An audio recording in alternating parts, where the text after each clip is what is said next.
Ready?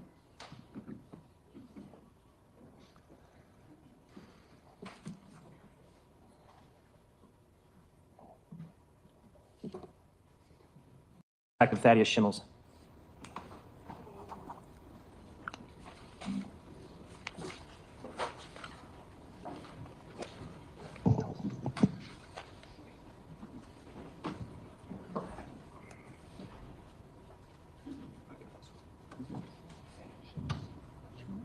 Oh, yeah.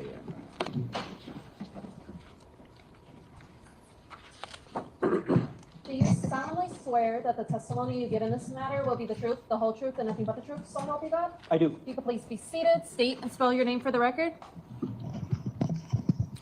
My name is Thaddeus Schimmels, Thaddeus. Schimmels is spelled Schimmels. You a detective with the City of Milwaukee Police Department? Yes, I am. Assigned to the homicide unit? That's correct. Were you working in that capacity in April 2024? Yes, I was. Did you assist in the investigation into the missing person report related to Sade Robinson? Yes, I did. Was one of the roles of one of your roles in that investigation to canvass areas of the north side of Milwaukee for surveillance video footage? That's correct. Did you end up recovering multiple videos that depicted Miss Robinson's car driving in and around the area where it was ultimately burned at 7:30 a.m. on April 2nd? That's correct. All right, I got Exhibit 225 up on the screen. Tell us the areas that you searched for videos in. The City of Milwaukee Police Department was looking at video in the area from North 27th Street to North 35th Street, from the area of West Valete Street to the area of West North Avenue. I ultimately obtained some video from the area of the 32 and 3300 block of West Valete in that area. Did you also obtain video from a location on North 26th Street? Correct. What was that location? The address was 833 North 26th Street. It was the child care center there. Okay. That video depicted, The cameras, oh, I'm sorry.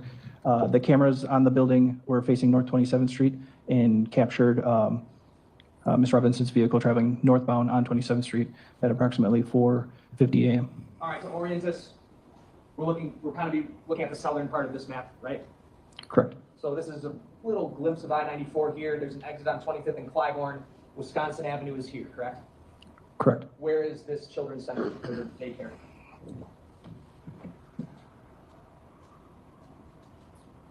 It would be 26th Street here, and then just around Wills. 27, 26 and Wills. Okay, so it captures 27th Street, even though the daycare is on 26th. That's correct. The entrance is on 26th Street, but there's cameras on 27th Street. I'm going to pull up Exhibit.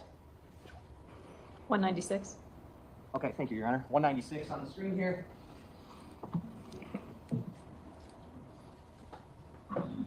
Just take a moment, hopefully.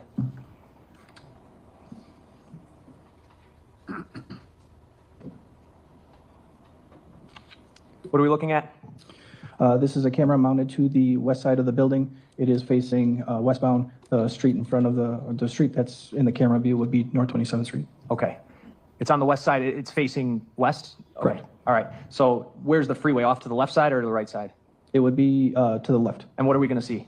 What we're going to see is Ms. Robinson's dark blue Honda Civic traveling northbound, which would be from left to right through the camera view. The date and time stamp, it says April 2, 2024, 4:50 a.m. Was this determined to be accurate?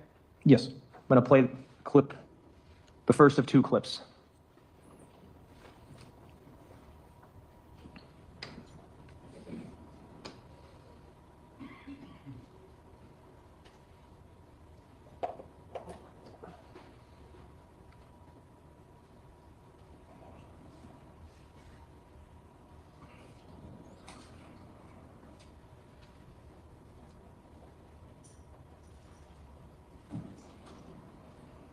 Is that it? Yes, it is. All right. Are you able to tell anything about the windows? Yes, the windows are steamed or fogged up. They're all of them are cloudy.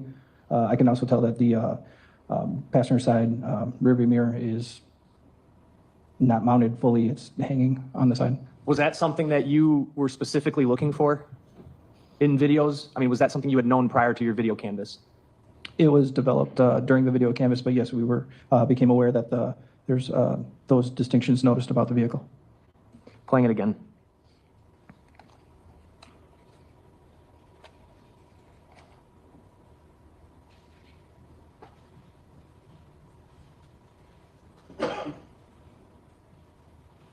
And I'm pausing that video clip at 35 seconds.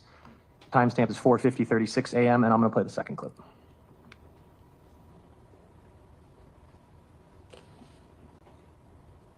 Yes. Between the time that you were interviewed on August 9th, 2023, and when we spoke sometime in maybe it was April or so of last year, does that sound about right? Yes. Did you have any conversation with any other party about your potential involvement in this case? No. Did you have a conversation with anybody in the commissioner's office at Boston Police Department? Not about anything malicious. I didn't use the word malicious. Why do you say malicious? I had a conversation, but it was my department saying, regardless of what I need to say on the stand, they support me. You were asked to go to the commissioner's office, correct? Yes. How long had you been on the Boston Police Department at the time that you were invited to go up to Commissioner Michael Cox's office?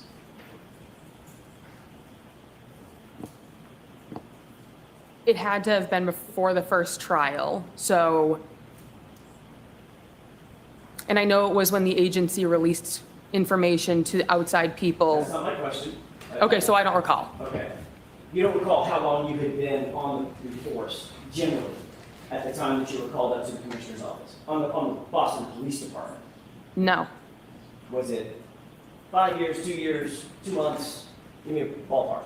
So I've been on the department for 2 years and 2 months. I would say somewhere in the range of a year. Okay. Did you find it unusual would you call yourself a rookie back then? Yes. Did you find it unusual that a rookie police officer would be called up to the commissioner's office personally to discuss a matter? It was a reflection of how good of a leader he is. It was not anything that I found unusual, given the fact he is someone who wanted to show support for his officer. So I'm guessing all of your training class or all of your entry classes at Boston PD, they've all gone up to the commissioner's office as well? I don't know anyone else who's been in this particular circumstance. Do you know anybody else who's been called up to the commissioner's office at your level at the Boston Police Department? Objection. Sustained. Do you know of any of your colleagues with your level of experience that have been called up to the commissioner's office for a specific instance? Objection. That's sustained. Now, when you went up to the commissioner's office, did you respond to his indication that he wanted to see you up in his office? It wasn't a direct line of contact from him. Okay. Did you respond? Did you ultimately go? That's what I mean by respond. Did you go to his office? He's my boss, so yes. Okay. And who else was in that office? Me and him. The two of us. General counsel for the Boston Police Department?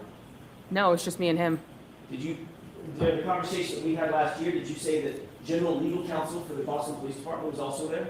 Objection. Not during Sustained. that conversation. Objection.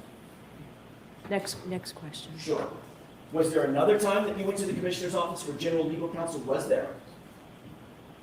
No. Have you ever met general legal counsel for the Boston Police Department? Yes. Was it in the commissioner's office? No. When was it?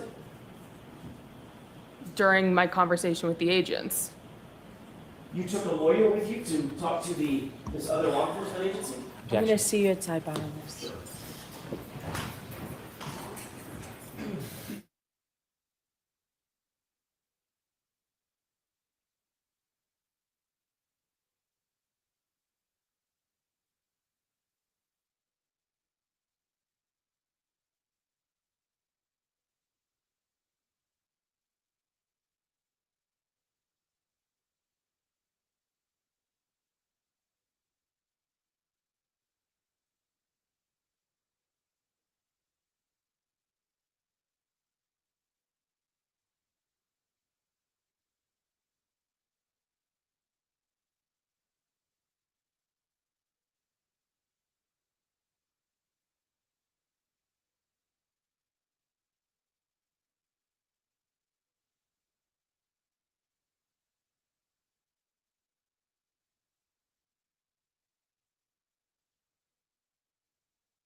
May I continue, Your Honor? Yes. Thank you. Ms. Dever, when we left off, I was asking you about the meeting at the Commissioner's office. And I want to clear this up. Was General Legal Counsel in that office or not when you had the meeting with the Commissioner, Michael Cox? No, it was just me and the commissioner. At some point, did the Commissioner say to you that Boston Police Department, insofar as your connection to this case is concerned, Boston Police Department fully supports you? Yes, Did he also say, do the right thing?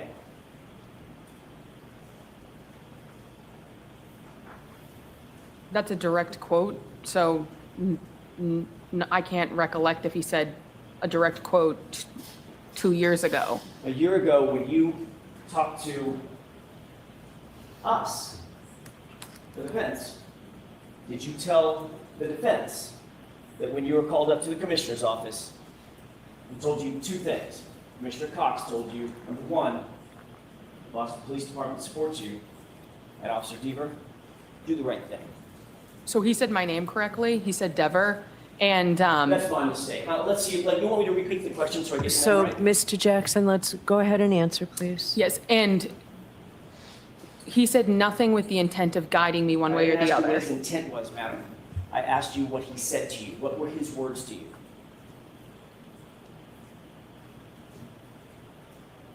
That he supports me, And just wanted me to tell the truth up here.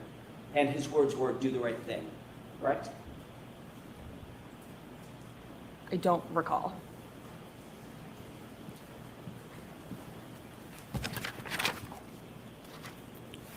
How many other times have you testified in a court of law? During the course of your job?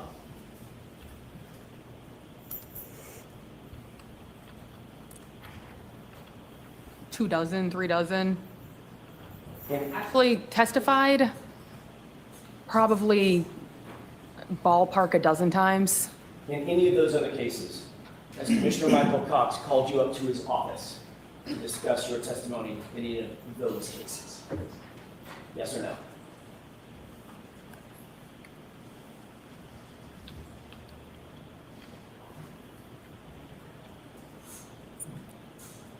That's not a yes or a no answer. Well, yes, it actually is, Ms. Dever.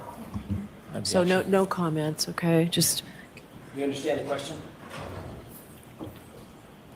The question, yes. The implication, The question is, in any of those, I'm asking you an open-ended question. In any of those cases, Officer Dever, not including this one, has Commissioner Michael Cox ordered you up to his office to discuss your testimony? no. Thank you.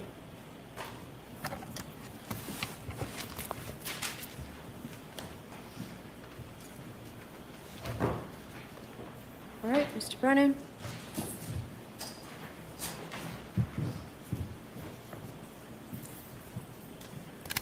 Good morning. Good morning, sir. My name's Hank Brennan. We have never met before. Correct. Have you ever spoken to me before? No.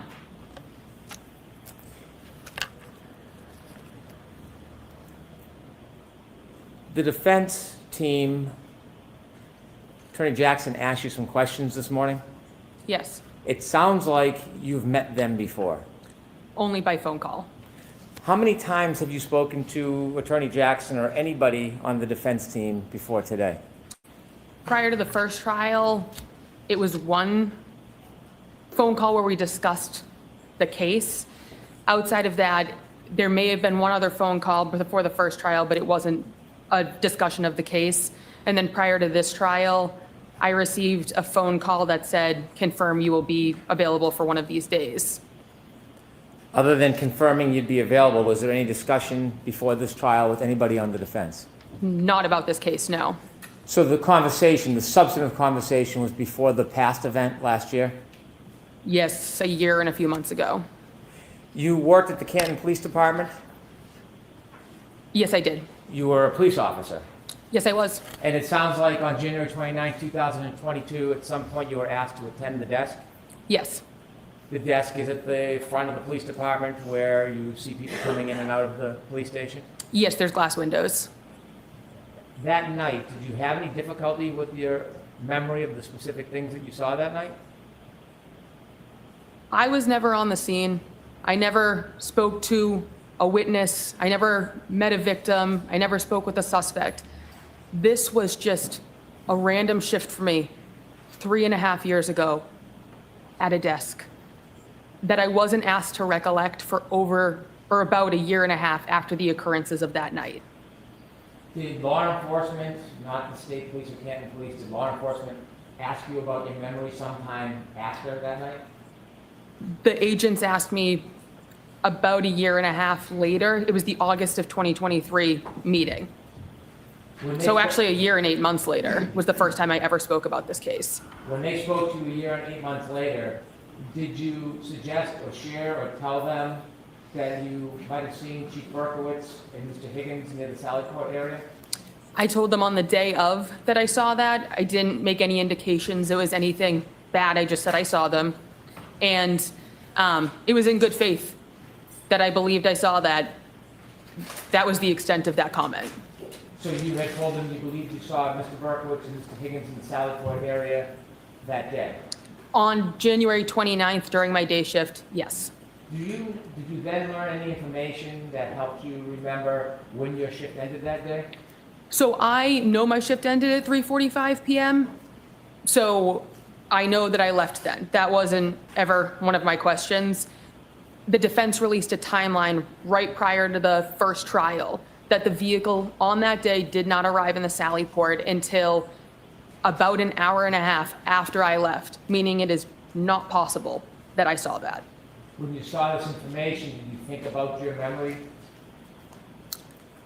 So when I saw that information, it made it clear to me that there was a distortion of the timeline, and the false memory I created, I provided in good faith, but I retracted immediately, being provided evidence that it was not possible. Who did you retract it to? Who did you tell? So I told the defense team prior to the first trial. I also contacted the agents. The agents assured me that good faith. Objection. Not what they said, but what you thought. Not what they said to you, but Did they threaten to put you in jail when you told them about your mistake? No, I even spoke with the legal team, and they said that I made a comment in good faith. There was absolutely no way that I could be charged with anything of being malicious. Before we get to your conversation with the defense team, now I wasn't there in that conversation, was I? No, Have you ever shared that conversation with me? I've never shared it with anyone. Before we get to that, you seem a bit anxious. Are you anxious? Confused as to why I'm here, but anxious now. Are you, have you received any negative pushback because of you sharing your memory? Objection. I'm going to allow that. No, Have you received any unwarranted attention from the public or media? not to my knowledge, but I didn't go digging to find it. When you mentioned the media sent you something, what did they send you? So I've seen things in the media. No media has ever been directed for me to find it. It's just this case is unavoidable as a local person on the internet who sees things that get shared. So inevitably, you were contacted by the defense. Yes, prior to the first trial. You mentioned that somebody had suggested you be charged with perjury. Yes, Who did that? one of the male members of the defense team. Why did they say that to you? Objection. Sustained. What were you discussing when you were threatened with perjury? They were essentially telling me what they were looking for me to say on the stand. What were they looking for you to say? They were looking for me to say that I saw Higgins and Berkowitz in the garage with the car. Did you share with them that that wasn't an accurate memory? Yes, How did they respond? they became very aggressive, raised their voices, and the one word that I can very definitely remember is they said that they would charge me with perjury. What did they want you to say? They wanted me to say that statement, although I knew at that point it was not an accurate statement given the timeline. How many times were you threatened with perjury?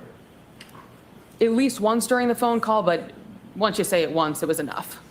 What else happened during that phone call? Tell us the tenor of it. Tell us the content of it. That was essentially the thing I remember most because I understood that was what they wanted me to provide for the trial. I was never called for the first trial.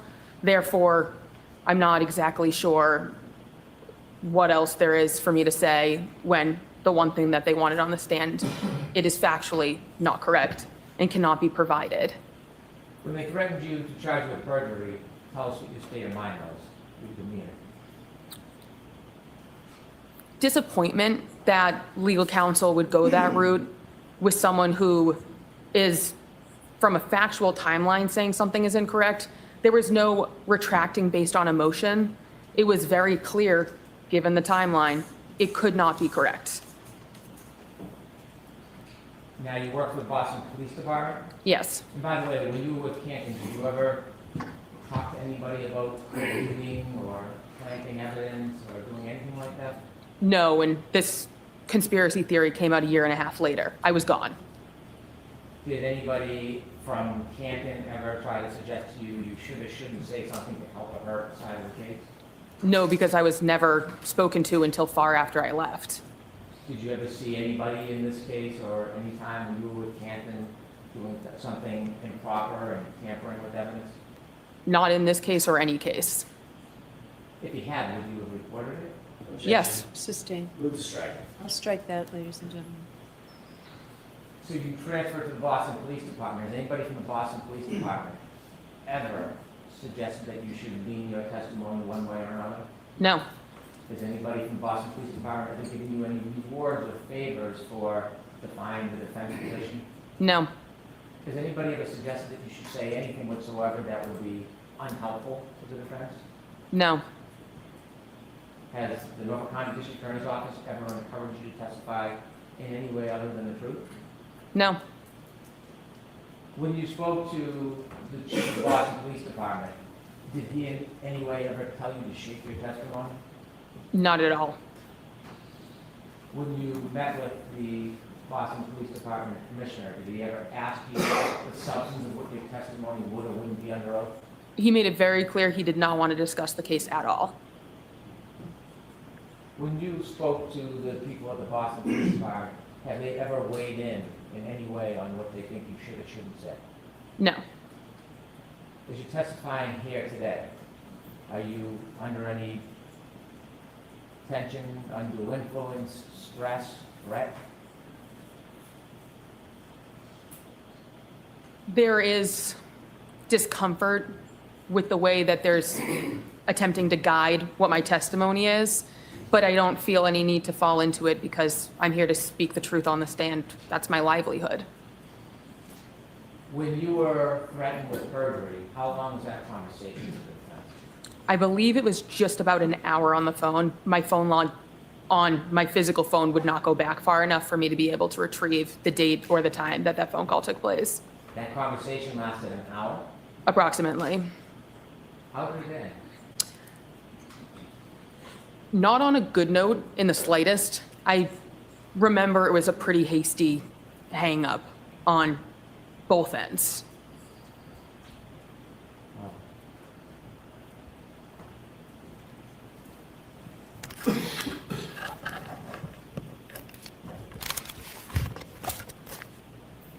Thank you for your time.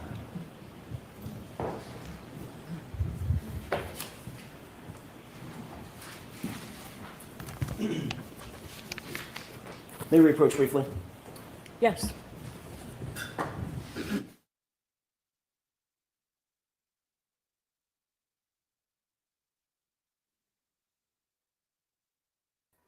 I was late, so I don't know what is going on here. Y'all gotta let me know in the comments. Who is this woman?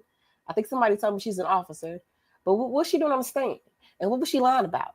And thank everybody who congratulated me on my new license. Sure, okay. Your girl can write life insurance policies. So right now I'm only registered in Missouri, but I anticipate expanding my license into other states. A male voice. Let me know if you need a little insurance policy. Threatened to charge you with perjury. Yes, You're a police officer, correct? yes. Who charges people with crimes? If a crime is committed, there can be a report of it. Who So charges people with crimes?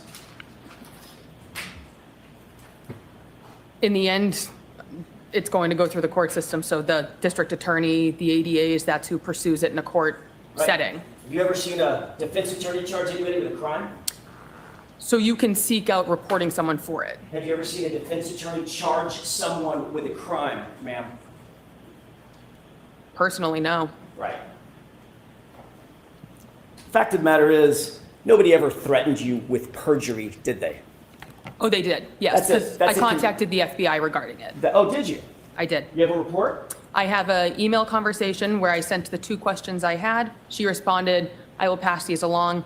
I was contacted by their legal team. They reassured me perjury was not applicable because I made a statement in good faith. Upon further information, I retracted it, corrected it, and made it clear that I could no longer say it because I knew that it was not a clear reflection of the events that took place. That's a mouthful. Yes, My question is, do you have a report from the FBI saying that you reported that someone on the Karen Reed defense team threatened to charge you, your words, with perjury? You have a No. report to that effect? no, No.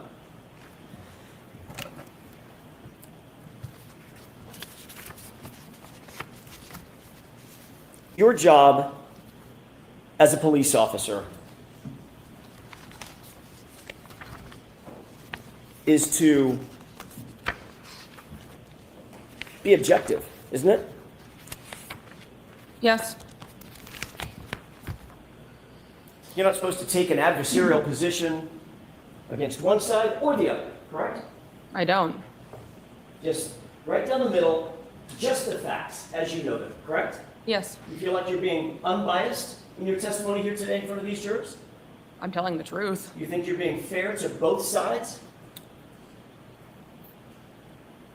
All I have to do is tell the truth. If it's not perceived to be fair, that's someone else's opinion. Let's talk about that truth for a second.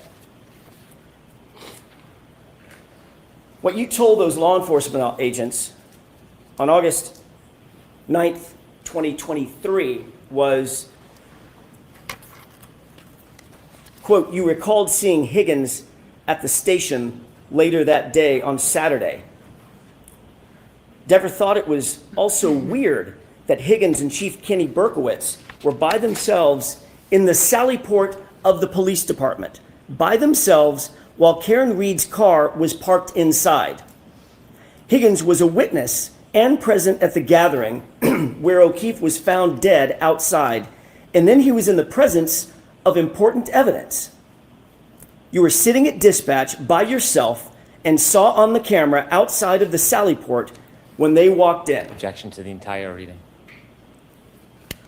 So beyond the scope, so you have to keep it.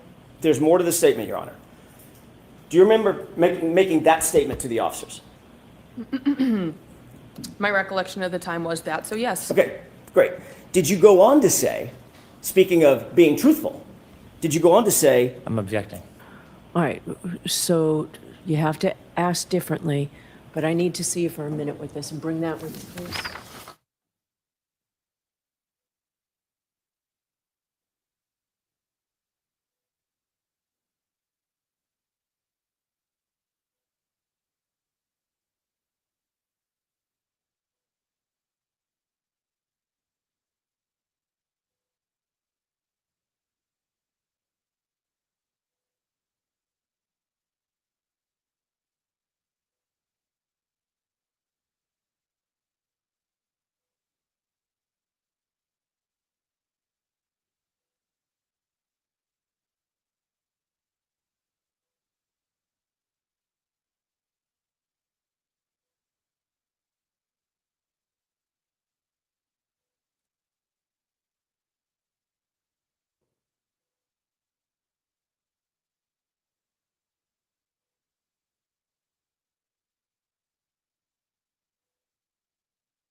May I inquire? Yes. Thank you.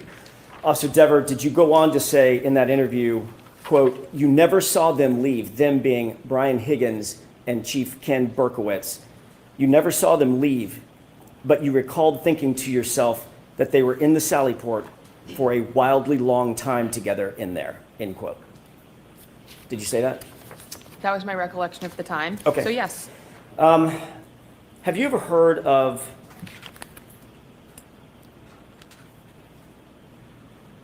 By the way, you indicated under questioning by Mr. Brennan that you knew what they wanted from me, meaning the defense, what they wanted from me.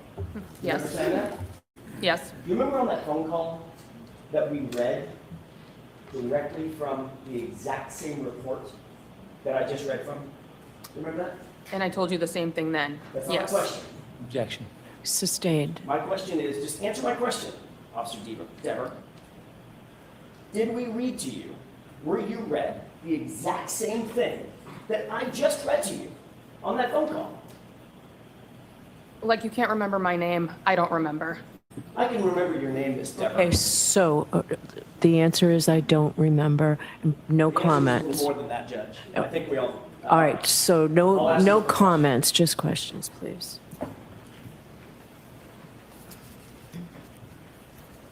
Do you recall us telling you that we were looking for the truth about your Objection. comments? I'm going to allow it. That we were looking for the truth? Which I gave you, yes. Did you also say on that phone call something to the effect of, I know you're going to tear me a new one because I'm changing my testimony? Changing, no, but you're trying to do that. Did you say, I know you're going to tear me a new one? It's what you're trying to do, so yes. Actually, what you said was, you're going to tear me a new asshole, didn't you? I don't recall that, so that's putting words in my mouth. I'm not asking you to put words in your mouth. I'm asking you if you remember saying that during that phone call. Oh, I don't I know recall. you're going to tear me a new asshole. I don't recall. Okay. But you do remember saying something to the effect of, I know you're going to tear me a new one, right? Yes, Okay. Have you ever heard of something called the blue wall of silence? Objection. Sustained. Do you think it's important for police officers to protect one another in the field and out? Objection. Sustained. Have you spoken with anyone, not Mr. Brennan, he's covered that. Have you spoken with anyone from the district attorney's office about your involvement in this case? Ever? no. Never? Unless you're going to provide a person, I've never talked to any of these people.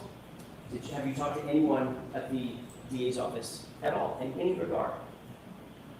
Not to my recollection, How about indirectly? not to my knowledge. Are you friends with any people that you're aware of that are connected to this case? Are you personal friends, girlfriends, boyfriends, personal friends with anyone that's connected with this case? Other people who's been on the witness stand, one person, yes. Who's that? Sarah Levinson. How long have you known Sarah? We became friends in middle school. Did you watch any of the trial, this trial? Clips in passing, but no, it's 6 hours a day. So I work during the day shift, no. So you've seen some of the footage of the goings-on in this case, correct? Yes, nothing with her. I did not watch her testimony. Were you aware there was a sequestration order? I don't know what that means, so no. You're a sworn peace officer, you don't know what sequestration means No, in terms of witnesses? No. Not watching the proceedings in order to affect their testimony? no, I wasn't aware. But you did tune in to the case, correct? In small clips, yes. And you did, in fact, on August 9th, 2023, have a fulsome conversation with two sworn police officers about your memory of what you saw, your observations on January 29th, 2022, correct? I don't know if they're police officers necessarily, but yes, Law enforcement agents, how about that? yes, And that conversation is reflected in this piece of paper that I just read to you, correct? yes. Thanks. That's all I have. Okay.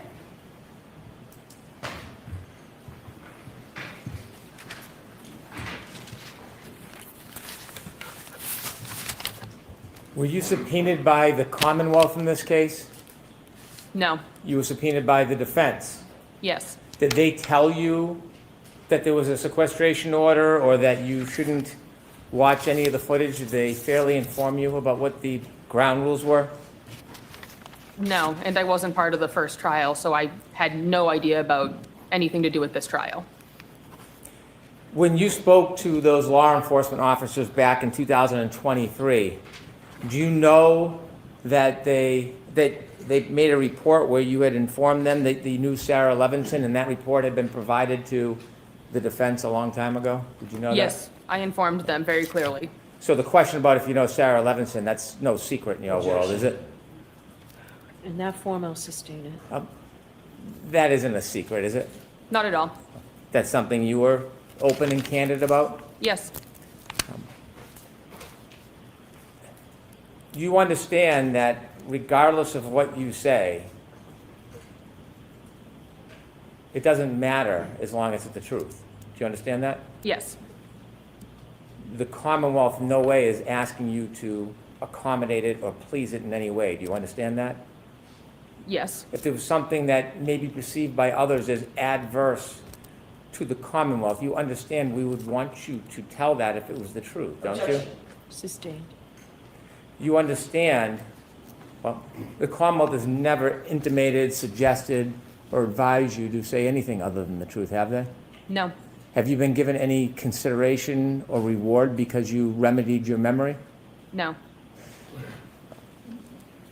After being shown the evidence that you left that day, January 29, 2022 at 3:45, and learning that the defendant's car did not get to the Sallyport at 5:30 or so p.m., is there any way you could have seen Mr. Berkowitz and Mr. Higgins in the Sallyport with the defendant's car that night before you left for work? there is no way. Understanding you made a mistake, was the defense receptive to your explanation that you made a mistake? Objection. Sustained in that form. Did the defense pressure you when you told them you were going to come into this court and tell the truth about your mistake? Objection. I'm going to allow it.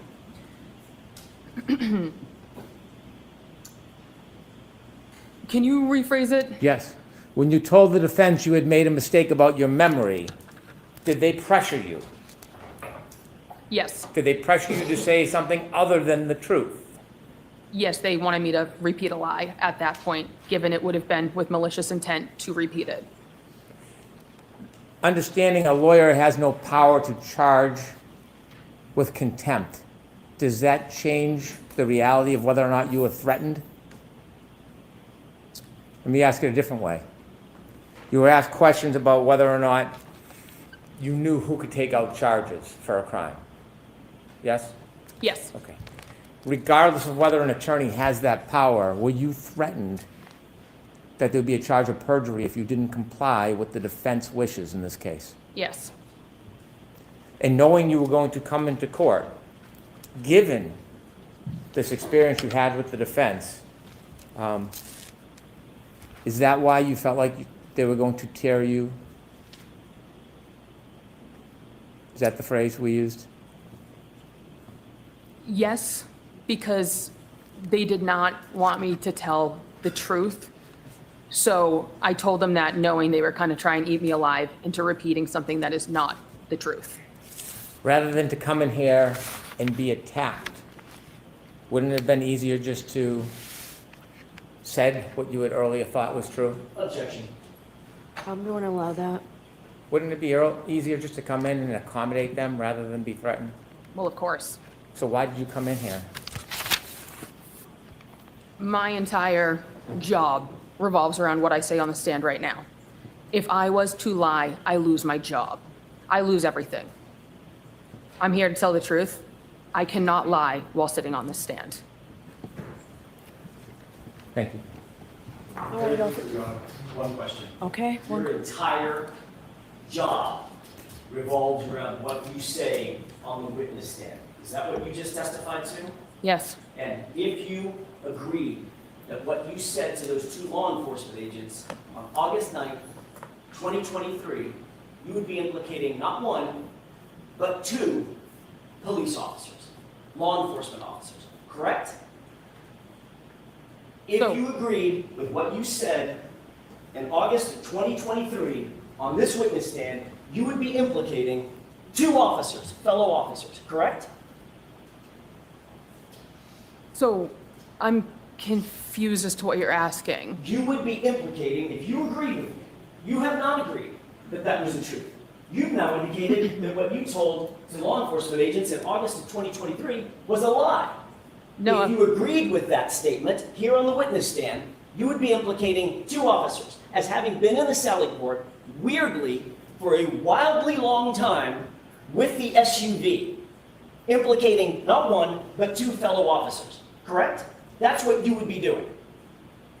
it's not possible I If saw you that. agreed with me, Objection. would you be implicating the reputations of two officers? If I was to lie, then yes.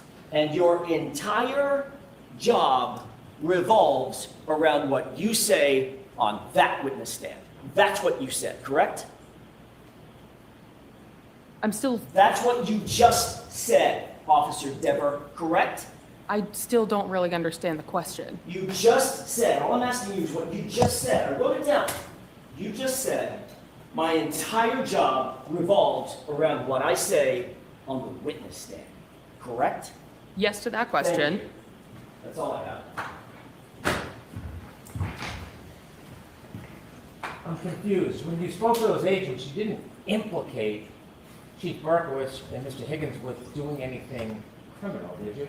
No, they were friends. That's why Higgins had an office there. You didn't implicate them ever suggesting they had tampered with evidence, did you? No, You never implicated them saying that they had framed anybody, did you? no. So when you talked to those agents, did you ever suggest that Mr. Higgins and Mr. Berkowitz did anything to touch or tamper with the defendant's Lexus at all? No, Never. no. Is there anybody you're protecting? I have no one to protect. Do you need to protect anybody? No. all right, Officer Dever, you are awesome. Thank you, Your Honor. All right, jurors will take our morning recess, 20 minutes. All rise, please. Close your notebooks and follow me.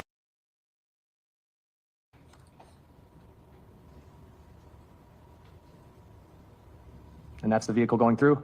That's correct. All right. Are you able to see on this video too whether or not the windows appear to be foggy? Yes, they are. One more time.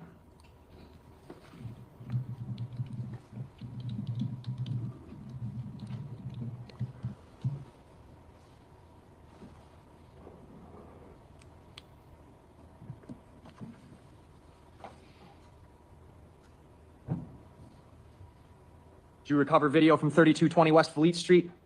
Yes, I did.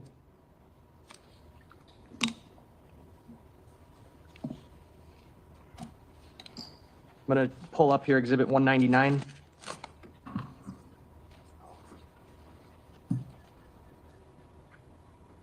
Judge, if I called the 833 North 26th Street Exhibit 196, I was wrong. It's marked as Exhibit 202. The sticker says 202. That was my mistake. It might have been mine as well. Okay, so the last video was 202. Yes.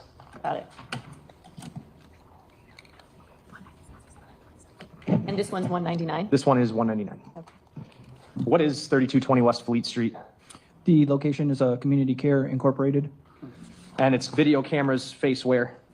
They have a number of video cameras at this location. We obtained multiple exterior cameras that were both along the south side of the location, which is West Fleet Street. And there were some other cameras that were obtained that were captured West Cherry Street to the north of the property. What camera angles were of note or of relevance to this? The two camera angles that were on the south side location along West Fleet Street. I'm going to pull up 199. It's going to be camera number 2, the clip ending in the numbers 44000.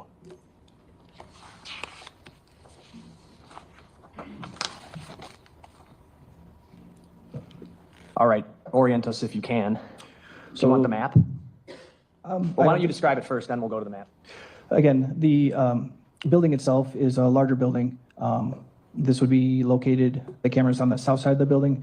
It's both marked and it's facing in a southwestern direction. The camera itself is specifically titled Valete Southwest. What you see is the sidewalk in front of the building in West Valete Street facing in a western direction. The set of green lights right there would be 33rd Street, and then in the distance you can see red lights of 35th Street. So this camera is facing southwest, and then there's going to be another camera watching that's facing southeast, right? Yes. All right. And the date and timestamp on this one? It was 1 minute slow to the actual time. I'd move 199 in. Any objection? No. 199 is received. Now, we had just watched the vehicle coming up 27th Street in this direction, correct? Correct. All right. And Valete Street is right here, correct? Correct. So what we're about to see is the car passing by Valete Street minutes after we just saw it on video going north on 27th away from Interstate 94? Correct. Okay.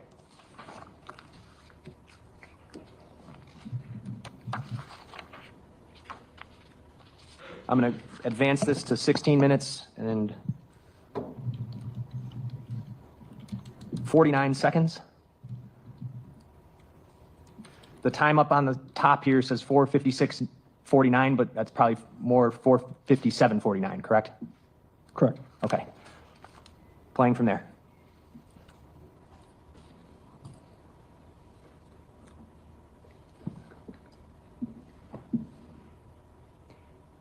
And there's the car? Correct.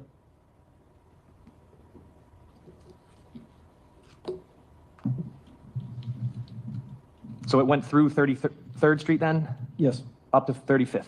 Correct. Okay.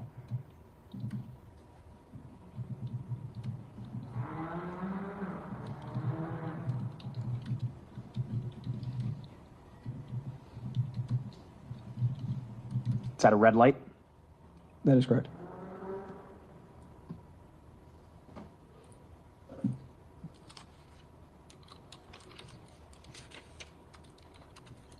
What's it going to do?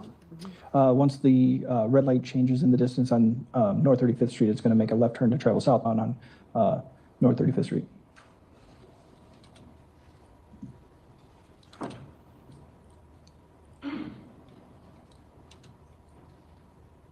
All right, there it goes, correct? Correct. Paused it at 18:21. And Detective, just in your experience from driving these areas, is that the approximate time it would take to get from that Children's Center camera to here? Yes. Okay. Going to advance the video to 33:20.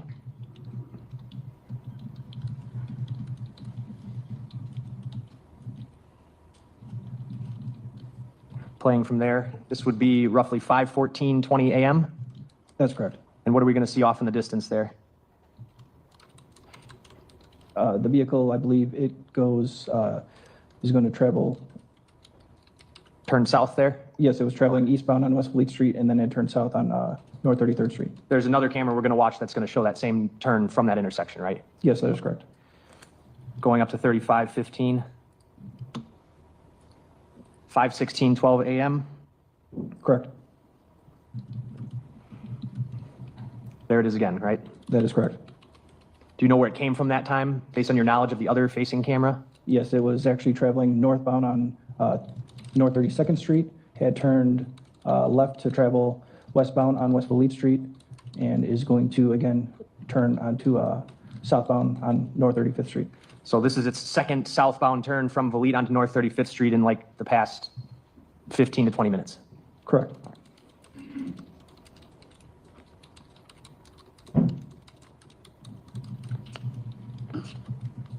The exact same route it just did. Correct. And there it goes.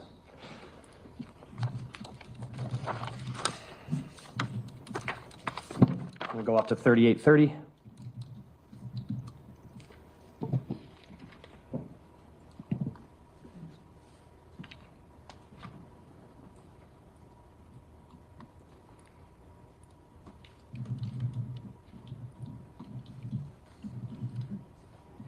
All right, now the TV's back. We're up to 5:19:28 a.m., Detective? Actual time, yes, timestamp Okay, of actual time. 5:18. Okay. Play a brief clip from here.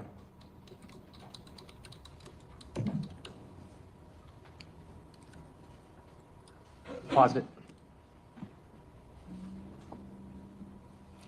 Picking it up. All right, there it is again. Correct. This time it's going to turn where? It's going to turn southbound again on 33rd Street. So the last two times it did this westbound path down Vliet, turning on 35th. This time it's turning on 33rd. Correct. Paused it at 39:04. This would be roughly 5:20 a.m., correct? Correct. I'm going to switch over to channel 4, or camera 4, clip ending in 4400.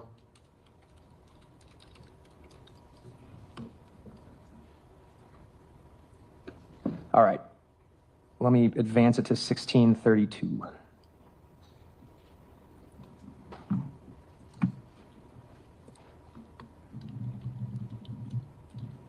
All right, it's at 1638. Up in the left here, we've got April 2nd. This is going back to that first clip we watched where it's coming westbound on Vliet, but we're just looking at the different angle, right? That is correct. And those set of lights down there would be what lights? That will be Ms. Robinson's vehicle traveling westbound on West Fleet from North 27th Street. Sorry, I meant the traffic lights. What street would that be over there? Lights in the distance would be North 27th Street. So if the car had been going north on 27th Street, like we saw in the Children's Center video, all it had to do is get up to Vliet and then make a left-hand turn. Correct. Is that what we're seeing here? Yes, sir. And then it just comes past on passing 32nd and Vliet. I'm just going to object to leading questions at this point. I'll rephrase them. Go ahead. I played it from about 1645. Is that the car? Yes. Are you able to tell anything about the windows as you watched this? Yes, the windows appear fogged or steamed up. Again, the rear view mirror on the passenger side is hanging, and the front lower fog lamp is looks not like the other one. Okay.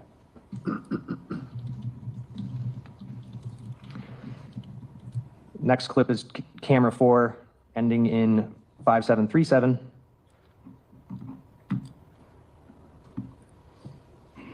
All right, same camera angle, just next clip, and I'm going to advance it to 20 minutes, 49 seconds.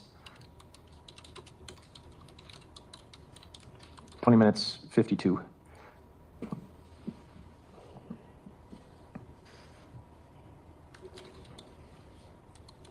Now you can barely see North 32nd Street there, correct? That's correct. It's a T intersection there. What are we going to see the car doing here?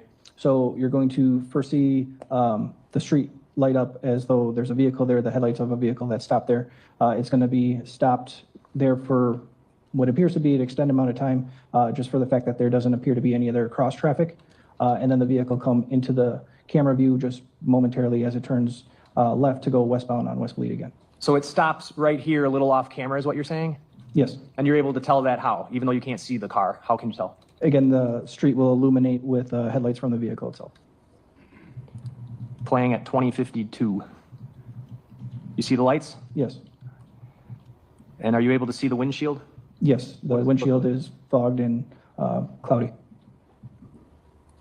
And in this frame, are you able to see the front passenger rear view mirror? Yes. What does it look like to you? It is angled downwards as though it's not fully mounted or damaged. And that turn was made at around 5:19 a.m.? That is correct.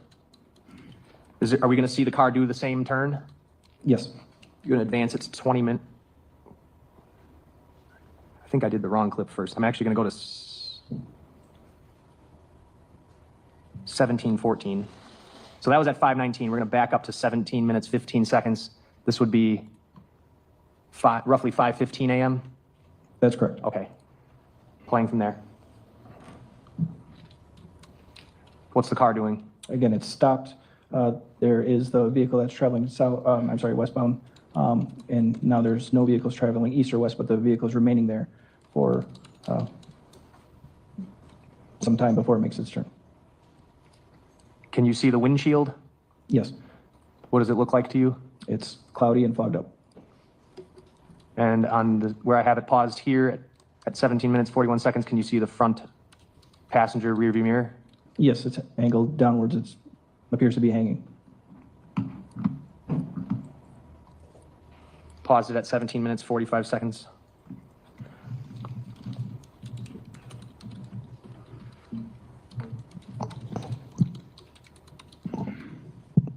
If I didn't move 199 in, I would do that.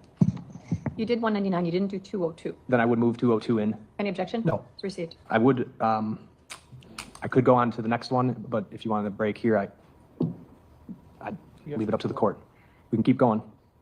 Maybe one more. Okay, I have actually a quick one. I'll do that. All right, did you get a ring video from an address on McKinley? Yes, What was the address? the address was 3332 West McKinley. I'm going to show you what is marked as Exhibit 200. This is a brief clip, right, Detective? Correct. Okay. While I pull that up.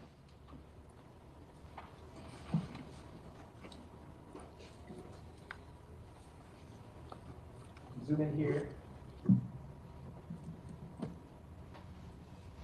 All right, so we just watched the video of the car going westbound on Bleed here, right? Correct. And then we watched it make some southbound turns onto 35th here, correct? Correct. And then we also watched it make one southbound turn on 33rd Street here, right? Correct. After it made one of those southbound turns onto 35th Street, is that shortly after it goes off camera there? Did you catch on camera at this McKinley address? Yes. Where is that address? The address? The address would be located right here. It would be 34th Street. And the east and west would be McKinley Avenue. Is that a residential area? Yes, it is. Were there any cameras down McKinley that were able to help you? No other ones that we were able to locate. All right, so the street, McKinley here, this would then be 34th, right? Correct. 34th runs into the train tracks, right? Correct. Dead end? Yes, there is a way to get through by an alleyway that would be in between McKinley and Belite, but yes, essentially a dead end. Okay, so we're about to watch video footage from here facing 34th? Correct. All right.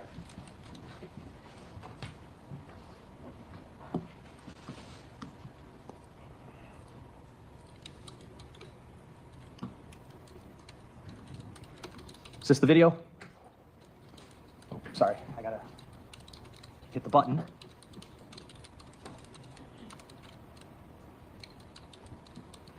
Yes, that is the video.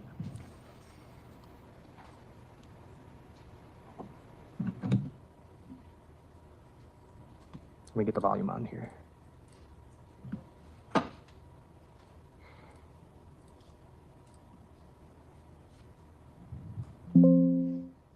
All right, I'd move 200 in.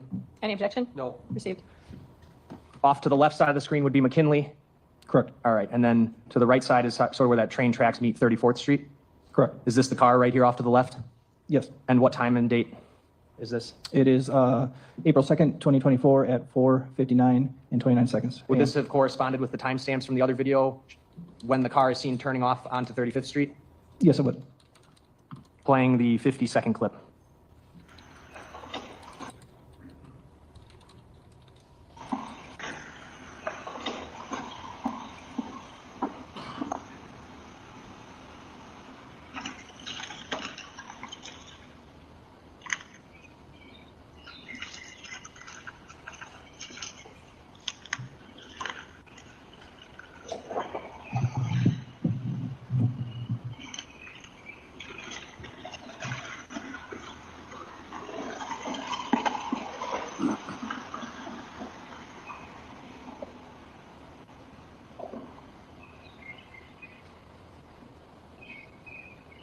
What did you observe the car do? The vehicle had traveled northbound on North 34th Street from McKinley, went to the dead end, conducted a turn to turn itself around, and then slowly traveled back southbound on North 34th Street back to McKinley. I'm sorry, go ahead. After it made its turn to turn itself around, it traveled southbound back to slowly traveled southbound on North 34th Street back to West McKinley Avenue. At some point in this video, does it appear to you that a motion activated light turns on? Yes. All right, I'm going to play it one more time.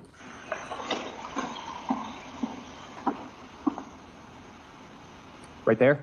Correct. And as the car passed, were you able to see whether or not the windows appear fogged? They do.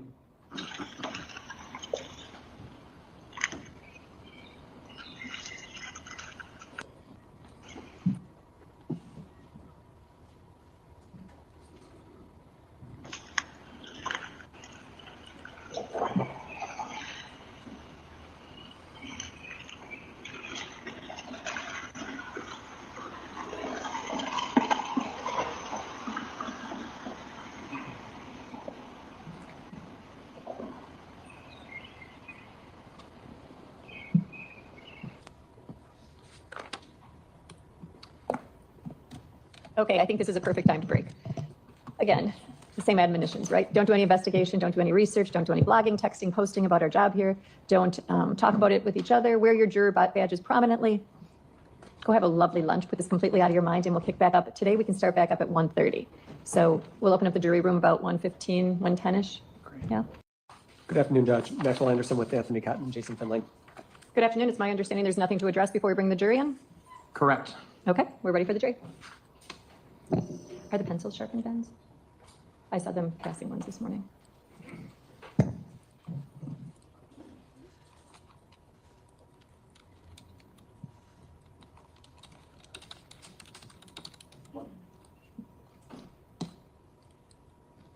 Please.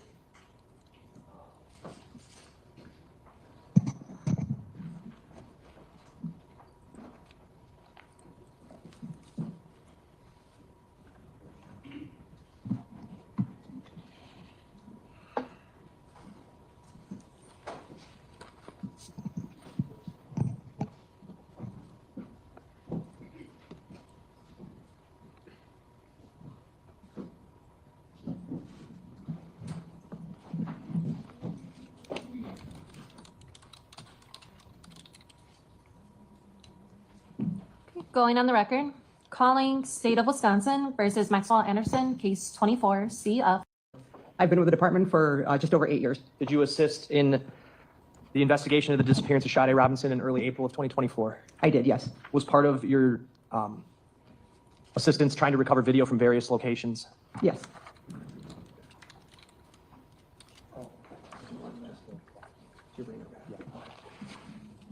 Did you go, or excuse me, did you help with looking around the area of where Miss Robinson's car was burned for video of any kind? No, I did not go in that area specifically. The video that I recovered from that area was received via email. And what was that video from? It was from a fellow police officer's house. She lives at the area, at the address of 3123/3125 West Walnut. Can you tell us, for the record, that officer's name? Yes, it is Police Officer Shalonda, Shelondia, Tarver, Tarver. Can you point out on the map I have on the screen, which is Exhibit 190, where the house would be? Sure.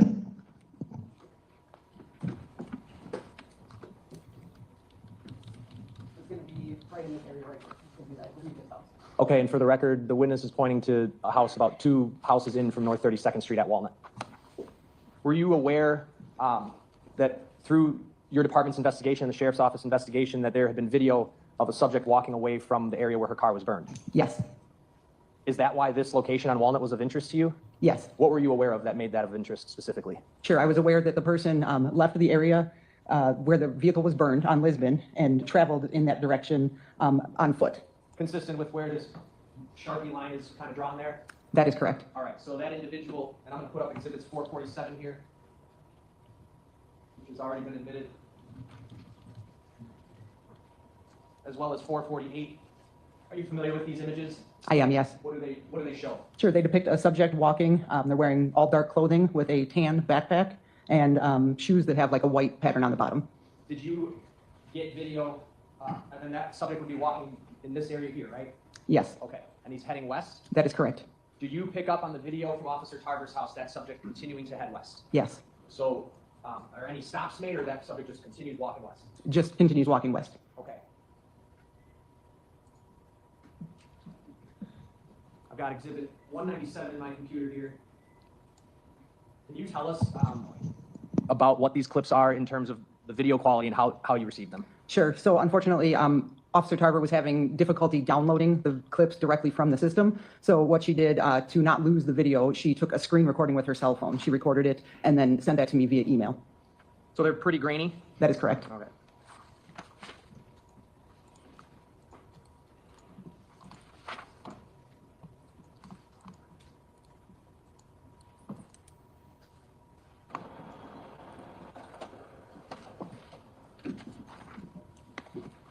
I've got Exhibit 197 on the screen. It's very small. I'm going to zoom in a moment, but just try to help us get oriented here. There's 3 clips, right? Yes, that is correct. Summarize this for us. Sure. This is from Channel 4, which is a camera that's on the exterior of the residence, and it is facing in a northeast direction, and it's capturing Walnut. And then in the distance, you can see North 31st Street. How much is the date and time stamp off? The date and timestamp is approximately 1 hour and 5 minutes slow. So on the screen now, it says April 2nd, 2024, 6:26:11 a.m. What's the real time? The real time would be 7:31 a.m. I'm going to use the zoom feature to not get the other parts of the screen recording and just the video here. And then I will play it.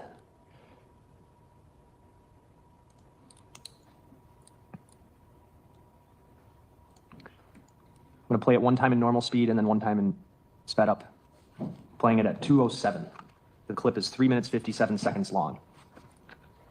And just before I get going, since I advanced it, we're up, the timestamp here now reads 6:28:20 a.m., so that would be what? 7:33 approximately. Playing at 2:08.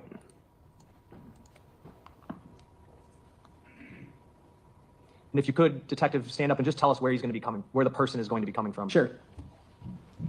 So they're going to be coming from in the distance here, and then you're going to see them travel on this the north sidewalk in a west direction. Thank you.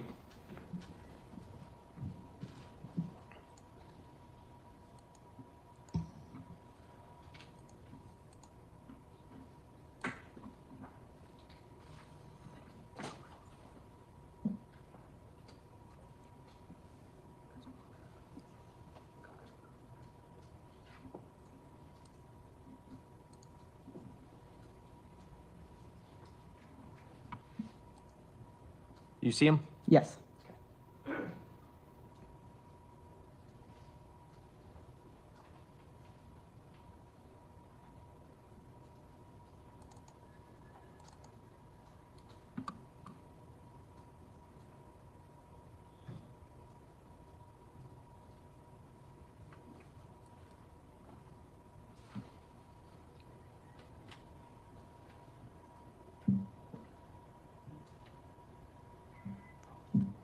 And then he's off the screen by 3:53? That is correct. Okay, just one more time and fast forward.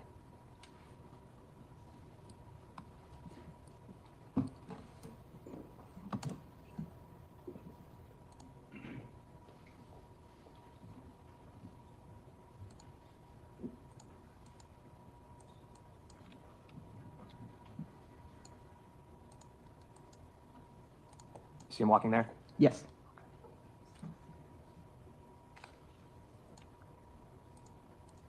The next clip is going to be from what angle then? It's going to be from channel 3, which is going to be essentially a directly north angle, and it's going to be capturing just West Walnut Street. Judge, I don't know if I moved this in, but I would now. Any objection? No. Tell me the number one more time. 197. And this is actually channel 2. Okay. I'll go to the one that you had mentioned. So this is just looking direct in front of the house then? That is correct. Okay. Playing this one from 50 seconds.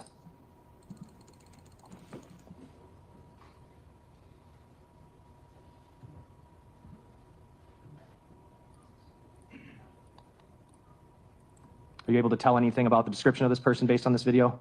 Sure. As you can see, that their person is wearing dark clothing, and then you can start to tell that the backpack itself is a different shade of color. It's not as dark as the clothing.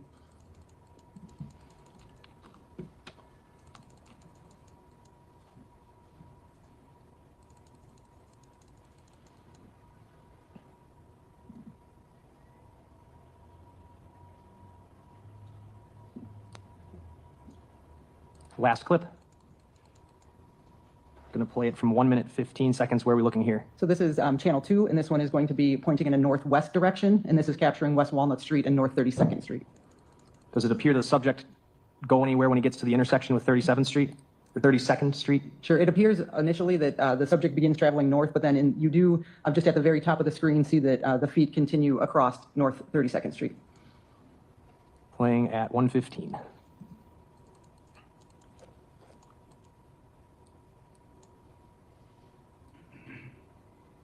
I paused it at 1:25. Are you kind of able to tell the color of the backpack here? Yes, in this view, you're able to see that the backpack is tan in color. Can you get up and point that out, please? Yes. Thank you. Where you can see the contrast. Okay. I'm going to back it up and then let it play.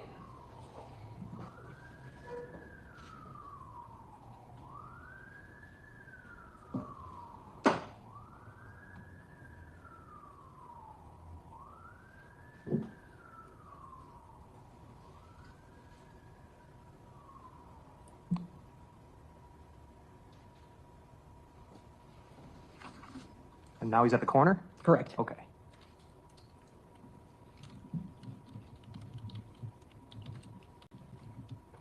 And are you able to see the feet there? That is correct. All right, I'm going to play that clip again because I would like you to stand up and point that out since it's very faint to see. Sure.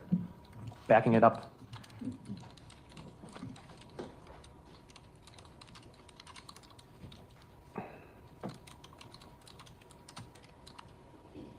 Oh, sorry. I don't know what happened there. We'll wait till it gets back. All right, I paused it.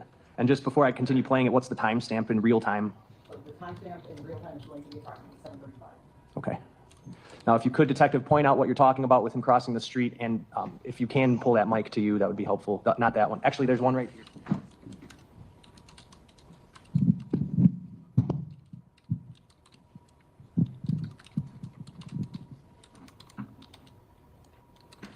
Okay, I'm going to play it at this point.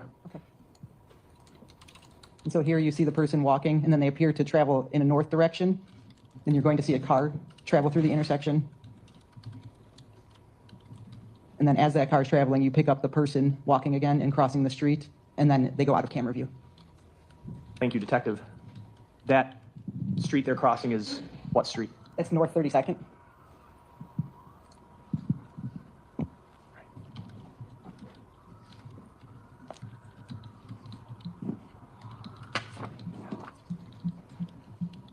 So they're crossing North 32nd Street, which direction?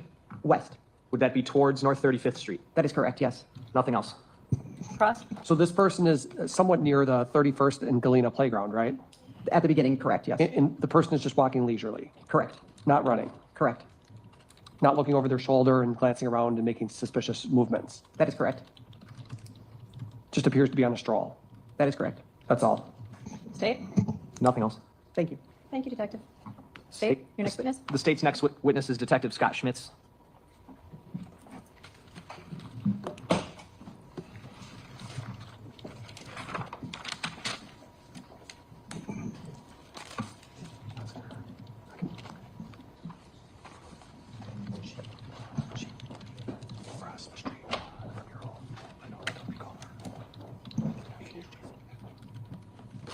Do you solemnly swear that the testimony you give in this matter will be the truth, the whole truth, and nothing but the truth, so help you God? I do. You can please be seated. State Introduce yourself to the jury. Yes. Marie Russell, Russell. Can you summarize your professional background? Yes, I am an emergency physician and a forensic pathologist. How long have you been an emergency medicine physician? For over 30 years. How long have you been a forensic pathologist? For over 30 years. Do you have a medical license? I do, several. When were you first licensed to practice medicine? In 1988. What medical licenses do you currently hold? Well, I have a physician and surgeon license in California. I have a medical license in Massachusetts, New York, and Idaho. Where did you attend college? I attended both MIT and Northeastern University here Let's in start with- Massachusetts. I'm sorry. Oh, I said Pardon in my interruption. Massachusetts. Right. When did you attend pre-med and what was your major for MIT? Yes, when I was at MIT, that was in 1972 to early 1974, I took pre-med courses. My major was biology, but I took pre-med courses. Did you obtain a degree from MIT? No. Why not? Unfortunately, my mother became sick with cancer, and I ended up going back to New York. Where did you ultimately obtain your bachelor's degree, and which degree was it? Well, after my mother passed away, I came back to Massachusetts, and ultimately I obtained my degree at Northeastern University. And what was the other part of the question? Did you have any distinction with regard to your degree that you achieved from Northeastern? Yes, I obtained a bachelor's degree with highest honors. After college, did you go on to receive a Doctor of Medicine? Yes. Where did you attend medical school and when did you obtain your medical degree? I attended the University of Massachusetts in Worcester medical school, and I obtained the medical degree in 1987. Did you complete any residencies? And if you also could just explain to the jury very briefly what a residency is. Yes, I completed an internship and residency in emergency medicine initially. And what that is internship is and residency both are very intense years of study and training and getting experience in a particular area. So I obtained the internship, I completed the internship and residency in emergency medicine. Where did you obtain those internships and residencies? Well, I was interested in emergency medicine, so I went to Los Angeles because they had a very, very busy emergency medicine program. And it may be obvious, but let's just make it perfectly clear. Why is Los Angeles very busy for an emergency medicine practice? Well, it's a big city, and in this particular hospital that I was at, it was right in the heart of the city. It was in the, near the downtown, but it was in a very, very busy and underserved area, so it was very busy. Did you complete any fellowships, and could you please explain to the jury the significance and prestige of a fellowship? Yes, so after my residency in emergency medicine, I then decided to do a second residency. And that was in pathology, in anatomic pathology. Pathology, of course, is the study of disease. And so I did the 2 years of anatomic pathology, also at the same busy medical center. And after that, I did a fellowship, 2-year fellowship in forensic pathology at the Los Angeles County Medical Examiner's Office. What did your forensic pathology fellowship involve? Well, forensic pathology training involves the investigation of deaths, usually sudden and unexpected deaths. And so, I investigated many death cases. I performed over 500 autopsies at the medical examiner's office for sudden and unexplained, sometimes unexplained, sometimes very obvious deaths, but sudden deaths. And then in addition to that, there were classroom hours, there was on-scene time, there was time in the crime lab. We spent a week at the crime lab. I spent some time at the FBI. So it was a very, very comprehensive training program. Approximately how many autopsies were you performing a day?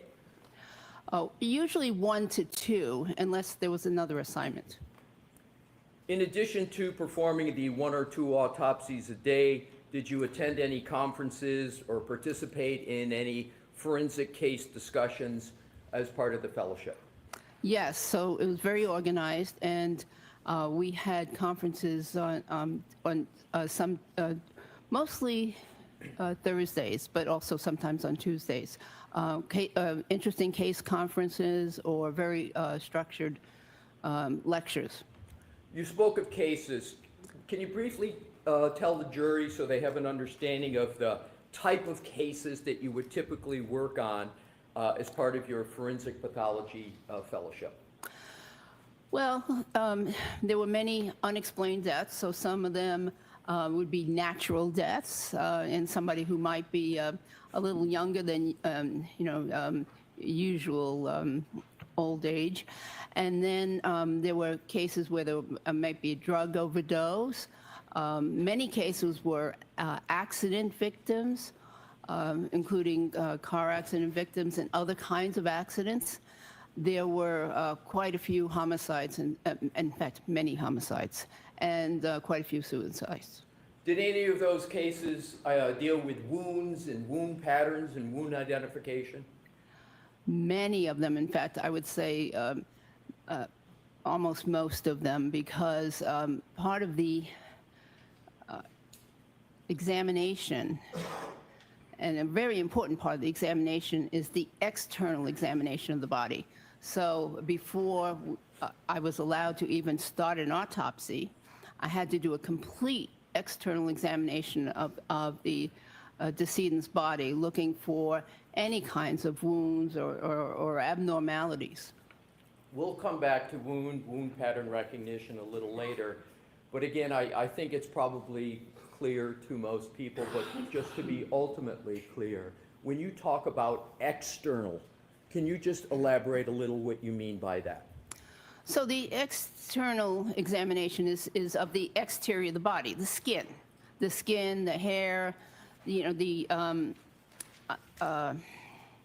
eyes, looking for, amongst things looking for also would be rashes and scars and those sorts of things. So that's the external examination. In external, Dr. Russell, is to be contrasted with what? Oh, with an internal examination. So after all that is done, and there were some other things that had to be done too, like looking at examining the clothing, or looking at X-rays if there were X-rays available from the medical examiner's office, and of course reading the medical record that was available. After all that was done, then I would proceed with the examination of the internal structures of the body, including the organs, the soft tissues and muscles underneath the skin, the bones, etc. Do you have any certifications? Quite a few. Can you name them, please? Well, I'm board certification. I'm sorry to interrupt you, doctor. Okay, so I'm board certified in emergency medicine, and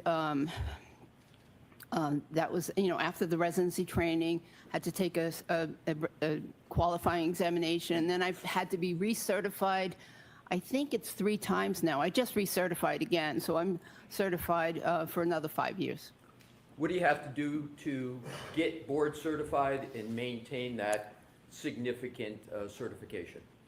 Well, presently, to get board certified, one has to complete a residency in emergency medicine. And so that is, depending on the program, either 3 or 4 years long. I went to a 4-year program. And then I had to take examination, both a written examination, very long written examination, and then an oral examination where I was questioned by many established emergency physicians on the various kinds of cases that might present to the emergency department. They would give you an unknown, and you would have to talk about how you would care for that person. Do you have any affiliations with any professional organizations? Yes. I'm a fellow of the American College of Emergency Physicians. I'm a fellow of the American Academy of Forensic Science. I'm a fellow of the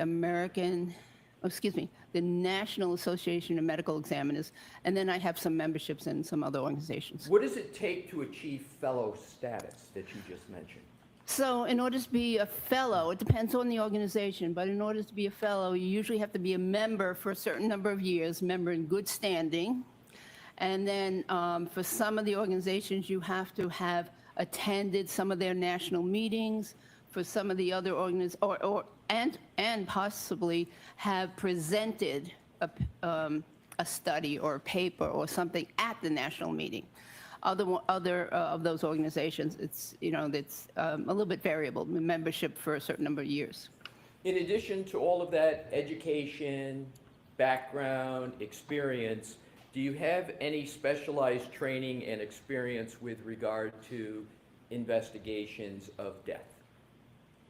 Well, yes. So again, the focus of the forensic pathology was investigations of death, but also in my job as an emergency physician at the hospital I was at for 29 years, I had both clinical responsibilities, meaning in the ER, taking care of patients, and administrative responsibilities, meaning committees and, office type work.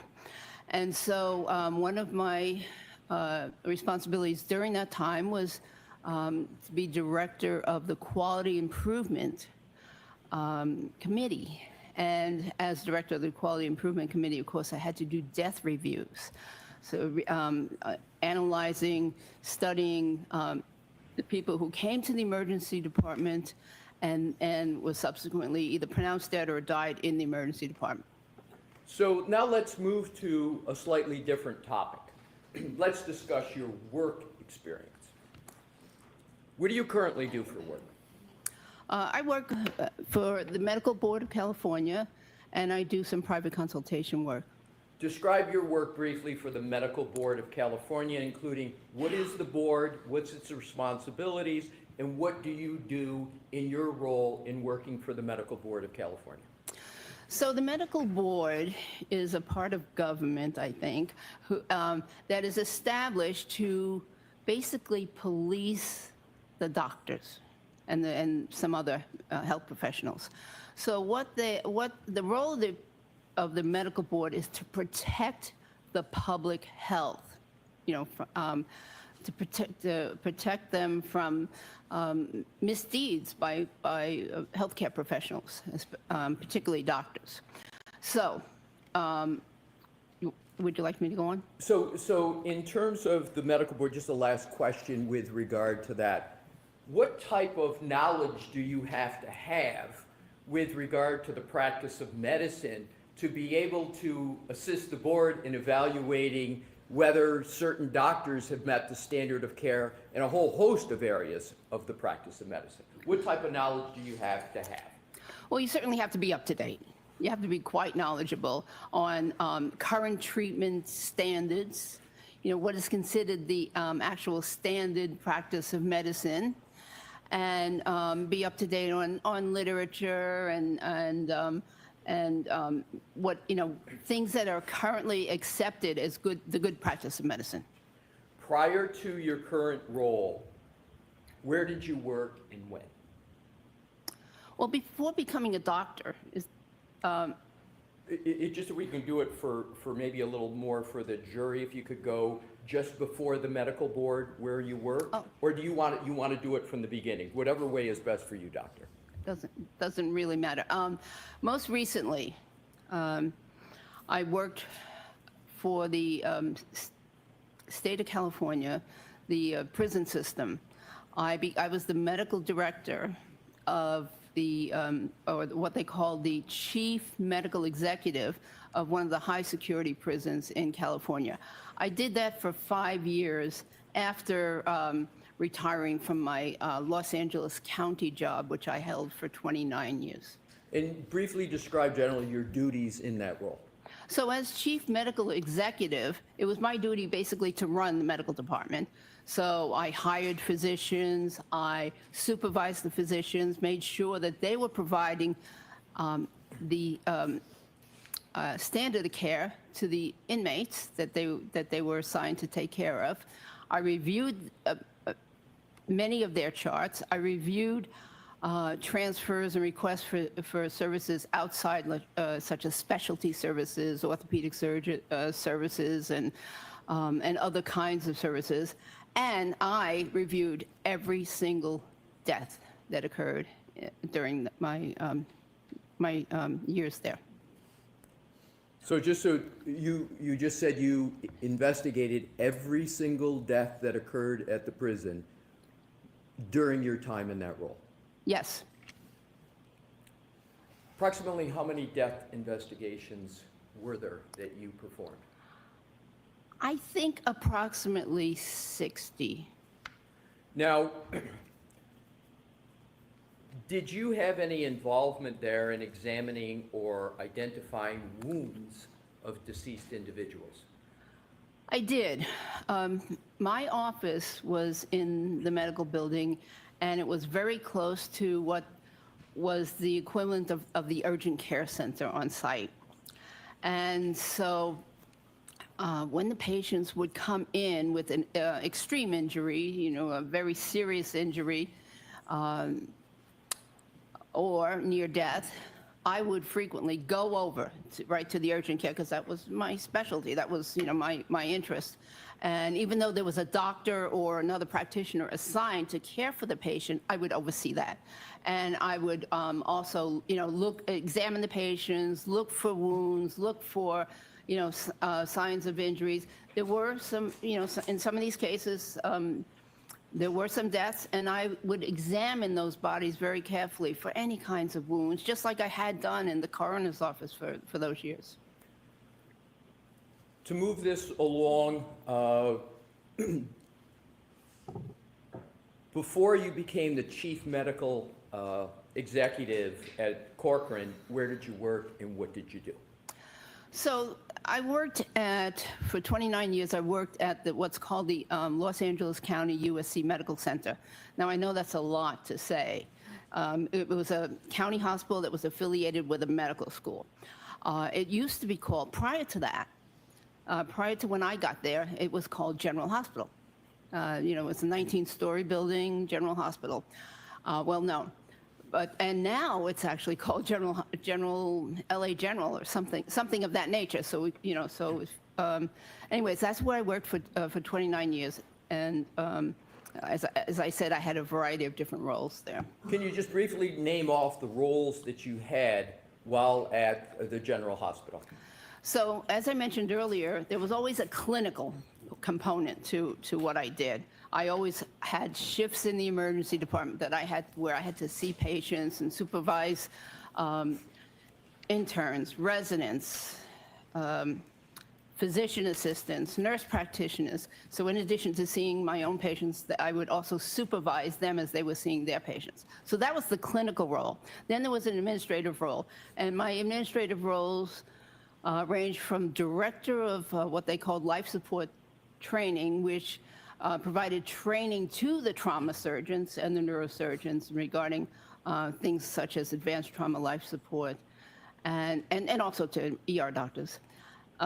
So director of life support training, director of QA. For many years, I was director of the jail unit, which was a very unique unit at this hospital. For a hospital, it was a very unique unit in that it had three components: a dedicated ER, for jail patients or patients in custody, a dedicated clinic for in custody patients, and a dedicated inpatient. So it's three sections dedicated to in custody services. I was medical director of that for a while. In addition to all that, were you also a professor? I was an assistant professor. Assistant professor. And what did you teach? Just a brief summary of what you taught. Well, most of my teaching was clinical, bedside teaching, rather than in lecture halls. I would occasionally give lectures to the residents, the residency group, which was about 50 doctors. And those residents are medical doctors, correct? Yes, they are. Yes, Yep. they are medical doctors. So I would occasionally give lectures to them, but a lot of the teaching was actual bedside teaching.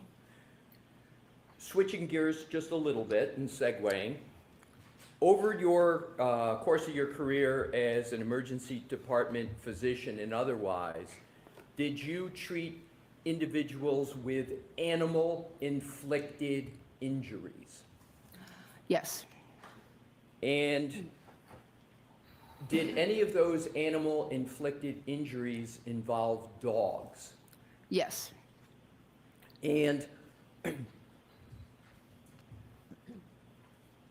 generally, is it correct to say that in terms of dogs, there's sort of the canine police dogs, and then there's the civilian dogs with which most people have experience?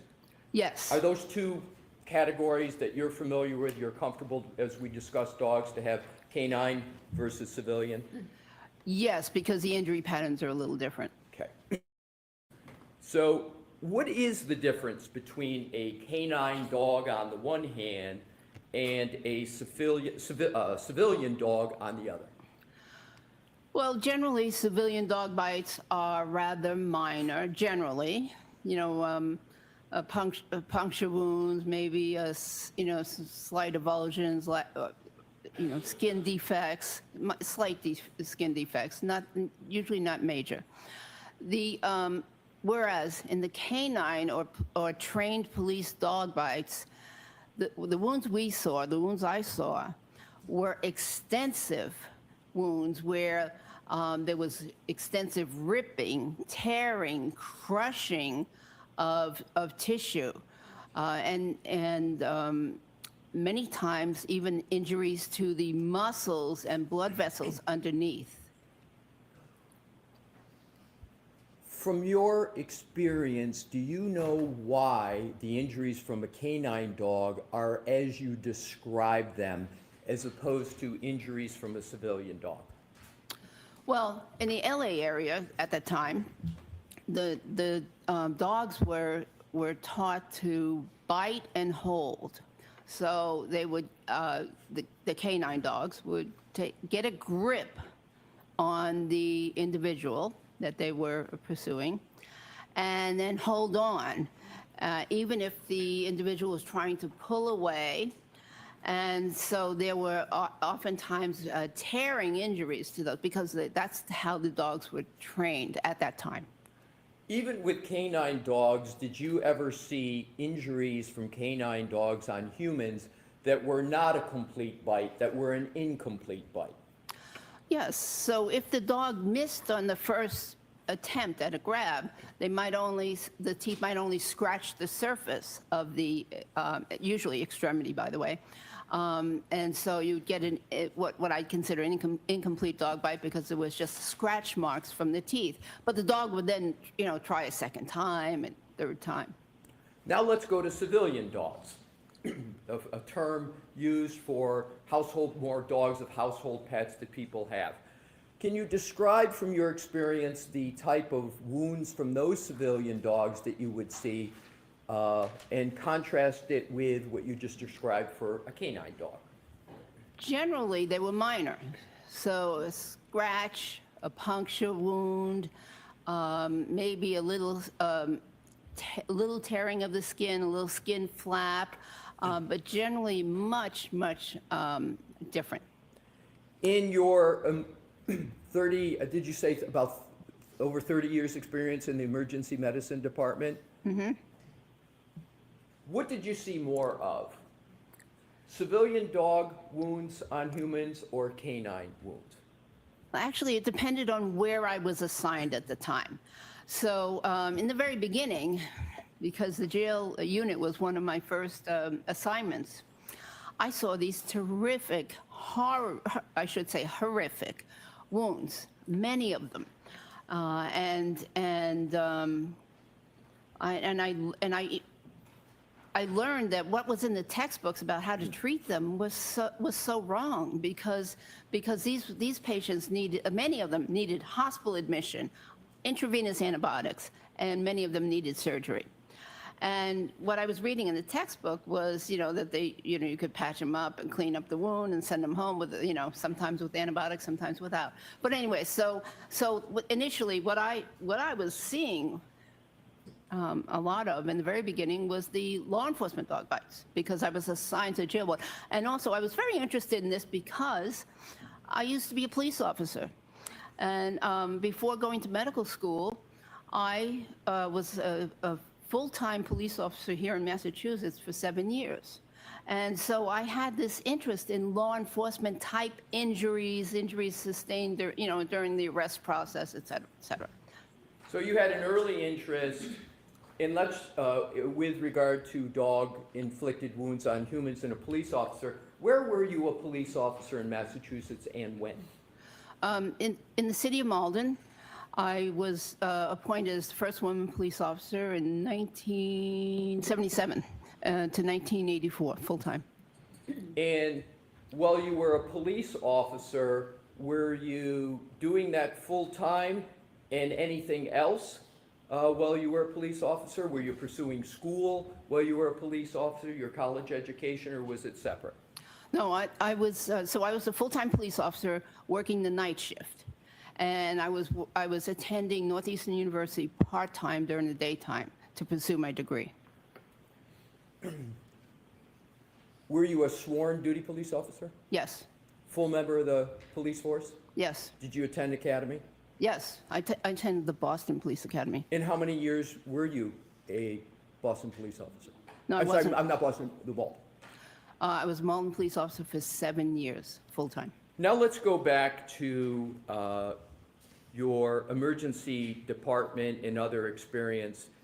Can you approximate how many dog bite injuries you provided treatment for while an emergency department physician? Overall? Overall. Well, I don't know the exact answer, but I estimated it at a very conservative number of 500 dog bites because, would you like my methodology? Oh, please. Oh, okay. So I considered that even though I worked there for 29 years, I would take 25 years and 40 weeks out of the year, because the other weeks I might be assigned something special, a special rotation or a special assignment or vacation or some kind of course. So 25 years, 40 weeks per year, that's 1,000 weeks. So even if I only saw one dog bite at this busy trauma center, that would be 1,000 dog bites in my career. But I just took it in half, I cut it in half and said I think at least 500. In addition to the 500, did you oversee other physicians or healthcare professionals like physicians' assistants, nurse practitioners, who themselves were treating and observing dog-inflicted wounds on humans? Yes. And approximately, just the number, approximately how many of those, in addition to the 500 you just calculated?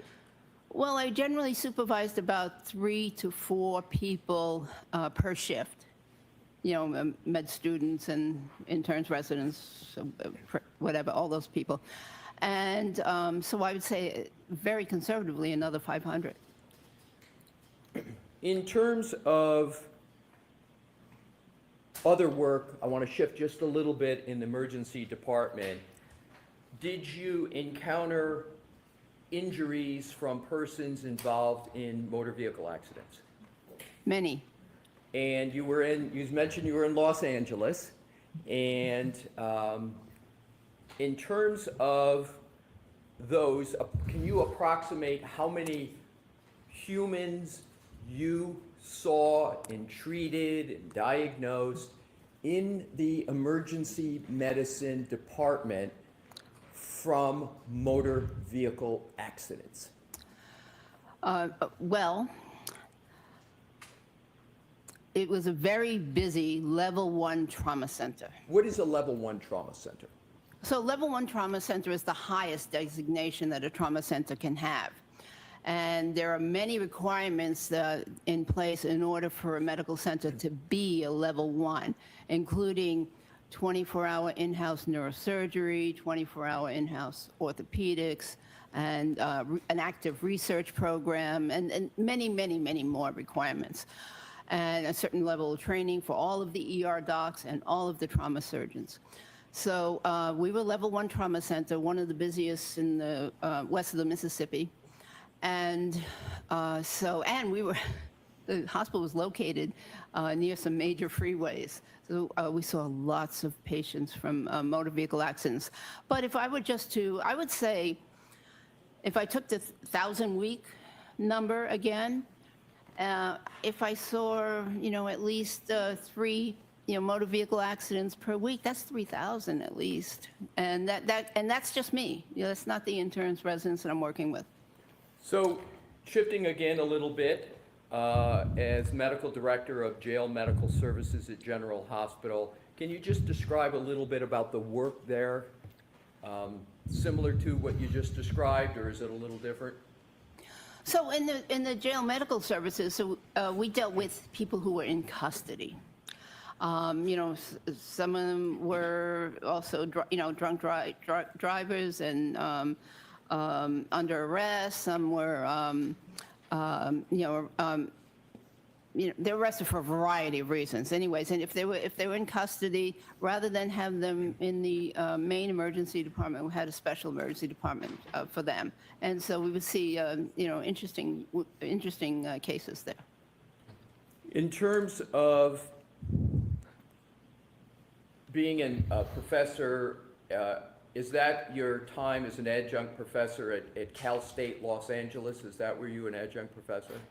Yes, so while I was doing all this, I also had a part-time job teaching a course called Legal Medicine to graduate students, master's level students in the criminalistics master's program at Cal State University. And in terms of topics, just briefly, some of the topics you would have taught them, and particularly any that may be apropos to why you're here today.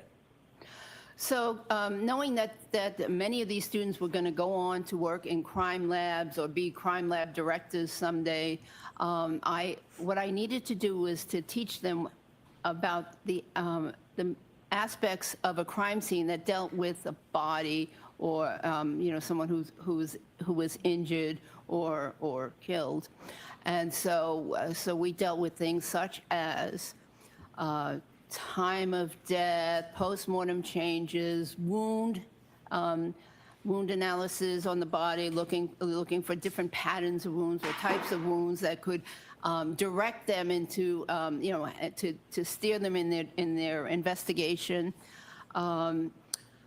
Let's see, so many other things, yeah. There was a little bit of a noise here when you were talking about wounds and patterns. Could you just repeat that aspect of it? Sure. So, when a criminalist or a crime scene investigator goes to the scene, they have certain duties to attend to, and they need to be aware, that certain kinds of wounds, might indicate certain types of deaths. For instance, gunshot wounds in certain locations, or lacerations or stab wounds in certain locations might mean that this could be a suicide, this could be a homicide. They need to know, if there's something that might look like resemble a bite mark, that maybe that area needs to be swabbed or photographed specially, and et cetera. So that's basically, it was very basic, but that's what I... Let's now shift again to your work at the County of Los Angeles Department of the Medical Examiner's Office, or is sometimes called the Coroner's Office. When did you have that work, and what did that position involve? So that was from 1993 to 1995. And as I mentioned, there was death investigations. I was assigned a certain number of cases myself, but we also reviewed cases that other doctors had. And I, given my curious mind, when I would do my autopsy, I'd also look at whatever other cases were going on. And there was typically 10 to 15 cases going on any given day.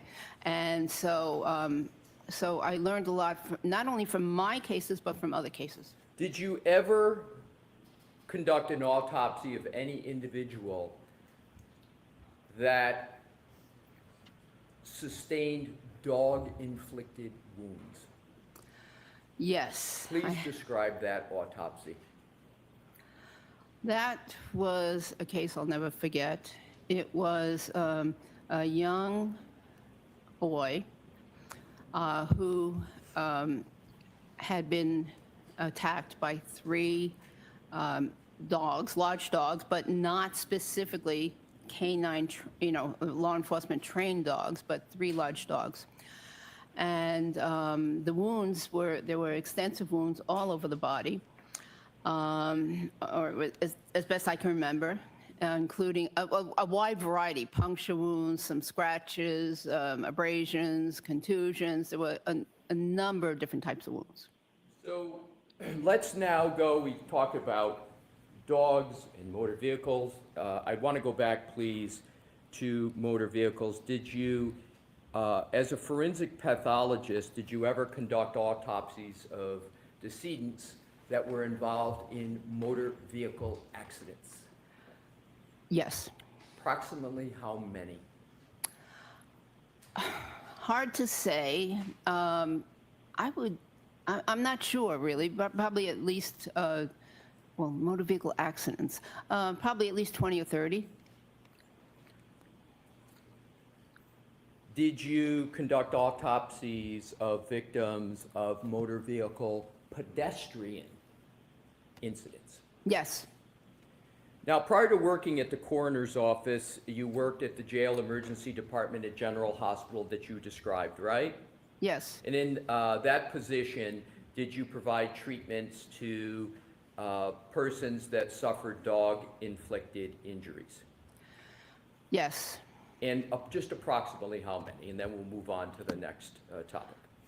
Approximately, personally myself, about 40, but I was involved I worked as part of a team, and so I think we saw probably about 60 of these severe dog bites. We're going to shift again to keep it moving. Have you authored or edited any publications on dog-inflicted injuries on humans? Yes. And what publications, please? So I was a co-author on 2 peer-review articles in major emergency medicine journals. One of them was describing the law enforcement dog bites, injury patterns, and another one was more focused on the management of the law enforcement dog bites. And did you, those are ones you co-authored, correct? Yes. Did you ever edit the work of others' articles or books as part of a peer review process? Yes. Describe that, please. Yes. I was asked to be a co-editor of a 2-volume series on forensic emergency medicine in a peer review article series. And one of the chapters in one of those issues was on was on bite wounds. It was written by Dr. Gerald Vale, V-A-L-E, and who is a renowned board-certified forensic odontologist. In terms of moving now from peer-reviewed articles you co-authored, peer-reviewed books and articles you edited, have you attended any seminars or talks or lectures on wound identification and or bite wounds? Yes.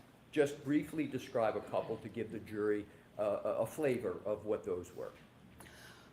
Well, there have been many lectures on wounds of all sorts. And in the emergency medicine program, of course, there were lectures on wounds from various types of animals and how to treat them. In the forensic arena and at some of the professional organizations, there were lectures or talks on wounds. And also there was a yearly talk on bite wounds given by Dr. Vale at the coroner's office. State perhaps the obvious. Have you had a lifelong interest in dogs and dog-inflicted wounds? Yes. And is that a professional and a personal interest? It's professional. Right, mostly professional, as you've described it. Let's now keep moving and go to another topic. Have you testified as an expert in court before? Yes. Is that in state and federal court? Yes. What topics have you testified to in state and federal court? Causes of death, wounds, child abuse, domestic violence, mostly causes of death. Have you testified as an expert regarding emergency medicine? Yes. Have you testified as an expert regarding forensic pathology? Yes. Have you been found to be qualified as an expert in each of those categories in the courts in the United States? Yes. Have you ever not been qualified to testify in any court in the United States? No. Have you ever testified as an expert regarding identifying dog-inflicted wounds on humans? No. And why not? Because it's I mean, prior to this case, because it's not a topic that comes up very often.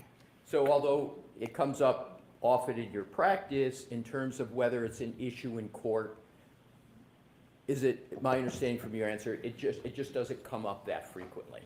Correct. Are you aware of any other physician practitioner that would be testifying in court a lot on this topic, given what you just said about the infrequency of it coming up? No, I'm not. Now let's go on to what were in the last question on this line, give a general idea of the types of wounds that were at issue and whether there were any pattern wound issues in those cases that you've testified in court about. Well, many of them were stab wounds. Some were blunt force wounds from, from a variety of mechanisms, including, assaults or motor vehicle accidents again, a lot of wounds from accidents, and then, of course, gunshot wounds. Were those, the topics both living persons as well as deceased? Yes. Let's now move to, you've mentioned wound pattern, right? And are you familiar with the topic in the area of wound pattern recognition? Yes. Can you please describe for the jury what you mean by wound pattern recognition in your practice and from your experience? What is it generally, and we'll get to some more specifics as we go through. Well, generally, pattern recognition is very important in medicine. It's important in a lot of different fields of medicine, including radiology. They look for patterns on x-rays. Pathologists under a microscope looks for certain patterns to identify cancerous cells, for instance. So pattern recognition is very important. And then as a subset, wound pattern recognition is of course very important to physicians that deal with patients that come in from from the street, so to speak, from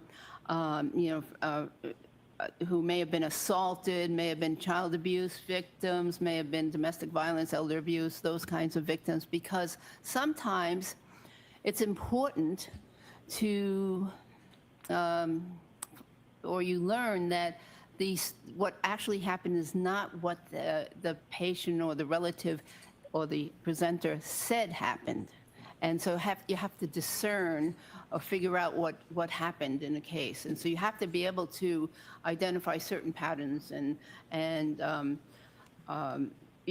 regions of the body, for instance, where wounds are, in order to make that happen. And so it's very important. It's emphasized in emergency medicine. When you were in residency, were you taught wound pattern recognition methodologies? Yes. And is wound pattern recognition an area that you continue to learn and then gain experience from your over 30 years as emergency medicine physician? Yes, it was emphasized in both emergency medicine and forensic pathology, in both fields. Very important.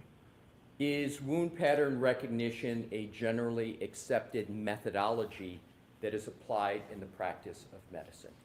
Yes. And you've given a few examples of that pattern recognition methodology. Is that pattern recognition methodology generally accepted and discussed in the peer-reviewed medical literature? It is in certain articles, Right. yes. And we'll be getting to some of those. In terms of wound pattern recognition, just roughly how frequently in your experience as an emergency medicine physician did you have to exercise your skills in wound pattern recognition? I would say probably weekly, because I always questioned, what the patient was telling me, and did it fit? Did the story make sense? So I did it quite often. And was that particularly important in child abuse cases where you may not be getting the story and you'd have to look at wounds and make your own determination? Yes. Now let's go and slightly move on to a very similar topic as to whether you ever had to determine the source of the wound without any input from a patient. Oh, yes, many times. Many patients arrive to the emergency department unconscious. And that's one Yeah. example of others. And with regard to language barriers, did you ever encounter that as an obstacle to you understanding what may have happened and you therefore had to exercise your pattern recognition skills? Yes. So now in terms of dog bites specifically,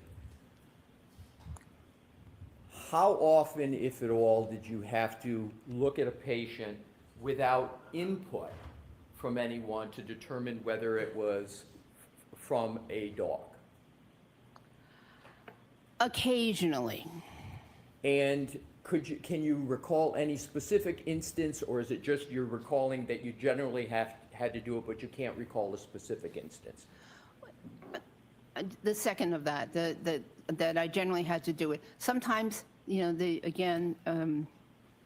there was a language barrier and people couldn't describe what it was that bit them. And it was important to know because treatment for different types of bite wounds is very, very different. And to be fair to the situation, you can't give any one specific, you remember this person was this age, et cetera, but you know that you did that on more than one. I'll withdraw that and go to the next area. Let's now talk about wound pattern recognition in the area of forensic pathology.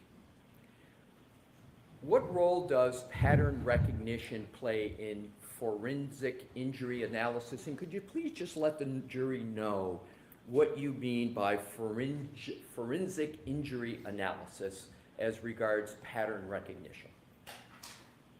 Okay, so forensic analysis or forensic injury analysis is the analysis of injuries from a medical legal perspective.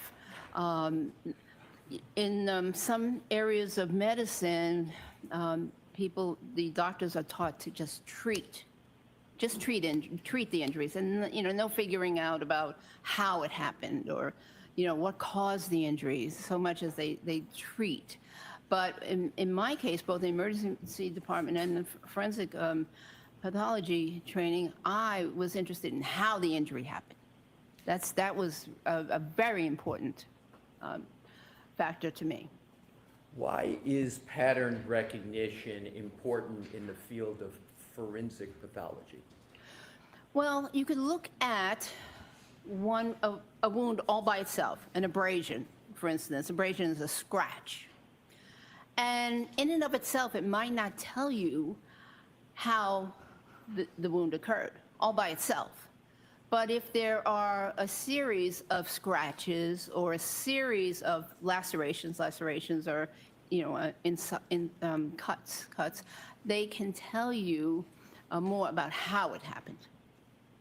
And have you applied wound pattern recognition skills in your practice as a forensic pathologist? Many times. Could you just give the jury a flavor by just a few examples? Maybe two. Okay. Self-defense wounds, for instance. An issue comes up often in court. If certain wounds were inflicted on purpose versus were they inflicted self-defense, and things like appearance and location can help you determine that. What was the question again? It's just a few examples of applying pattern recognition skills in forensic pathology. Oh, yes. Thank you, doctor. Oh, more? No, more, yes. Oh, yeah. Motor vehicle accident, people who are struck by cars. There are certain patterns that one expects to see when a individual is struck by a car. And we're taught, to look for certain patterns, and that can help you determine if they were struck by a car. In terms of motor vehicle accidents and patterns, can you give an example of some of the patterns you would expect to see in someone, and that you have seen in someone that is struck by a motor vehicle? Oftentimes lower extremity fractures, for instance. Lower extremity bruises and fractures are commonplace for someone who is struck by a car. And in your practice as an emergency medicine physician, a rough approximation of how many lower extremity injuries you have examined and evaluated with regard to motor vehicle accidents, including in the Los Angeles area? Oh, I think probably hundreds. Alrighty, so now let's continue with the topic that you were talking about. You called it defense injuries and wounds. I want to cover that topic. Are you familiar with the term posterior surface? Yes, in terms of anatomy? In terms of human anatomy, and with Your Honor's permission, could Dr. Russell point to her arm to show what she's referring to with regard to posterior surface for a defense injury? Sure, go right ahead. Let me explain just in general. Sure. Anterior is the front of the body. And Excuse me, Dr. Russell, I'm sorry, if you want to stand up so the Yeah, jury, with Your Honor's yeah. permission? Yes, are you Okay. comfortable standing up and doing this? Yes. Okay. So many years ago, anatomists decided on a nomenclature for describing parts of the body.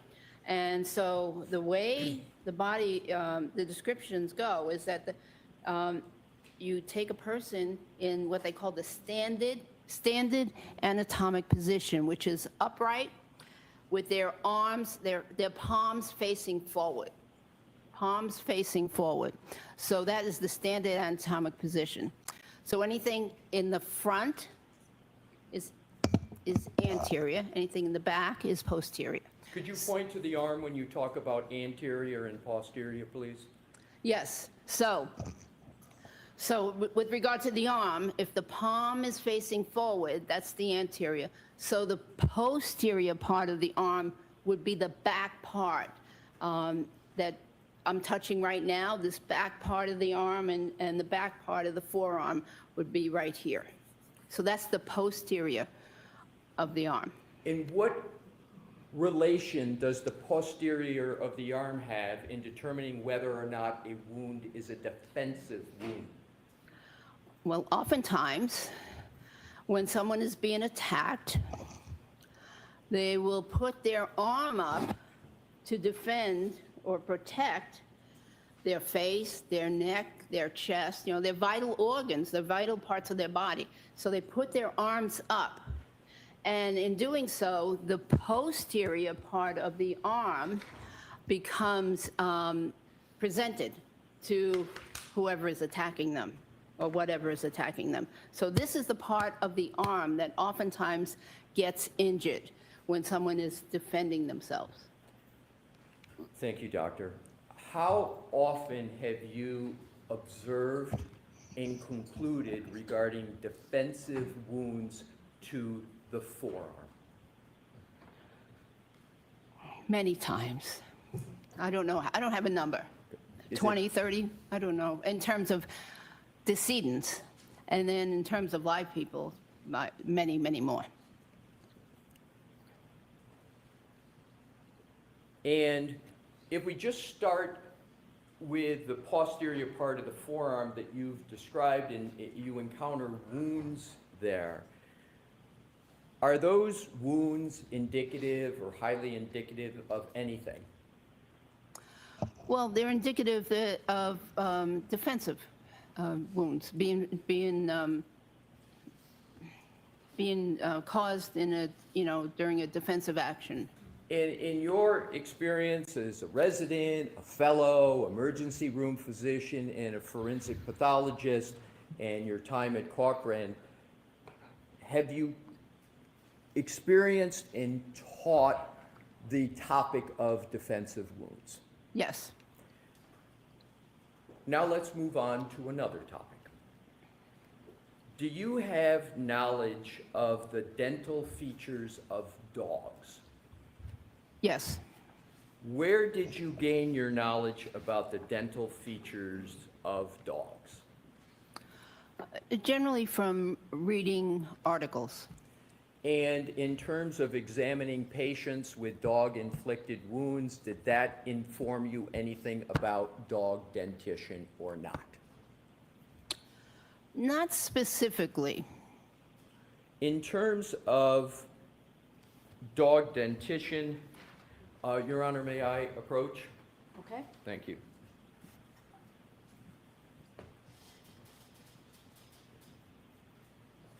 May I approach, Your Honor? Yes. Your Honor, may I have this depiction marked as an exhibit for identification? Okay. So for ID? For ID only, yes. Is it 000 for identification?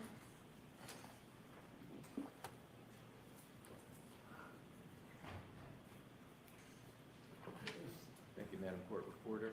Your Honor, may I hand it to the witness?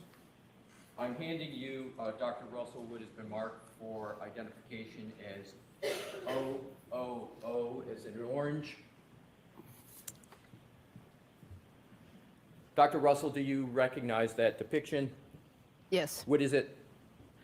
This is a diagram of canine dental anatomy.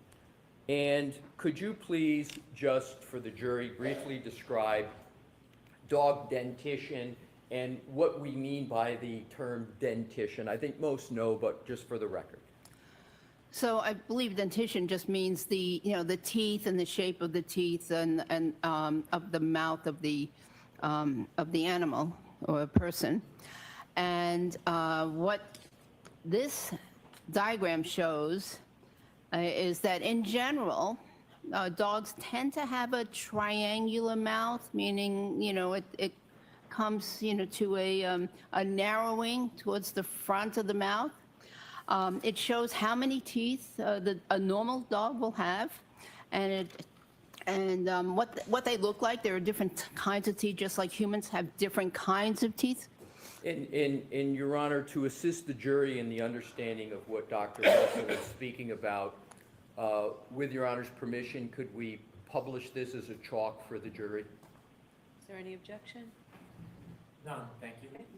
Sure, go right ahead. Thank Mr. you, Your Russell. Honor.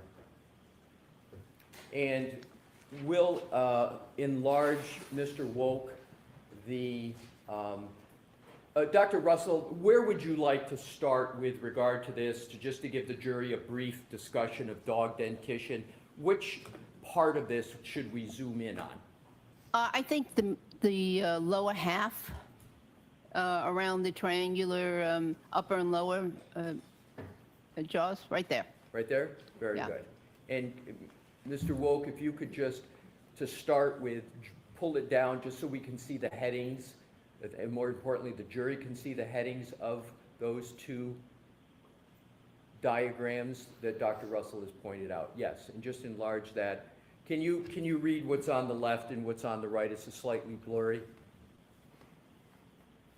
It's slightly blurry. Mandible, lower jaw, maxilla, upper jaw? Yes, I can got read that it. right? Alrighty. So if we could then just reduce it back down so it's a little bit so that it's not distorted. And then Dr. Russell, if you could just talk about it. And before we do that, I think it would be helpful, Dr. Russell, we can go to the depiction up above just to get the overall picture up above there of the dog. All right, is that, that's an overall picture, correct? Do you want to point out anything generally on that picture? I don't have a pointer, but generally it's a side view, and it shows and it's a skeletal view, so there's no skin, and it shows that there are some prominent teeth. They're called the canine teeth, and then there are some smaller teeth in front of that. Excuse me if I couldn't interrupt. Pardon my interruption. Yes. I'm just going to try to locate in the courtroom a pointer, Your Honor. If There's nothing on that. Stand off to us. I've got one, Your Honor. May I approach? If there's one, No. Yeah, I didn't see it. May I approach, Your Honor? Sure. Thank you. Here, Dr. Russell, hopefully Okay. that will work for you. Thank you. Excuse me. Okay, so this is a side view, and it shows many teeth, and and this is a skeletal view, obviously, and it shows these prominent teeth, which are called the canine teeth. Humans also have canine teeth, and ours are not quite as prominent. And then there are some teeth in front of that, which are called incisors. So that's the overview. Right. And just to put this in context, we are looking at this and talking about dogs. Have you had the opportunity to review any photos of the right arm of the decedent in this case? Yes. Is one of the topics you're going to address whether those wounds are from a dog? Yes. And so is this background in terms of dog dentition part of what you're going to cover for the jury later on? Yes, and I want to make one more comment, if I may. Please. Just when a dog bites, they usually don't bite with all of the teeth. They usually don't get all the teeth impacted on the individual. So that's important to know. Oftentimes it's the anterior or the front teeth. Why, doctor, is it the case that a dog doesn't always have a complete bite, get all of the teeth? Why is that the case? Well, there's oftentimes movement. Oftentimes the dogs aren't really trained on biting techniques. And so, there's oftentimes the person who's being bitten is pulling away and trying to avoid the bite. So oftentimes there's only impact with a few of the teeth in the front. Great. Please continue, doctor, with your... Dr. Russell, could I ask you to use this screen? Oh, yes. The other one, please. I think it's easier for counsel. Oh, okay. So overview, these large canine teeth, these are the anterior teeth, and as I said, it's very rare for all the teeth to be involved in the bite. It's usually just the front teeth and canine teeth. Are there certain teeth that are on this depiction that cause certain types of injuries, abrasions, tears, punctures? Is there any relation to the teeth in any of those categories, or can it be just general? Well, oftentimes, because the canine teeth are so long compared to the others, they are the ones that seem to cause the the puncture wounds. And those are the ones that appear to get the grip on the person's skin. Is there a medical term for a puncture wound from a canine? Or is it just it's a punctate wound from canines? I'm not sure there's a medical term. Okay, please continue. Okay. Well, that's about it on this side view. And is there any other view on this exhibit that you would like to discuss with the jury? Well, I was going to show that it's triangular. Again, here the upper and lower jaws. Yeah, they tend to be somewhat triangular. Is that also sometimes the shape referred to as an hourglass, or is it triangular, or you prefer triangular? I've heard it referred to as hourglass. I don't see an hourglass, but yeah, maybe in some dog breeds, because the different dog breeds have different shapes of their mouths. But this is just a generalization. Okay, please continue. I don't know that there's anything else. Alrighty, and so you Oh, think... actually, yes. So here you can see, go back, please. So here you can see, again, the canines, and it's oftentimes this is the upper jaw, the maxilla jaw. It's oftentimes these teeth that do the impacting. I'm sorry, I didn't hear you say it's often these teeth that what? That do the impact. The upper jaw is oftentimes the part that actually makes contact with the skin. That's all. Thank you. We can take that down. Mr. Wolf, thank you, Your Honor. Now let's go to dog-inflicted injuries on humans generally. What type of injuries to humans can be caused by dog-inflicted bites? Well, there are lots of different types of injuries. So they could be extremely minor, from a minor scratch to puncture wounds by individual teeth, to actual puncture and punctures by several teeth. There could be several abrasions because there are multiple teeth involved, and if they don't puncture, they at least scratch. They can scratch the skin. That's what I call abrasion, is a scratch. So they scratch the skin, but in parallel because the teeth are lined up. So they oftentimes have parallel lines. And then, of course, there are bruises that could occur because of the crushing injury, and there can be what we call avulsions, which are where an actual flap of the skin is removed, and I can go further, but there's a wide extent of injuries. So there's a wide extent, a wide range, and can you just give one or two factors that are going to determine whether you're on the more minor side of the range to the more major part as regard to the type of bite that the dog is able to get? Well, I think that when there is penetration of the skin and pulling away of some of the tissue, I would consider that a more significant bite because of what's needed for treatment. Just bear a moment, please.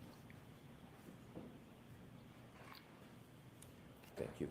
So in terms of the nails and claws of a dog, what type of injury, if any, can those cause?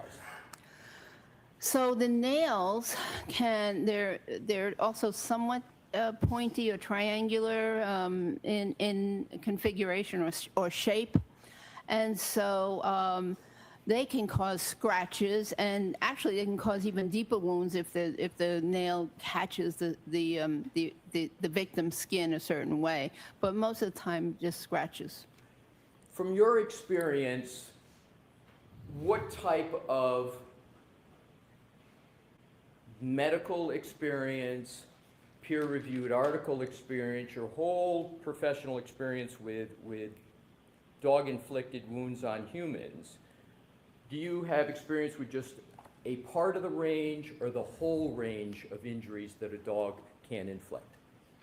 Well, I think I have a very wide range of experiences because those very serious ones we talked about in the very beginning, where there were crushing and ripping injuries, those were the trained canine dog bites.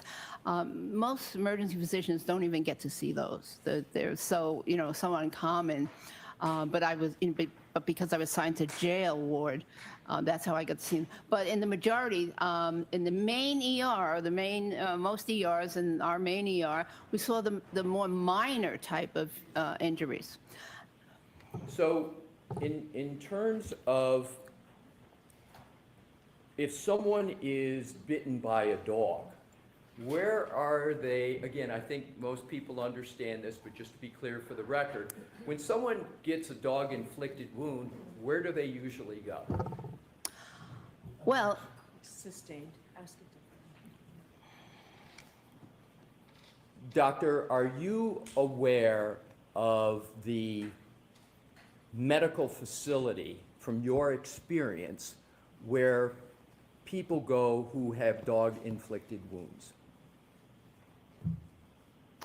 Well, if they feel like they need medical care, they will either go to a family doctor or most likely the emergency department, because the emergency department is where the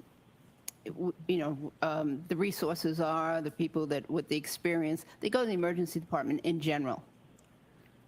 From your experience for people in your literature review and authoring of documents, do people with dog-inflicted wounds go to a veterinarian for treatment? I'll let you answer it. Not from my experience. All righty, now let's move to another category, and to keep this moving along.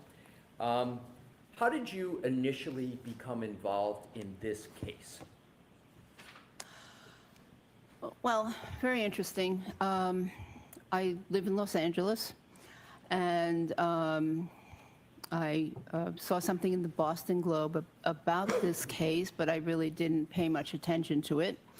And then eventually I saw or heard something, because I'm not from this part of Massachusetts. You know, I'm from a different part of Massachusetts. So anyways, eventually I heard or saw something about there being an issue with some possible dog-inflicted injuries versus maybe car-inflicted injuries. So that got my attention. I thought, that's interesting. And so that's how I initially became aware of the case. Let's talk about the Boston Globe. How is a person from Los Angeles reading the Boston Globe? And Well, why? That's Is a it very, like a one-time thing, or why is it you're reading the Boston Globe? you know, I had a subscription. I would, you know, not always read it. I lived in Massachusetts. I went to school in Massachusetts. I worked in Massachusetts as a police officer. So I have some interest in Massachusetts, but none of that was in this geographic area.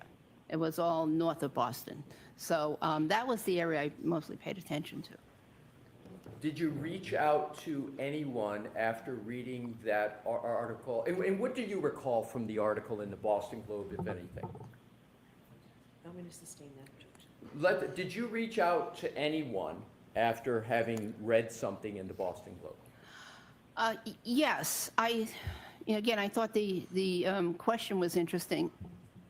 Objection.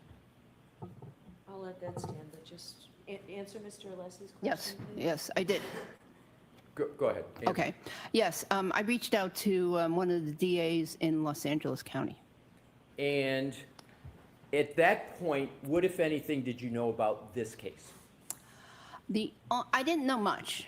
I just knew what I mentioned, and I knew that the decedent was a police officer, had been a police officer, and that interested me also because I was a police officer. Please keep your voice up, Dr. Russell. I said that interested me also because I had been a police officer at the time. Go ahead. So that's about all I knew, really. Right. So, did you know anything about what the prosecution was claiming or the defense was claiming at all? Did you know anything? Sustain. What did you know, if anything, about the case? I'm going to see its sidebar really quickly on this.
Moment, Your Honor. Okay.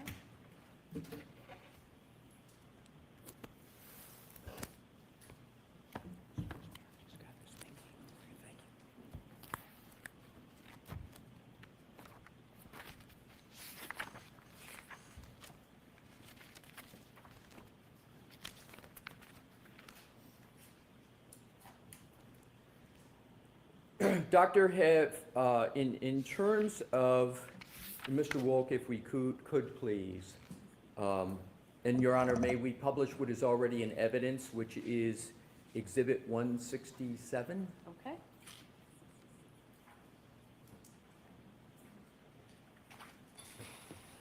Dr. Russell, do you recognize Exhibit 167? Yes. And how do you recognize that? Well, first let's start, what is it, and then how do you recognize it? It is a picture of the decedent's right arm and forearm. Now, without stating what it is, have you been able to form an opinion as to the source and nature of the wounds that are depicted in that exhibit? Yes. Now, in terms of the next area, can you describe for the jury what method you used in forming your opinion without yet stating what your opinion is? Well, I used pattern recognition and differential diagnosis. So let's start with wound pattern recognition. Is that the wound pattern recognition you've been discussing up to this point in your testimony? Yes. And did I hear you use the phrase differential diagnosis? Yes. Please tell the jury what you mean by the term differential diagnosis as a physician, emergency medicine physician and forensic pathologist. So when a patient, when a physician sees a patient and, or, an image in this case, and is attempting to make a diagnosis, it's very important that not only do they consider what they believe is the obvious, but also in their mind go through other possible diagnoses and determine if they can rule them out, so to speak. If they can rule them in, rule them out, so that they are not just focused on one thing, but they've actually given consideration to other conditions that may be causing whatever it is that they see. So, Mr. Wolk, if you could take that, we're going to come back to this back and forth, but I'd like to have it taken down until we do have the need to, and if we could have the lights go back on, Your Honor. Thank you. So, does applying a differential diagnosis, well, let me start out. Do you understand what confirmation bias is? I believe so. Yes. And does differential diagnosis assist or not assist in avoiding confirmation bias? I believe it assists in avoiding confirmation bias. So, in terms of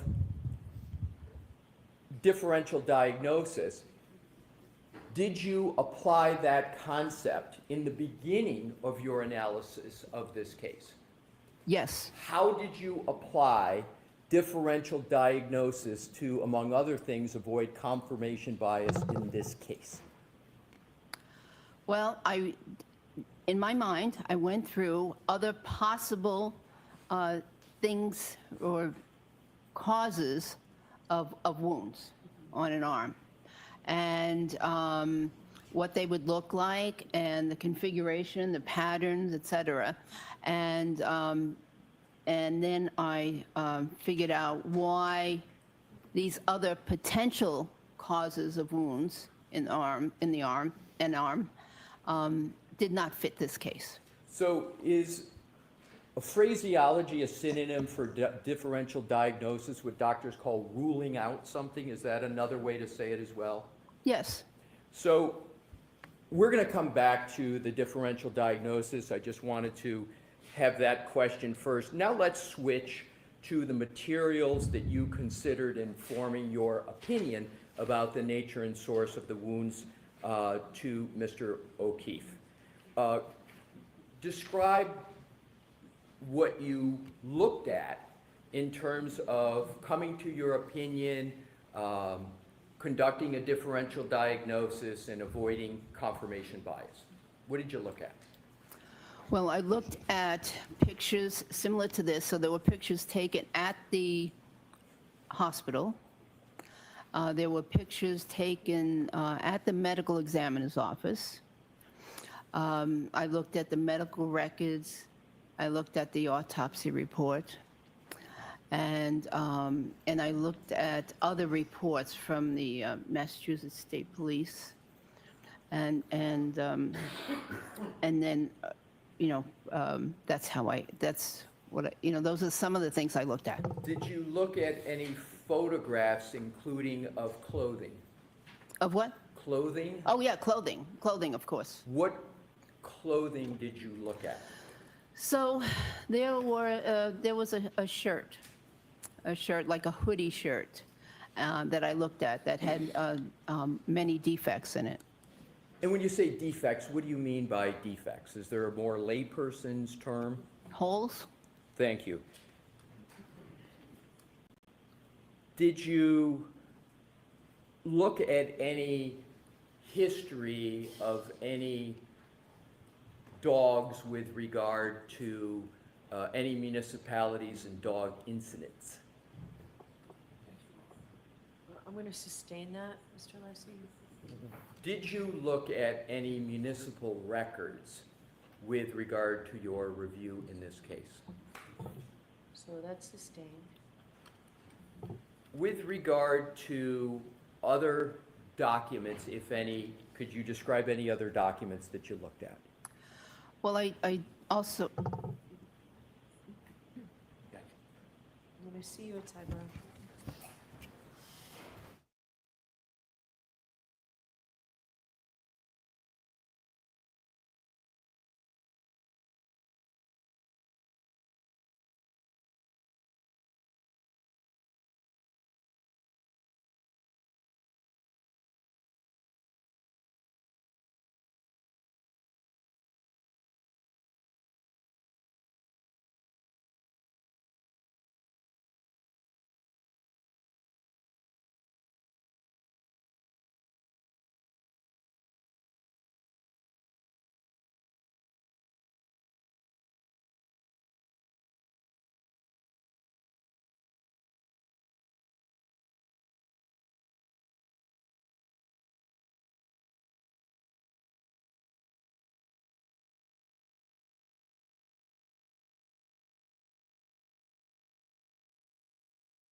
1 o'clock, and then today we'll give you an hour for lunch, okay?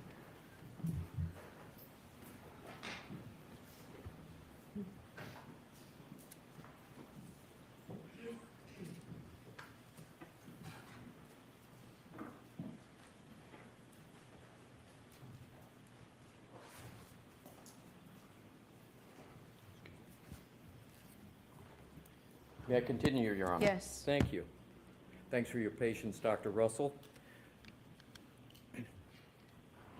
We had broke off where you had described the materials that you had reviewed.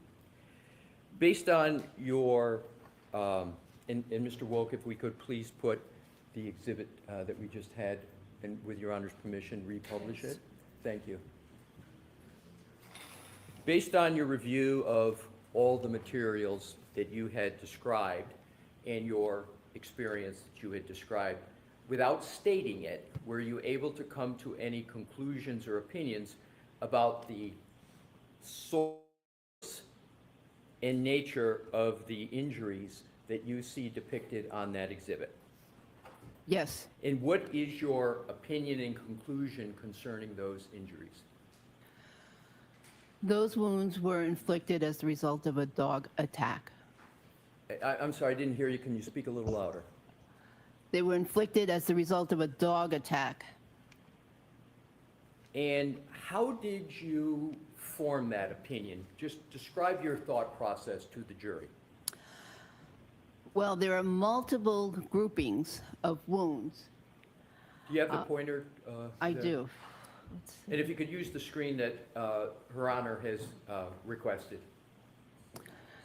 So there are multiple groupings of wounds right here. Here's one on the what I'll consider the upper arm, which is above the elbow. Here's another grouping. Here's an interesting, complex grouping at the elbow. These are all at the posterior surface of the arm. And there's another grouping down here on the forearm. These multiple groupings are patterns. And they are, in my opinion, were inflicted by the teeth and claws of a dog. We've discussed previously pattern recognition skills and methodology, and you just mentioned the word pattern here. Can you elaborate on what you mean by pattern with regard to this exhibit? So there are groupings, and one can see that these wounds are going essentially in the same direction. They are oriented in the same way on the almost from the inner, close to the inner surface of the arm or the anterior surface towards the posterior surface. What is the arm. significance, if any, of that orientation you just described?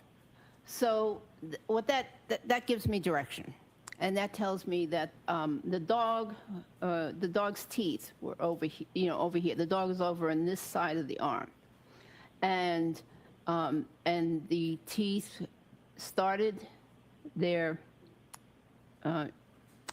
punctures or their injuries over here, and through either the action of the dog or a combination of the action of the dog and the action of the decedent pulling away, or the victim pulling away, the teeth made these abrasions in this direction, from here down to here. And then here it's very complex because of the bending of the elbow. We don't know the exact configuration of what this elbow was in the arm. Was it fully extended, meaning it's fully stretched out, or was it partially bent? Was it fully bent? We don't know. But in addition to the pulling away movement, there's also the bending movement. So that one is even a little bit more complex. And of course, there are some additional marks down here and some possible bruising down here, punctate marks down here, which may represent the lower teeth. If we could just stop at that area, have you observed in your experience what you call that complex area pattern. Have you seen that before?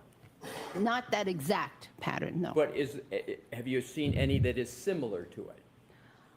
I've seen some characteristics of these patterns before, Right. yes. And it is the appropriate methodology to zero in on one section, or is the appropriate pattern methodology to look at all the wounds and then reach a conclusion?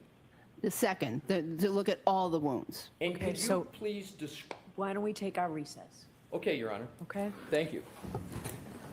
She knows she is something else, boy. Bev knows she working nerves. All right, let's jump back over and try and get finished up on day 3 so we can jump into day 4. TT Schmitz, SCHMITZ. You a detective with the Milwaukee Police Department's homicide unit? I am How long have you been with the department? with the police department over 24 years. Okay. Did you assist in attempting to recover video near the area of where Sade Robinson's car was burned on April 2nd, 2024? Yes, specifically the area of 35th and Lisbon, Why the area of 35th and Lisbon? because we had received information that Maxwell Anderson had boarded a bus in the area. You are aware that other videos were recovered in the area showing a subject walking around that area Yes, from where Ms. Robinson's car was burned. yes, And I'm going to put up again exhibit 448.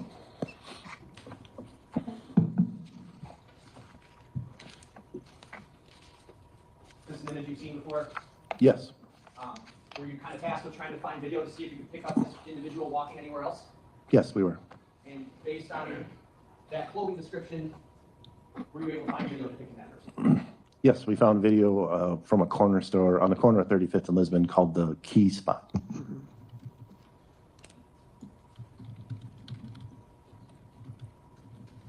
Exhibit 225 is on the screen right now. All right. So, were you familiar with the location where Ms. Robinson's car was burned? You know where that was? I believe it was a little bit south of 35th and Galena. I don't know the exact location though. And, all right, so right here we're looking at, this is Lisbon in the middle, right? Yes, Okay. The video you recovered is found where? would you like me to stand up and show you? Yes, I have a microphone for you.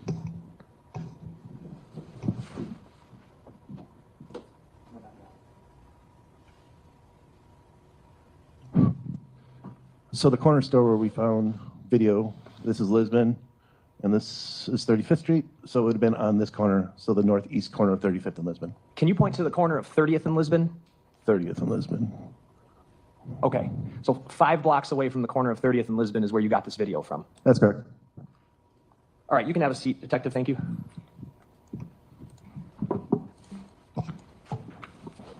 The video you recovered, did it depict what appeared to be the same person as in those screenshots I showed you? Yes.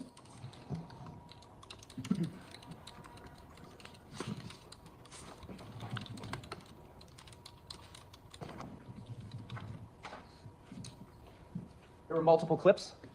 Yes, we retrieved a total of 4. Okay. Who'd you retrieve that video from? The owner of the corner store, his name was Dominic Key. He wasn't present, but he forwarded us the clips from his phone. I'm going to bring up the first clip. Sorry. This is Exhibit 198. Let me get off the Zoom. Do you recognize this? Yes, this is one of the clips that shows 35th and Lisbon going northwest. This is a video from Key Spot? Yes. I move Exhibit 198 into evidence. Any objection? No. It's received. The traffic light that's up here on the right side, what is that? That would be the intersection of 35th and Brown, I believe. And this stoplight that's in the lower left foreground of the video, this is the intersection of 35th and Lisbon stoplight, right? Yes. In sum, Detective, what are we looking for on this clip? On the very top, where you see the red brick building, that's a school. And you're going to be seeing near that school walking towards us, a male on the left side of the screen, walking south. Advance present, is this a CD or is this a flash drive? This is a CD. Thank you. Playing this clip, it's 26 seconds long.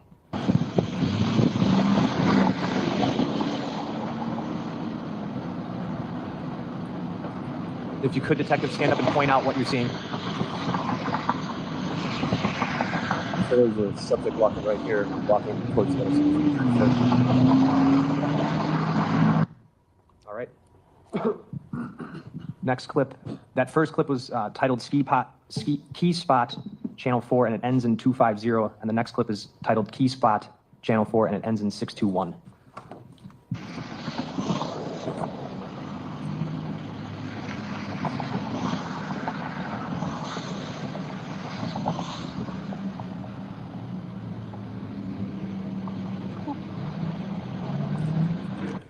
Pause it at 20 seconds. Do you see that same subject?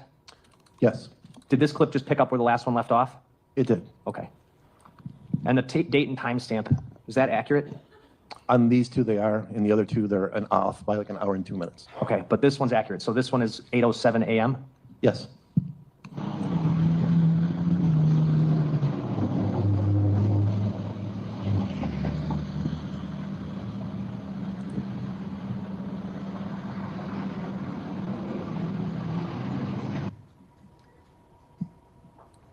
The next clip I'm going to play is titled, it starts with RP replay, and it ends in the numbers 497.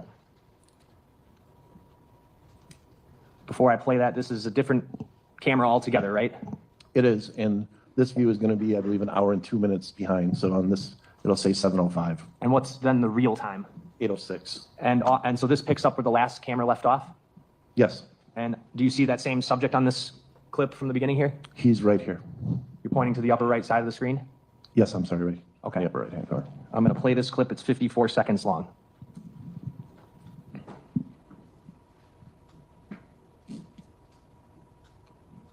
Paused at 6 seconds. I'm going to zoom in.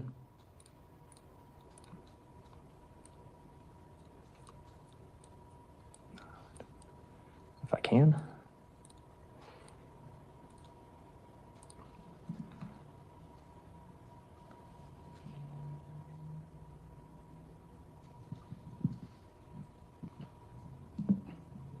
All right. Are you able to describe what you see that subject wearing? He's wearing all black and has a tan colored backpack.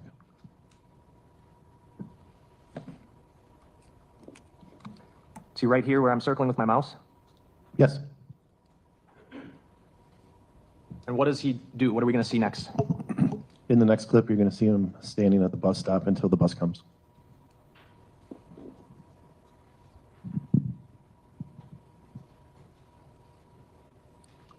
Last clip. It's titled RP Replay, ends in the numbers 9424.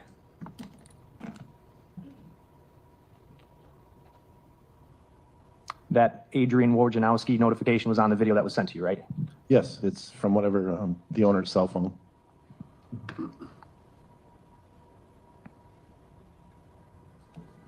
The zooming in that's happening, that was also from the owner's phone, correct? Yes.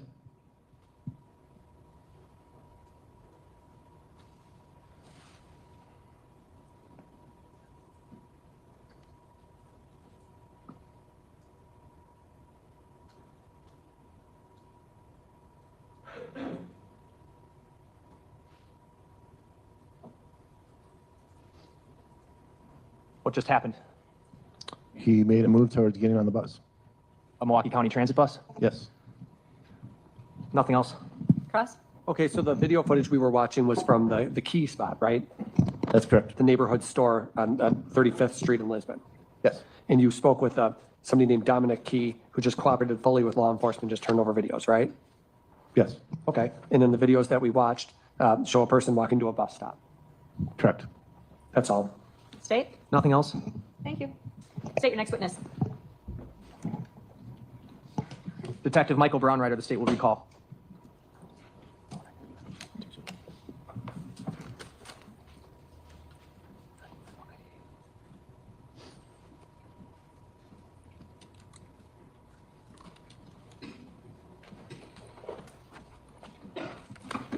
Detective Brownrider, we have a new court reporter, so we're going to re-swear you.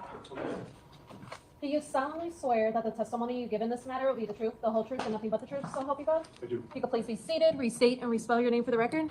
First name Michael, Michael. Last name Brownrider, B as in boy, Raunreiter. Detective, you previously testified about some videos in the area of 30th and Lisbon up to 30th and North Avenue, right? Yes. And you also collected a video from the area of North 27th Street. Correct. Okay, why don't you tell us about the video you collected, why you went there, and what you found? So I collected video from a Milwaukee Police Department pole camera, which is located at the intersection of 27th and Wells. We were trying to backtrack Ms. Robinson's vehicle as to how it got into the area. So based off of MCSO's records, we knew that it had come from the area of Howard and 794, and then getting on a off-ramp would be either 27th Street, 35th Street, 16th Street, the viaducts there. So 27th and Wells is our nearest pole camera that I could obtain. All right. What time what time frame were you looking for and why? I was looking for any time after 4:40 in the morning. Specifically, why 4:40? That was the MCSO, so the Milwaukee County Sheriff's had the last location of Ms. Robinson's vehicle in the area of Howard and 794 at 4:40 in the morning. What is a pole cam? What is a City of Milwaukee pole cam? It's a fixed camera, generally on the side of a building or on a pole. And why does the city have these? Monitors traffic. Some will be affixed with license plate readers, so they'll capture pictures of license plates as they go through intersections. Some are just in high crime areas where they monitor areas of high crime. And do you use them sometimes in some of your homicide investigations? I would say almost every single one.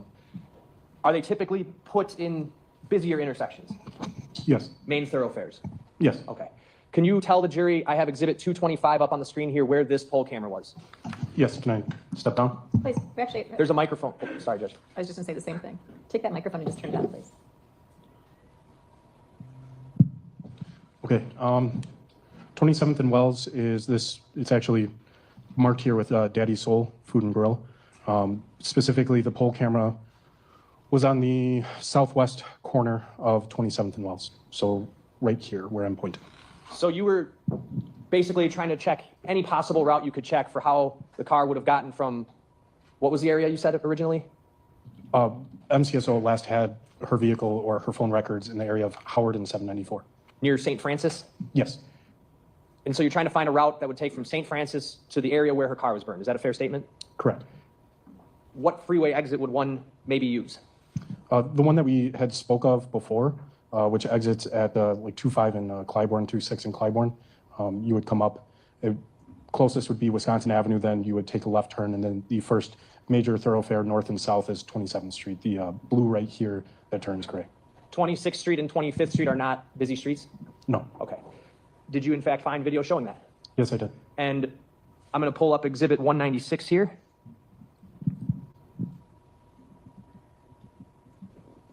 You can have a seat with the microphone, thank you.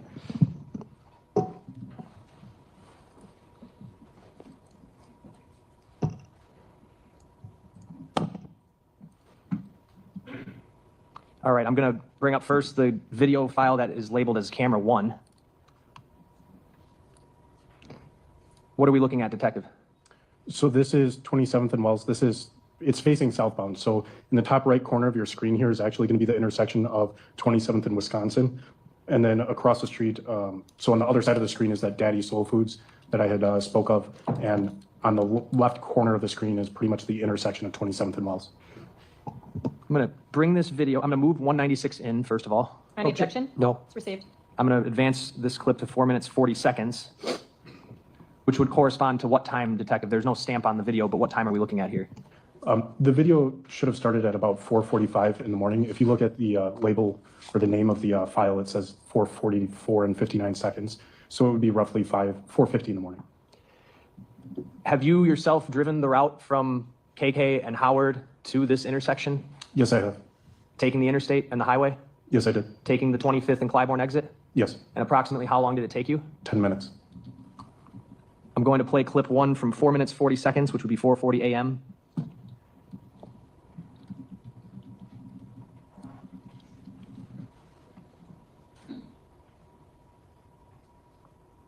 I'm sorry. Yeah.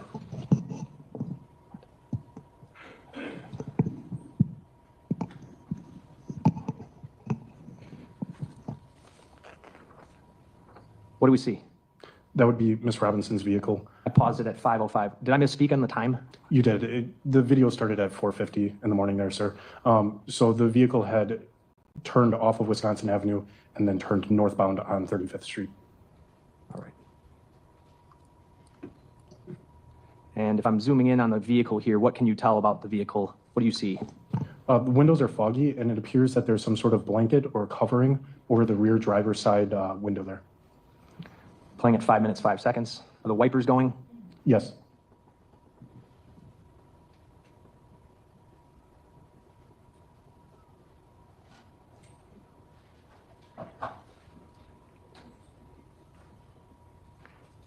I paused it at 5 minutes, 26 seconds, and the car just drove off screen, correct? Correct. Continued northbound on 27th Street there. So what time would that have been when it drove off?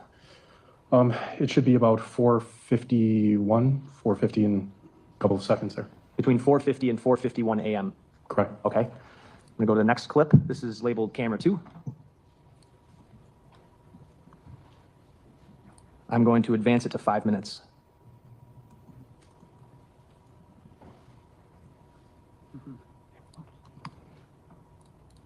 All right, so I have it up to the 5 minute mark. So based on that, what time would this video be, when I press play, what time are we gonna be playing from in real time? It should be 4:50. Playing at 5 minutes.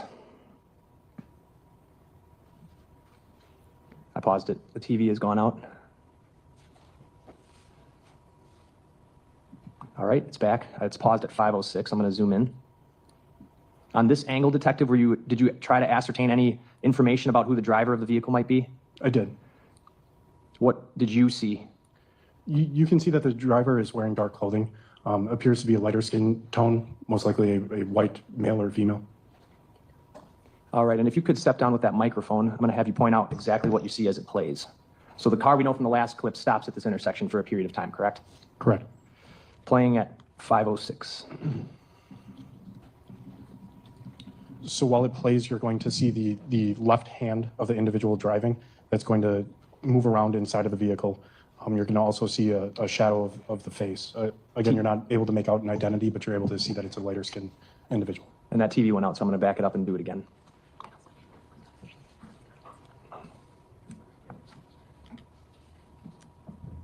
Playing at 5:06.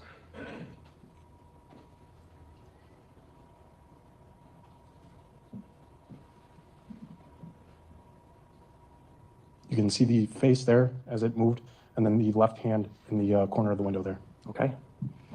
Backing up to 5:09 and playing again. That was paused at 5:19.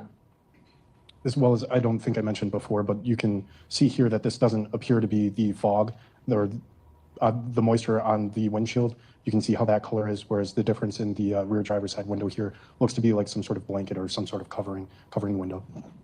So your testimony is that the windshield appears to be what? Foggy, like there's dew. If I'm not mistaken, it was raining that day. So it looks like there was fog covering the windshield. You can see that this blanket actually comes into the driver's side window, which makes me believe that it's some sort of covering past the B pillar here into the driver's compartment. All right.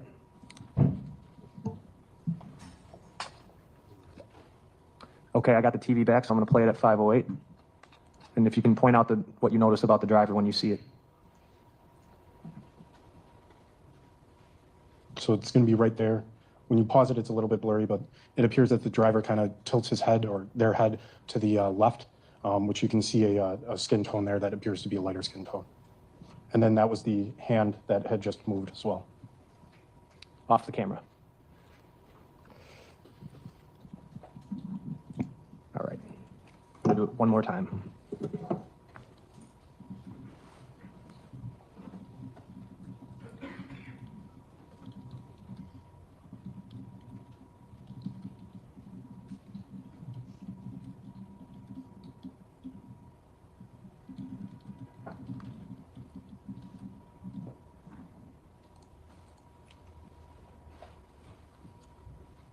Pulling northbound on 27th?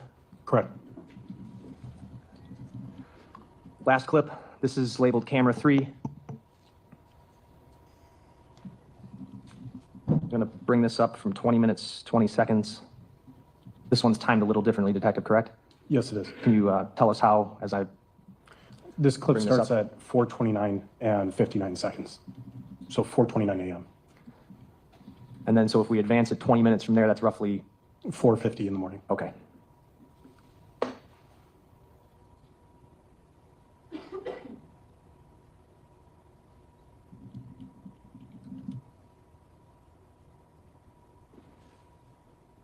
traveling northbound from this intersection, would that get you to Vliet Street? Yes, it would.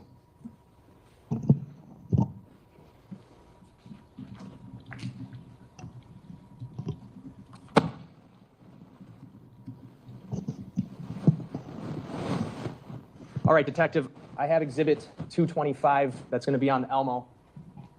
Throughout your involvement in this investigation, did you familiarize yourself with the exact locations and directions and times where, specifically times, where the Honda Civic is seen driving and where that subject, Exhibit 448 on the screen, is seen walking? Yes. I have Exhibit 225 here, and if you could, I'd like you to draw on this exhibit with this pen and take the jury through the summary of what those videos show. May the witness step down? Please.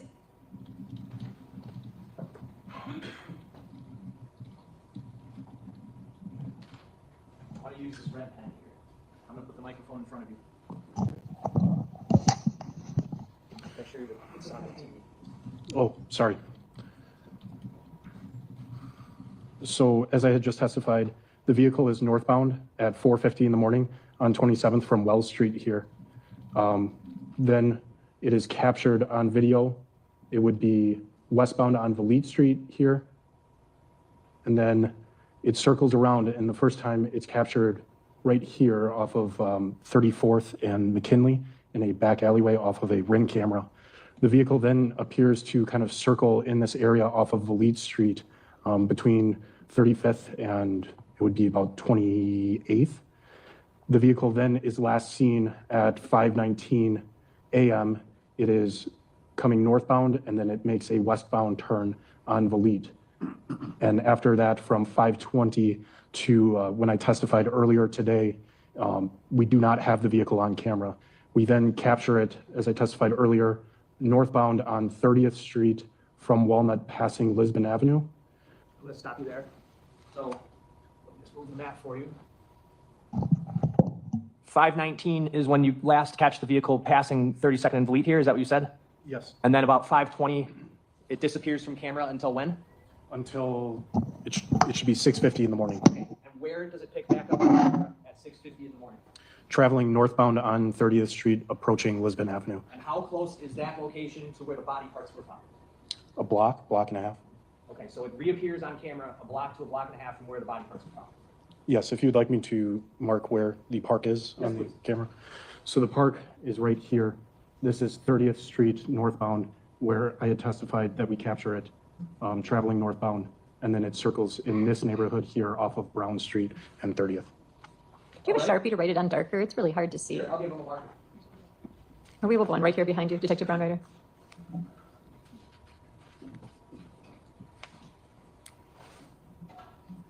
Northbound on 27? Correct. Then? Westbound on Vliet.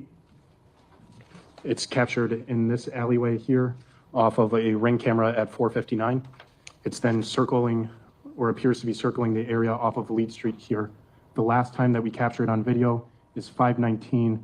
It's westbound on Vliet towards 35th Street, where it's out of camera until, Can you write 519 next to that arrow? yes, ma'am, Go on. where it's then captured northbound on 30th from Lisbon to North Avenue here. As I circled here, this is the park where the human remains were located. What time does it reappear? 6:50 a.m. Can you write that? And then draw a line off that circle and write park.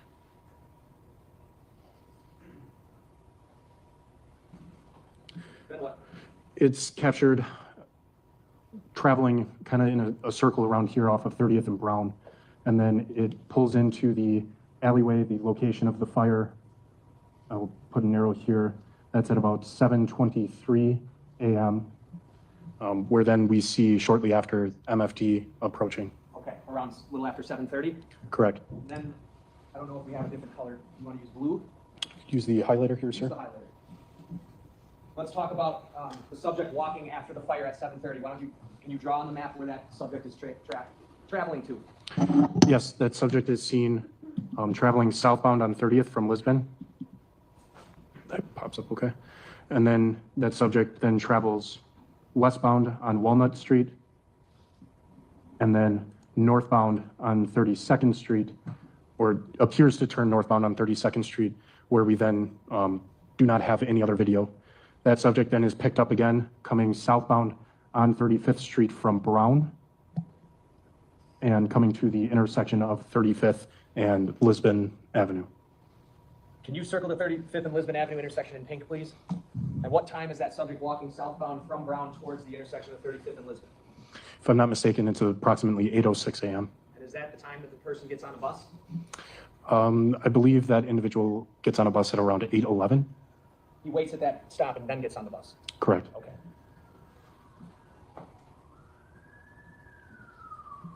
You can have a seat, thank you. So to be clear, Detective, after disappearing from camera at about 5:19 a.m., the car is off camera until 6:50 a.m. Correct. At which point it is picked up just next to the 31st and Galena playground by the video you recovered. Yes, it's traveling northbound on 30th from Walnut, which is within a block of the park. Is it coming from the direction of the park? Yes.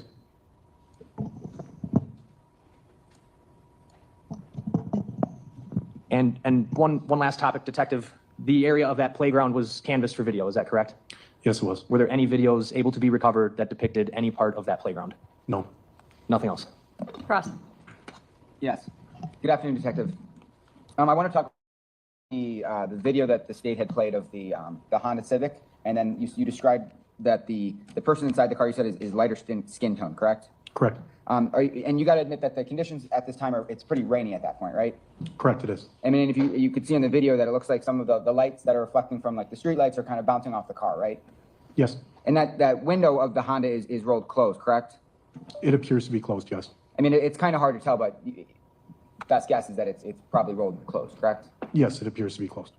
And in that video, are you able to determine the hair color of the individual driving? No. Are you able to determine the hair length? No. Whether the individual is wearing a hat? No. Or a beanie or some sort of, something on their head? No. Are you able to determine, you said that it appears that he's wearing dark clothing, correct? Correct. Do you know what color? Black, gray, brown? I would say dark clothing. By looking at the video, I believe it's black. Okay. And are you able to tell if it's a shirt, a jacket, sweater? No, you cannot. You can just tell that really all that was visible, like I had testified earlier, was the hand. So based off of that, I would surmise that it would be a long sleeve of some sort. But no, you cannot. Well, I mean, it could, can you tell if the individual is wearing gloves? Because that could explain why it's lighter. No, you cannot see if they're a light colored glove. Okay. And you weren't able to determine the height of the individual driving that car, correct? The height of the driver? No. Or the weight? No. And did you observe any distinct tattoos? No, I did not. And when do you recall when you reviewed this video, or when you had obtained it and actually reviewed it for yourself? I believe my report says April 10th. Okay. And had Mr. Anderson been arrested before that time? I can't recall. Are you aware whether you knew what Mr. Anderson looked like before you had reviewed that video? Yes, I was. Okay, nothing further. State? Nothing else. Thank you, Detective. Thank you. State your next witness. Detective Ryan Bergman.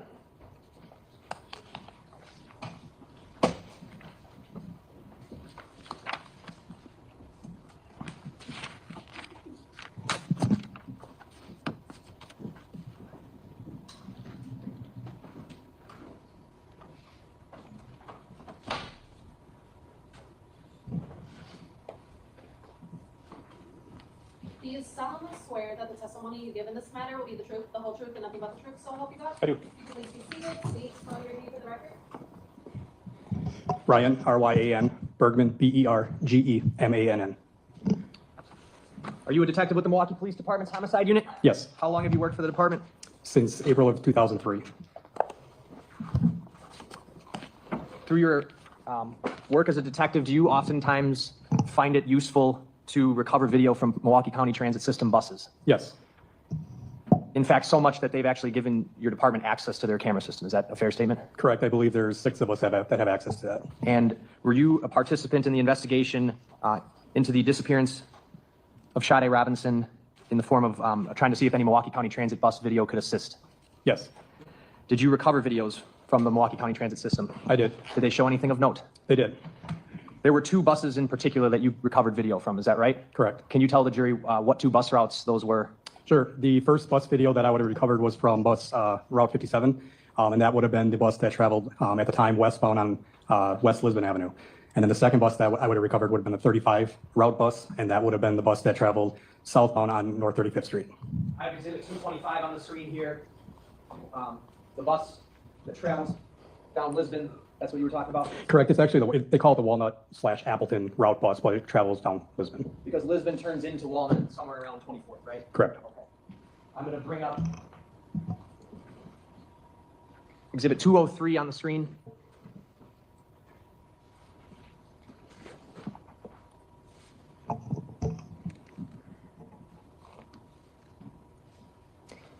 Can you see that, Detective? Yes. What are we looking at? So this is, there's 4 cameras that I captured off of this bus. This is the bus that was traveling westbound on West Lisbon Avenue. It is currently at the intersection of Lisbon and North 27th Street, going westbound. Going westbound, Yes, okay. sir. And really small at the bottom here is what? So that would be the date, time and date stamp. It says 4/2 of 2024, and it's marked at 7:29 and 24 seconds, so 7 in the morning, 7:29 in the morning. You're aware that her vehicle was set on fire somewhere around 7:30 a.m., correct? Correct. Why don't you summarize what exactly we're going to see here? Sure. The bus is going to continue going westbound along West Lisbon Avenue here, and as we approach 29th Street, North 29th Street, you'll see a blue building, and then along the north side sidewalk, you'll see 2 females walking westbound. And then as it keeps on going westbound, you'll see an individual coming out of the yards between, it would be the 2900 block of West Lisbon. And then you will see a vehicle, Ms. Robinson's vehicle in the background, and you will see a flame that starts in the passenger compartment of that vehicle. And what you just summarized is captured on not just this camera video angle, but a summary of what the cameras from this bus depict. Okay. I'm going to play this. It is queued up to April 2nd, 2024 at 7:29:24.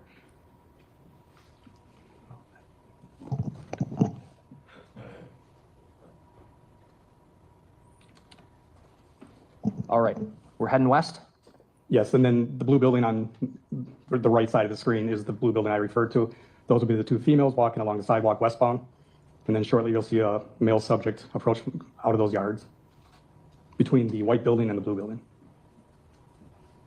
Right there. I paused it at 7:30 and 02, and if you look off to the right side of the screen, what can you see here? That is Ms. Robinson's vehicle, and the fire appears to be just starting inside the passenger compartment of that vehicle. This is the subject here that I'm circling with my mouse that you were referencing walking out? Yes. Is there a microphone up by you, a handheld one? Yes. Are you able to go by the TV screen and point out what you're seeing as we're playing through this? Sure. I can turn this. Yeah.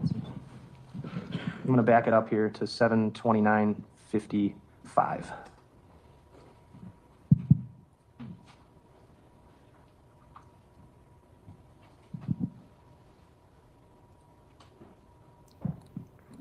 So the 2 females are walking westbound along the sidewalk, one with a black and white umbrella, the other one with a blue jacket with number 23 on it.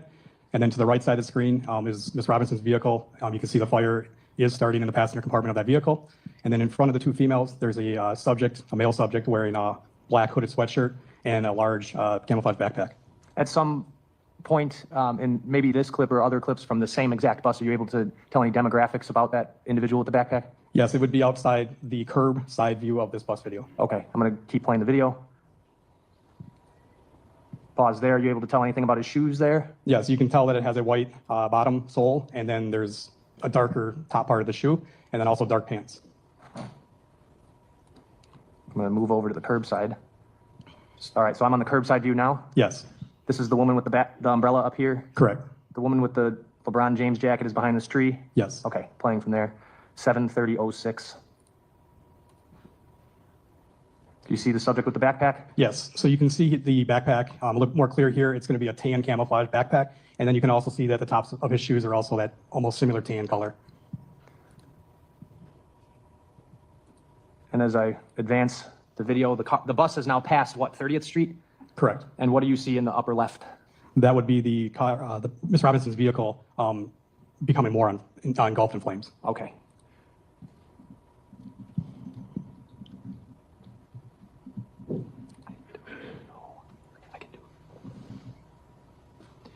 I'm going to go back again to 7:30. 02. And play from there, frame by frame. Did you want me to narrate it again, or? Yes, please. So the LeBron James jacket is continuing to walk westbound. She appears to look to her right, which would be north.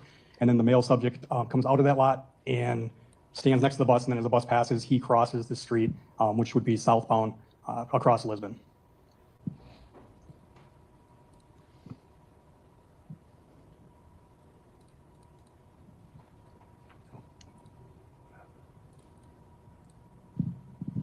Sorry about that. Go frame by frame forward. This is on the curbside view? Yes, and you can see the female with the 23 jacket is looking towards the car fire. The subject with the umbrella continues to walk westbound. I believe she stops as she sees the fire also.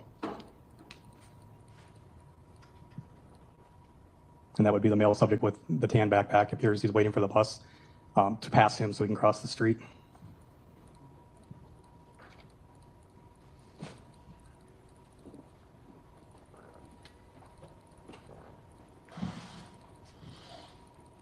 And then we see the car engulfed, or starting to be engulfed in flames on the left side of the screen. If I go to the other side of the bus, what can you see? So on this would be called the street side camera. And we see that same individual now behind the bus, and he's crossing southbound across Lisbon Avenue to the south side of the street. And that would be 30th Street at that intersection right there, North 30th and Lisbon. Stop the video at 7:30:23.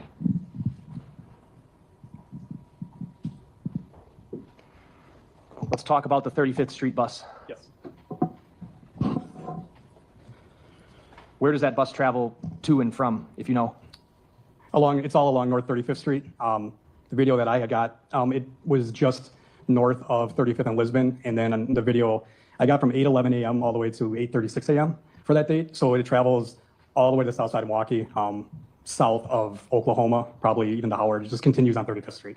Is 35th Street one of the main, I guess, roads that connects the north side to the south side? Yes. There's a viaduct that goes over the Miller Valley? Yes. Okay, what are the other ones? We would have 27th Street would be one. 16th Street travels pretty far, but 27th, 35th, and then you would also have 43rd, which would be Miller Parkway, Sherman Boulevard.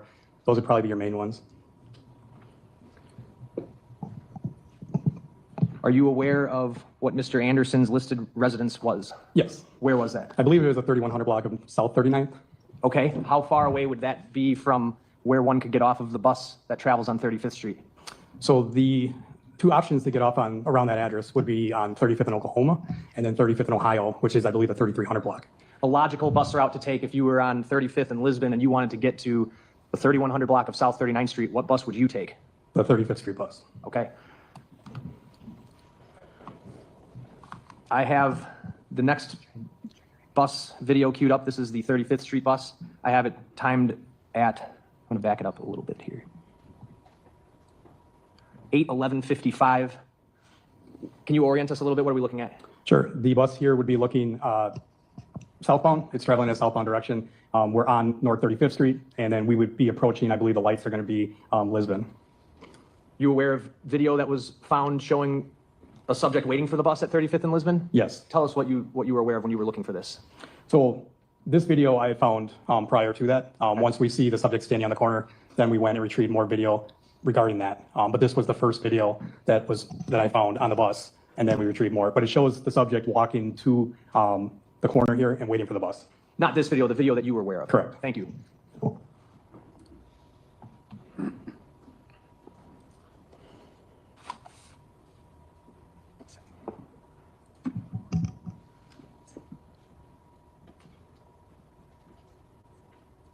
Pause the video. Do you see anyone on this frame that looks familiar from the last bus video we saw? Yes. Point them out, please. Sure. He is wearing the black hooded sweatshirt. He has the brown, you can see the brown shoulder straps for a backpack, black pants, the brownish color top of the shoe, white soles, and then it's the same guy that we saw earlier.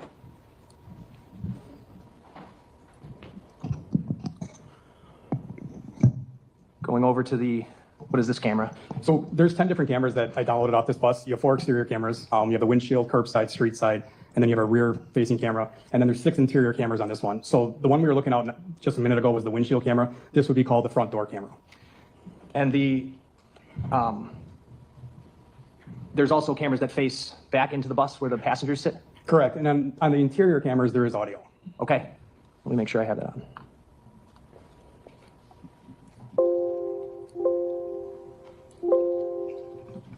And what time are we looking at here?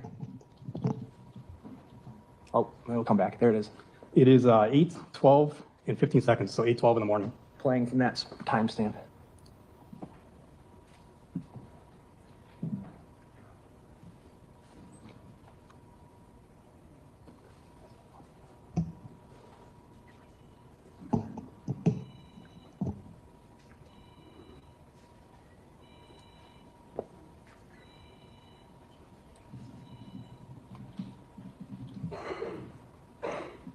Let me get the audio back on. Sorry.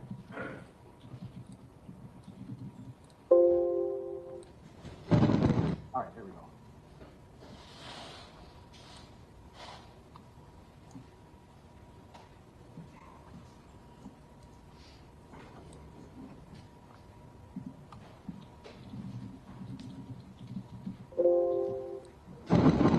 Appreciate that.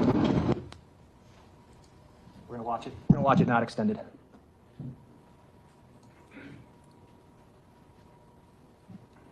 No.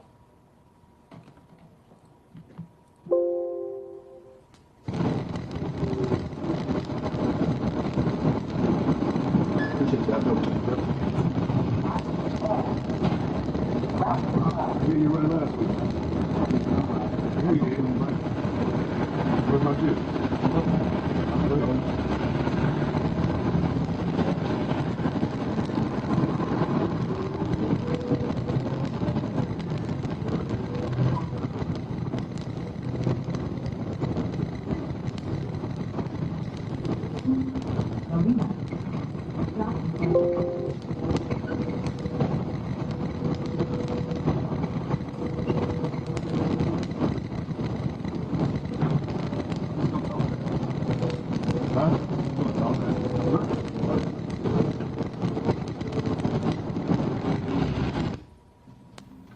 I'm gonna go full screen and play it again.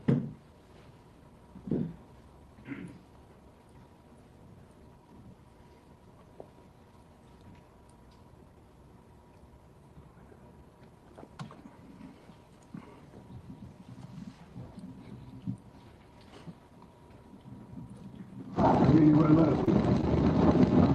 Yeah, you did. What about you?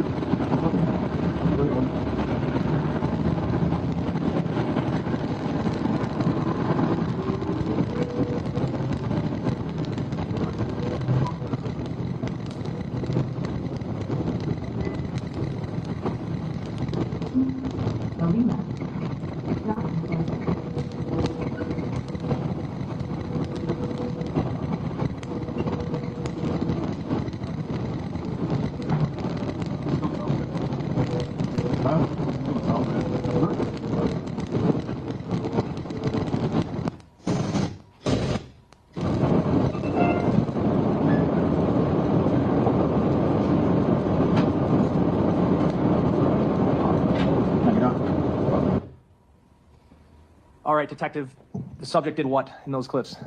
He enters the bus, he puts $2 into the machine, and he asks the bus driver if the bus is going south. And the bus driver tells him it is. Okay.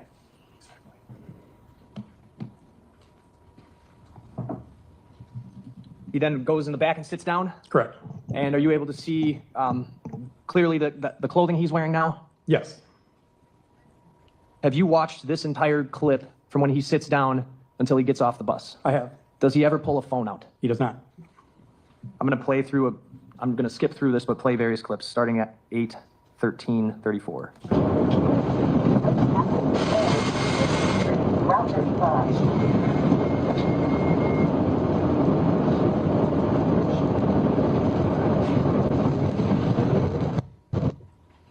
Pause at 8:13:52. We'll jump ahead.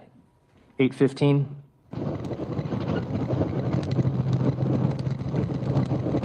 Pause at 8:15:18. Just sitting there. Yes. Let's go ahead. 8:17.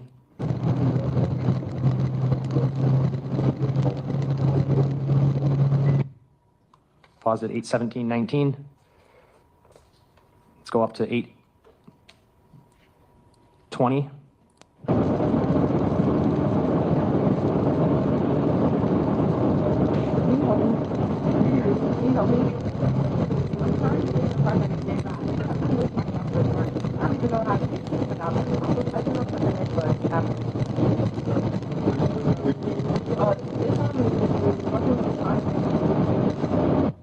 Pause at 8:21. We'll go ahead. 8:24.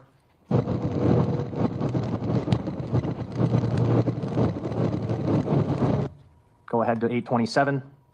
And all this time, Detective, where's the bus going? Southbound on 35th Street. Okay, and you'd be able to see that on the front camera, right? Correct.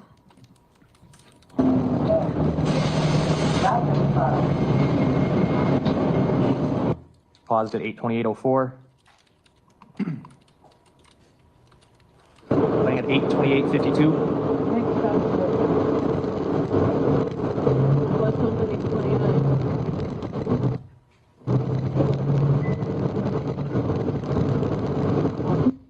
Pause at 8:29:07. Playing at 8:30:06.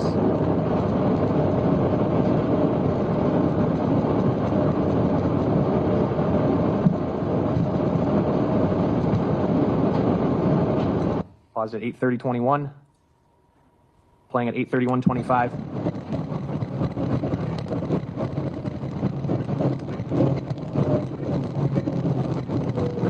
Pause at 8:31:36. Playing at 8:33:11.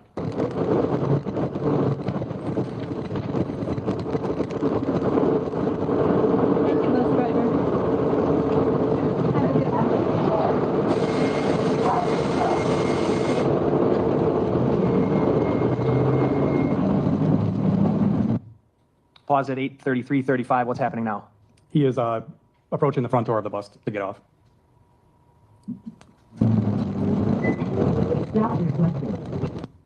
Pause at 8:33:40. You're able to see on the sweatshirt a little emblem on the left sleeve here? Yes. Okay.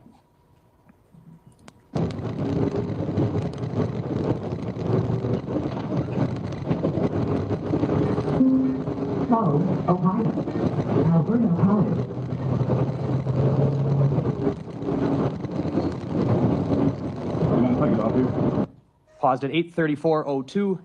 What happened there? He approaches the driver and asks him if he minds if he gets off there. The bus is currently in the middle of the street, so he would not let him get off there. The street directly before this is West Lakefield, and then the next stop that the bus driver is going to stop at, that there is a stop, is going to be on Ohio. Showing you exhibit 204. What is that? That is the subject that's on the bus. That's a screenshot of the bus video we just watched. It is. Move 204 in. Any objection? No. Received. Pass to publish. Go right ahead. That's 204. Oh. Yes, Do you see that person in court today? I do. You identify him by where he's seated and what he's wearing. He's seated at the defense counsel's table wearing a blue button-up shirt with a white T-shirt underneath it. I'd ask the record to reflect that the detective identified Maxwell Anderson. Any objection? I'm not going to comment on that. The record will so reflect. All right, I've moved it to the video, kind of shows the door where he got on, right? Yes. In the middle of the street. Let me back that up because the video went out.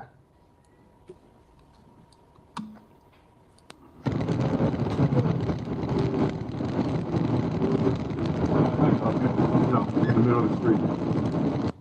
He asked the bus driver what? If he could get out there, and the bus driver tells him, no, we're in the middle of the street. And if we look at the front, where are we? This would basically be Lakefield, and then as you continue through it, you go to Ohio. Okay. Is this near the address of 3161 South 39th Street? Yes, I believe Lakefield is a 3200 block. Is either 31 or 3200 block. It's Oklahoma, Lakefield, and then I think Rustic in Ohio, some type of order. Is Euclid in there? Euclid is also, sorry. Okay.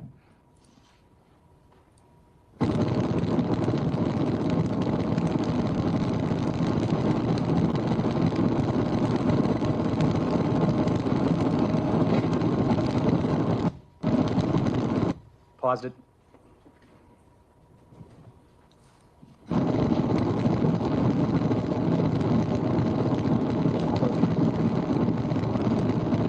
Next block. locked.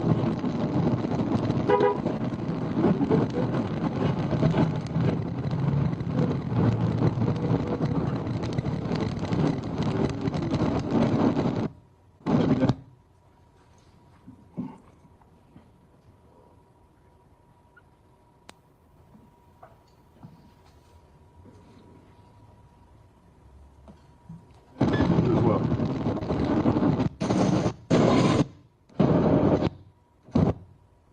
He's exited the bus? Yes. And then what direction does he walk? He starts walking northbound back towards West Lakefield. Okay, which camera would that be on? That one, the curbside, sorry. Okay. And then, can I stand up and just point where Lakefield is? Yes. So this is along South 35th Street, and then this intersection here is West Lakefield. If you were to go to 3161 South 39th Street, what would be the best route to walk to off of this bus? The quickest way would be either Ohio or up West Lakefield. Okay. I'm going to play from 8:34:54. I have it on the curbside camera. This one doesn't have audio, right? Correct. So the subject continues to walk northbound along 35th Street, and then he goes out of range.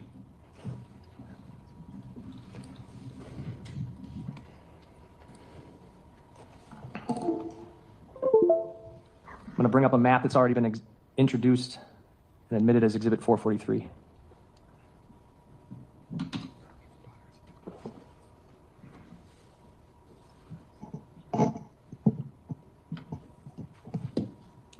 And if I didn't already, I'd move the entirety of 203, and I know I moved the first one in.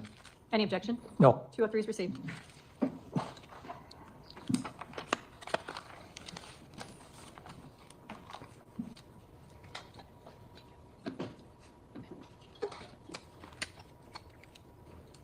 Got a map of Milwaukee County up here, Detective. Can you see that? Yes. Or do you want to stand up? I can see it.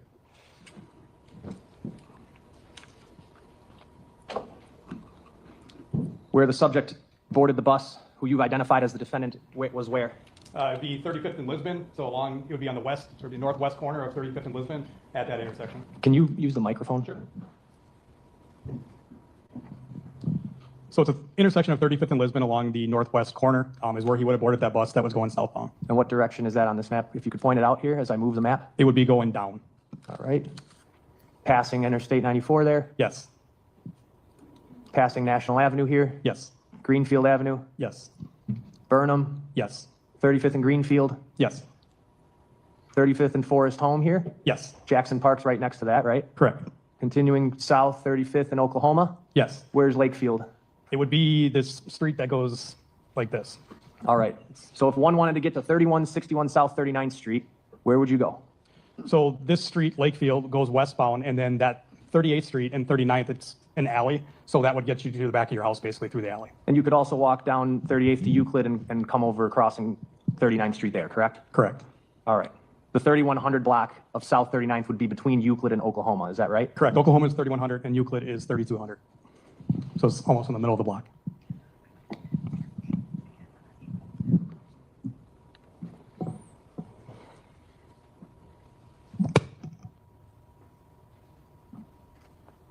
I'm putting Exhibit 445 up next to 204. Does that appear to be the same person to you? Yes.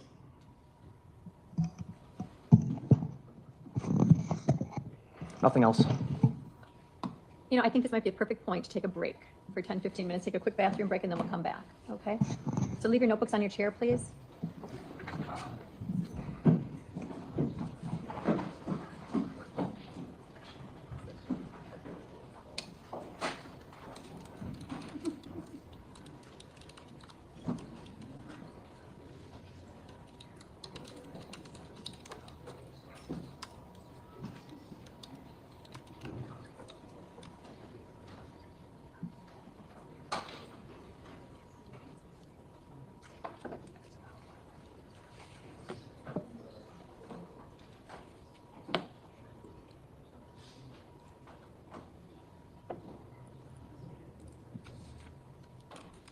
Anything to address on the record at this point? No. Defense? No. Okay. Then we'll take a 10-minute break.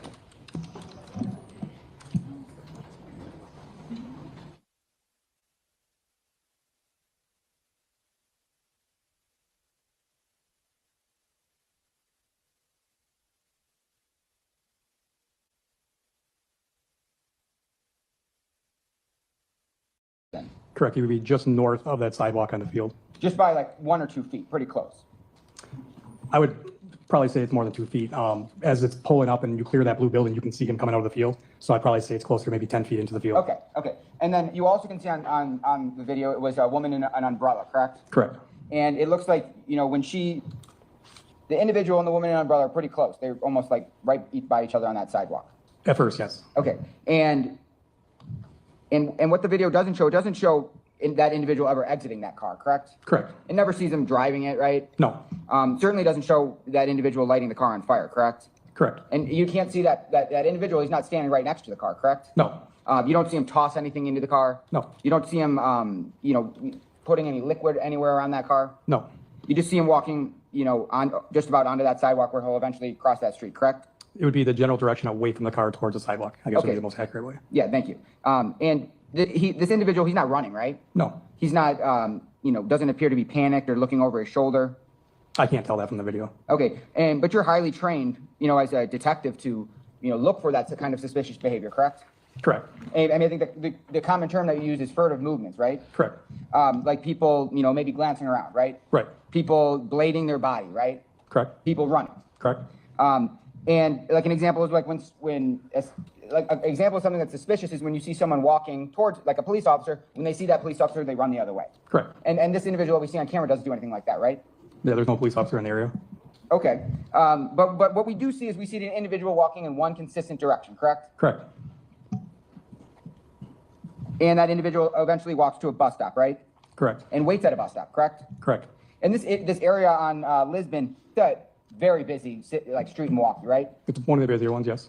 And we saw in the video, there's people driving down the street, right? Yes. People walking down the street? Yes. People waiting for buses, right? Yes. And so you got to admit this is a very densely populated area, correct? Correct. Because there's residential homes around that area as well, correct? Correct.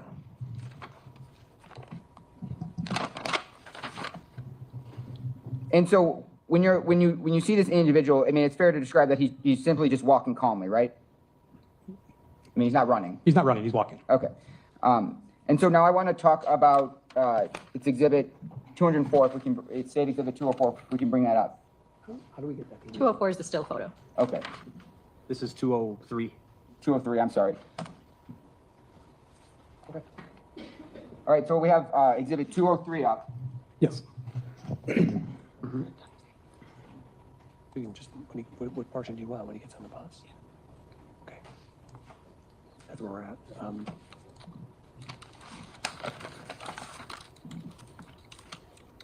We got 8/12/19. I'm starting at 8/12/19. If you just play that.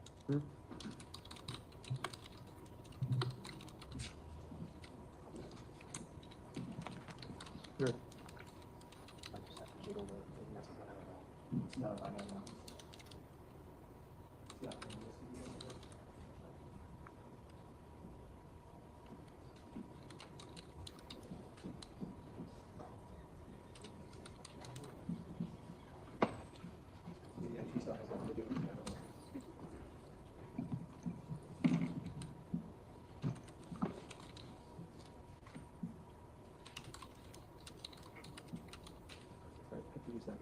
Use this one.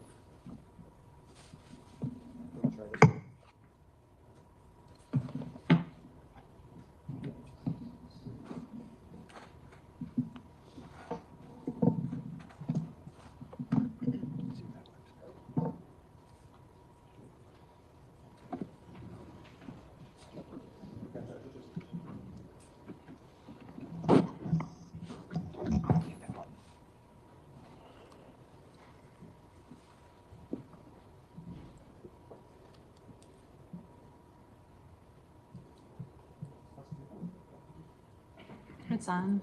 It's a matter of recording.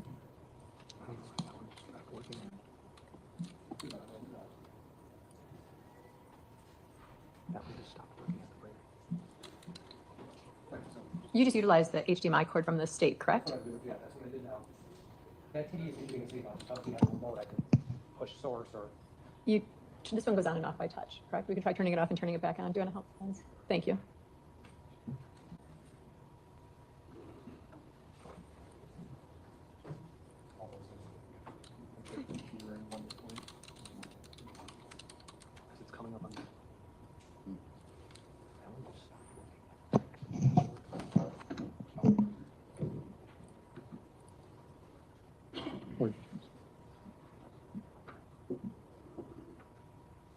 There is a source selection on there too, before you turn it off. Or when you turn it off. It says power and source. So you might be able to do it from here. Might.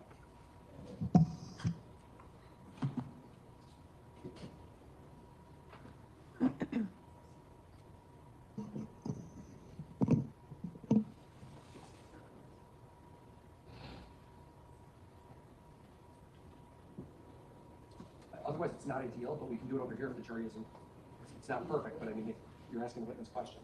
Yeah. I think we just do it that way.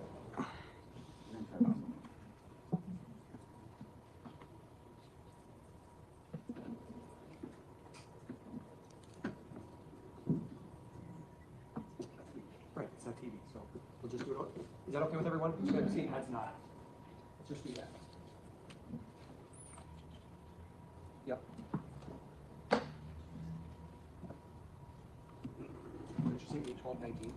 I started 8/12/05, right? And we've reached out to the IT person too, who's on his way, so maybe we'll have some positive response.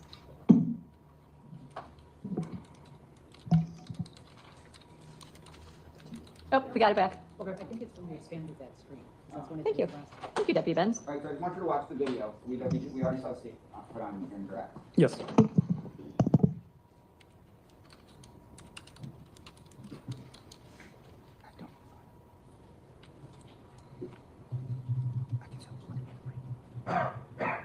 All right, stopping at 8/12/42. You can see when this person gets on the bus, you don't see any blood on their hands, correct? No. You don't see any red marks? No. And this individual clearly isn't trying to conceal their identity whatsoever, correct? No. There's no mask on his face? No. I mean, they got their hood up, but it's clearly raining outside, right? Correct. And then this individual talks to the driver, pays the fare while the bus is kind of moving, right? Correct. And have you ever had to pay for, like, bus fare with cash? Long time ago. But you can agree that sometimes it's hard because you're sitting at the front of the bus and it's kind of shaking a little bit, right? Correct. But he casually talks to the driver and asks if it's going south, right? Yes. And then he gets on the bus and then goes to sit down, right? Yes.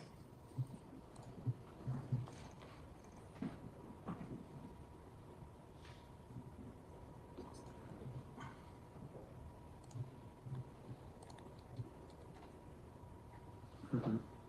If you do, I think. And just you're playing at 8/12/44. Yeah, so we're starting at 8/12/44.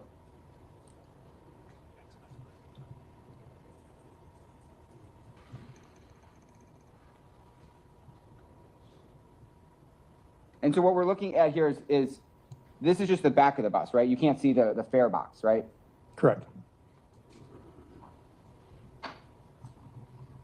I think your speed on there is going like half speed, it looks like, the seconds, just so you know.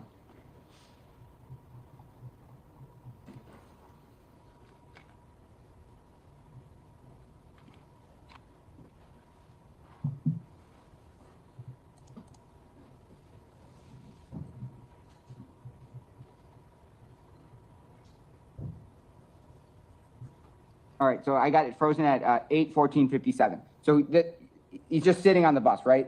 Yes. And you don't see, and you can clearly see his hands. There's no blood on his hand, right?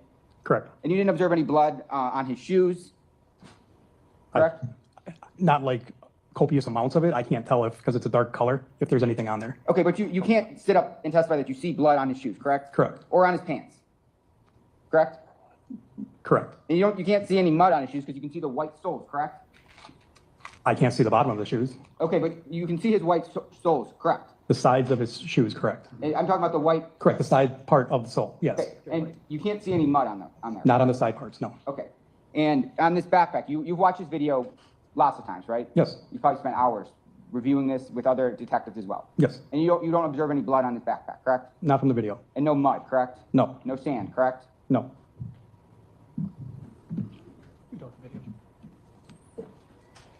And so what we really watch is someone walk to a bus stop, wait at a bus stop, and get on a bus, correct?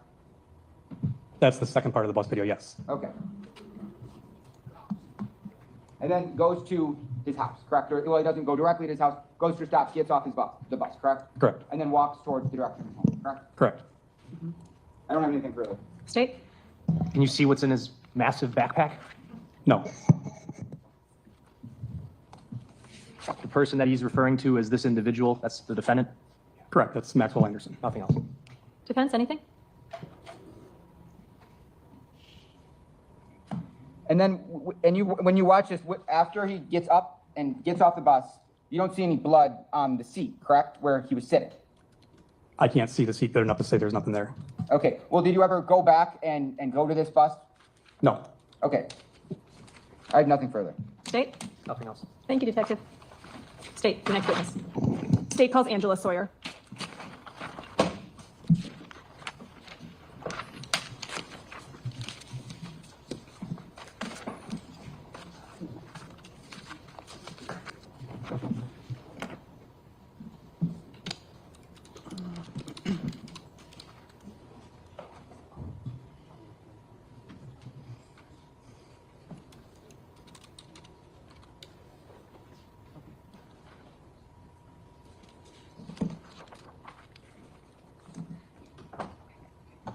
Can I see this transit sidebar for a second? Yes.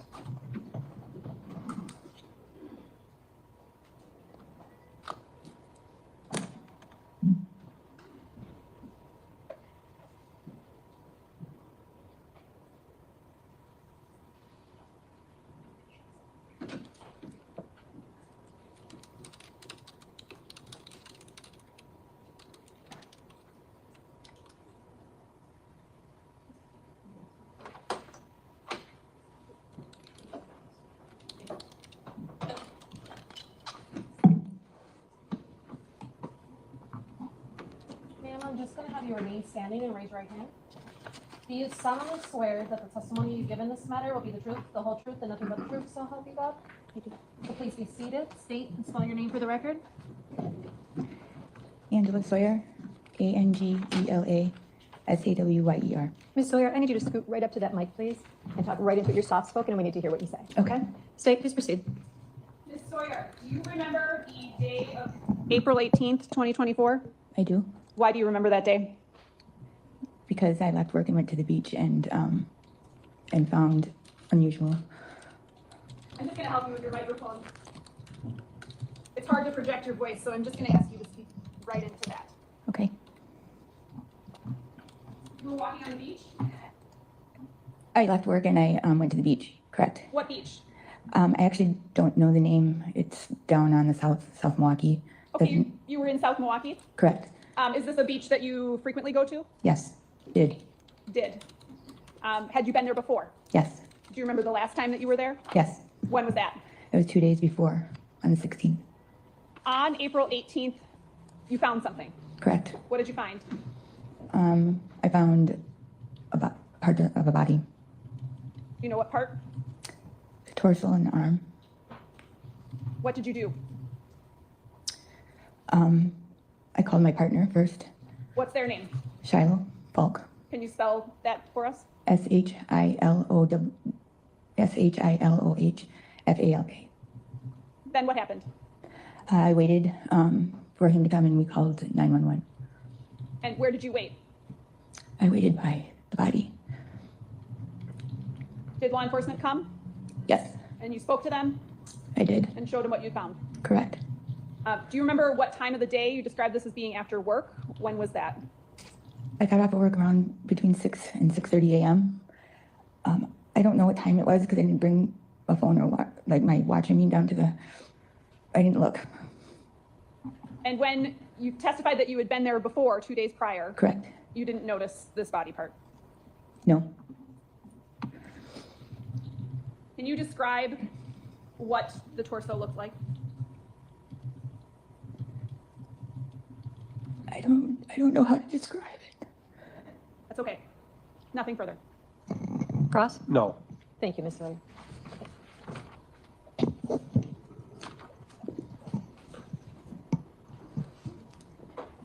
State your next witness. The state calls Deputy Laura Jarozinski. Good afternoon. Your Honor, if we could please publish Exhibit 1 in evidence. Okay. Mr. Wolk? Dr. Russell, do you recognize Exhibit 1 from your review of the documents in this case? Yes. And what is it that Exhibit 1 represents? It's a picture of the forearm of the decedent. And we left off at lunch, and I'm not going to cover too much old ground, just to reorient ourselves back to where we were. You were discussing the basis of your opinion and conclusion that you said that these wounds were caused by, why don't you restate, well, let's continue on in the basis of your opinion. Let's just continue on. Can you go through what is in Exhibit 1 and describe how it is that you came to your opinion?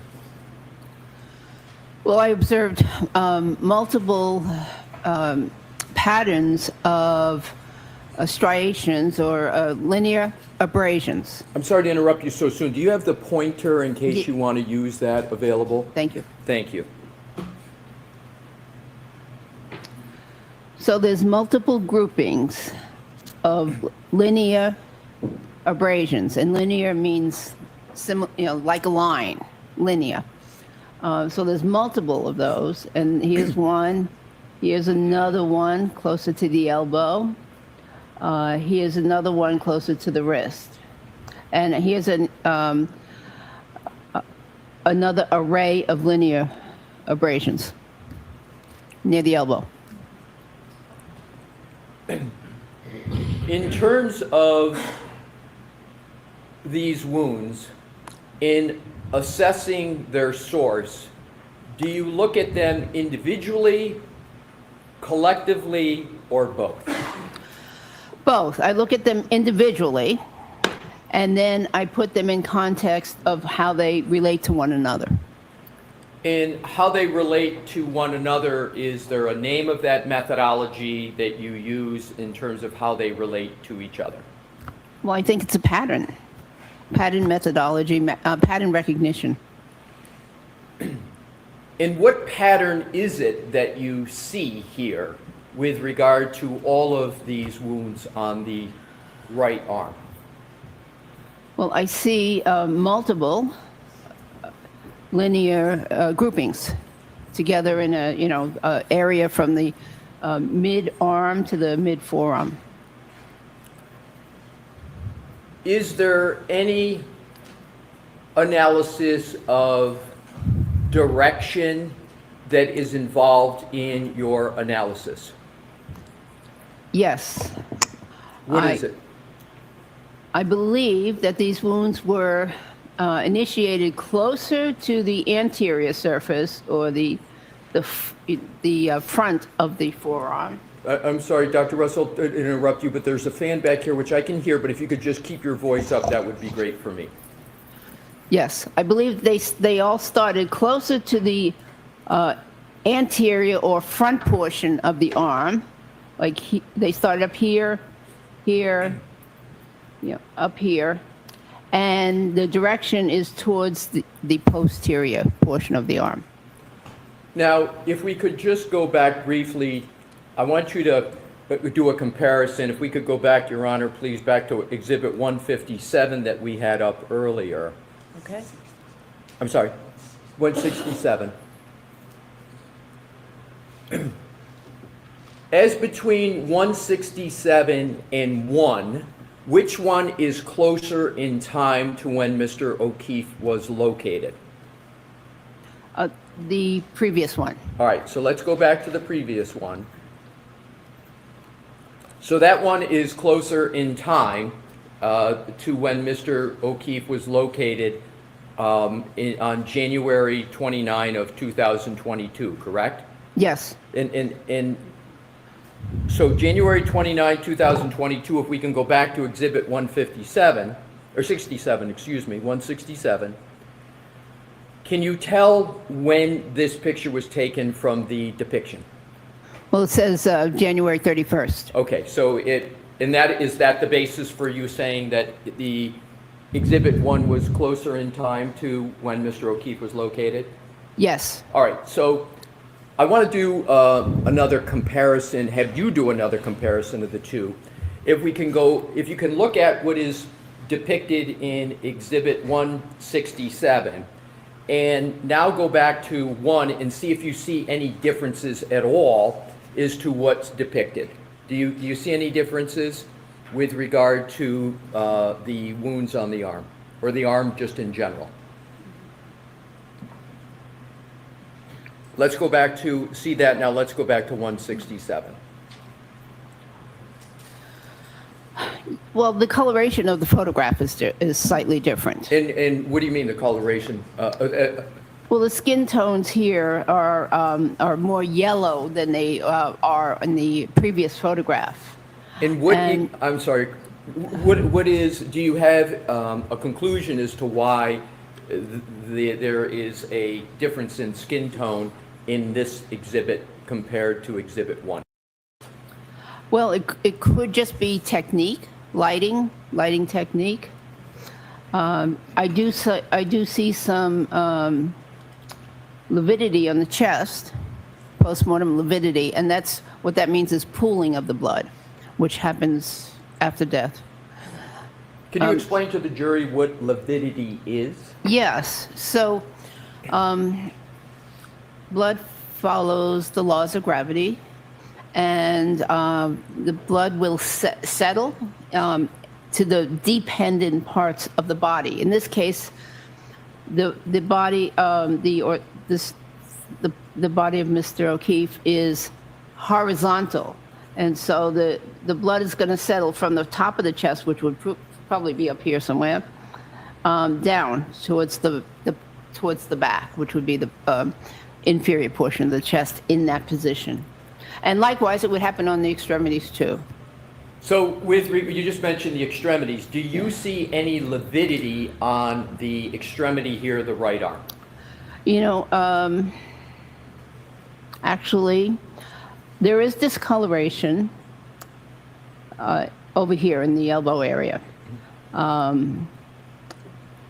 do see some lividity. Okay, so there's several areas of lividity on the arm. I'm sorry. There's some right here. This redness right here in the near the wrist. I believe that that's postmortem lividity. I believe that this redness in here near the elbow is also postmortem lividity, and yeah, that's what I believe. Okay. That's postmortem lividity. And again, lividity is that you said something that sets in after time, after death? Yes, it's the pooling of blood. Is there, with regard to this depiction, do you see any bruising with regard to that elbow? You know, I think that initially, earlier this morning, with the lighting, I may have said that this was bruising, but now as I think about it, and I see all this other lividity here, lividity over here, I believe that's postmortem lividity. And if we could go back to Exhibit 1, and you said this is the one that's closer in time to when Mr. O'Keefe was located, do you see any lividity or bruising with regard to that photo? I don't see any definite bruising. I do see some discoloration up here near the shoulder. I'm not sure if that's postmortem lividity or not. It could be early postmortem lividity. Okay. So if we could, thank you, Mr. Woe, can we take that depiction down for the moment? What I'd like to do is to, and we'll come back to that. If we could have the lights back on, please. Thank you.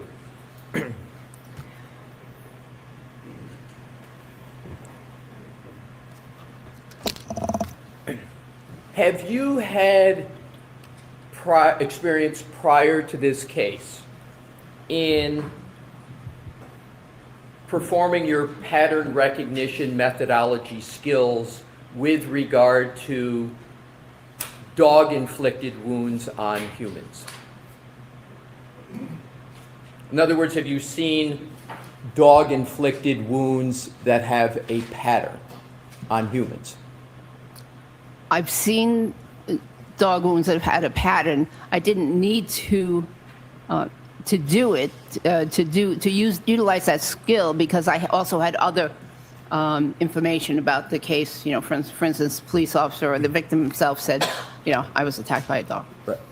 And for those that can you give an example, like in the ER, just as to how you would come to have that knowledge, or otherwise? How would you generally come to have the knowledge as to a potential source of the wound? Oftentimes it's the victim that tells me, or in the case of the law enforcement dog bites, I had both victim and police officers tell me that the police dog, inflicted these wounds. And so and how many times generally in your career, we discussed it this morning, how many times generally did someone present with dog-inflicted wounds and you were told that these wounds were from a dog? Roughly how many in your career? Well, all of the law enforcement dog bites, so that would be 40 to 60 or so of those, plus most of the non-law enforcement dog bites, the patients or the mother have said, this, a dog bit me, or a dog bit my son. And for those where someone said something, the dog bit my son, were the wounds that you saw similar to or different from the wounds that are depicted in Exhibit 1 that we've had up on the screen? On the civilian dog bites, there's some similarities, but not as many striations on the civilian dog bites. And are the more striations on what's depicted in Exhibit 1, does that lead you to more easily conclude it's from a dog bite, or is it harder for you to conclude it's from a dog bite? Neither. Right. So is your prior experience as an emergency room physician, as a physician in Cochrane, does that experience allow you to exercise pattern recognition skills with regard to Exhibit 1 and Exhibit 157? Sustained. Do you use your pattern recognition, did you use your pattern recognition skills in evaluating Exhibit 1 and Exhibit 157? Yes. In terms of characteristics of dog bites, if we can go back to Exhibit 1, please.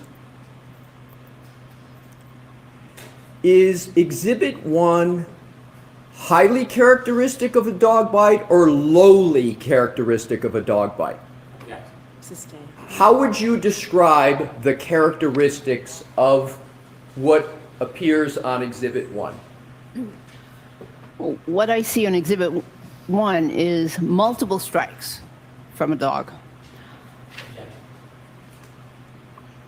I'm going to allow it. Can you please repeat your answer? Yes. What you see? Multiple strikes from a dog.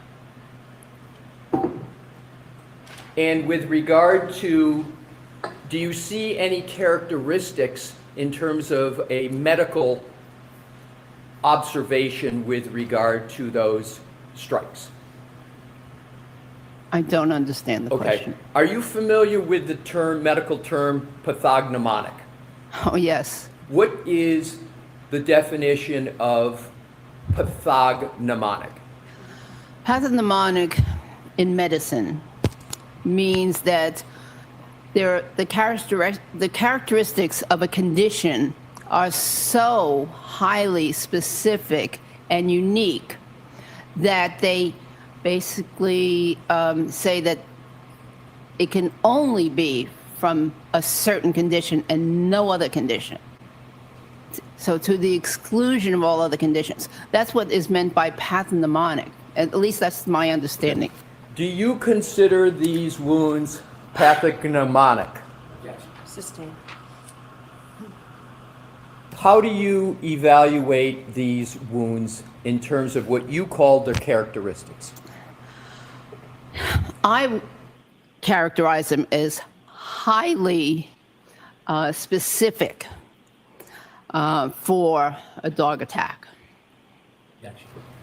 I'm going to strike the last word, Mr. Wilson.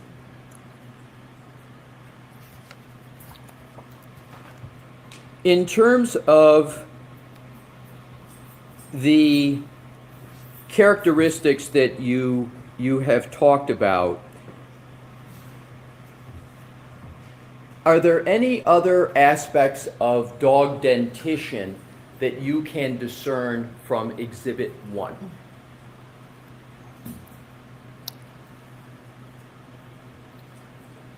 I don't understand the question. You mentioned earlier when we had the dog dentition exhibit up, you mentioned an arch.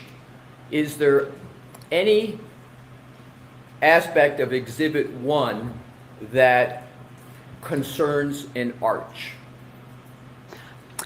Yes, there is, in my opinion, an arch-like structure right here towards the lower part of the forearm, towards the wrist, suggesting that this here is made from the very front teeth of the dog. Now, when one looks at these injuries or wounds, one has to remember that, number one, this is not a mannequin. This is a person whose skin is somewhat elastic, whose skin will slide over the underlying bones, and so therefore some of the wounds may have been created by the exact same teeth, for instance, but look differently, depending on the part of the anatomy, the elasticity of the skin, also depending on things like if there was clothing or something in between the teeth and the skin. So one has to consider and also there may be motion motion effects.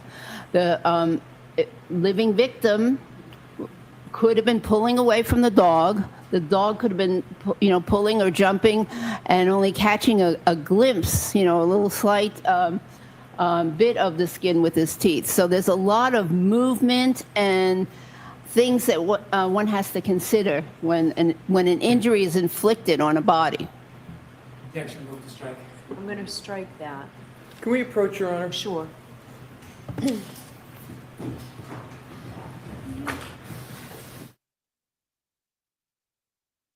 I agree with Che, y'all. Unless he got to know when to move on. I think he's overcomplicating his cross right now, so he's struggling with his own witness, which is something you don't want to do. But what I will say is that it doesn't read as biased yet. It just reads as if he's, I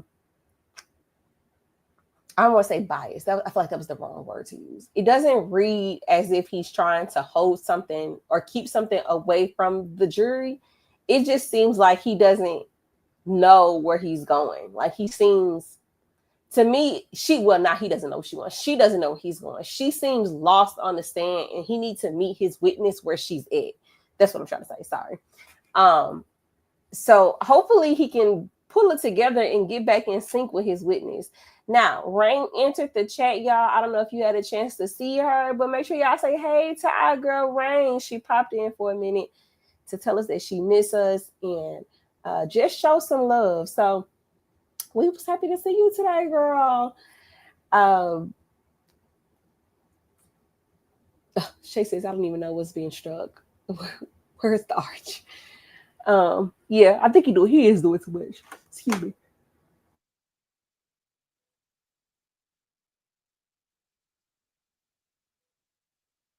He absolutely is. He needs to meet his witness where she's at. I got to get caught up on the Diddy trial, so I apologize for not sharing the Diddy tweets in the chat. But I gotta get caught up. I feel like I missed a day, or I missed a good portion of Mia's cross examination. So I need to get caught up for a past couple of days.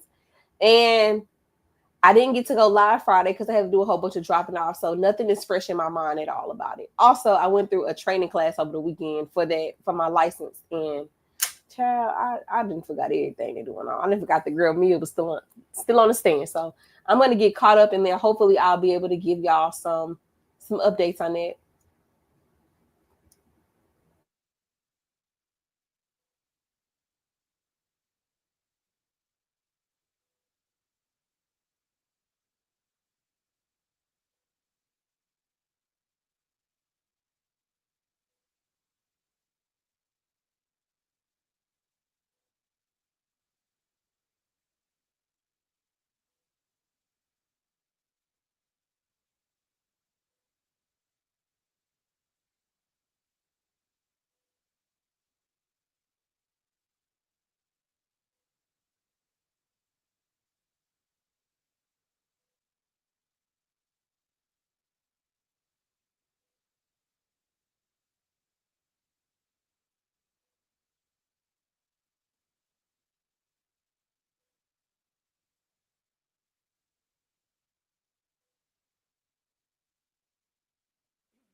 Yeah, I think I missed Steele's Cross on Friday, so I'm gonna have to go back and see what was going on. She said it's pretty boring today. Still did his job with trying to impeach her.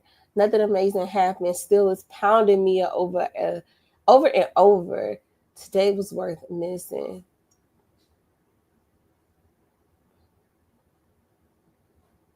Yeah. Every day is something different. I'm so sorry, Warren. We're gonna send you some calming and peaceful energy your way, girl. Because one thing everybody need in this lifetime, in this life right here, right now, during these times, is a daggone job.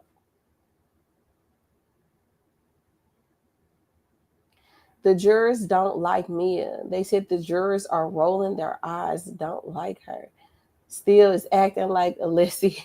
Y'all are so funny.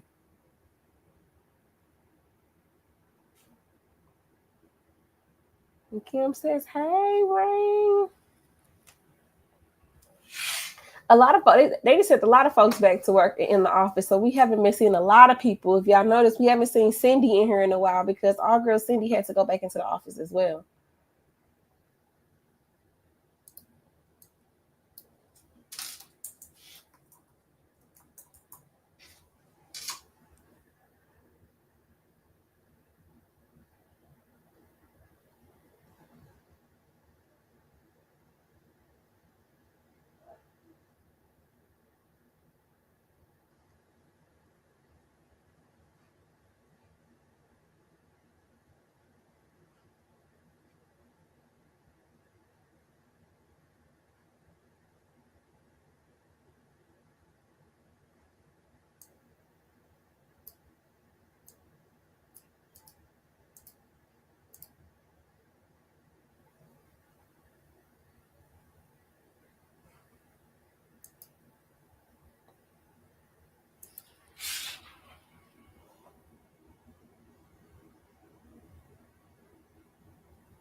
Did he? Armand got on TMZ?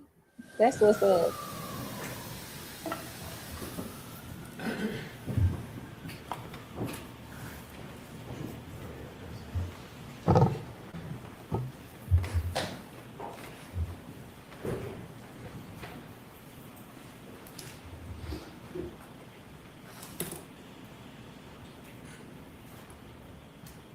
Mayor, Your Honor? Yes. Thank you. If we could put the Exhibit 1 back up on the screen, please, Mr. Wolf. Dr. Russell, is what's depicted on the screen one dog bite or more than one dog bite?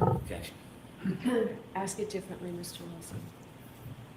Dr. Russell, can you determine from this depiction, how do you evaluate this depiction with regard to dog bites?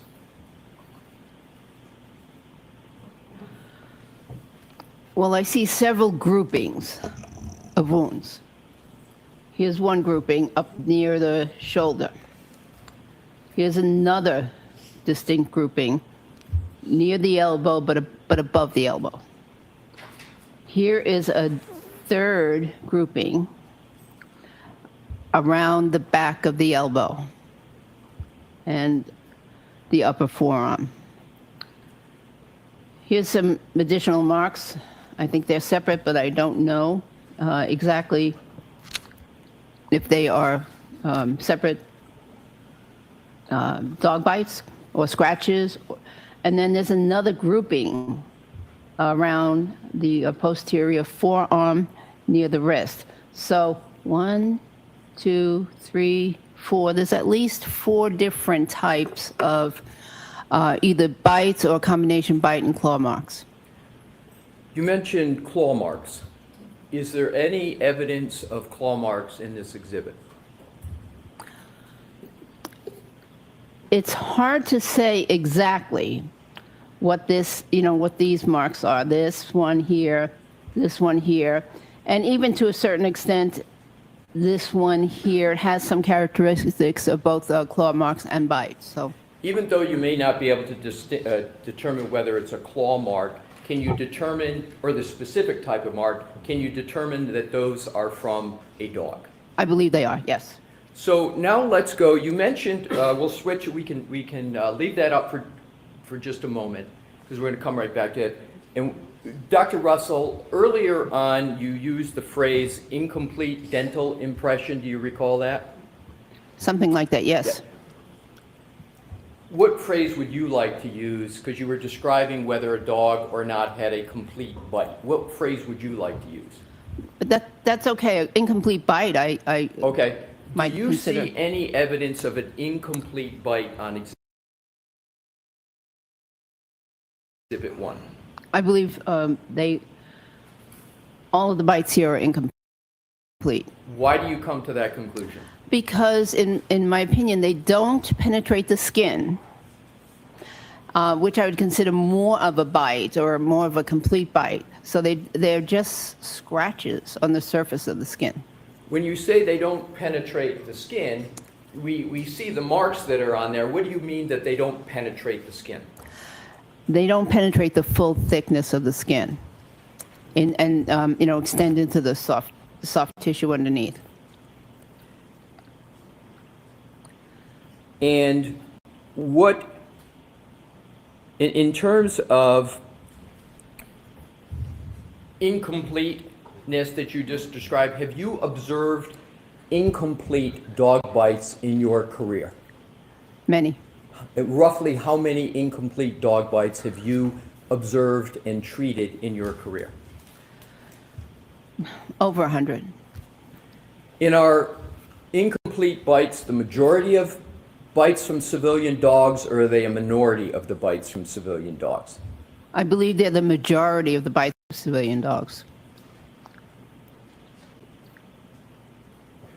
Did you determine whether these wounds occurred at the same time?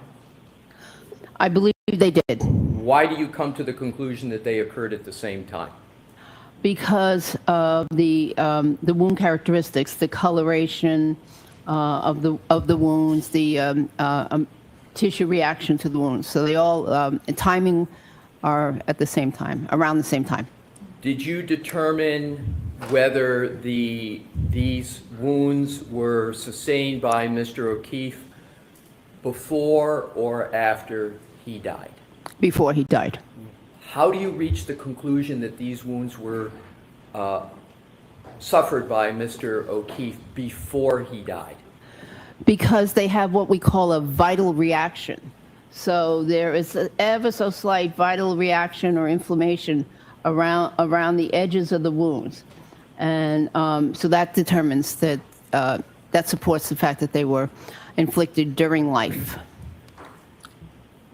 Dr. Russell, did you observe Mr. O'Keefe's right arm personally? No. Is it generally accepted in the practice of medicine, particularly emergency or pathology, to observe and determine the source of a wound from a photograph after death? It is generally accepted. And have you, in your career, used photographs to determine wounds and patterns of wounds? Yes. And is that an accepted practice? Yes. And it is a generally accepted practice? Yes. Now, in conducting your, we're going to switch a little bit now to what you call the differential diagnosis. In conducting your differential diagnosis with regard to motor vehicle accidents, describe for the jury how you performed that differential diagnosis with regard to the decedent. And we can leave that up for just a moment. Go ahead, Dr. Russell. Objection. So I'm going to need to see you. Sorry, folks.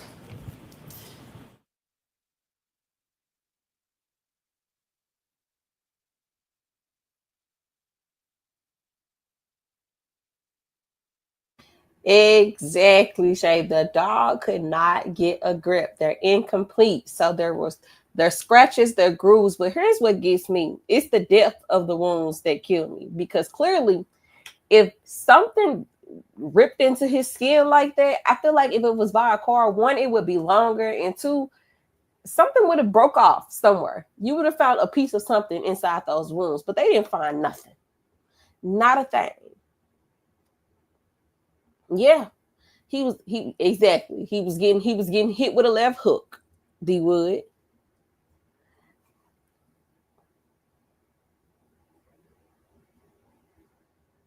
Absolutely getting hit with a left hook.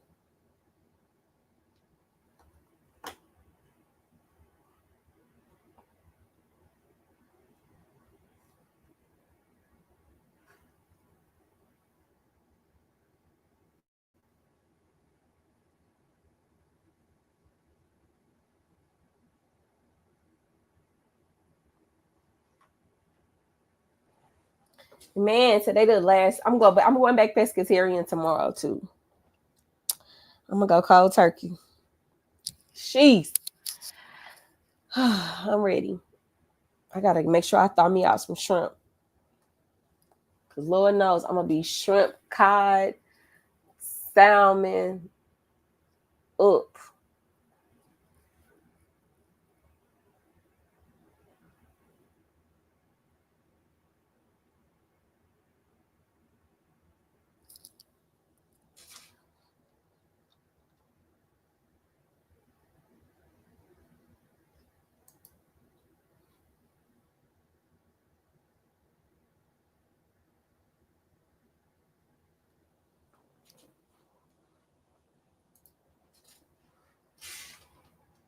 But today I'm about to make us some. I'm about to go ahead and enjoy these turkey. I probably don't. I might keep turkey meat. I might do fish and turkey. But that, oh no beef, no chicken, no pork. I might have to do that and then cut off my turkey. I can do it. I can do it. I'm just thinking of right now because I know I'm about to do it. All of the meals that I absolutely enjoy have everything in it, but the meats that I'm getting ready to commit to eating. But I know, like, I could still do like a salmon lasagna. I've done that before. I could do like I could still like eat battered fish. So if I need something crispy fried, I can do that. You had shrimp and salmon last night, yeah. Little lobsters, since it's just me, I might be able to get me a little lobster in. We'll see. We'll see.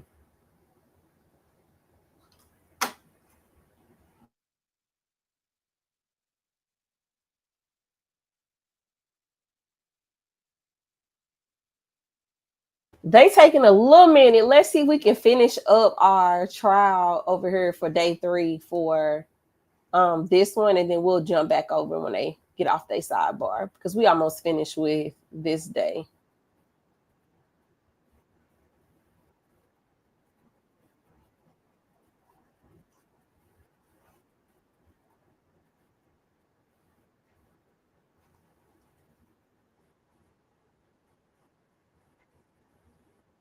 Yes. Milwaukee County? Yes. State of Wisconsin? Yes. Okay. I have on the screen over here Exhibit 443. It's already been entered. It's our county map here, and I just want to orient us a little bit. If we go to the southeast corner, we've got Warnemont Park up here, right? Yes. And you're aware that the leg was washed or found on the shores of Warnemont? Correct. Where is 3305 Marina Road in South Milwaukee in comparison to this? Approximately 4.5 miles south. Okay, so as I'm moving down here, you see where I'm circling South Milwaukee Yacht Club? Yes. Is it somewhere near there or around there? Yes. Okay, where exactly? Sorry if I haven't gone far enough. It might be further south. Okay. Not as far as Oak Creek though, correct? Correct. All right. So right a little south of the South Milwaukee Yacht Club? Yes. All right, I'm gonna zoom out a little bit. And you said that's 4 and, did you say 4 or 4.5? Approximately 4.5. Okay. And when you got there, did you make contact with any citizen? I did. Who was that person? Angela Sawyer. Was that the woman who just left the courtroom? I believe so, yes. They just basically matched Did she guide you anywhere? Yes. Where to? So I met her at like the fence at the top of the path, and then we walked down the paved path down to the shoreline, and then she pointed out along the shore where it was. Is this like a public beach or what is this? Yes, but at the time there was a fence closing it. This was mid-April? Yes. Okay. What was the weather like? Cold. What time did you go there? I don't know if I asked that. I think it was like 7:59 in the morning. Okay. When you went down towards the shorefront, what did you observe? It was a torso with left arm still attached, but no head and no legs and no right arm. How was it laying? Face down, or chest, torso down. What is the terrain like there? Is it rocky, grassy? What is it? Sand. Okay. Just give me 1 second.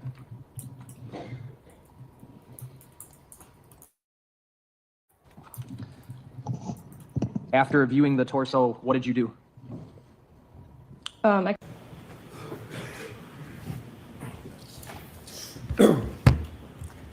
May I proceed, Your Honor? Yes. With Your Honor's permission to republish Exhibit 1.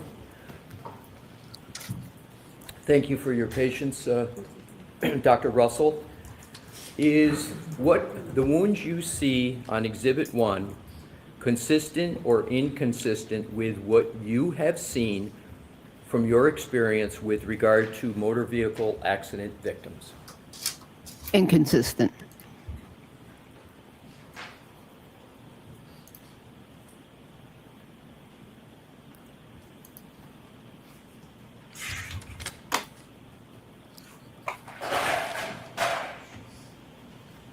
If I could have published Exhibit 206, which is in evidence, Your Honor. Okay.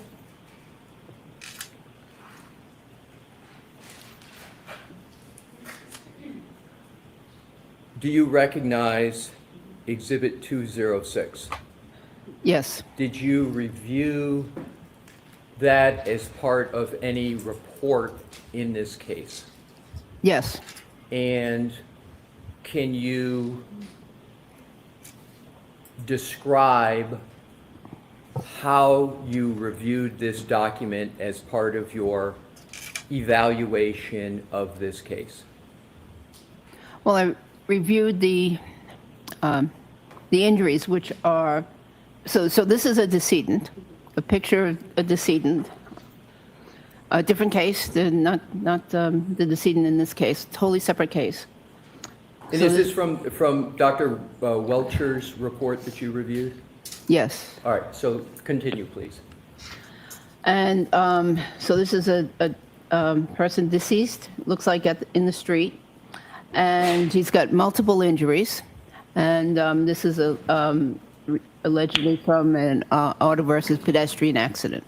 So if we could, are you able to discern any injuries to any limbs from this? If you could zoom in on the limbs, Mr. Wolk, thank you. So there is a very extensive degloving, partially degloving, avulsion injury to the forearm of this individual, the extensive skin loss, damage to the subcutaneous tissue, possibly damage to other tissues beneath that. And Mr. Wolk, if you could zoom back out and go to the list that is highlighted in the original of this. And Dr. Russell, can you tell me whether you evaluated the list, and if so, how did you evaluate that list in connection with the photo? Well, the photo is limited only really to the upper chest and the right arm. And so I can't comment on any of the CAT scan findings here on this list, but this was a list of numerous traumatic injuries to this person. And regarding the arm, it says right upper extremity wound with vascular injury, clinical. What does that mean, if anything, to you?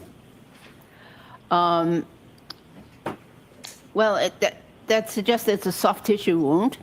However, what they're saying is clinical, so they're not commenting on if there were any X-ray findings, for instance. On an X-ray, but I mean, would be a post-mortem X-ray, and this is just a clinical diagnosis or a visual, hands-on diagnosis. Do you know whether that line that you just read relates to any part of the photograph? Any part of the photograph? Well, I believe it relates to that injury that we pointed out in the previous photograph. Can you switch back to that, please, Mr. Wolk?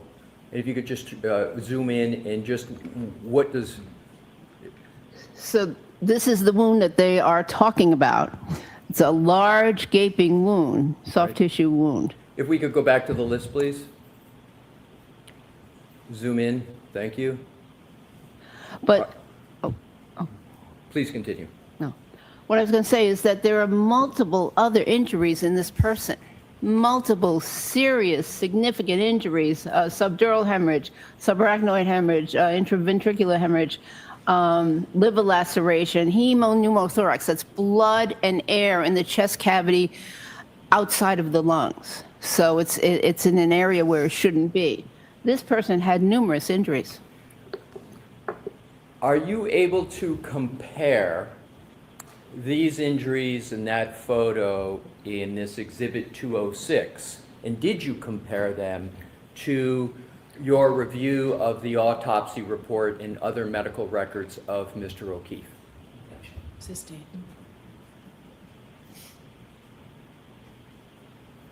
Answer the question? Oh. No. Okay. You can take that down.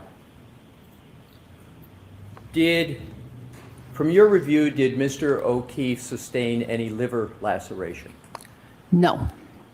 Did Mr. O'Keefe sustain any gaping, as you called it, lacerations to the right forearm? No. Did Mr. O'Keefe sustain any pneumothorax injuries that you were describing with regard to 206? No hemopneumothorax.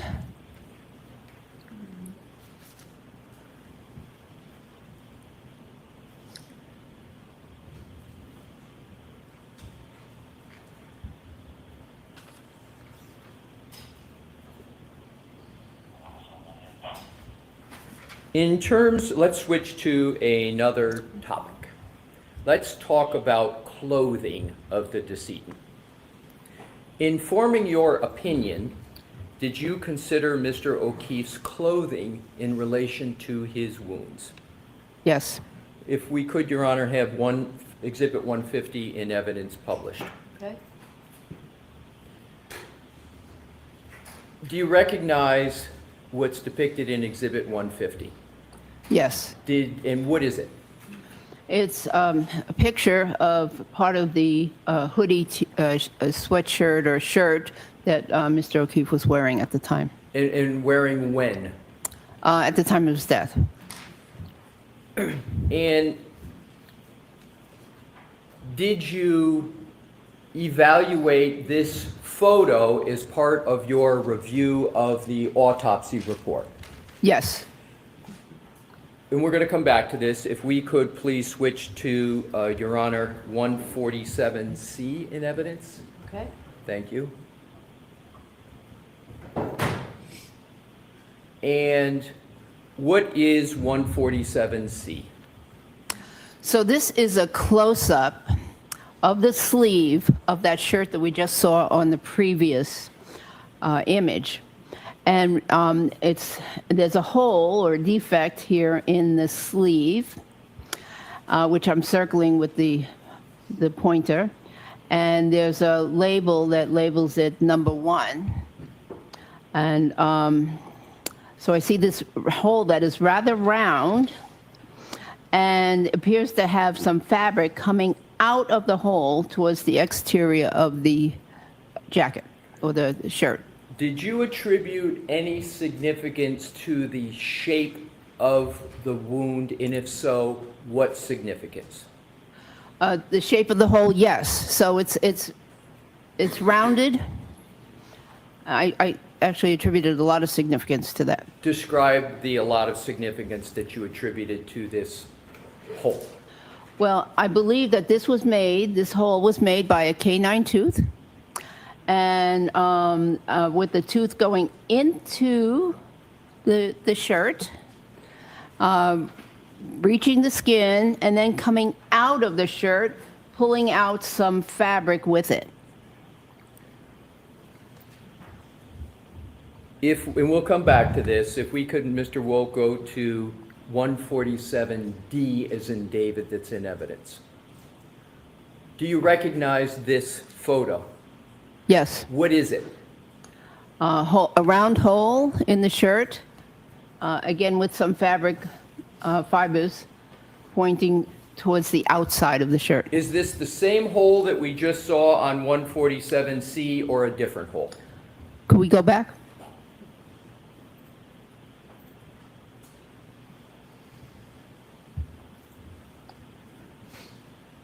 I don't know. Okay, so let's now go back to Exhibit 150.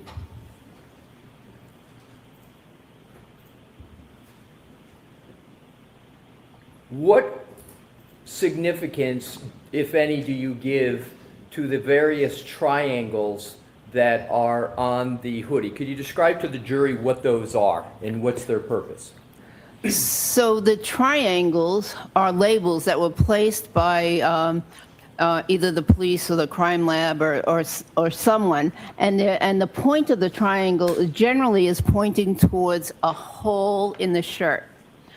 As you can see, there are multiple ones here, and I want to make sure that you don't confuse it with this rather large defect, which is caused by something else. So let's start with each one, and we'll go through these quickly. Let's start and zoom in on number 1. What did you conclude about the source of that hole in the hoodie? Sustained. Did you evaluate what is depicted as number 1 in that slide as part of your review? Yes. And what was your evaluation? Sustained.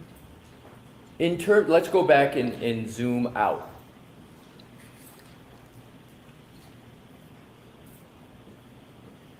Have you, in your career, examined clothing either as part of your forensic pathology practice or your emergency medicine practice to determine the source of defects in clothing? Yes. How many times have you done that approximately in your career? Several hundred. And have you, in those several hundred times, have you ever had to reach a conclusion as to whether there was any connection between defects in clothing and wounds to humans?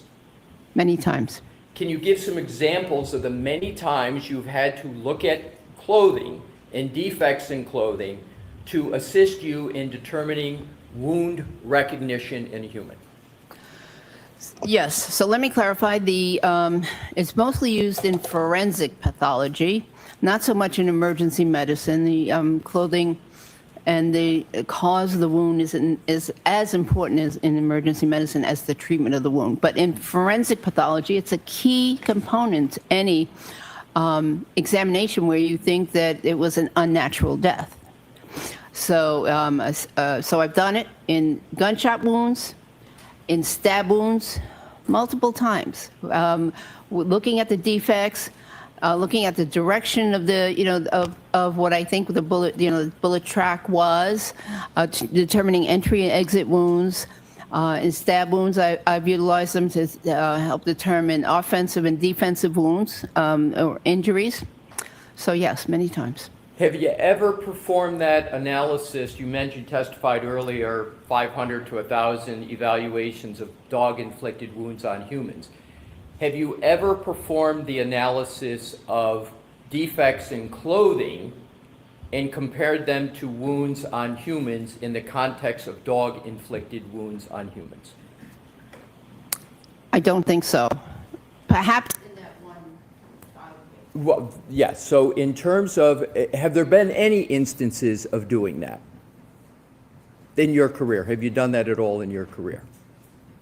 Maybe that one child case. All righty. So let's go now to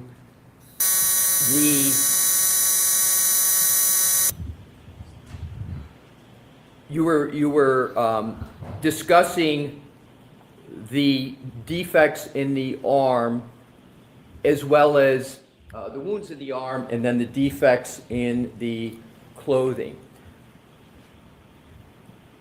In terms of the, back to Exhibit 1.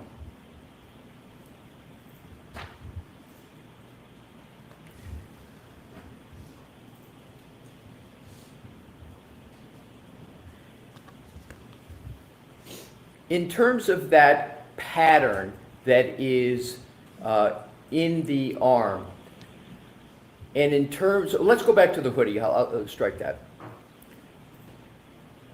Have you in your career, in the terms of evaluating motor vehicle accidents, have you evaluated the clothing of victims of motor vehicle accidents? Yes. How many times roughly have you evaluated what clothing looks like in terms of motor vehicle accidents?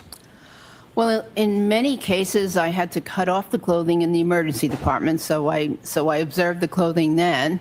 And then in the post-mortem cases, I evaluated the clothing, but oftentimes, sometimes it wasn't helpful. Have you ever evaluated clothing in determining whether or not the defects in the clothing are consistent or inconsistent with a motor vehicle accident? Have you ever evaluated that as a forensic pathologist? Not specifically. Right. And in terms of your observations in either emergency medicine or forensic pathology, have you ever observed defects from motor vehicle accidents in clothing? Yes. Is what is depicted in this exhibit consistent or inconsistent with a motor vehicle accident? Sustained.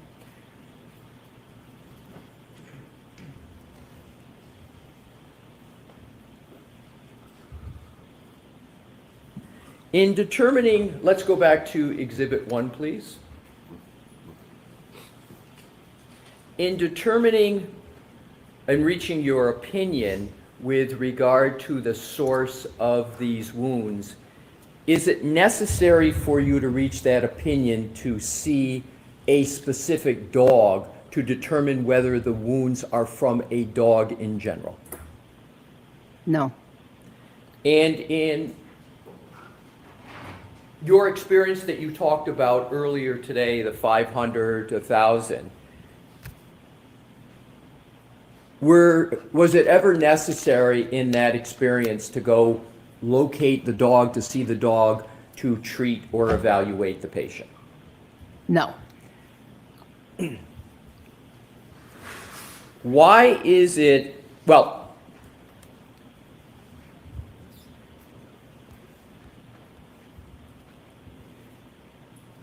in terms of, we're going to move to another category, studies. Did you review any studies informing your opinions in this case? Can we put the lights on and take this? Yeah, down, yes, Mr. thank you, Vice Your Mayor? Honor. Yes. Yes, many.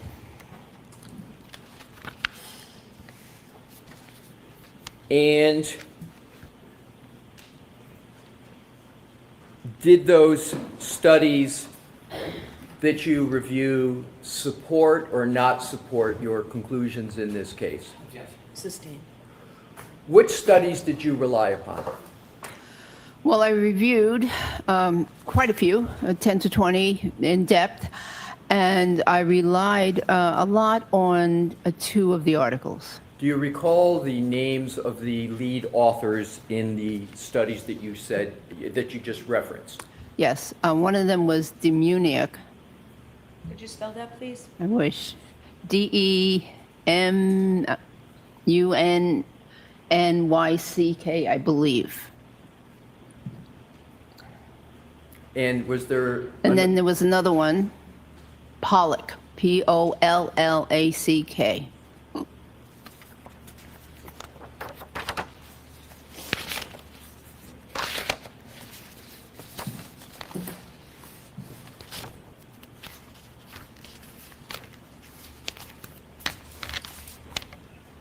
May I approach, Your Honor? Yes. Thank you. Your Honor, my recollection is correct. We've already pre-marked as exhibits for identification these studies, 2 studies. I may be incorrect in that. If so, I have studies. I'm going to show them to Mr. Yes, thank you. So we can just make sure I have all pages.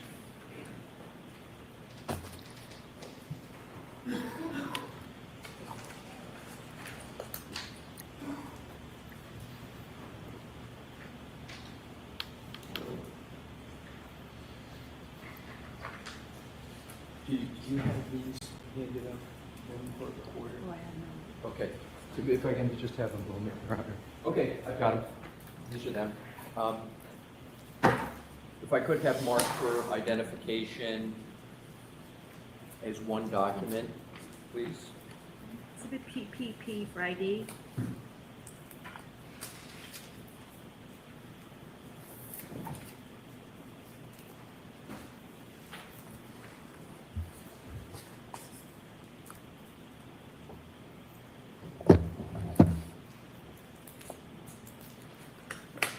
One more, Madam Court Reporter, thank you. And exhibit QQQ for ID. Mr. Unless you would, when court reporters have. Sure.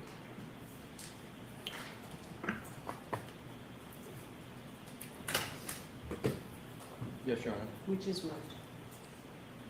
Exhibit PPP is the Demuniak, and exhibit QQQ is Pollack, and those are the lead author names. You're welcome. May I leave them with the witness, Your Honor? Yes. Thank you. Thank you.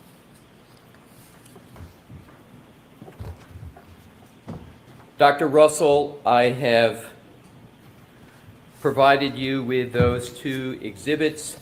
I would ask you to just briefly take a look at them and let me know whether you recognize those as the articles that you were referencing before.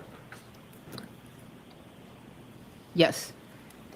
Now let's start out with the Demuniak study. Is that exhibit PPP? PP. Right. So Is this the study that you referenced earlier in your testimony? Yes. Can you briefly describe for the jury how that study related to the opinions in this case? Objection. Sustained. Are these the studies that you cite to as a basis for support for your opinions in this case? Yes. And is QQQ a study that also supports your opinion in this case? Yes. Now, in terms of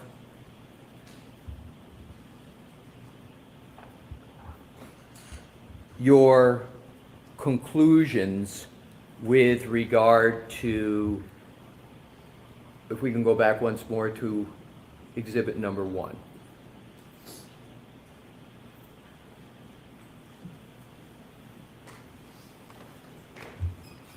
With regard to your opinion on the cause of these injuries, can you once again state your opinion as to the cause of these injuries? I believe these injuries were caused by a dog attack. So I'm going to strike that word. Yeah, so Dr. Russell, if you could, with regard to bite parlance, can you state what your opinion is with regard to bite? So do you have an opinion as to what caused these injuries?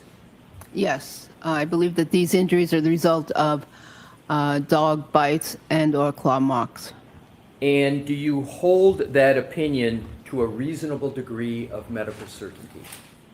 Yes.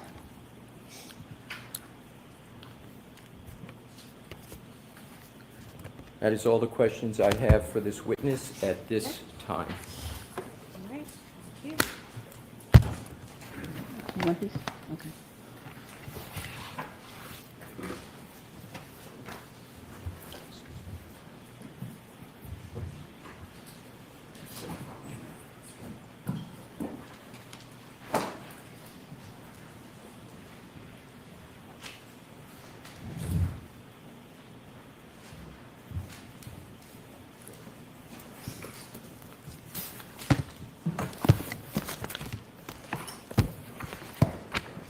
May I? Yes. Good afternoon, Dr. Russell. Good afternoon, Mr. Brennan.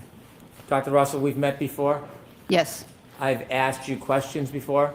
Yes. And you've testified before where I've had a chance to ask you about some of your statements and opinions, haven't I? Yes. Before this case, had you ever testified as an expert in dog bites in any federal court in the United States? No. Before this case, had you ever testified in any state court in anywhere in the country as an expert in dog bites? No. Other than this case, have you ever testified in a courtroom as an expert about dog bites? No. Last year, you learned that there was litigation regarding this case, Commonwealth versus Karen Reed, correct? Yes. You learned a little bit of information about it, and it piqued your interest, didn't it? Yes. Did you know that the case was receiving a lot of attention?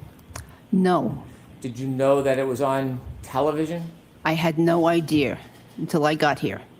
You spoke to a colleague in Los Angeles, correct? I'm sorry, I spoke to who? A colleague?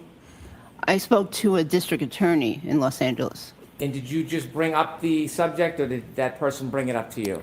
I brought it up. When you brought that up, is it because you knew of the relationship between that district attorney and somebody on the defense team? Yes. You wanted to get involved in this high-profile case, didn't you? No. Well, you weren't called by anybody on the defense and retained as an expert in the traditional sense, were you? That's correct. It was after you reached out yourself and interjected yourself into this case, true? I did so for a reason, and the reason being that I knew I was one of the only people in the United States board certified and residency trained in emergency medicine and also residency trained in forensic pathology, and therefore I had a unique skill or knowledge set, and I was one of the very few people that had the knowledge of dog bites, as well as those other trainings. And because of the fact that you held this opinion about yourself, you wanted to get involved in this very high-profile case, didn't you? I thought I could help clarify the issues as to whether or not this could be a dog bite, and maybe they could move on to something else if it wasn't. Did you want to get involved? No, not really. Inevitably, you got hired by the defense, didn't you? Yes, I reluctantly agreed. And they paid for your time? They are paying for the time. Yes. Did you know that there was a relationship between the district attorney you spoke to in California and somebody on this defense table? I know, yes. So when you spoke to the district attorney, did you have the hope that they would reach out on your behalf to get you involved in this case? As I said, I hoped that they could reach out to the team and I could help clarify issues so that they could move on. If it wasn't, if these weren't dog bites, then no sense spending a whole bunch of time on it. After you testified in this case last year, you then began to advertise yourself as a dog bite expert, didn't you? I had advertised myself many years ago as a dog bite expert, I think. I'm not sure, but yes, I did advertise myself as a emergency medicine and forensic pathology expert.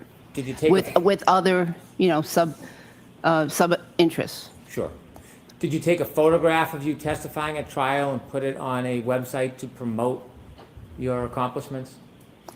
It's a listing service for physicians, and yes, there is a photograph. So you took a photograph from your participation in this event? Yes, that's there.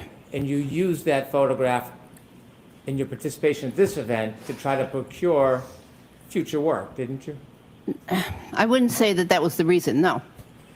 When you listed a number of things that you have experience in after this case, you then added that you were an expert in dog bites, didn't you? I believe I am an expert in dog bites, yes. But after this case, and after you took the photograph from this case, and after you created this advertising, you then added the fact that you were an expert in dog bites, didn't you? It was all at the same time, and it was submitted at the same time.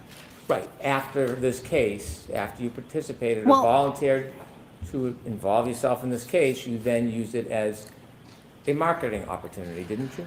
Well, I also I had retired from my full-time job, and I had time, and I wanted to get more involved in some forensic legal cases, and not specifically dog bite cases. I have much more experience with other cases. Undoubtedly, I respect that, but simply after you testified in this case, you did use your participation as a way to try to garner future interest in cases and income, didn't you?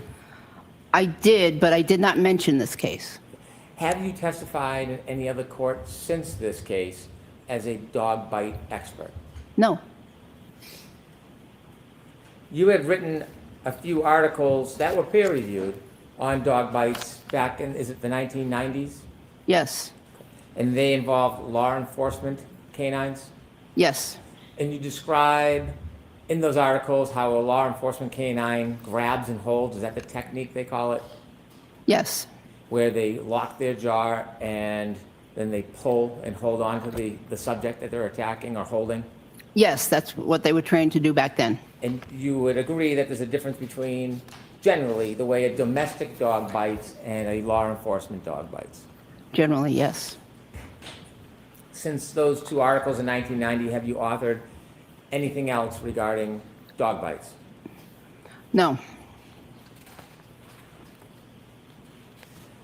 You had mentioned that you had gone to seminars regarding identification. Now, I had a chance to ask you a number of months ago about some details about training and education you have on pattern recognition analysis as it specifically relates to dog bites? Remember I asked you those questions a number of months ago? I believe you did. And I'd asked you if you could give us any specific listed trainings that you had regarding pattern recognition analysis of dog bites. And at that time, you did not have any names of any classes or seminars or certificates that you have. You mentioned again today that you have attended seminars regarding dog identification analysis. Do you now know some of those trainings and seminars? And are any of those listed on your CV? The trainings that I went to on bite marks in general, they were bite marks in general, and included things like how to determine what was a human bite, how to differentiate a human bite from a dog bite. But no, I did not specifically attend seminars limited to dog bites only. However, actually, there was one this past February that I did attend at the American Academy of Forensic Science. Over your many, many decades, you did not attend any seminars on pattern recognition analysis of dog bites, did you? Of specifically dog bites? No. I only want to talk about dog bites. I know you're well trained and educated. I respect that, but I want to talk about dog bites. You didn't attain any certificates in pattern recognition analysis of dog bites, did you? I don't think there are any that exist, any training programs like that. In fact, forensically, have you ever been presented with a wound and been asked to determine whether or not the source of it was a dog bite? Other than right here in this very case, have you ever been asked to do that in your entire history? In my clinical career, perhaps once or twice, but not, not that I can give you a specific name. Well, the couple times, tell us what stands out. When were you asked ever, over your entire career, to do a forensic evaluation of a wound and identify whether it was a dog bite? When did that happen? A forensic evaluation? No, never. Never? Never. Okay. It just doesn't come up. Okay. And so this is the first shot, the first crack you've had at looking at a photograph and trying to make a determination based just on a photograph whether or not the wound is generated from a particular mechanism, and in this case, your opinion, a dog bite. No, actually, I disagree. I've been taking photographs of dog bites since the 1990s. And when you took the photographs, you knew they were dog bites. I did know that there were dog bites, yes. I have a collection. I'm sorry. I didn't mean to interrupt you, I'm sorry. That was it. Okay.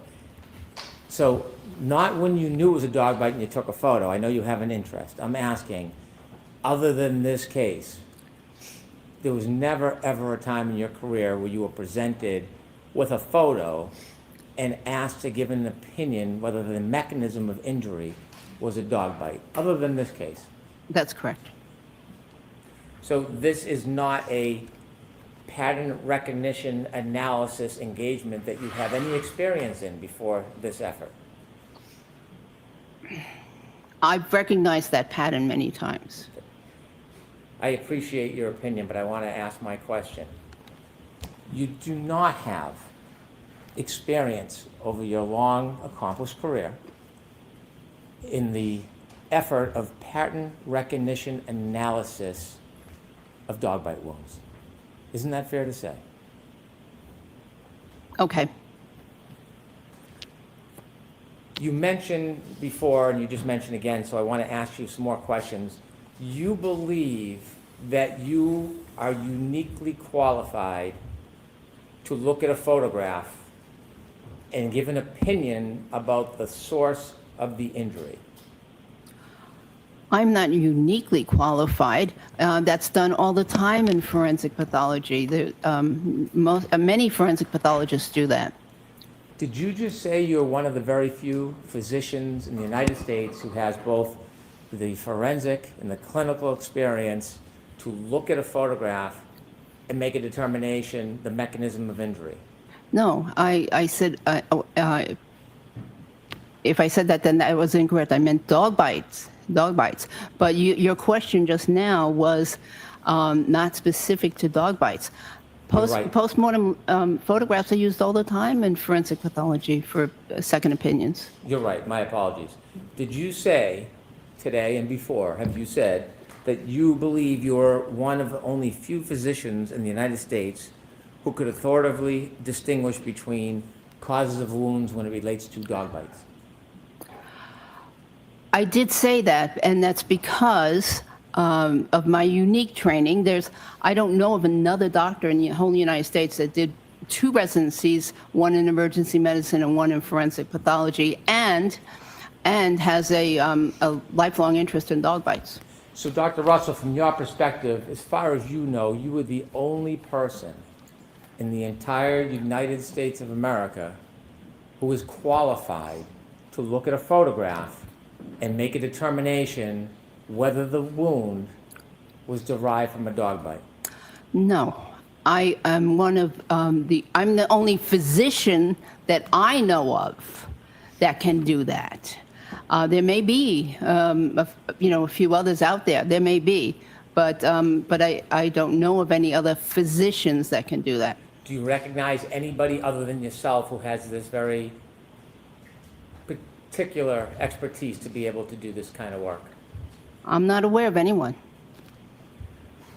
You were a medical examiner, a forensic pathologist? Yes. And you know there's about, or would you agree there's probably about 900 to 1,000 medical examiners around the country at the same time over a period of time?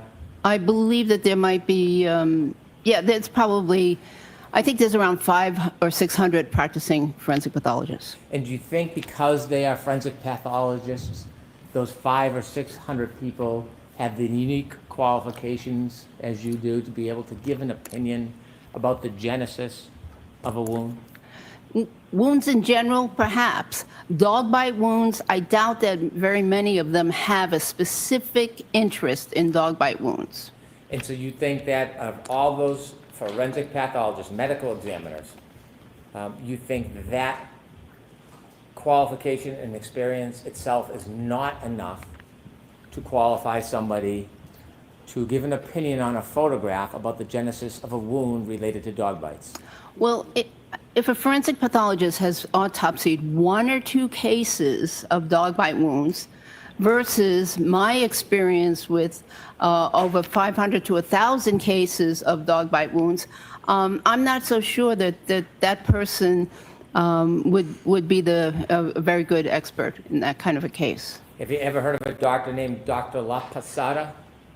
I've heard of Dr. La Posada. Have you ever read any reports by Dr. La Posada? No. Has anybody ever shared with you any information or opinions of Dr. La Posada? I believe she has a very good reputation.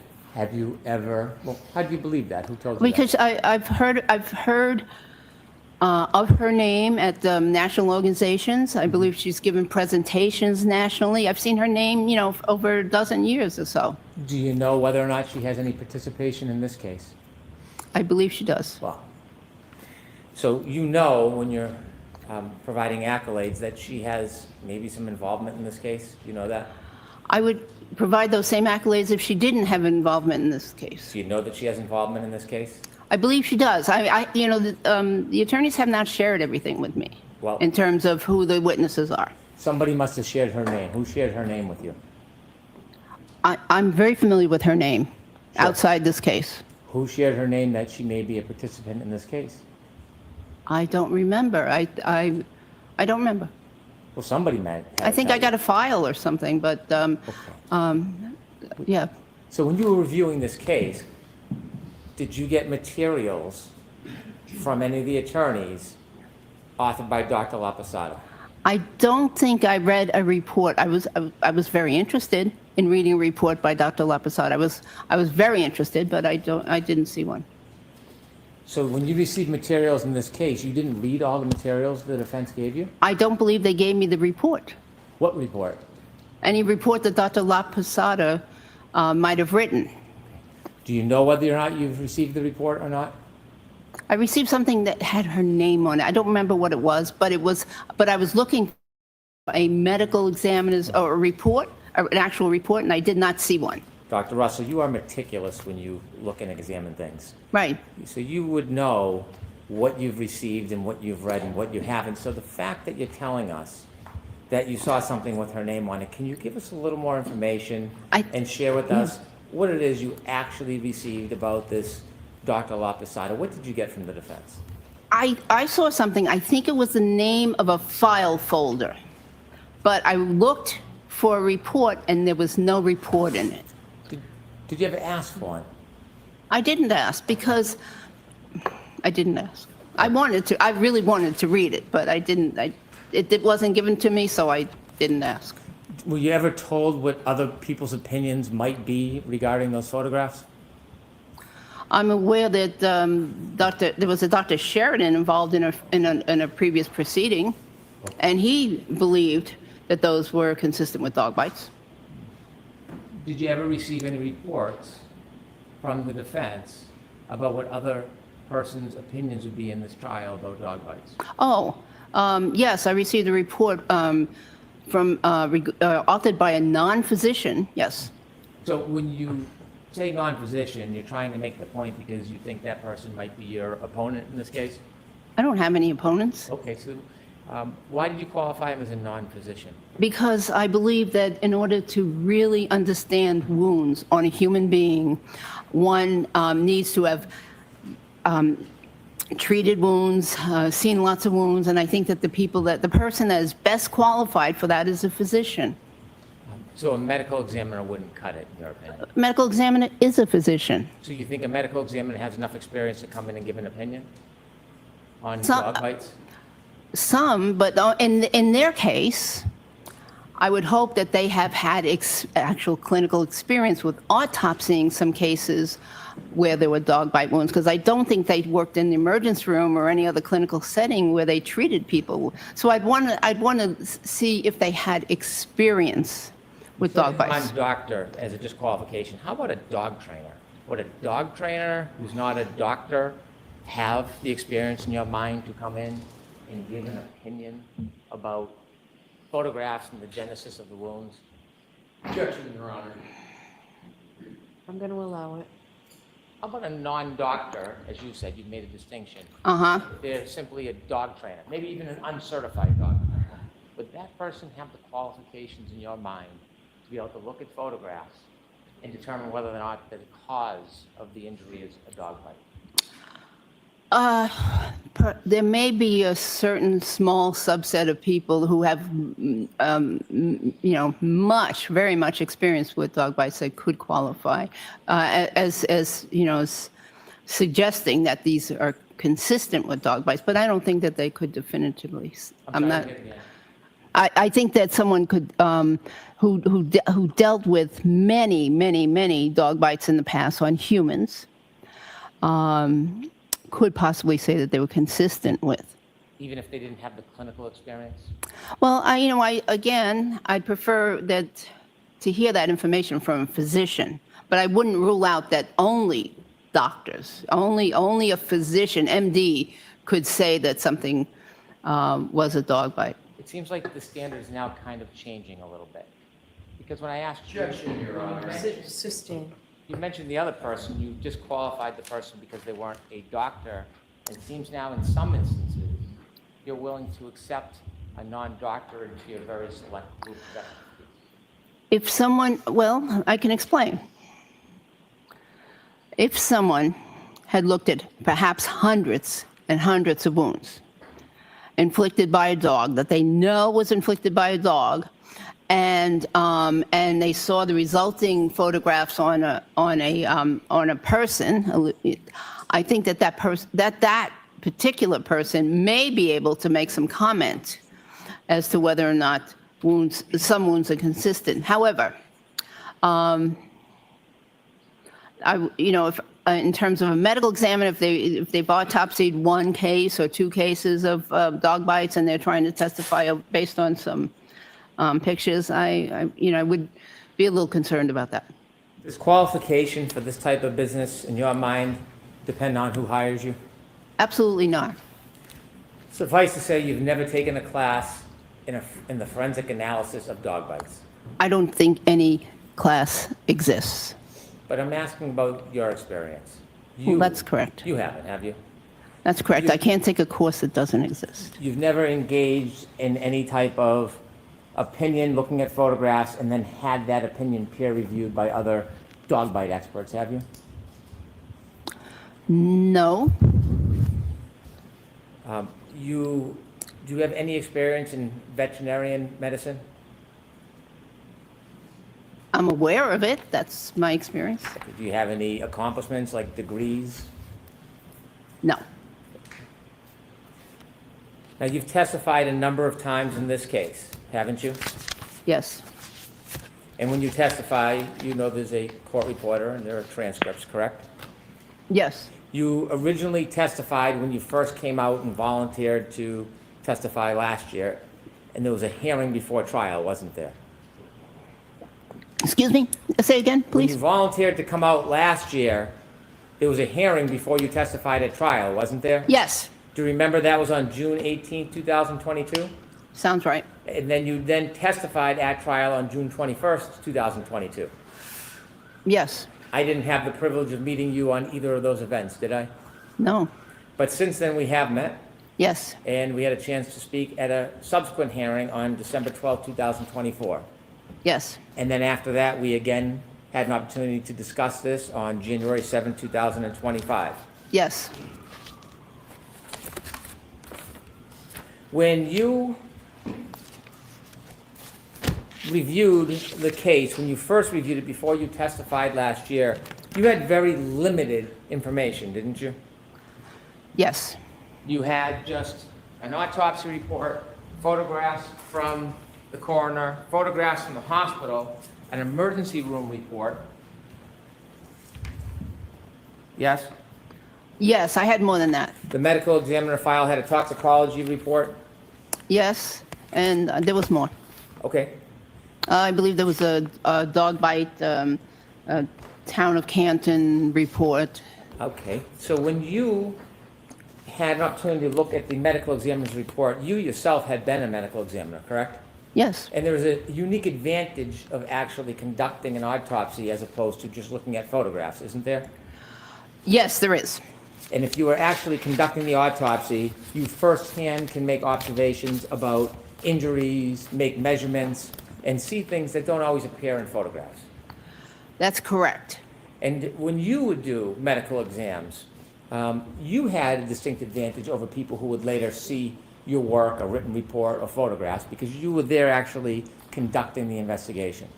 Yes. And it's for that reason that when you testified before, you have acknowledged that you relied on Dr. Scordi-Bello's report for information. Yes. Because you didn't have the benefit of doing measurements or looking at depths or anything else firsthand. Yes. Correct. And when you looked at that photograph that you discussed with the jury, you also had a chance to see Dr. Scordi-Bello's report regarding the abrasions on Mr. O'Keefe's arm. Yes. She described those abrasions as superficial, didn't she? Yes. She actually gave measurements, 3 centimeter superficial abrasion on the right medial upper arm. Right? Yes. You not only read that, you deferred to her ability to have a first-hand observation, and you accepted that as true, didn't you? Yes, but there's no interpretation of that abrasion. Multiple abrasions from 2 to 3 millimeters and up to 7 centimeters on the posterior right arm and forearm. Yes. Did you read that from I Dr. did. Scordi-Bello? Yes. Did you accept her finding and observation? Yes. And you would agree she was in a far superior position than you when she made these observations and notes, correct? They are not inconsistent with what I said. That's not what I asked, though. Okay. Sorry, I didn't mean to be sharp. Okay. I apologize. Did you rely on her ability and first-hand observation of those wounds? Yes. And did you appreciate or accept the fact she had a superior opportunity to evaluate those wounds firsthand that you did not have the benefit of? She made no interpretation of those ones. Well, did you know that Dr. Scordi-Bello had described them as superficial? They are. Did you know that she said there was no depth and no puncture? Not inconsistent with what I said. I understand, doctor, but I'm asking you, do you I- know that her position is that there was no puncture and no depth to those wounds? Objection, Your Honor. Can we have the witness see the report that he keeps referring to? Can you answer that question without seeing it, or do you need to see it? Well, I remember it, but there's no inconsistency here. I agree with that. Would you accept that Dr. Scotti-Bello's opinion is that there was no depth and no puncture to those wounds? May I see the report? It might not be in the report. I'm asking about any testimony, anything that she's ever said. Would you agree or accept her position that there is no puncture or depth to those wounds? Objection, Your Honor. I'd like all the questions that were about an autopsy. Yes. Sidebar. Okay.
May I? Yes, please. Dr. Russell, I read to you the measurements that were in Dr. Scordi-Bello's report. Are you aware that she testified that these superficial abrasions did not have any depth or any puncture? I don't recall that. Well, would you agree if Dr. Scordi-Bello testified in this court that those superficial abrasions did not have any puncture or depth? Would you agree with that assessment? Objection, Your Honor. In that form, it's sustained. Would you agree that the superficial abrasions on Mr. O'Keefe's arm had no punctures? I agree. Would you agree that the abrasions, the superficial abrasions on Mr. O'Keefe's arm had no depth? No measurable depth, yes. Between the last time you testified and then you testified here today, have you spoken to the attorneys at all regarding the issue of punctures? No. Because you are agreeing today that those superficial abrasions did not have any punctures, right? They don't appear to have any punctures. But you, in the past, have testified very, very differently than that, haven't you? No. Now, we've spoken many times. I'm going to go through many of those examples later, but we'll do that a little bit later, Dr. Russell.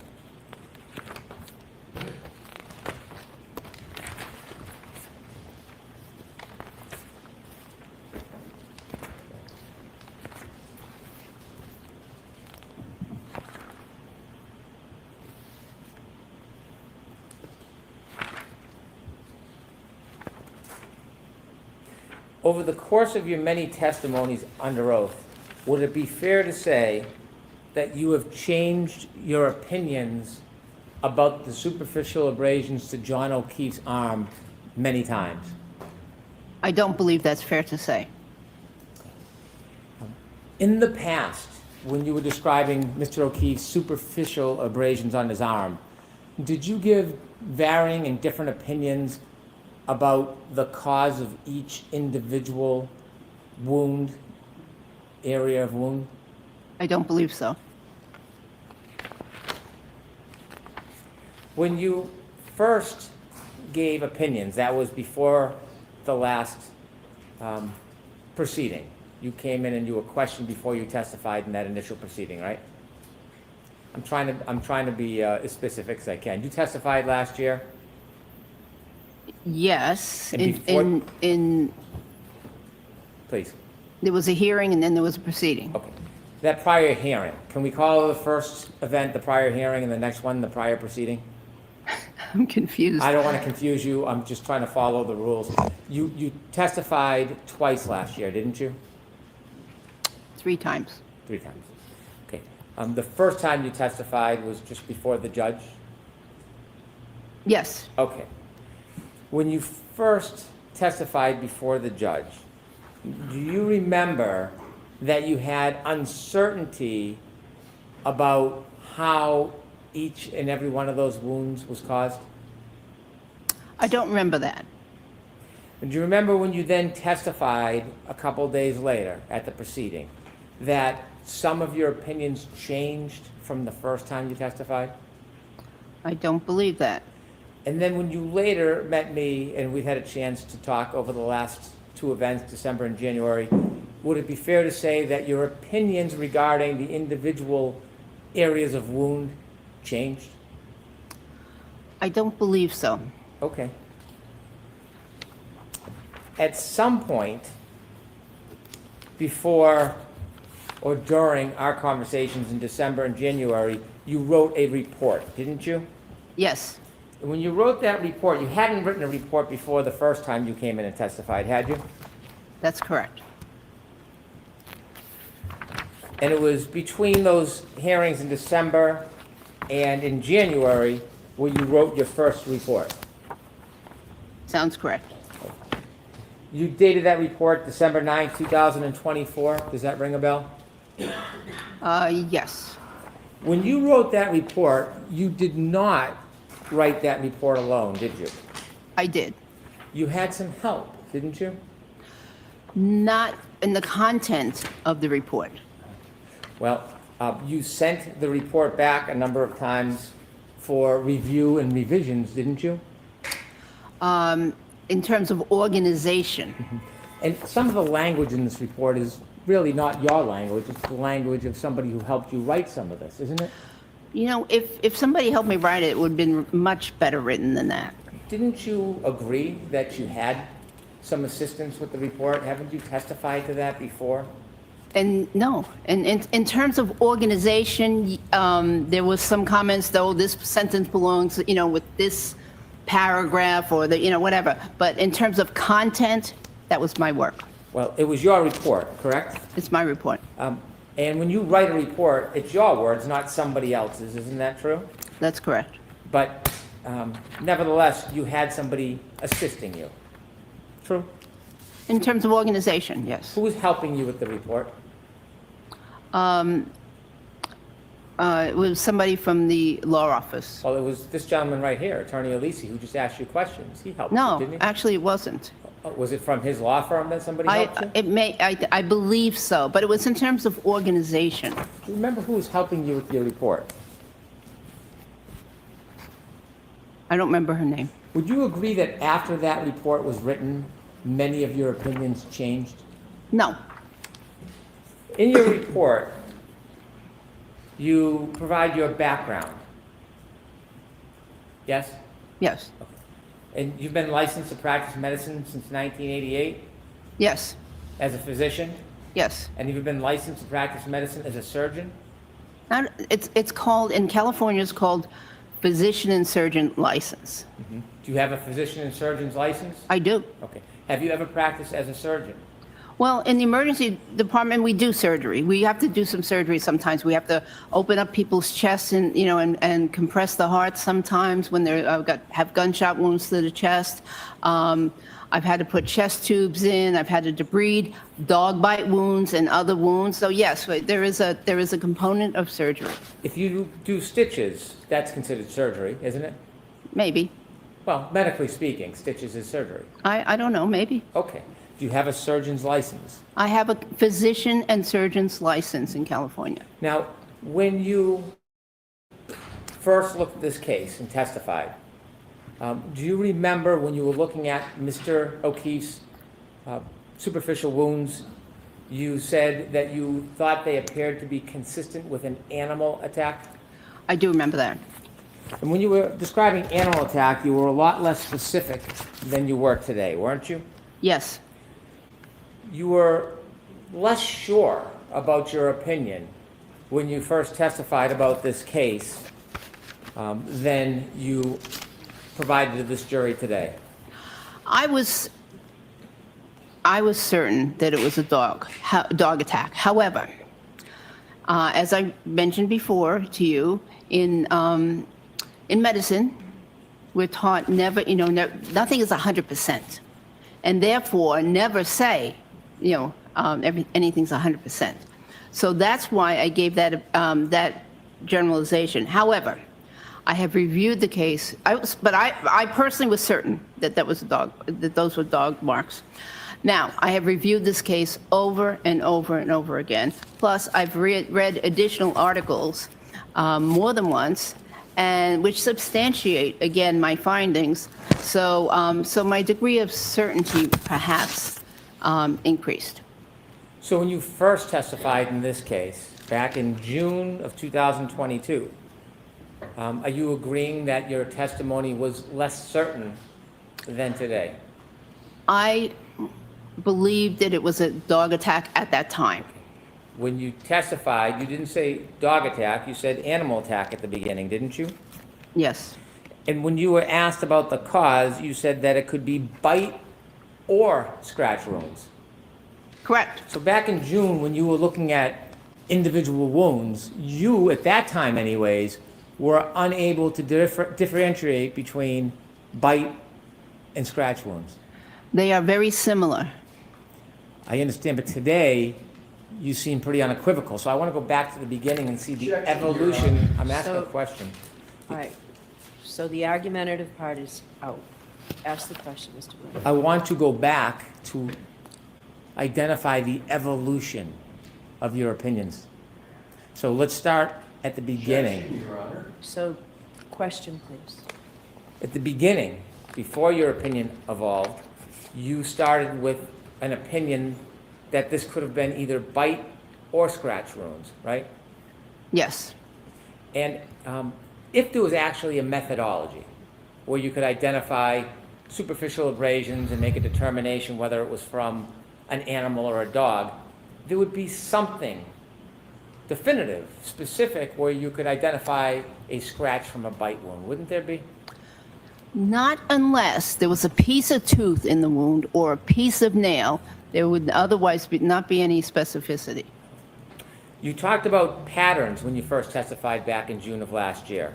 And when you talked about the patterns, again, you had some uncertainty whether those patterns were caused by nails, claws, or could have been caused by teeth. Isn't that fair to say originally that was your position? Yes, there is some overlap in terms of the appearances. They can appear very similar, and they can be arranged very similar in terms of parallel lines. In fact, when you first testified, you weren't consistently even saying that it was a dog, or as you say today, dog attack. You were saying, in your opinion, they were the result of animal bites or scratches. That was what you originally opined, isn't it? We just went through that, yes. And at some point, you said that it might most likely be a large dog. Do you remember that? Objection, Your Honor. Can we approach with regard to this line of questioning? So why don't we break for today? All right, so jurors, we're not going to finish this today in the next 5 minutes, so it seems like it's a good place to break. Because we all on damn pins and Please do not needles. discuss this case with anyone. Don't do any independent research or investigation into the case. If you happen to see, hear, or read anything about the case, please disregard it and let us know. And please be very careful with your social media use. Tomorrow is also a full day. We'll see you tomorrow. Thank you very much. Dr. Russell, you can again just follow. Thank you. Close it open, follow me. Okay, thank you. Can I see counsel while the jury's filing out, please? Girl, the way you didn't got on my damn nerves. Ridiculous. Ridiculous. All right, we're bouncing over to this last detective. We may have like another hour or so of streaming.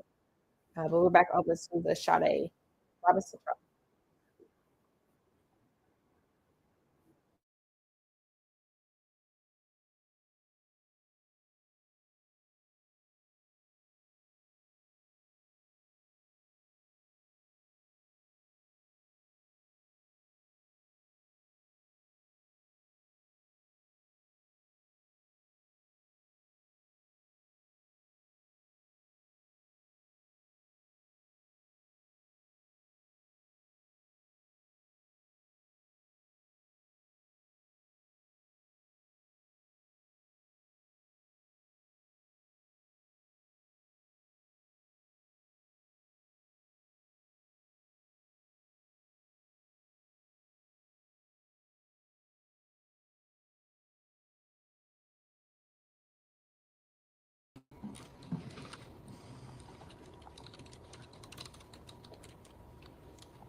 Here we go.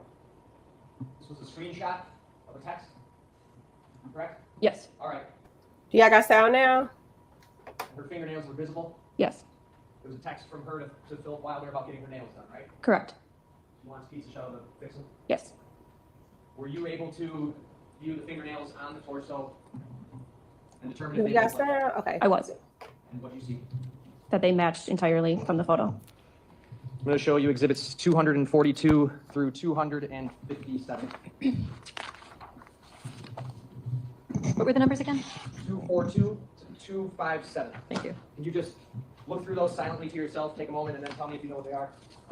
To be clear, we stipulate to all of these.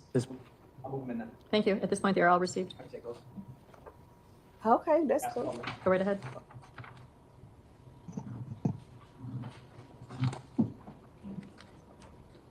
257. I'm going to start with exhibit 242 here.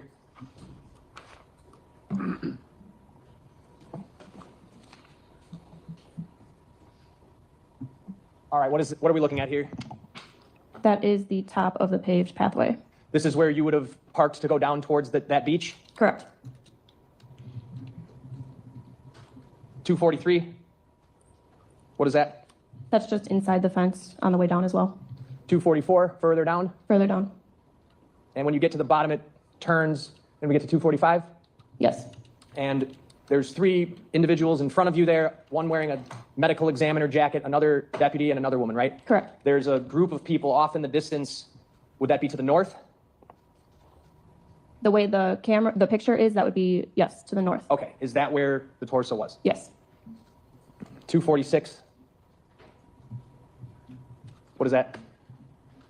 That's just a clearer shot once you go down the few steps onto the beach. All right, and the next photos are going to have the torso. 247. Is that how it was found by Miss Sawyer, to your knowledge? Correct.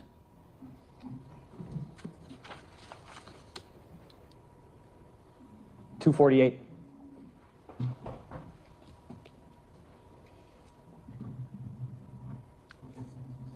Both legs are dismembered?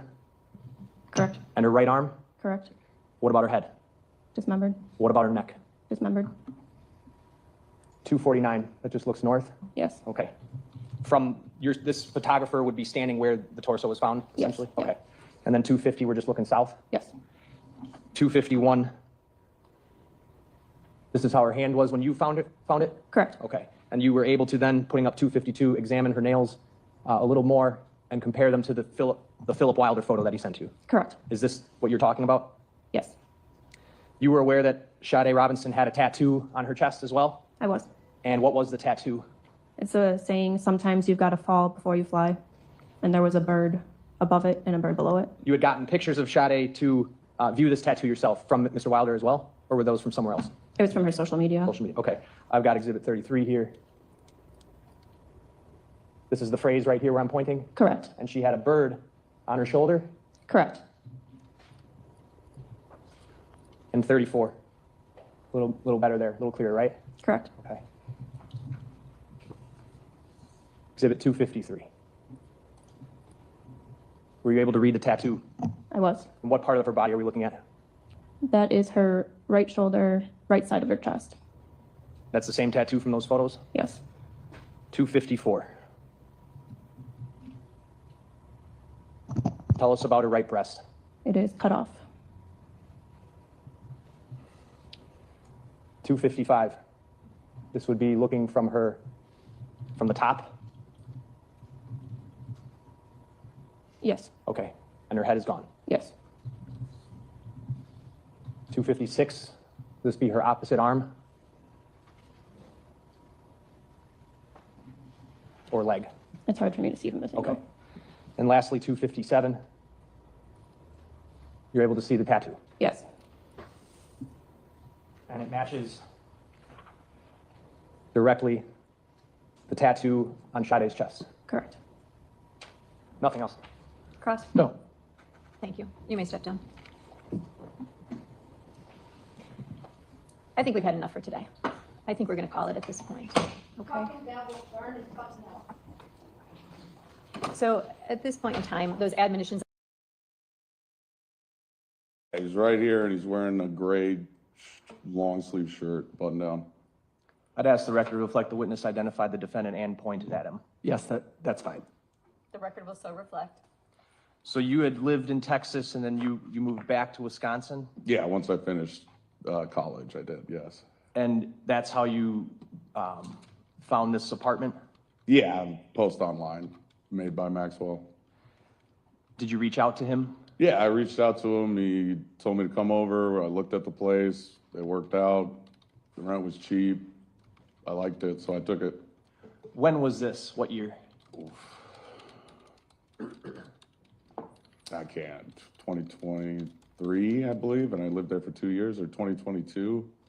I can't nail down it. Okay, and you also just said you had lived there for 2 years, 2 correct? years, yeah, roughly. When did you move out of there? I would say probably a week after I was dragged out of my home in my underwear by the SWAT team.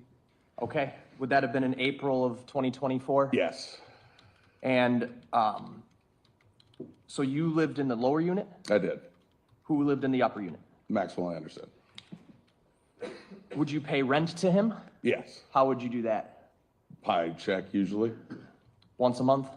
He would let me pay pretty much whenever I wanted, which is one of the reasons that I did want to continue renting from him. So I might pay him $500 first week, next paycheck, pay him $500 that week. Sometimes it was all in one, $1,000 a month, and I wrote it to him at the beginning of the month. Did you understand him to be the landlord? Yes. Did you understand him to be the owner of the house? Yes, he explained to me that he was the owner of the house, yes. Did you believe that to be true? I didn't believe that to be true, no. Why not? Well, I guess I could. I'm going to object on relevance grounds to this line of questioning. Why is it relevant? Goes towards his knowledge of the defendant. I'll allow it. You can answer it if you're able to answer it. Well, he told me that he put $40,000 down on his home, but throughout the course of me staying in the house, I came to realize that Max didn't necessarily hold down a job very well. So it was kind of confusing to me how somebody could amass a $40,000 down payment when they only work 3 days a week and are frequently changing jobs. But nevertheless, you would just pay him and no one else? Absolutely, him and no one else. Did you interact with him much other than to pay rent? We probably hung out the first year that I was there a handful of times. Went to a couple of bars, just kind of keeping it amicable, as friendly as you could be from a tenant to a landlord. How many times? 5, 10 maybe. And had you ever been in his unit? Yeah, a couple of times I went up there. We were just talking about, whatever. It wasn't for anything in particular, but yeah, when he called me over to look at the unit, at first, he didn't even show me the lower unit. He just showed me his apartment upstairs, and he said it was kind of pretty much the same thing downstairs, just with an extra room, so.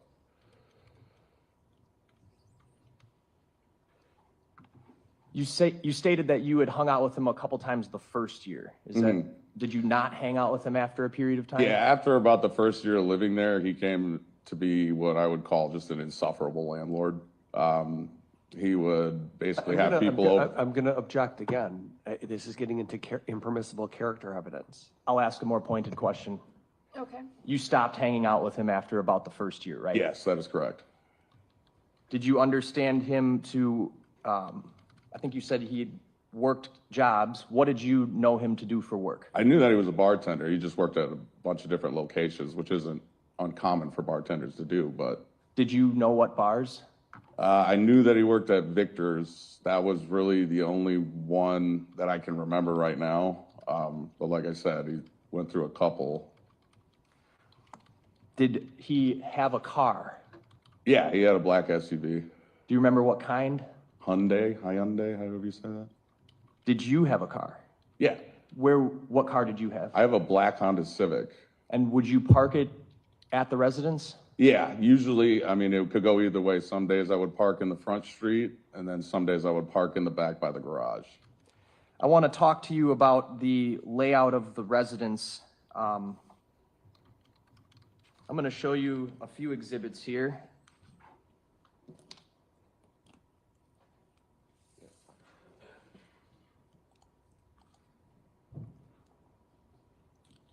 Why don't you page through this, and for the record, these are going to be exhibits 297, 354, 355, 381, 359, 382. We'll start with that. Can you just page through those silently to yourself and tell me when you're done?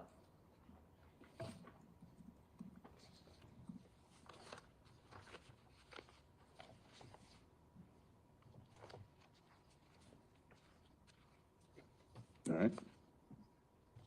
Those are all photographs, right? Yep. Do you recognize where these photographs were taken? Yeah, that's predominantly the house that I lived in, and then in the basement as well. I would move those exhibits in again, and I could read the numbers for the record if Your Honor would like.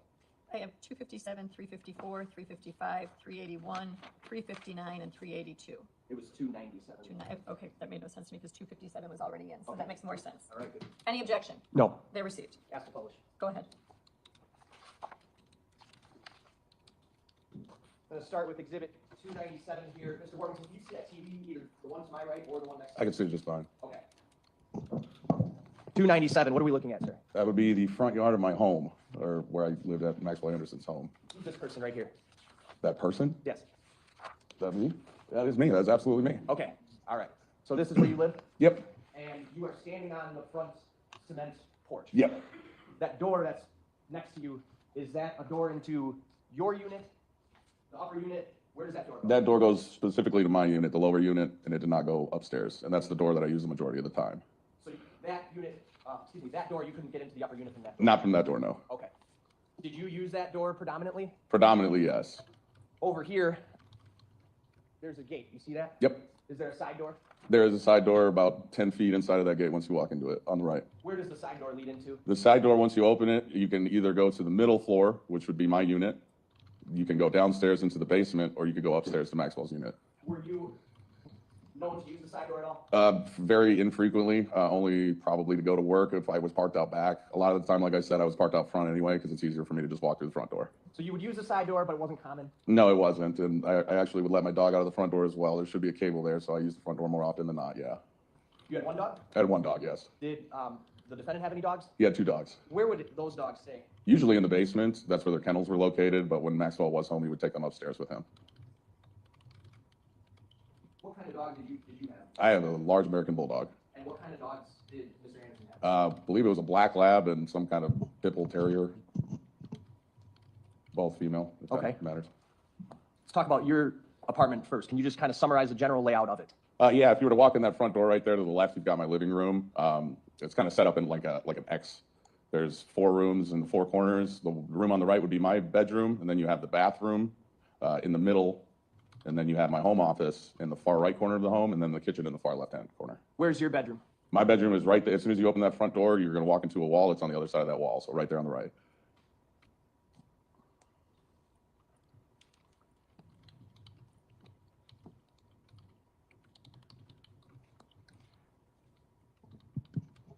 How many bedrooms total in your unit? In my unit, 2. And your room was sort of in the front of the residence? Absolutely. As soon as you open up that front door, there's a wall 3 feet in front of you. If you go on the other side of that wall, that's my room. Let's talk about the basement. How would you get to the basement? Through that side door. Not in through the unit. front door? Not through the front door, no. In order for me to go to the basement, the only way that you could get in there is if you were to go in through that side door. Obviously, you could get there through my unit because there's a door into the stairwell, and that's how I would get to the basement. Okay. Did you ever use the basement? I used the basement probably the first year that I was there doing my laundry. Other than that, I mean, I cut it down. I did not like going down there. It smelled awful. There was oftentimes I would have to report to Max that his dogs had defecated in the basement. It was horrid smelling. It frequently flooded and had what I can only assume is... I'm going to object on relevance grounds. I'll ask a different question. Okay. You didn't use the basement much? Not much, yes. You used to use it to do your laundry, right? Yes. You kind of stopped doing that? Yeah, I stopped probably the last couple of months that I was there. I didn't go down there pretty much at all, maybe once a month to do laundry. But then his washing machine actually broke and he started utilizing mine, or what was reserved for me. And I didn't want to share a washing machine with him, so I would just honestly just go down to my mom's and do some of my laundry there. Did you keep any belongings in the basement? No. I'm going to show exhibit 354 on the screen here. What are we looking at? That's a stairwell going up from the basement, and that is the side door that I've been discussing. That's the side door? Yep. All right, and then next, I'm going to zoom in here. There's a, right where I'm pointing here, what is that? Multiple light switch panels there. What would those activate? Those would activate stairwell lights, and I believe the light that is outside of the door. So there's a light outside that side door? That screen door right there, yes. And it's activated or deactivated through the switch? To the best of my knowledge, I believe so, yes. You don't recall it being motion activated? I do not recall any motion activated lights. Exhibit 355, what are we looking at here? And if you can, when you answer that question, just orient us from the last picture. So it would be as if you turned, I don't know, 45 degrees to the right and just snapped another photo in the same spot. You're at the bottom of the stairwell there, and you are looking to the right side of the basement. Exhibit 359. Where is this, or what are we looking at? And if you could use that last photo to help us Yeah, understand. last photo would probably be like a 180-degree shot from the last photo that we just looked at. Looks like somebody turned right around, and this is kind of towards the front part of the basement, I guess you could say. As you can see the dog kennel there, yeah. That would be the front part, directly under my living room is where that would be. All right, so the dog kennel area you're referring to is, Back there, yes. is that where you knew Max Landis to keep his dogs? Yeah, in his kennels, yes. Was that all the time or just when he wasn't there? Just when he wasn't there, they were in the kennel. He usually would bring them up into his apartment when he was there, yeah.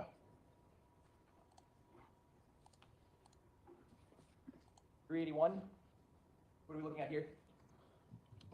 That looks like so that's the dryer right there. So you're looking, I don't know, towards the back of the basement if you were to come down the stairs, down the left-hand side. He had a tool bench down there, yeah, and that punching bag. So yeah, the back left if you were to come down the stairs of the basement. Same room as 355, is that fair to say? Yes, that's exactly right next to the tool bench. And that's not the same part of the basement as 359, right? No, it's not. That would be opposite ends. And then I'm going to put up 382. Yeah, that's the tool bench. Was anything in there, in that tool bench yours? No, not at all. You had nothing in the basement? Absolutely nothing. I put nothing down there. Did you know him to have a lot of tools? Yeah, absolutely. Neighbors would come over and ask us to borrow tools. Okay. Did you know him to use the tools? Yeah, I know Max, absolutely. He was constantly working on home improvement projects that he called home improvement, but they weren't very good. What kind of projects are you talking about? Well, he did some work on the fence. He was building some kind of underground shelter. He was going to allow his dogs to sleep under there. That would be the hole in the yard. And so in doing so, he had to work on the fence. And I believe he put up some shiplap and painted it. So. I didn't hear that last thing. So put up some what? Shiplap, it's a type of like wood that you could put up. Can you spell that? No. Shiplap, I think. Okay, thank you. Thank you. So continue. You were discussing. Yeah, so I mean, it was almost nonstop, and it got to the point. That's one of the main reasons that I was moving out is that it was like living in a construction zone. I mean, I'd get off from work at 5 o'clock, and I'd have to tell them multiple times after I work a long day of work, I'm not trying to come home to hearing hammers and saws and power drills or anything like that, but it just never ended. So, a lot of projects he'd be working on. A lot of projects. You would characterize them as home improvement projects. That's how we would like to phrase it. All right. You said there was a hole in the yard. Yes. Where was the hole? That was right outside of the screen door. The side door. Side screen door, yes. I'm going to show you Exhibit 302. Do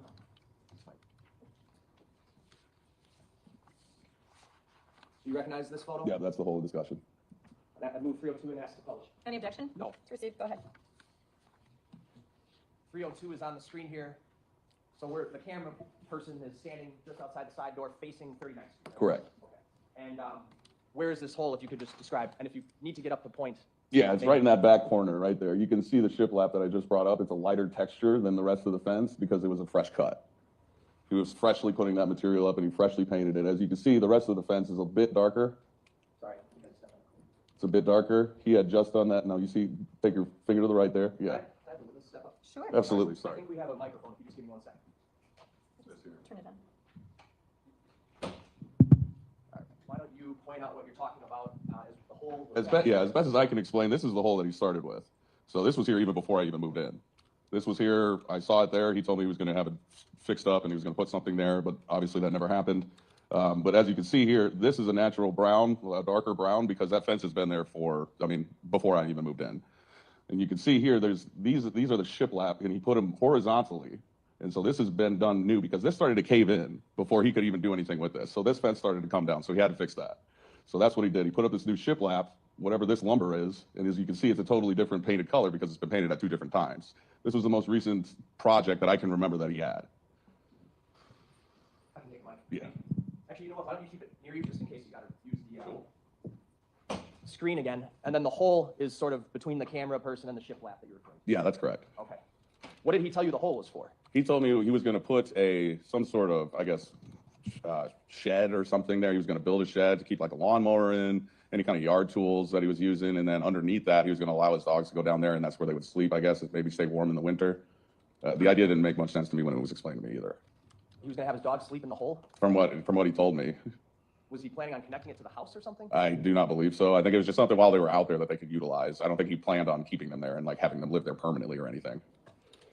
You had suggested before that you were planning on moving out prior to April? Oh, yeah, absolutely.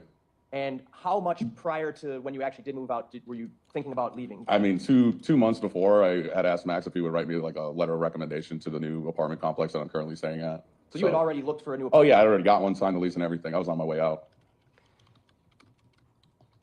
Let's switch gears a little bit. Why don't you explain, where's the garage?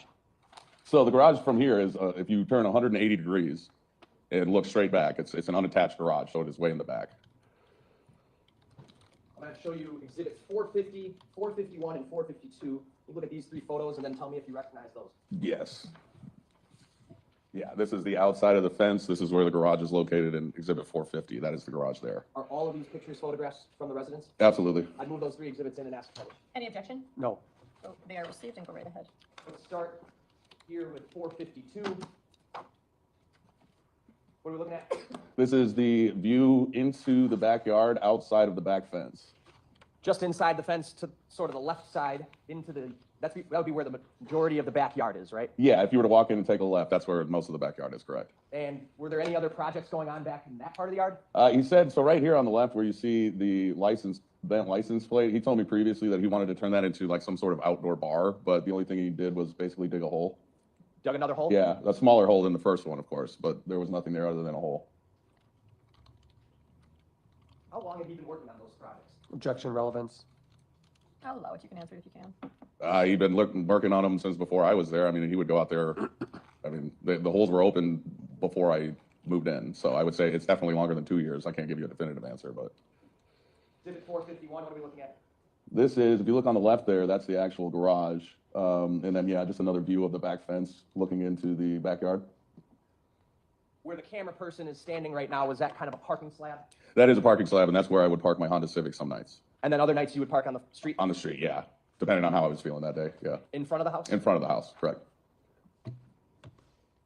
450 is on the screen right now. Is that kind of a photo of that parking slab? Yeah, that is correct. Is this trailer normally not there? Yeah, the trailer is not there. Okay. What is this that I'm pointing to here? Do you know what that is? That looks like a light to me. Did you know there to be a light back there? I did know of a light to be there, yes. That one actually, yes, that one was motion censored. Okay. How did that light get there? He hung it up one day, I think probably right after I moved in, just so I had a light, so that like, when I was parking back there, I could see what I was doing. Was it affixed to the tree, or was it just kind of hanging? I think it was just kind of tied up there, yeah. I'm not sure what he used, I didn't even look, but.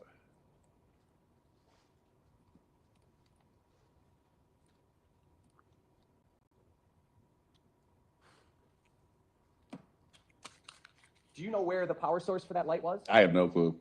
That wasn't your concern? It just Nah, as long as there's a light out there and I could see, I didn't look that far into it. So what I'm gathering from these photos then was the backyard completely fenced in? Absolutely. Would he let his dogs back there? Yeah. Would you let your dogs back there? No, my dog doesn't get along with any other dogs. And so you take your dog out the front? Out the front, yes. Did you utilize the backyard for anything? No, I mean, to walk through it to get to my car when I did park there, that was about it. What about the garage? Did you use the garage? I had no access to the garage at all. At all? At all, it was completely locked up. Okay. Had you ever been in there? I honestly, I cannot recall a time that I was ever in there. If maybe when he had the garage door open, I walked by it, but no, I've never been in there physically. Did you know what was in there?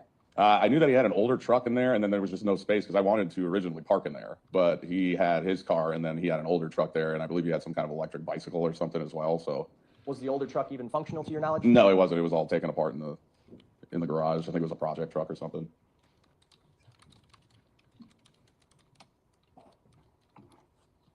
All right, I want to switch gears slightly, Mr. Warbington. While you were living at the house, did you know it to be common for Maxwell Anderson to have people over in his unit? All the time, yes. Were there times where it was noisy? Absolutely. Were there times that it was noisy at hours that bothered you? Oh yeah, I've had meetings with corporate at 8 a.m. and he's been up at 5 in the morning with companies just singing at the top of his lungs upstairs. Where were you working at the time back in April of 2024? In April, I was in the office. I was an inside sales rep, so I was forced to work from inside my actual office, whereas now I work from home, so.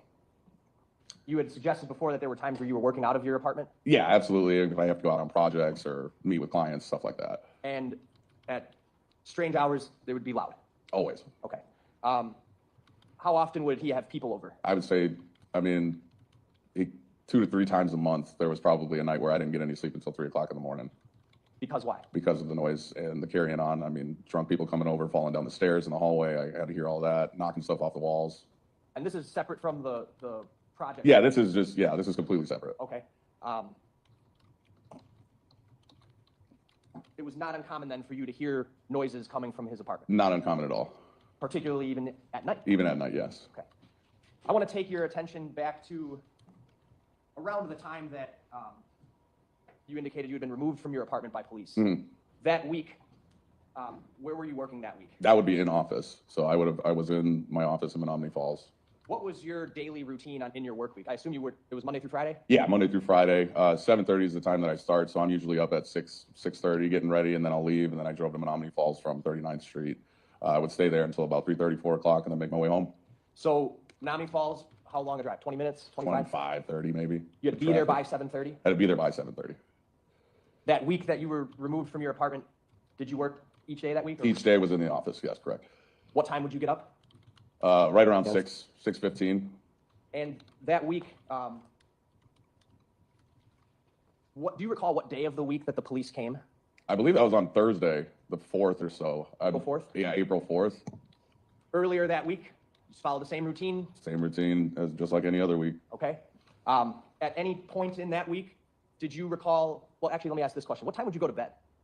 I try to go to bed around, 9:30, 10 o'clock. Were you able to do that week? That week I was. It was surprisingly, like I've told, the investigators, I didn't really hear much from Max in the 2 weeks prior to, it was actually quite pleasant around the house. I didn't even think he was there. I thought he was elsewhere, Had you seen him in that 2-week span? No. So you hadn't seen him? No. Did you hear him? I did not hear him up until I heard him. On which day, I'm not exactly certain, but it was definitely the week before the cops came and pulled me out of my house. I heard him getting ready and packing what I thought was, a suitcase or something, like he was going to stay elsewhere. And in my head, I'm like, oh, well, thank God he's leaving. It'll be quiet around here. So I heard him bringing down something. Which day I can't confirm. Tuesday, Wednesday, it could be any day. And I heard him bringing something down the stairs. That's the only piece of information that I've heard of him. That's the only interaction that I had with him, probably within 2 to 3 weeks of me being pulled from the house. All right. So I'm going to break that down just a bit. Yeah, You hadn't seen or heard of him in probably 2 weeks up until you were removed from your apartment. correct. And at some point that week, we'll call it the week of April 1st, which Yep. would be Monday to the 5th, Friday. And then Correct. You said you were removed on the 4th, Thursday. Yep. At some point earlier that week, before you were removed, you heard him up in the morning. Absolutely. Do you know which day? I do not know. I cannot confirm which day that was. You don't know if it was Monday, Tuesday, Wednesday? It was one of those 3 days, but I do not know which day. And that's what you told investigators? That's what I told everybody. I've always held that I did not know which day it was, but that was the last time that I'd ever heard from him. Outside of that, did you hear anything else of him throughout that week? Absolutely nothing. Like I said, I didn't even think he was there. Okay. Would there be times where he wasn't there for periods of time? Yeah, he would. Sometimes he would go and just, stay with some friends or whatever, from what I understood, or he would go help his dad, I think, doing some work wherever they went. And so there was some time periods where he'd be gone for a couple of days on end. Yeah, And it would be quieter around then? absolutely.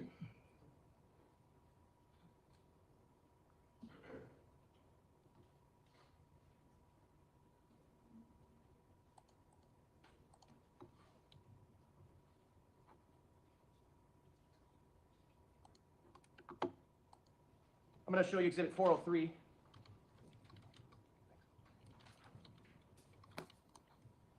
And before I get into 403, you indicated you've always maintained you weren't sure which day that you heard him up in the morning, right? Absolutely. And that morning that you heard him, it would have been at that time around the 6 a.m. hour you were getting ready to go. Yeah, 5:30 to 6 a.m. Yes. What's 403? That's my cell phone in my hand, holding my phone in my living room. And do you remember the police taking this photo? I do. Yes. All right, I'd move 403 in. Any objection? No. 403 is received. What is 403? You asking me? Yeah. This is a photo of my cell phone and Maxwell Anderson's phone number where I would contact him for, house-related things. Can you tell the jury what the phone number is that you would contact Maxwell Anderson at? Yeah, it's going to be 262-416-4874. Put 403 on the homeowner. You gotta save his mask? Mm-hmm. Okay. Is that a yes? Yes, And then, a little hard to see, but the phone number is right down there. that is correct.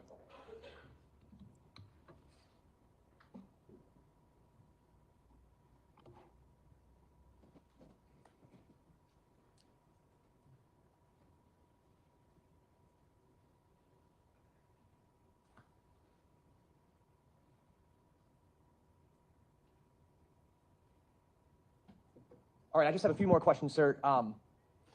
You had indicated previously that you were having problems with the laundry, right? At some point.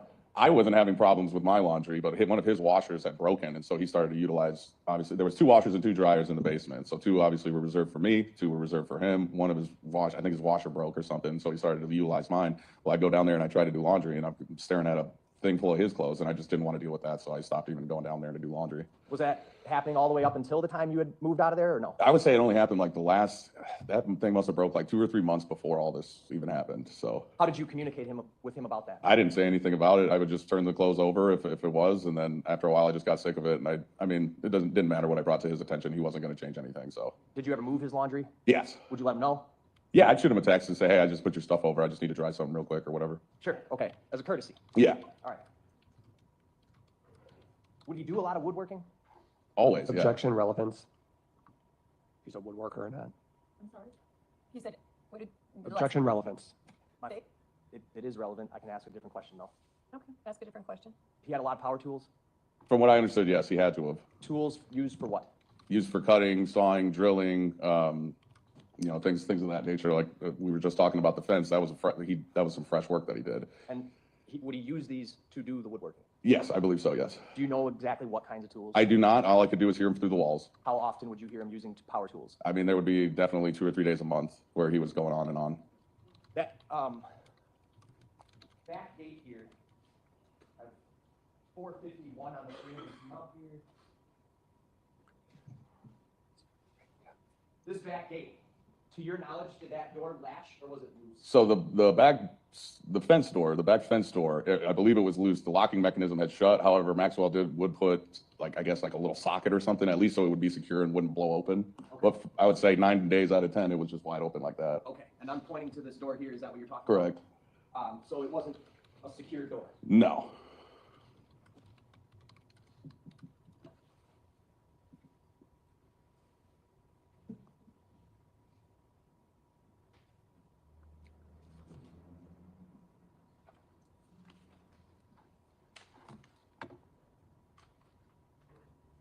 Couple more questions, sir. You, the police came to your house on April 4th. Mhm. You've established that.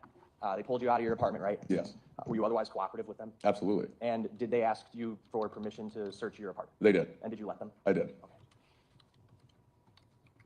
Nothing else. Thank you, sir. Thank you. Cross-examination. Good morning. How are you? Good. How about you? Good. Do you, with respect to these photographs that you have looked at today, do you know when those photos were taken? So that trailer there was brought to the house, I believe, by Maxwell's family. So this would be after April 4th. And I believe they brought the trailer to clean out the apartment. So. And the one of you on the front step, do you know what day that was taken? That would have been probably that April 4th. Yeah, maybe the 5th. Okay. After they were doing the search of the house. Right. They allowed me back into the house after everything happened, and so there I was on the front porch. Right. I just sort of wanted to jump into that part of things too. Mhm. Obviously, can we take this picture down again? Yes. Yeah, I may go through some of that, but we'll just keep those down for now. Okay. So just to sort of recap, as the house is laid out, you have a front door, but that front door is only for your unit, Only right? for my unit, yes. Max doesn't go in the front door to get up to his. No, never. Side door, all 3 areas of the home are accessible: basement, your unit, or upstairs. Correct, absolutely correct. And the basement is not locked in any way. You can just go right down there if you want. Yeah, there's not even a door. You just walk right down, yeah. Exactly. And so everyone has free use of the space, meaning the 2 of you, except you've said you don't keep any of your stuff down there. You're clear on that, Correct, right? I never put anything down there. And with respect to Max's tools, we saw a workbench there, right? Correct. Did you ever go through his tools and look at the various things that he had? There was only one time specifically that I even went over into that area, and that was when our neighbor asked to use a handsaw. And so I went down there, found the handsaw, and provided it to her. Got it. So next door neighbor, basically. Yeah, that was the only time that I would ever go down there. And in terms of that'll be a good opportunity to show you this picture again, sir. Exhibit 452, you can see that here. See what here? Exhibit 452, you see a picture. Yes, I see yeah. Okay. And Max's home, or your home, if you will, on the left, and on the right, neighbor's house. Yep, correct. And the fence actually runs almost right up to that house next door, doesn't it? Yeah, they're very close, yes. Houses are very close. Yes, correct.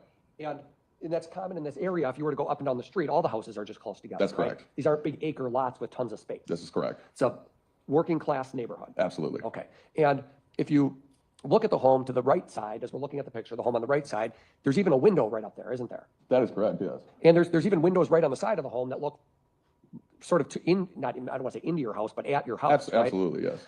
Is this the neighbor that you gave the tool to? That is correct. That is right? That is correct. Okay.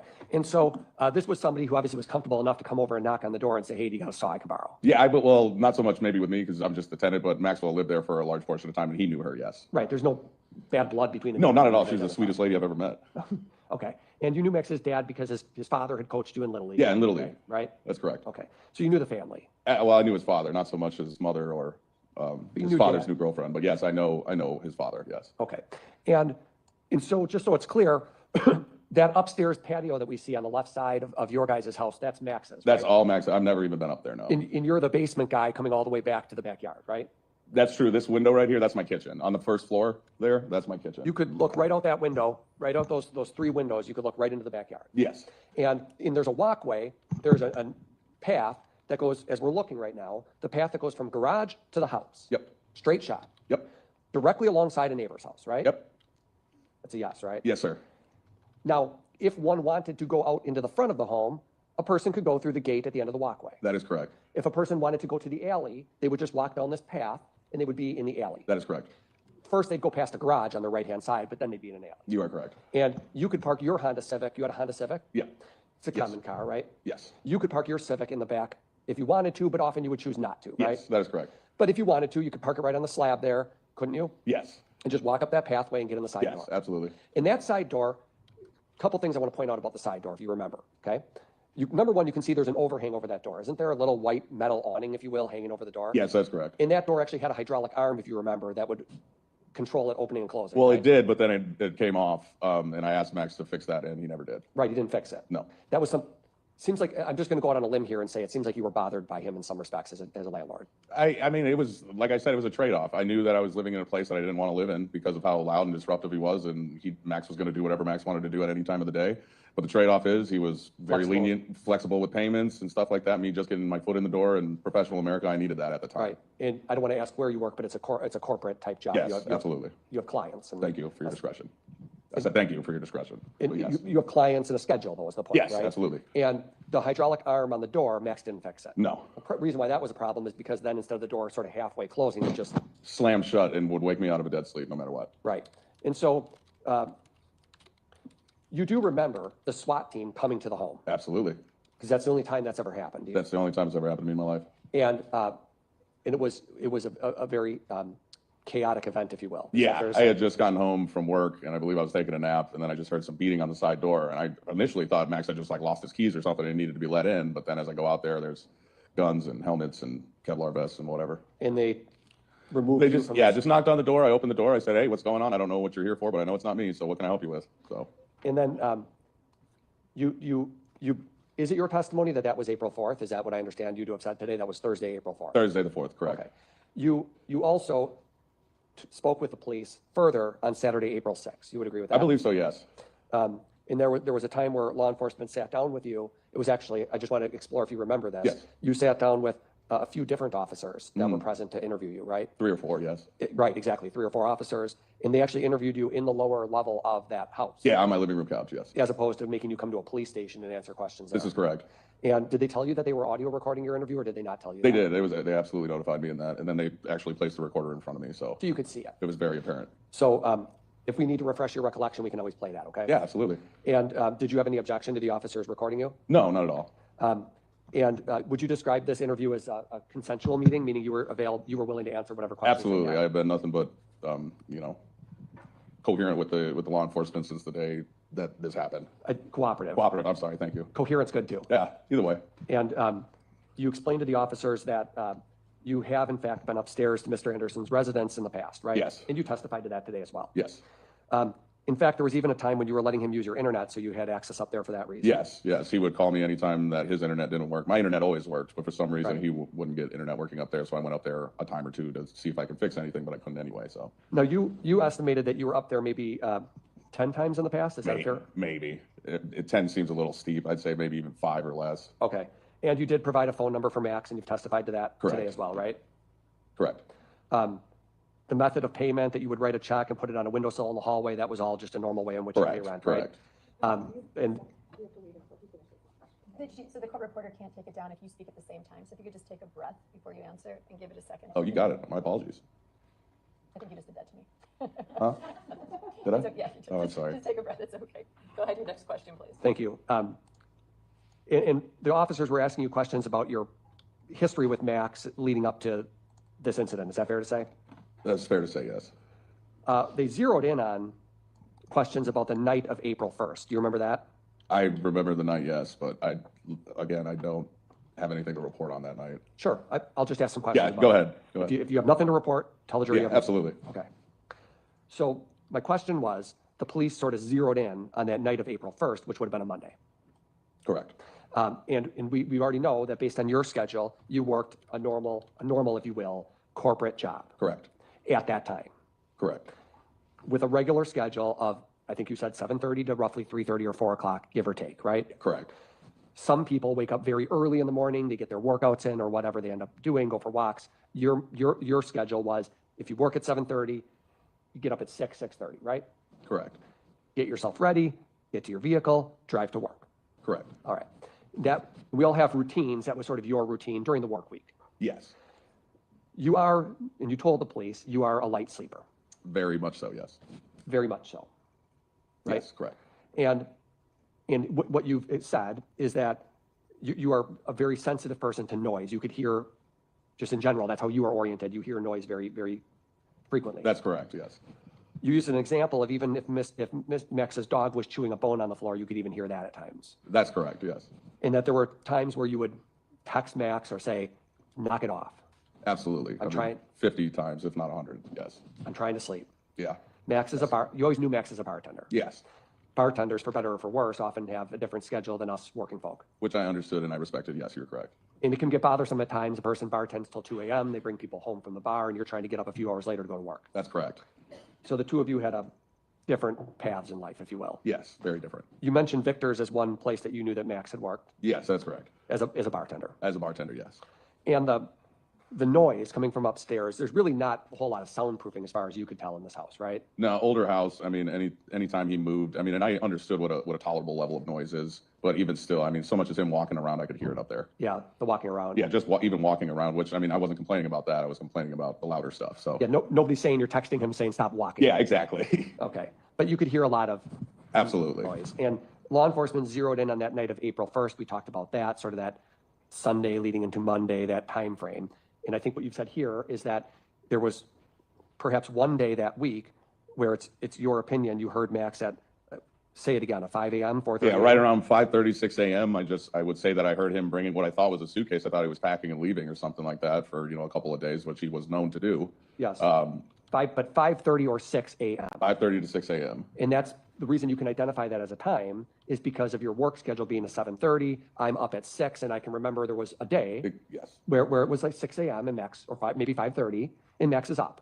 correct. Is that because you talked to him? No, that's not because I talked to him. It's because I heard him coming down the stairs with presumably what I thought was a suitcase. Got it. So you can remember hearing him at a 5:30 or 6 a.m. with what you thought was a suitcase. Correct. Okay. Not 1 o'clock in the morning. No, this was early hours of the day. Not 2 a.m. when it would be bar time coming home and that time of day. No, I heard nothing.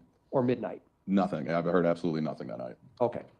When you say that night, I mean, is the elephant in the room here? Are you talking about the night that Sade came over, of which we're I'm talking about the April 1st night in discussion that we've been talking about. Okay. When you say that night, that's what you're referring to. Yeah, that is the night that I'm referring to. So, no noise that night. No noise. No screaming. No screaming. Or struggling. No sounds of struggling. Or a saw being used. No, nothing like that. I assure you, if I would have heard a power saw going, I would have woken up immediately and had something to say about it. Yes, or if it was 1 in the morning, it's 1 in the morning and you hear thump, thump, thump, thump, thump coming down the stairs, that's something you'd want to address. Correct. Right. But if it's 5:30 or 6 and I'm going to work, not as big of a deal. Exactly correct. And maybe this is already, did you hear anybody ever scream? I've heard absolutely nothing. I want to share with the court, I didn't even know that he was there.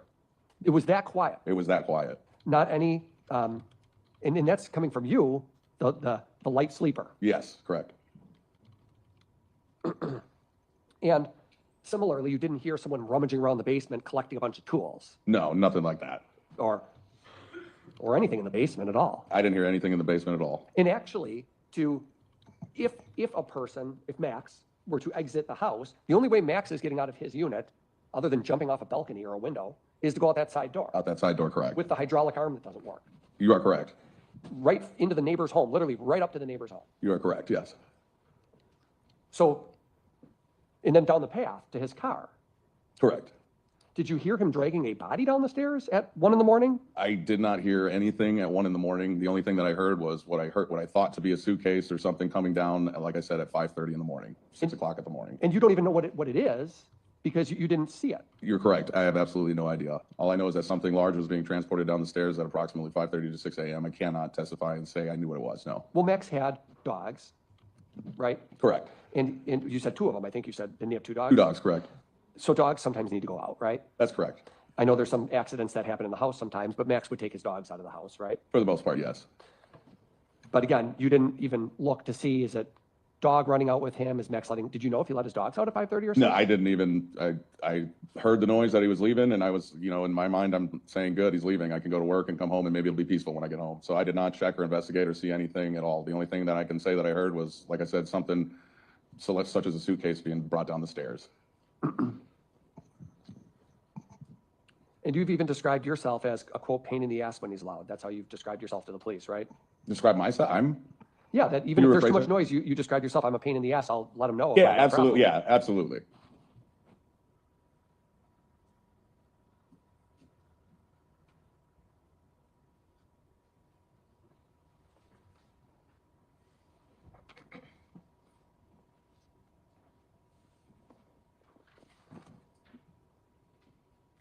Now, I want to go back to when you were seated in the, was it your family room, talking to the 4 officers or 3 officers?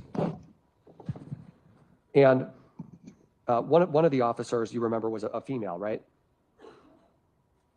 Or one of the detectives, I'm sorry, one of the detectives. They could have very well been. I do not recall what each individual person looked like. I can't answer that definitively.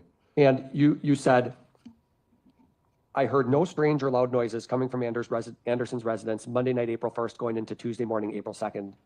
True? I heard, yeah, like I said, the only noise that I heard was him coming down the stairs. And I cannot testify and say honestly which day that was. I don't know if that was Monday. I don't know if that was Tuesday. Right. The coming down the stairs with the suitcase, leaving the house or something. Correct. That's all that I heard. Could have been Tuesday. Correct. Or Wednesday. Could have been any day. Okay. But what you are sure about is the time being at 5:30 to 6:15. I'm 100% positive of that as I'm getting ready for work. That we're 100% on. Right? Correct. And then had you heard about a body part washing up? Was that something you had heard about at the time? Not until weeks later. Yeah, I follow the news, and obviously that was a pretty big story. People So, were reading articles. I just saw it on Facebook, yeah. Click on a link or something? Yeah. Because it's interesting or? Yeah, it's a leg, yeah, absolutely.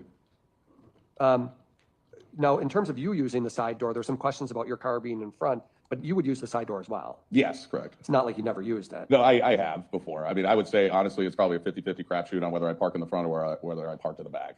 And even if you wanted to take your trash out, every week if you want to take your trash out, you'd use the side door for that. Right? That is correct, yes. So you're using it at least once a week for that purpose? Yes. And was trash pickup on Mondays, if you remember? I cannot recall.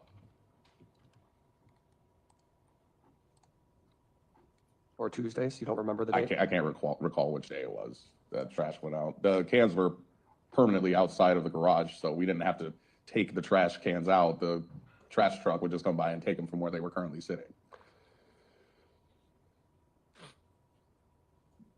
And Max you've never seen Max drive any vehicle other than his Hyundai. Would you agree with that? No vehicle other than that black SUV. I've never seen him drive anything other than that vehicle. There was a truck in the garage you told the jury about, but that was in a state of disrepair. Yeah, that truck was not going anywhere, and it never did go anywhere as long as I lived there. And in terms of are you here did you ever go down in the basement that week of April 1st to April? Strike that, that's a bad question. There's the laundry machines down in the basement, obviously, right? You do agree that actually, even that week of April 1st through the interview with the police, you had even done laundry down there at least one day that week, right? I cannot recall. I sincerely doubt it. It got to the point where, like I said, I wasn't interested in sharing a washing machine with somebody. So a lot of the time, I was spending a lot of time with, some family nearby anyway, just to get out of the house for a bit, and I do my laundry there mostly. And you said that the police asked you about that basement specifically. You said you've never seen anything strange in the basement. No, everything that is down there, I would say I would find in a normal basement. And that Max was he liked to do arts and crafts projects, right? Yeah, absolutely. Home improvement, stuff like that. But arts and crafts too. Sure.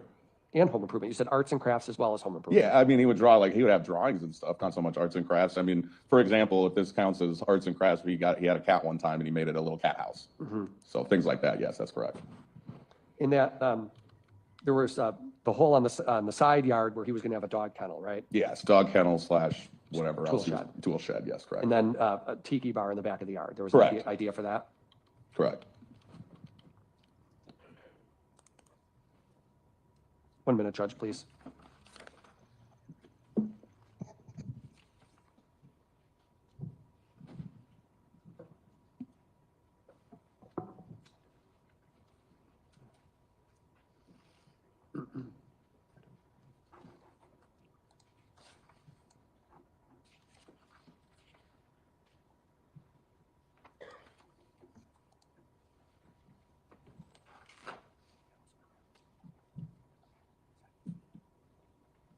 Those are all my questions. Thank you.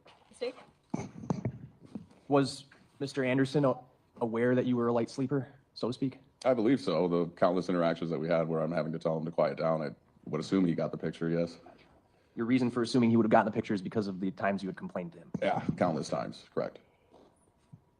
Were you, that week that the police were at your house, were you ever going out into the side yard in the middle of the night? No, never, no. You would have been what? Doing what? I would have been dead asleep. This time that you heard what you believe to be a suitcase, did you also hear that door opening and slamming? I did hear the door opening as he was leaving with whatever it was that he was bringing down the stairs, correct. Was it a loud door? It is a screaming loud door with the hydraulic arm not there. It just slammed right shut. But your testimony is that you are not sure which day of the week that was. I am not sure. I cannot pinpoint. I do not feel comfortable sitting up here and pinpointing a date. I do not know which day. Back when you first spoke to detectives, just days after they were at your house, did you also inform them of whether you knew which day that was? I also held with them. I wasn't sure. I've always held that I am not positive as to which day it was that I heard him coming down. It had been raining for like 2 weeks. There was no sunny day that I could differentiate one day from the next, and I was working on a good deal of projects with work that week. I have nothing else. No. Thank you. Oh, thank you. State your next witness. Dr. Lauren. We're just gonna take a quick bathroom break. Just a moment. Just leave your notebooks on your chair. I'm gonna get us fast forward through the break. Yeah. Well, I will say that even though he identified himself in the picture, we really couldn't see his face on that picture, and then we don't know his name. So I think they're gonna go back to the witness that we actually left off with on day 3 at this point in the trial. So let's see. Field of medicine in which we determine cause and manner of death by examining a person who has Maybe passed not. away. How long have you been working as a medical examiner, an assistant medical examiner?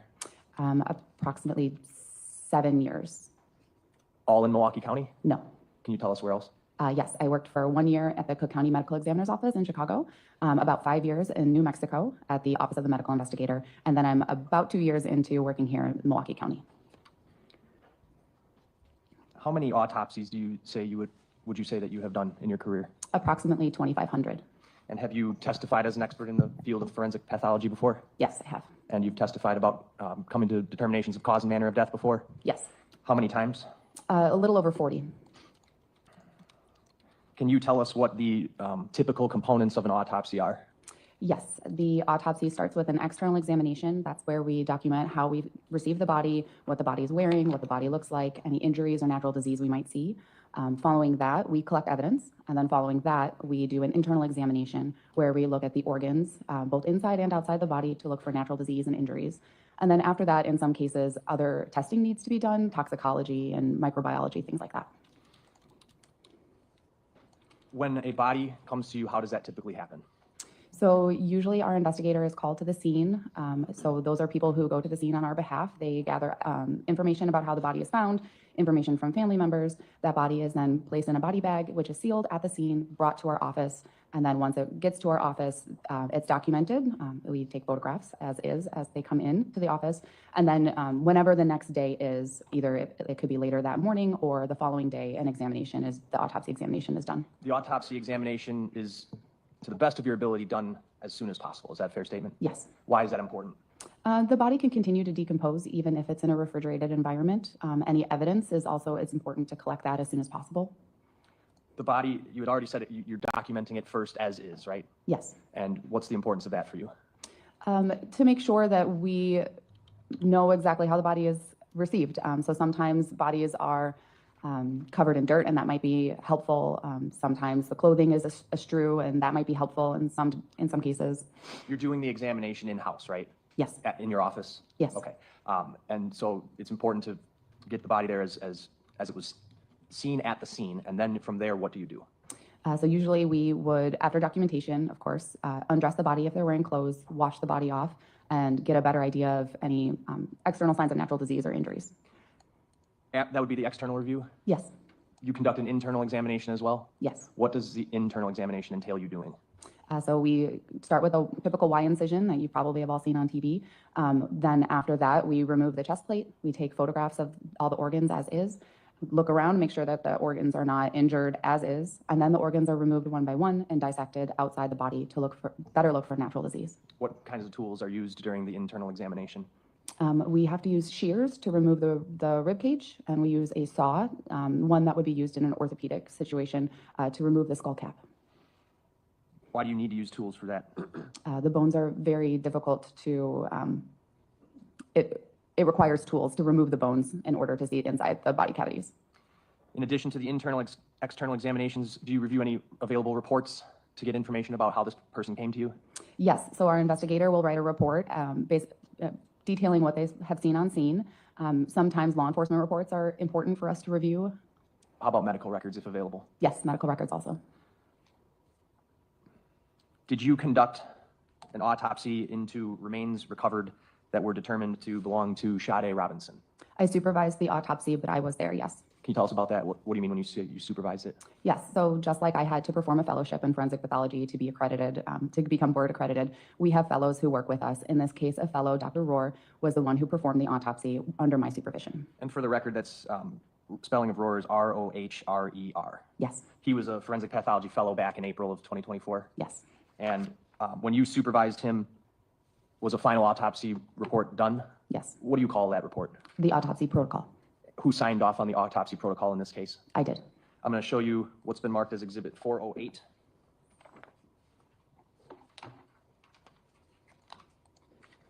You recognize Exhibit 408? You can take a moment to page through it if you need to.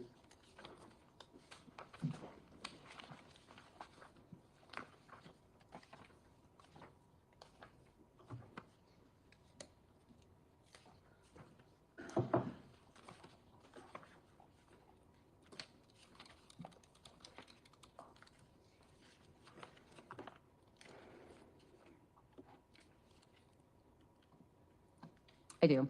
What is Exhibit 408? It is the autopsy protocol. It's a copy of it? Yes, for Sade Robinson. And the front page of that autopsy protocol, it contains whose signature? Mine. I'd move 408 into evidence. Any objection? No. It's received. When you conducted this autopsy, it was a little unique in that you were not in receipt of the entire body from day one, right? That's correct. Can you tell us over the period of how long you were reviewing different body parts that had been recovered approximately? April 2nd was the date of death. April 3rd was the first date that we received a body part. June 19th was the last date. And that is all in 2024. Okay.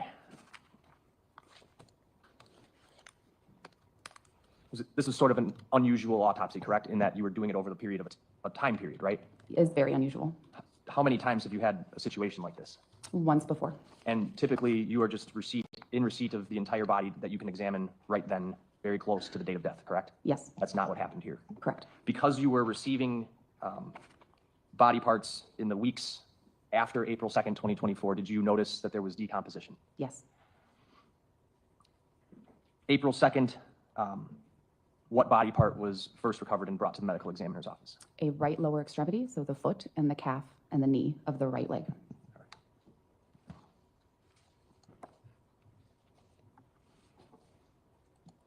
I'm going to show you exhibits 418, 413, 414.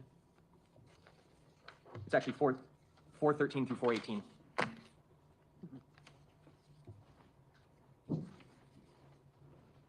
Page through those and tell me if you recognize what those are.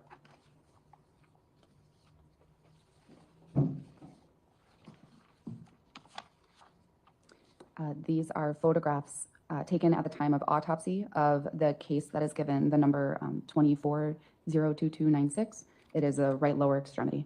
The case, excuse me, the case number 24-02296, that's a case number unique to the Milwaukee County Medical Examiner's Office, correct? Yes. And that was the first case number assigned to the case of Sade Robinson, right? Yes. Okay.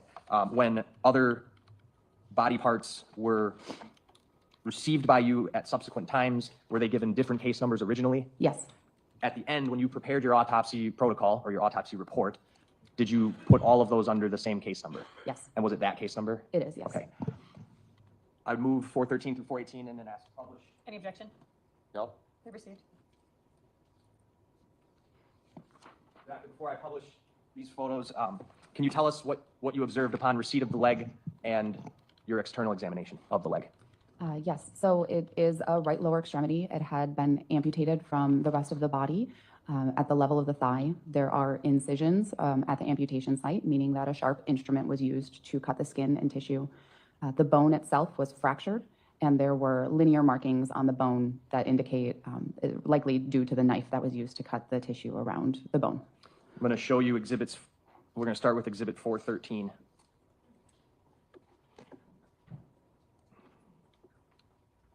Is this the leg? Yes. All right. And then 418.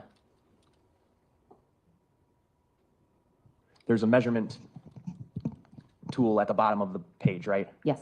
Based on the measurements that you were able to do, did you have an approximation as to how tall the person was whose leg this belonged to? Yes, we estimated about 5 foot, plus or minus a couple of inches either direction. The tissue at, when you said amputation site, what are you talking about? The area where the leg was removed from the body. Were you able to make any conclusions, putting exhibit 414 on the screen, any conclusions regarding how the skin and muscle tissue had been cut?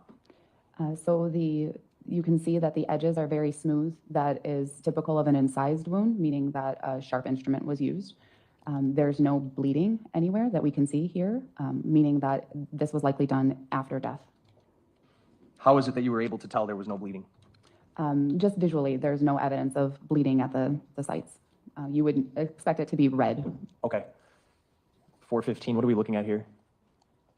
This is just a close view of the amputation site, depicting additional smaller incised wounds. They're slightly irregular all the way around the amputation site. What is an incised wound? It is a superficial or not as deep in sharp force injury. So think of something like a doctor would do with a scalpel. That would be an incised wound. 416. This is the other side of the leg? Yes. Okay. Just the same thing. So irregular incised wounds along the amputation margin. When you're saying irregular, what do you mean? What are you referring to? The raggedness of the skin.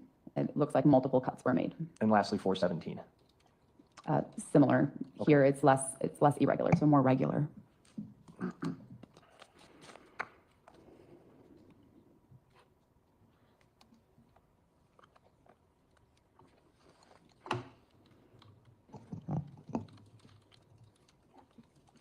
Were you able to come to a conclusion as to what part of the bone was cut? Or was the bone cut, I should say? The femur was fractured, but did not appear cut other than the linear markings from cutting the tissue around it. So were there markings on the femur? Yes. Did that indicate to you that a sharp force instrument had made contact with the femur? Yes. Were you getting, were your observations that there had been an attempt made to cut through the femur? It's possible. It's also possible just that while cutting the skin and the muscle, the knife hit the femur, and it would create a mark just from that. Were you able to tell from looking at the transected end, the end that it was amputated from, how the femur was detached from the other part of the body, the torso? No, I don't think we can tell. Okay. Some sort of blunt force injury. It was broken? Yes. Where was it broken? And the mid shaft. How difficult would it be to do that? Very difficult. Can you explain that? Why would it be so difficult? The femur is a very strong bone. It's the strongest bone of your body.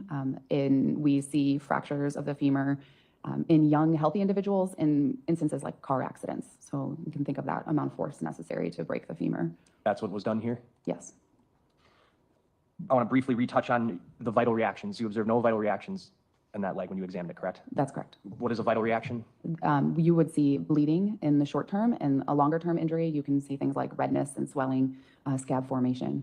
Did that lead you to come to any conclusion on whether or not the leg was amputated from the body before or after death? It's more likely after death.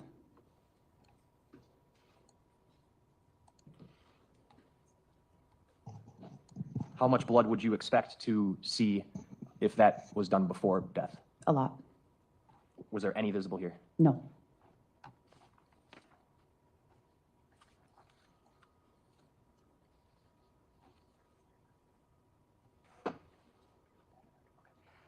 Can you explain for us why there would not be blood after death? Yes, the heart is not pumping anymore, and so whatever blood is left in the vessels is kind of stagnant. So it's staying wherever it was when the heart stopped pumping. So you might get some blood spilling out of vessels, the larger vessels that you cut, but not in the smaller areas. And did you then, on subsequent dates, you received additional body parts? Eventually that included a human torso belonging to Miss Robinson, correct? Yes. Did you, through that human torso as well as the human leg, attempt to do toxicology testing? Yes. Okay. Explain how. So we recovered some muscle tissue from this leg and submitted that for toxicology testing to NMS Laboratories. What did you ask NMS Laboratories to test for? It is called an expanded panel, postmortem expanded panel. They test for hundreds of drugs and alcohol. And then how about for the torso? In the torso, we collected fluid from the heart, and we submitted that to our internal lab for comprehensive testing. I'm going to show you exhibits 410, 411, and 412. Are these the toxicology reports? Yes, they are. Okay, I move 410, 11, excuse me, 410, 411, 412. Any objection? No. So received. I want to start, Doctor, with 410. This is the toxicology report reflecting the NMS test, right? Yes. That was specifically toxicology analysis done from muscle tissue from the leg we just looked at, right? Yes. And they screened, do you know how many items they screened for? Not off the top of my head. Some of them are in groups, but several hundred, at least 200. That would include drugs as well as alcohol? Yes. Okay. And what was the result of that screening? What chemicals, if any, were found in the muscle tissue? Caffeine was detected. Only caffeine? Correct. No alcohol? Correct. No illegal drugs? That's correct. No substances of abuse? That's correct. Is there, can you explain to us the difference, muscle tissue toxicology analysis versus the cardiac blood? The muscle's not the best specimen to test. Blood is preferred. At the time that we did this exam, we did not know if we would ever receive blood, so we collected what we were able to collect, and in this case, it's muscle. There's less data on the concentration amounts for muscle, but at the same time, it's still a valid testing source. So you would still expect drugs and alcohol to be present if they were at a concentration high enough to be considered contributory for death. Okay. I can take that one. I'm going to hold off on going for the other two for now.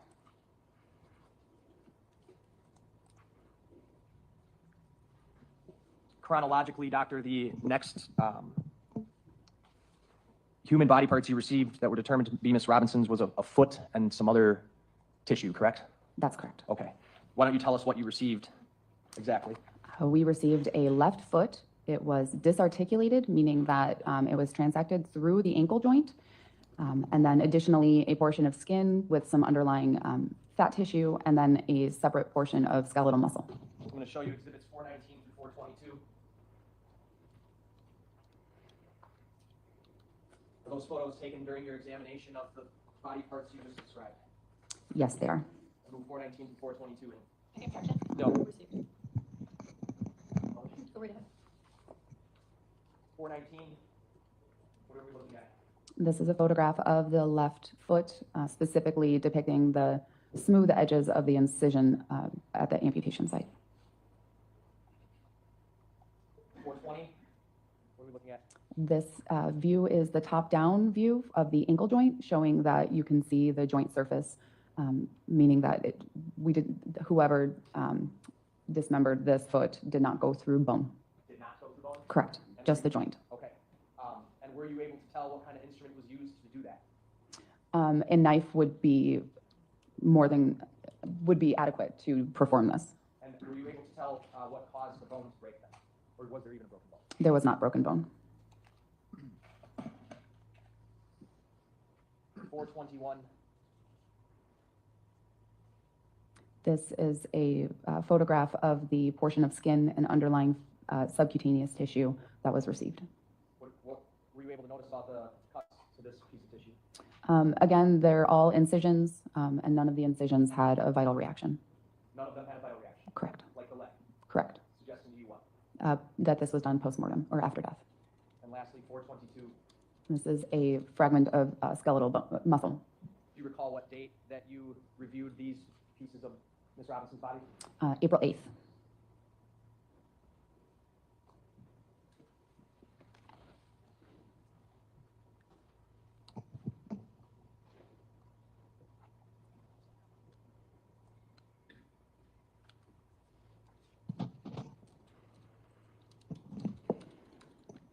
Quickly, there was a different case number on that one. That number was 2402399. Yes. That's what we were talking about before. Different case numbers were given to the parts as they came in, but ultimately you put them all into the first case number, right? That's correct. All right. And to reiterate, if she had been alive at the time of that dismemberment or that amputation, you would have expected to see vital reactions. Yes.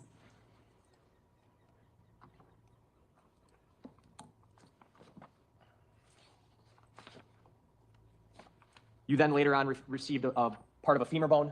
Yes. Okay. I'll give you a minute to turn to the page. Let me know when you're there. Go ahead. Good? Yes. All right. I'll show you Exhibit 426. Is that a photo taken from the autopsy of the femur bone? Yes. Move 426 and ask to publish. Any objection? No. Received. Go ahead. The femur bone, tell us what you received. What condition was it in? What did you observe? So the larger fragment shown is a portion of femur bone with attached muscle. The muscle is desiccated. It's been exposed to the air for some time, so it's sort of dried out. The edges of the femur bone are both fractured on both sides from blunt force trauma. And then that smaller thing also in the picture is non-human remains. That is an animal bone. Okay. So when was the examination of the femur bone done? Also April 8th. All right. And along with the femur bone, they had brought to you what they didn't know if it was related or not. It was turned out to be an animal bone? Yes. You said that there was blunt force trauma to the femur bone? Yes. How could you tell? The ends were fractured.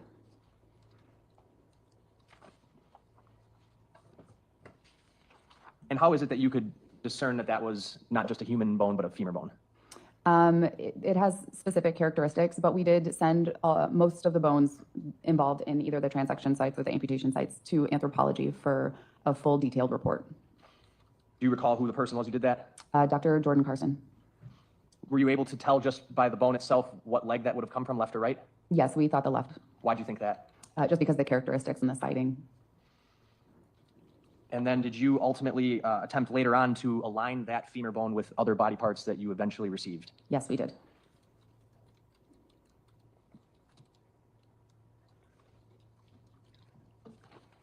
The next body parts you examined were what?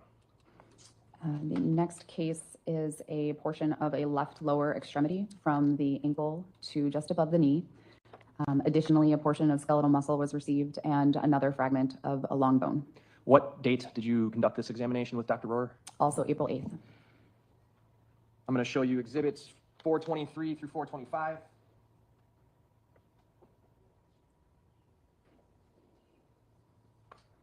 Are those photos taken from this examination? Yes. Okay. Move 423 to 425 in and ask to publish. No objection. They're received. 423 is on the screen now. This is how the lower portion of the leg was received. Yes. Were you able to tell if this was the right or left leg? Left. How were you able to tell?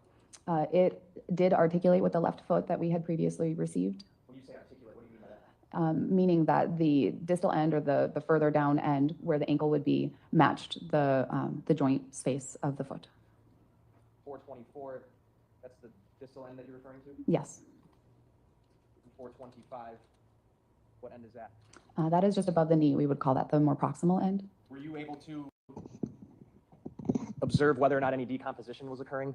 Yes, there's obvious decomposition in this photograph. You can see the epithelium, which is the pigmented part of the skin, has started to slough off in areas, leaving a non-pigmented part underneath it.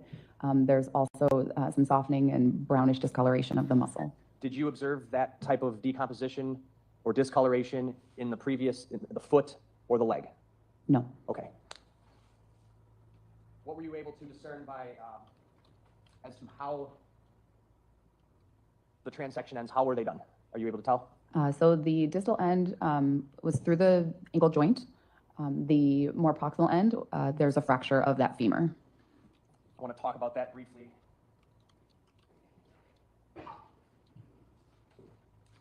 .423 is on the screen. The femur was fractured above the knee. Yes. And any fractured bone near the ankle? No. It was just amputated from the foot. Correct. Okay. Are you able to tell what kind of trauma caused the fracture to the knee? No, just blunt force. I meant femur. Oh, that's correct. Just blunt force. Okay, blunt force. And were you able to tell whether that femur, that long bone we had previously discussed, matched to that part of the leg? Yes, it did. Okay.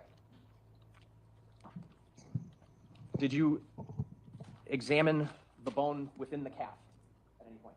Yes, the long bones, the tibia and the fibula, that would be in the calf section of the leg. We did look at those bones as well. And to do so, you had to cut into the leg, right? Yes. What did you notice when you examined the tibia and fibula? They were fractured. Okay. Was there any corresponding injuries to the skin or tissue to those fractures? Not that we could discern. What does that cause you to conclude as how they were fractured? Probably they are post-mortem injuries as well. There's no bleeding. When we looked inside the tissues, you'd expect a decent amount of bleeding from an injury like that. None here. Correct. And there was no corresponding incisions or cuts into the leg where those fractures occurred, right? Correct. What kind of force would be needed to fracture those bones without cutting the leg? It would again be a decent amount of force, similar to like a hard fall, a jump from height, motor vehicle collision, things like that. Blunt force? Yes. Not sharp force? Correct. You could conclude there was no sharp force injury to that part of the leg? Correct.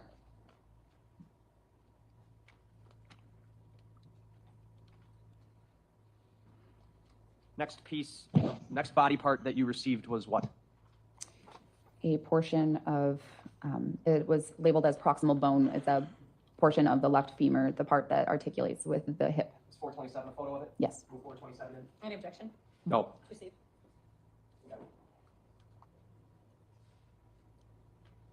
Putting 427 on the screen here. That's the proximal bone? Yes. What date did you examine this? Also April 8th. Were you able to conclude whether that proximal bone came from any of the other body parts? It is a left, the ball of a left femur. It did not articulate or match up with any of the pieces that we had received so far. But you did have a left femur? Yes, portions of a left femur. Anything else that you could discern from examining the proximal bone? Just that it is fractured. And do you know how? Just blunt force injury.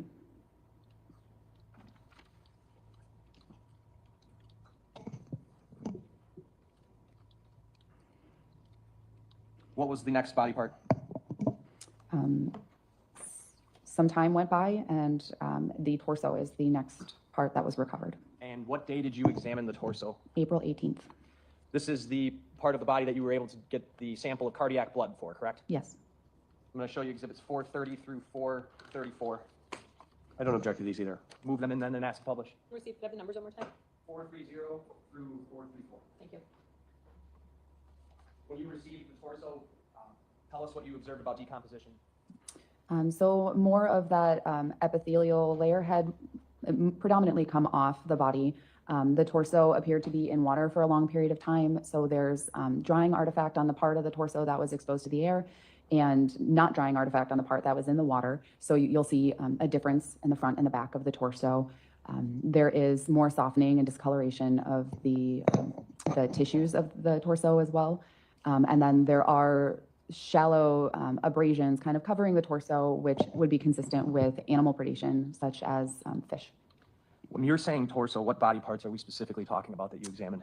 So in this case, the torso consists of the chest, the abdomen, and pelvis without a right leg, without a left leg, and without a right arm, and without a head and neck. No head and neck? Correct. So only the left arm is attached. Showing you Exhibit 430. Is this the discoloration you were discussing? Yes, the back was exposed to air, so it is more orange and sort of a leathery texture. And you can still see some of the epithelium in the lower part of the back and the buttocks. The transection margins at the legs, as I put 431 on, what could you observe about those? They have smooth edges, so they are incised wounds.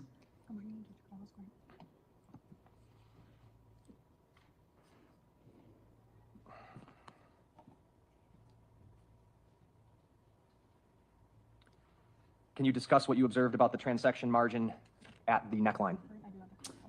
Again, smooth edges, incised wound. Through the bone, it was, the neck was transected through the cervical vertebrae, sort of low on the neck, at the level of kind of the collarbone. So her entire neck was gone? Correct. I want to ask you, what is strangulation? Strangulation is where there is neck compression by an external force. Can it cause death? Yes. Were you able to examine whether or not strangulation had occurred in this case? No. Why not? The head and neck have not been recovered.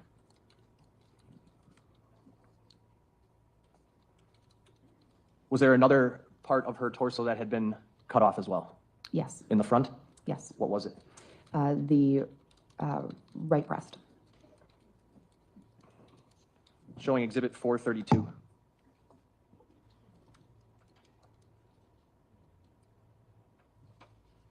What are we looking at? This is a photograph of the torso as it's received from the front. So you can see the head is absent, the right arm is absent, the right breast has been cut from the body. Both legs are amputated at the level of the groin. What needed to be cut through in order to amputate the neck and head? The cervical vertebrae. What needed to be cut through in order to amputate her right breast? Just skin and soft tissue. Did you observe any other either blunt or sharp force injuries around where the right breast was? Yes, in the chest wall at that amputation site, there were 2 defects that exposed the right chest cavity to the environment. 432 back on the screen. Sorry, I'm just clarifying the record here. Are you referring to underneath the breast? Yes, so you can see the 2 black marks. Those are the 2 defects. Can you please stand and point them out? I think there's a microphone next to you. Yes. That should be on. Is it on now? Okay. So here and here. And are you able to tell, are those natural wounds or would they have come from something? It's very difficult to tell given the fact that the whole area is decomposed. They look like penetrating injuries to me. So not something that would occur naturally. I can't entirely rule out that while the body was in the water, something caused those injuries. Okay, but they're penetrating wounds? Yes. Would a stab wound be a kind of penetrating wound? Yes. I'm going to show you 433. What are we looking at here? This is a view of kind of the top down of the body. So the bird tattoo is on her right shoulder. You can see the amputation site of the head and the neck, and also the right arm. And then one of those penetrating wounds is where I'm pointing to right here? That's correct. Okay. 434. What are we looking at? The upper part of the torso, specifically in the middle of the photograph, there are a series of incised and stab wounds above the left breast. Can you point those out, please? Yes, the group is right here. How many stab wounds are there? There are 7 incised and stab wounds grouped together. Okay. Are there any other incised and stab wounds that you notice other than those 7 on the torso? Yes, there are some small superficial ones, kind of, I'm not sure this is the best photograph for it, but these are the ones that are the most noticeable. Where were the superficial ones that you observed? They were more, they were further down. It could possibly be these here. All right. But the ones that you pointed out up here, those were not just superficial. Correct. So some of them are stab wounds, meaning that they're deeper than they are long. Like puncture wounds? Yes. Were there any internal injuries observed? Underlying the defects on the right chest cavity, there is a defect to the middle lobe of the right lung. The pleura is disrupted there. Again, it is very difficult to tell what that is from. And is partially that due to the level of decomposition of the body? Yes, and then also because the body was exposed to water for a long period of time, any blood that may have been there would be washed away. The 7 stab wounds, were you able to tell whether or not those caused any internal damage? We did not see any injury associated with those. So only on the right side, and what did it puncture? The middle lobe of the right lung. And what kind of effect would that have had on a human being?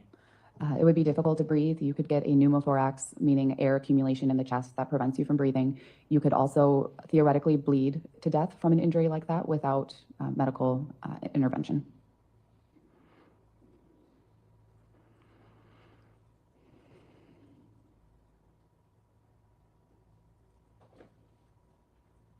And in sum, you can't say how that internal injury occurred at the end of the day, right? Correct.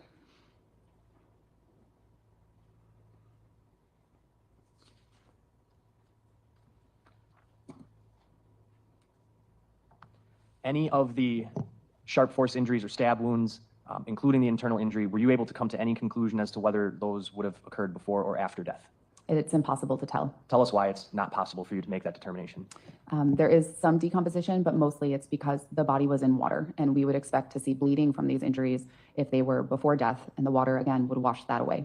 So you can't tell if there were any vital reactions the same way you would be able to tell or were able to tell from examining the leg? Correct. So it's possible those occurred while she was alive, the injuries to the torso, but it's also possible that they did not occur while she was alive. That's correct. The lower extremity amputation transection points, were you able to come to any additional conclusions or make any additional observations from examination of the torso as opposed to just examining, for example, the leg?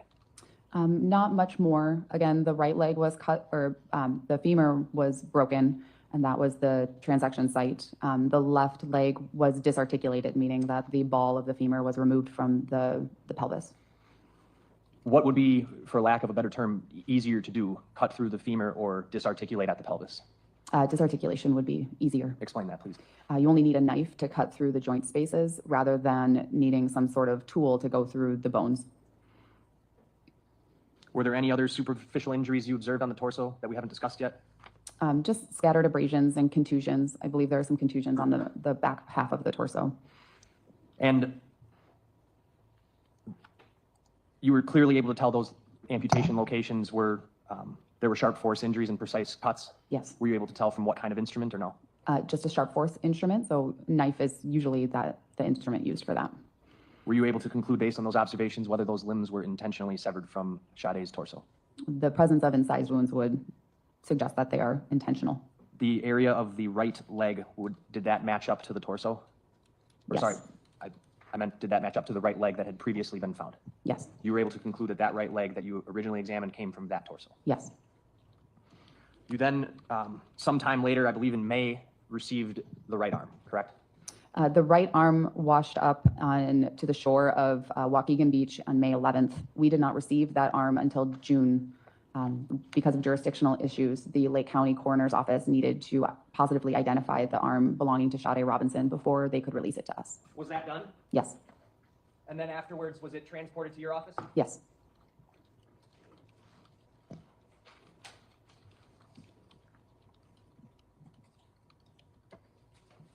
I'm going to show you Exhibit 262.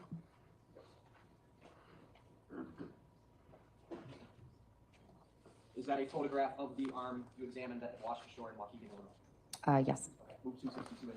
No objection. This photograph was not taken by you, correct? That's correct. What were you able to observe from the photograph of the right arm? There is, as expected, more decomposition. There's also a defect of the right forearm. That is likely due to animal predation. There was no injury of the bone underneath it. And the transection end, were you able to conclude anything off of that? It gets more difficult the longer or the further decomposition goes, but they appear to be incised wounds as well. There was a significant amount of decomposition to the right arm, correct? Yes. Okay.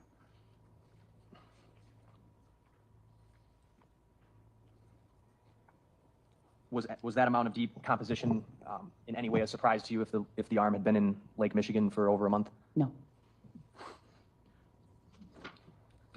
Those were all of the body parts to date that have been recovered, is that correct? Yes. The torso, I want to return to, I think it's exhibits 411 and 412. They're two toxicology reports, is that correct? Yes. All right, and this was of the cardiac blood from the torso. Yes. Explain what cardiac blood is and why it's used for toxicology analysis. It's the blood that's obtained from the heart. And again, blood is the preferred source for toxicology testing. So when we noticed that there was some fluid within the heart, we collected it and decided to send it as well. Was there a limitation to what could be done with this particular cardiac sample? Yes. Explain that. So first, there was a limited amount of the fluid. And then second, I'm using the term fluid because, again, all of the transaction sites are open to the lake water. So a lot of this fluid might be lake water. Diluted, if you will. Yes. Okay. But that was not a problem for the muscle tissue. That's correct. That leg had not been in the lake, to your knowledge, right? Correct. All right. So with that being the case, and you had already, by the time that the torso was being examined, you were already getting toxicology analysis done for the muscle tissue from the leg. Yes. Did you but you nevertheless opted to do toxicology analysis for the cardiac blood? Why? Just to be thorough. All right. Did you have the result back yet from the NMS lab? It's likely we did. And so what were you testing for in the cardiac blood? If you had already known that it was just caffeine, tell us what you were testing for. Similar things. Because we have an internal lab, we can look at the data ourselves and kind of get an idea of whether there's anything strange that shows up on the machine. I'm not the one who does the testing, so I don't know specifics, but I know that our toxicologist will say, hey, there's this thing, do you want us to look for it more thoroughly? It's nice that we have that ability to do that. And what was the results from the cardiac blood toxicology analysis? So caffeine was again detected. Was that surprising to you based on what had been detected in the muscle? No. All right, caffeine, what else? Theophylline. Theophylline is a metabolite of caffeine, so again, not surprising. Beta-phenylethylamine. That's a mouthful. Can you spell that for the court? It's B-PHENETHYLAMINE. And that is a compound that we see not infrequently in bodies that have been decomposed. It is created during the decomposition process. All right, and can you, just while we're on it, spell the first one? I think it was theophylline or something? Yes, THEOPHYLLINE. Was there another substance that initially was screened for but then determined to be too low? Yes. That is spelled PHENDIMETRAZIN, phendimetrazine. And what is phendimetrazine? It is a diet pill. Okay, but there's actually, and the reason you have two reports is because one of them actually, you guys took the phendimetrazine off the toxicology report, correct? That's correct. How come? So all of these are initial screening tests, meaning that we do one method of toxicology testing to screen for compounds, and then with whatever positive results we see, we confirm using a different method. When we went to confirm the phendimetrazine, it was not present. So it was believed to be either a false positive or too low to detect. So at the end of the day, based on all the toxicology analysis that was done, not just by your office, but by NMS lab, what in total, can you just summarize what was found in her through toxicology? Caffeine is found, and there is nothing else that would contribute or cause death. All right. And how does caffeine inform on cause of death to you? It doesn't. Most people have caffeine in their blood. A lot of autopsies, if not most of them that you conduct, you see caffeine. Yes. At the end of all of this, were you able to conclude whether or not any kind of substance of abuse, drug, or alcohol had any role in causing Sade Robinson's death? Yes. What is your conclusion? That no substances contributed or caused her death. Did you, throughout your examination of her body parts, notably her torso, did you observe any kind of evidence of natural disease or physical deformations or anything like that? No. Did you find any evidence whatsoever through your examinations of a physical reason why she died that was natural to her body? No.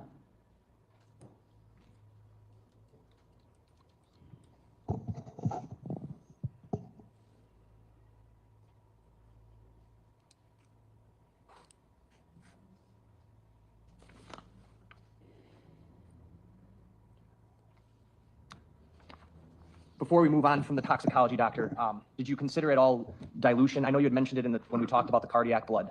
How would dilution play or not play a role in your opinion?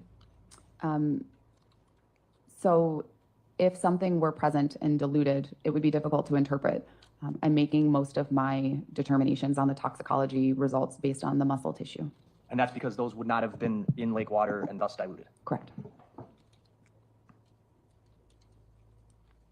And does that assist you in being able to conclude that drugs and alcohol did not play a role in her death? Yes.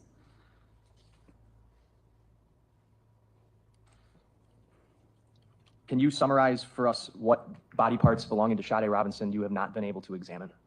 Yes, the head, the neck, and it's possible that portions of her left thigh are still absent. The flesh that would surround her left femur bone? Yes.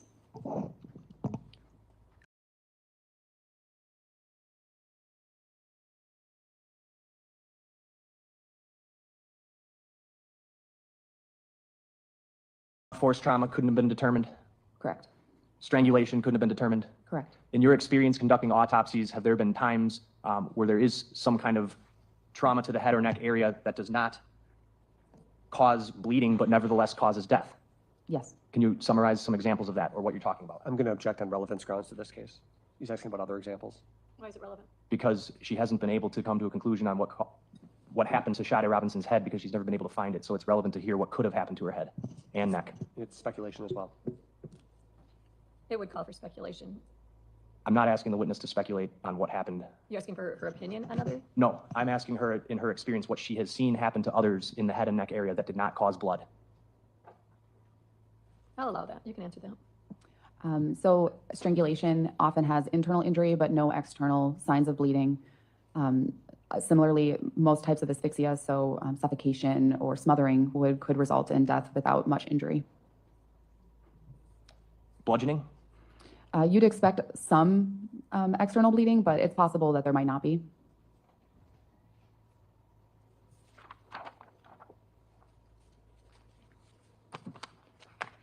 Were there DNA swabs or samples taken during autopsy of each of these parts? Yes. Is that routine practice for every autopsy you conduct? No. Okay. Why was it done here? We did not know if all of these body parts were from the same individual or if we were dealing with multiple individuals. And so we couldn't know that until everything was identified. Were there other attempts made? So basically the investigation, you were going to have forensic testing to see if we could determine whether these body parts belong to the same individual through DNA? Yes. Did you attempt to, but you've already discussed you've attempted to fit pieces together, right? Yes. Did that work? Yes. Can you tell us which pieces? Yes. So the right humerus matched with the torso. The right femur matched with the right femur from the torso. Several fragments of the left femur matched together, except for the disarticulated end, but that fit inside the acetabulum of the torso. Showing you 428 and 429. Were these photos taken from autopsy? Yes. Move 428 and 429 in and ask published. Fine. They were safe. Go ahead.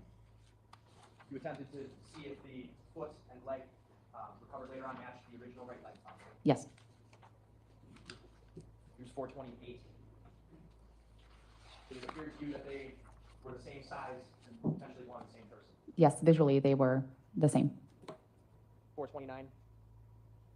The feet matched? Yes. It matched in size, right? Yes. And she even had pink nail polish on each foot. Correct.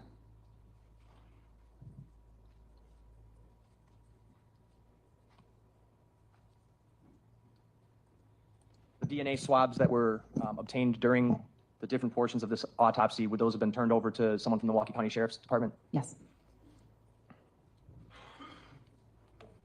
At the end of the day, doctor, one of the things you're attempting to do here is to see if you can come to a conclusion on cause and manner of death. Is that right? Yes. Can you tell us what is cause and what is manner? How are they different? So the cause of death is the event that leads to a person's death. The examples include a heart attack or a gunshot wound or ingestion of drugs. The manner of death refers to the circumstances in which the cause of death happened. So a good example is a gunshot wound. That is a cause of death. The manner could be homicide if the death is at the hands of another. It could be suicide if the death is at the hands of oneself. And it could be accidental if the gun accidentally went off. What are the different manners of death that you're allowed to come to a conclusion as? There is natural, accident, suicide, homicide, and undetermined. In this case, were you able to come to an anatomic or structural cause of death? No. Why not? Why were you not able to do that? The way that the body was received in pieces and partially decomposed in the water, all of that makes it difficult to determine cause of death.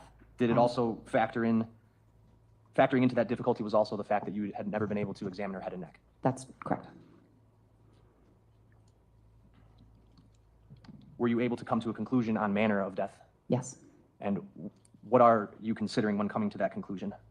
The circumstances in which the body is found. So the fact that there is dismemberment of the body and an attempt to conceal the body by disposing of it in different locations, also in the water, all of that is objectively suspicious and is most consistent with a homicide.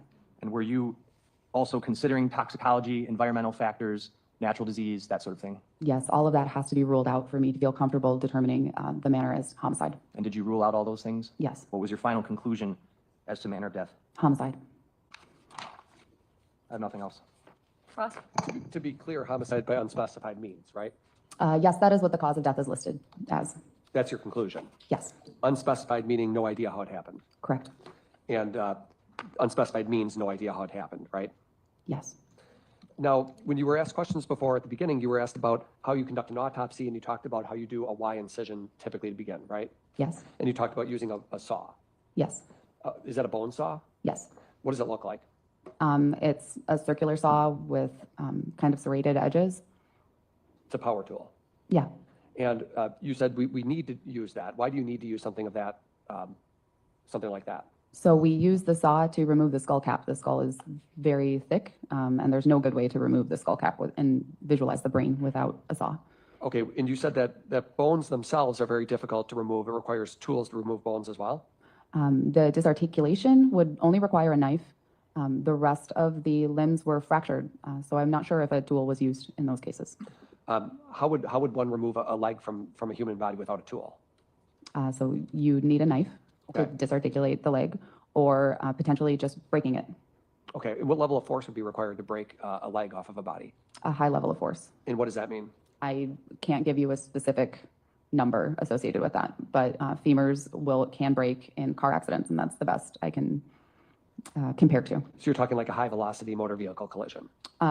Yes, but that doesn't have to be the case. It's just an example. Okay, falling off a building used as an example. Yes. Those are the types of events that can fracture a femur, right? Yes. But we're talking removing the entire femur from the body, right? Yes. Which is a much different experience than just getting in a car accident and having something break the bone, right? Sort of. So there was evidence of a knife used to cut the skin and soft tissue. And then once you remove all of that, all that's necessary is to break the bone in some manner. Right, which you're saying is some level of force that you can't, a high level of force that you can't quantify for the jury. Correct. It's not something you've ever tried in your thousands of autopsies, right? I have broken femurs. You've removed it from a body? Yes. Okay, and describe the procedure. I used a saw. Okay. The same thing you're talking about for the skull cap? Yes. A bone saw? Yes. Okay. And it would be important when you're doing your investigation in this case to know whether any tools were, and when you use a bone saw, you're cutting into the bone of the body and producing residue, aren't you? Yes, some dust is created. And you wear a mask? Yes. Do you wear protective covering over your clothes? Always. Okay, why? Because I don't want to be covered in bodily fluids. Right. We do that as a normal course of autopsies. Don't want to be covered in bodily fluid. Correct. And that's because when we're cutting it into a body, it produces fluid. There's blood, for example, there's fluid in bones, there's liquid, there's other things, right? There can be, yes. And the protective clothing you wear is essentially just, is it what we're just picturing, like an apron, basically? Yes, I wear a hospital gown and then a plastic apron over it. Now, when you do an autopsy, before you ever do an autopsy, you have people who work for the medical examiner's office who go out and do an investigation for you. Isn't that true? Yes. And these people are directed to gather evidence and to look into things to try to help you form your conclusions. They gather information. They don't collect evidence. But they canvass areas and interview people, don't they? Yes. And it's the police, obviously, who collect the evidence. Yes. But as part of your report that you did in this case, you read the investigative reports that were done as well by the people who work for the medical examiner's office, right? Yes. And and that's all part of the analysis, right? You read the reports. Do you also look at police reports too? Yes. Is it important to try to identify where a homicide happened? It is for the police investigation. It's not necessarily important for my portion of it. Okay, you used the example before of like gunshot wounds, for example, right? Yes. And then there's different ways in which a shooting can happen: accidental, suicide, intentional, right? Yes. That's true with homicide in general. It can be an intentional act. It can also be a reckless act and other variations, right? Yes. So for us, the medical definition of homicide is death at the hands of another. We're not talking about the legal definition of homicide. Does the autopsy that you did in this case tell you where the victim passed away? No. It doesn't tell you anything about the location? No. And it doesn't, you were asked questions about strangulation. That's not a conclusion here, is it? I can't make that conclusion. So no, you're not concluding strangulation. Correct. And you're, the stab, did we have stab wounds? Did you testify to that? Yes. Are you concluding that that was the manner of death? I can't say. So you can't say that the knife caused the death, and you can't say that she was strangled? Correct. Or suffocated? Correct. Or any other way, right? That is why homicide by unspecified means is the cause of death ruling. Did you look at reports before you reached your conclusions? Did you read reports about the search of Max Anderson's home? Was that part of your examination? It probably was included in the law enforcement reports. I don't remember specifics of that portion.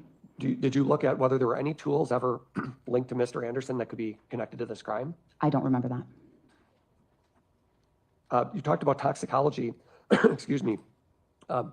Let's talk about drugs in general. Alcohol is a drug, right? Yes. Now, what amount of alcohol was found in the victim's blood? None. Or the muscle? None. How can it be that a person is drinking alcohol and there's none found? So options include metabolization. So the drug naturally metabolizes in the blood and is removed from the body. Or it could be that the level of detection is higher than the concentration in the blood. And when we're talking, so the jury understands here, how much blood is in a human body? Is it 5 liters? Yeah, roughly. And what is an example of a liter? You have a water bottle in front of you. Is that about the size of a liter? If you have This is half a liter. Okay, so 10 of those. Yes. And when a person drinks alcohol or coffee or uses drugs, those things absorb into their blood. Is that what you've said? Yes. But does all of that absorb into their muscle tissue as well? Yes, it's dispersed throughout the body. And typically, in order to assess whether somebody used drugs, we want a blood sample. That's the best source. Would you agree with that? Yes, that has the most data. And the problem with muscle tissue is, especially if it's recent use, it may not have time to absorb into the muscle tissue, right? That's possible. And same with alcohol, same sort of thing. If we test the blood, we know it's there rather quickly. Yes. And also different drugs have different half-lives, if you will. They metabolize at different speeds, right? Yes. Some are fast and some are short. Yes. In fact, some drugs, like cocaine, for example, metabolizes in a matter of hours from a person's blood, doesn't it? Yes. Now, so there's no alcohol found anywhere in Ms. Robinson's samples that were sent for testing, right? Yes. Now, the blood that was sent, I thought you said before that it had been exposed to lake water, right? Yes. Because it was taken from the heart. Yes. Is that the only blood that you were able to take at all from the body, was the blood from the heart? Yes. How much, if you can you quantify how much that was that you were able to remove? Or look at your report? It doesn't say on the report, but it was a low volume. That's all I can say. And that's what you sent to NMS labs for testing? No, the muscle was sent to NMS labs. The blood that you recovered, did you test that in-house? The lab did, yes. Okay. And one of the problems with that is that the torso had been exposed to lake water for a period of time, and therefore you said you don't know if you're actually testing blood or perhaps just testing lake water. It was bloody visually, so there was some amount of blood in it, which is why we decided to test it. But Okay, it could be diluted. To what degree, you don't know? Correct. In other words, if it's 99% lake water, 1% blood, you don't have any way to quantify. I doubt it would look like blood if it were 99% lake water, but you're correct. We can't know the level of dilution. Because the machinery doesn't quantify that, right? Correct. And you said muscle's not the best specimen to test for that reason, that drugs don't always absorb well into muscle tissue. Well, drugs do absorb into muscle tissue. It's just there's not a lot of data that help us determine what the concentrations mean, because muscle isn't normally taken from living individuals. So it's difficult to know what the concentrations are when we receive them. With respect to blood or liquids, did you say before that you use a gown to prevent liquid from getting on your clothes? Is that what you had said? Yes. Bodily fluids, maybe you said, right? Yes. When limbs are removed from one's body, that can produce bleeding, right? Yes. And you said before that depending on the size of the blood vessel will be different amounts of blood that's released, right? Yes. We know for sure that in this case, the only measurable amount of blood that was ever located is the tiny amount from the heart that you found, right? Yes. Meaning that the rest of it is dispersed somewhere, right? Yes. Whether that would be at a location, you don't know the location of where that blood would be. Correct. And in the amount of blood, well, we know all of it is gone, right? We know all 5 liters is pretty much gone. Yes. But in terms of like when we're removing a limb or stabbing, let's use stabbing as an example. There were some stab wounds, right? Yes. Typically, when one gets a cut, a stab wound, they bleed from that, right? Yes. Did you, in reaching your conclusions, did you go back and read reports from the search of Mr. Anderson's home, for example, to see whether any blood was located at his house? I don't remember the specifics of that part of the report. Isn't that important for you to know whether there's any evidence of any blood at all in Mr. Anderson's house? No, that doesn't change what I see at the time of exam. Doesn't matter. Correct. It doesn't matter to you whether there's any evidence of blood at Warnemont Park, for example? Again, it doesn't change what I see at the time of exam. Okay. So really all you care about is what you're seeing on the examination. The circumstances of the police investigation don't matter a whole lot for purposes of your unspecified homicide conclusion. I don't think that's entirely true. The circumstances are important, but where Sade passed away, where her dismemberment occurred, that doesn't change anything in my cause and manner of death determination. But what's most important is who did it, though, right? I do not, that is not my job. Well, you've testified that obviously all the body parts belong to Sade, and it's an unspecified homicide, right? Yes. But you offer no conclusion about who No. or where Correct. or how. I try my best to figure out how. But at the end of the day, the conclusion is I don't know. That's correct. Okay, that's all. State? Would you expect extensive bleeding if there was post-mortem dismemberment? Not nearly as much as if there was antemortem dismemberment. So when the blood is pumping, the blood will continue to pump until it doesn't have enough blood and undergoes cardiac arrest. So a large amount of blood can be lost. In the post-mortem setting, there might not be very much blood. And you saw no evidence of vital reactions on the leg or any other body part, correct? Correct. Which suggested to you there wasn't much bleeding, if any. Is Correct. that fair? Yes. Okay. And the body wouldn't be metabolizing substances after the body is deceased. Is that true? Cocaine can still get metabolized, but we see evidence of that in the metabolites. They show up in the blood still. And no metabolites showed up in either the blood or the muscle tissue that was analyzed? Correct. Nothing else? Attorney Patton? 1 minute, please. No, nothing. Thank you, Doctor. Thank you. State? I think, can we take a break, please? Sure. Okay. Okay, leave your notebooks on your chair. Be back relatively quickly. Okay, thank you. Oh, thank you. That's interesting because what we do know is they don't find any of her blood at the house. So if he did it after she died, then it wouldn't be a lot of blood there. Guillot, Guillot. You testified earlier that you're a detective with the Milwaukee County Sheriff's Office, correct? That is correct, yes. Were you working in that capacity on April 4th, 2024? Correct, yes. What were your duties that day? That specific day did a bunch of follow-up. On that day, I was assigned, along with Joseph Blanchard, to go conduct follow-up initially at the pizza shuttle. From there, while we're en route to the pizza shuttle, which again, Ms. Robinson was employed there, we drove past Victor's, which is a bar on the Lower East Side of Milwaukee. It's kind of like a bar / nightclub. As we're driving by Victor's, I noticed that there was a black Hyundai Sonata parked in the parking lots. Of note, I knew 2 things. I knew that law enforcement obtained information that Mr. Anderson was a bartender at Victor's, and I also knew that Mr. Anderson was the registered owner of a black Hyundai Sonata. Just to ask, a Sonata is a sedan, correct? I believe it's an SUV. Is a Santa Fe? an Sorry, SUV? pardon me. Yes, yeah, that's correct. Okay. So at that time, you were doing follow-up specific to this case, specific to Sade Robinson, correct? That is correct, yes. And you went into April 4th knowing that Maxwell Anderson drove a Hyundai Santa Fe, correct? Correct, yes.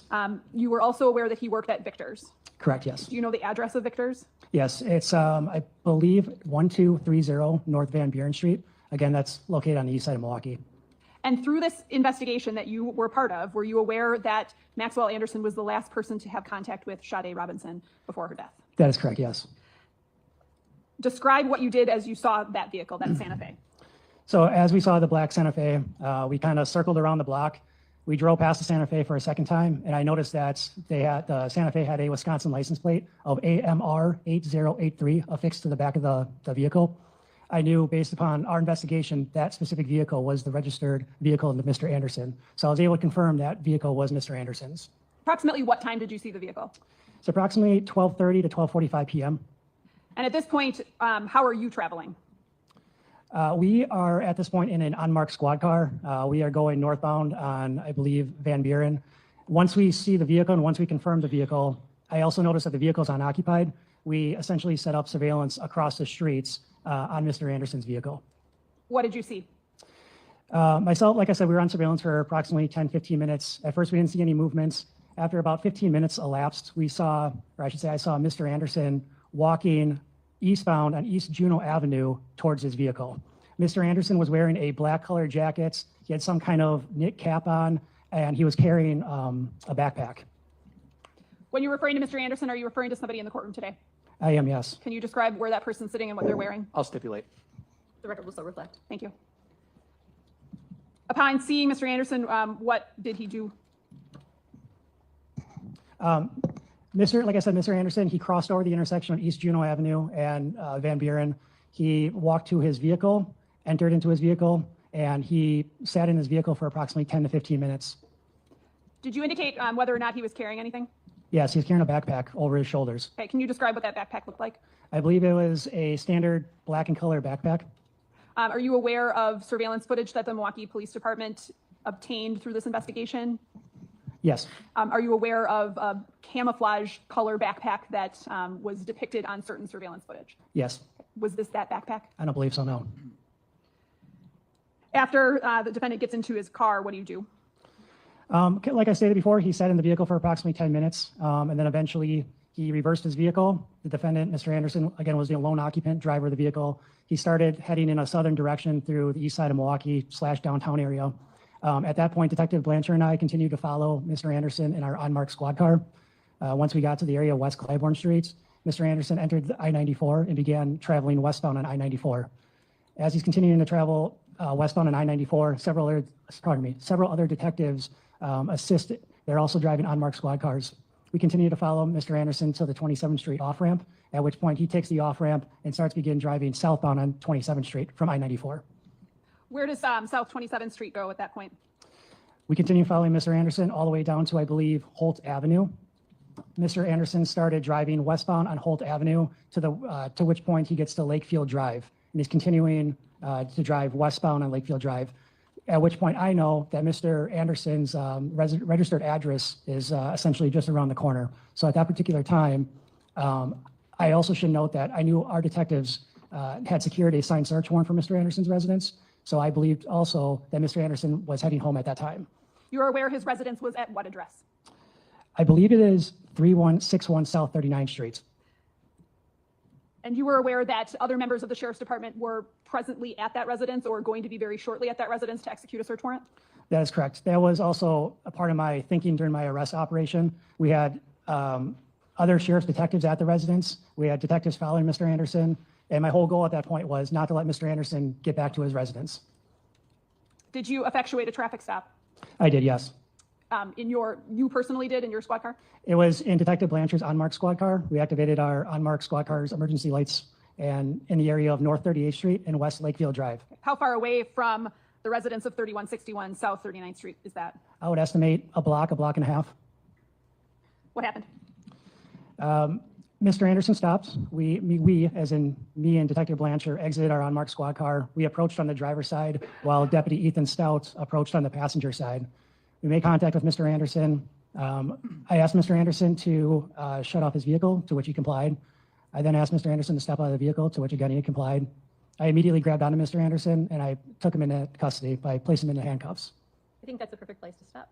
Okay, it's 11:57, so there is the Chief Judge directive that I be off the record at noon, so I need to stop at this point. Remember the admonitions, no talking amongst yourselves, no research, no investigation, no posting of anything. Wear your badges real visible so everybody in the hallway can see you, please.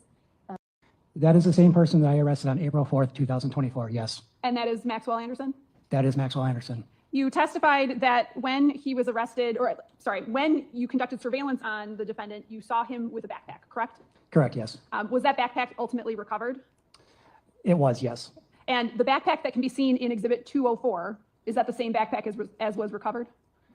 No, it does not appear. So if you take a look at the actual still shot, it appears to be like a tan camel backpack. The backpack recovered in Mr. Anderson's vehicle was a black backpack.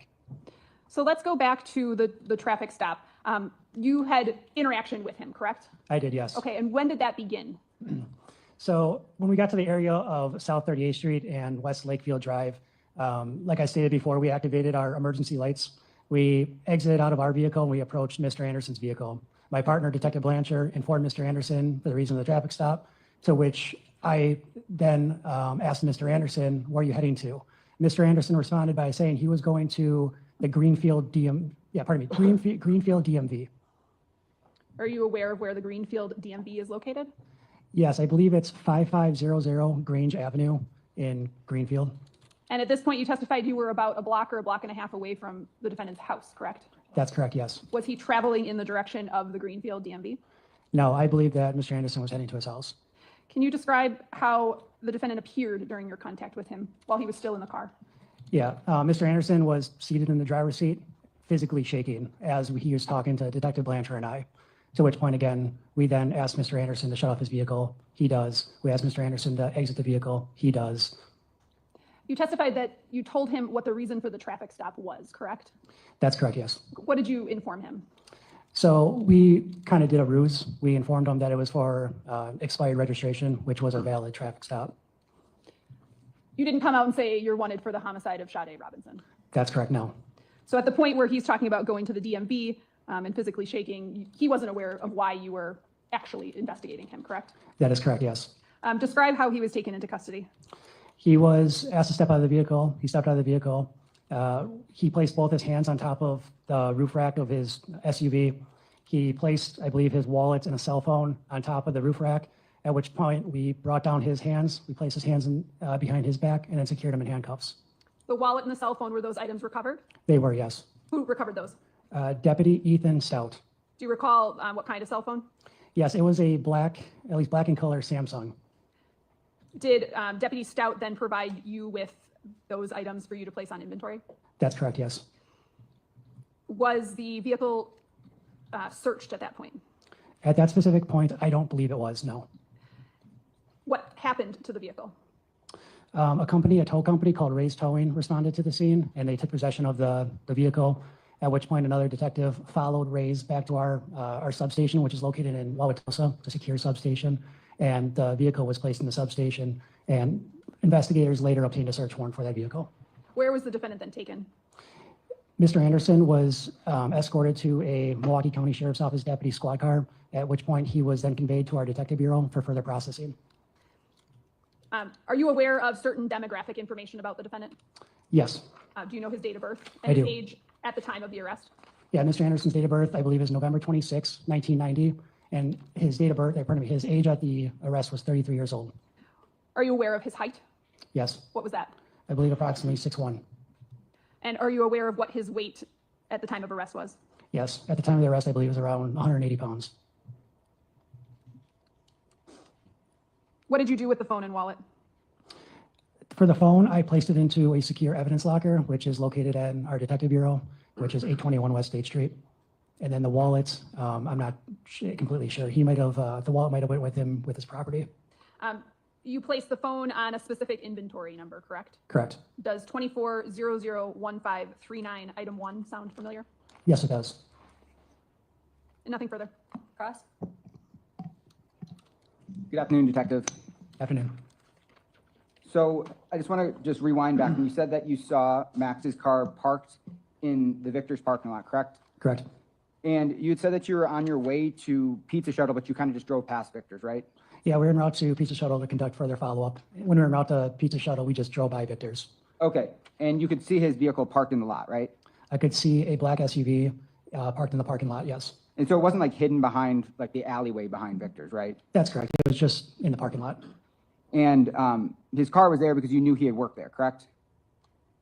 I'm not sure why his car was there. But at the time when you drove by, one of the reasons you drove by is because you were aware that Maxwell Anderson worked at Victor's, correct?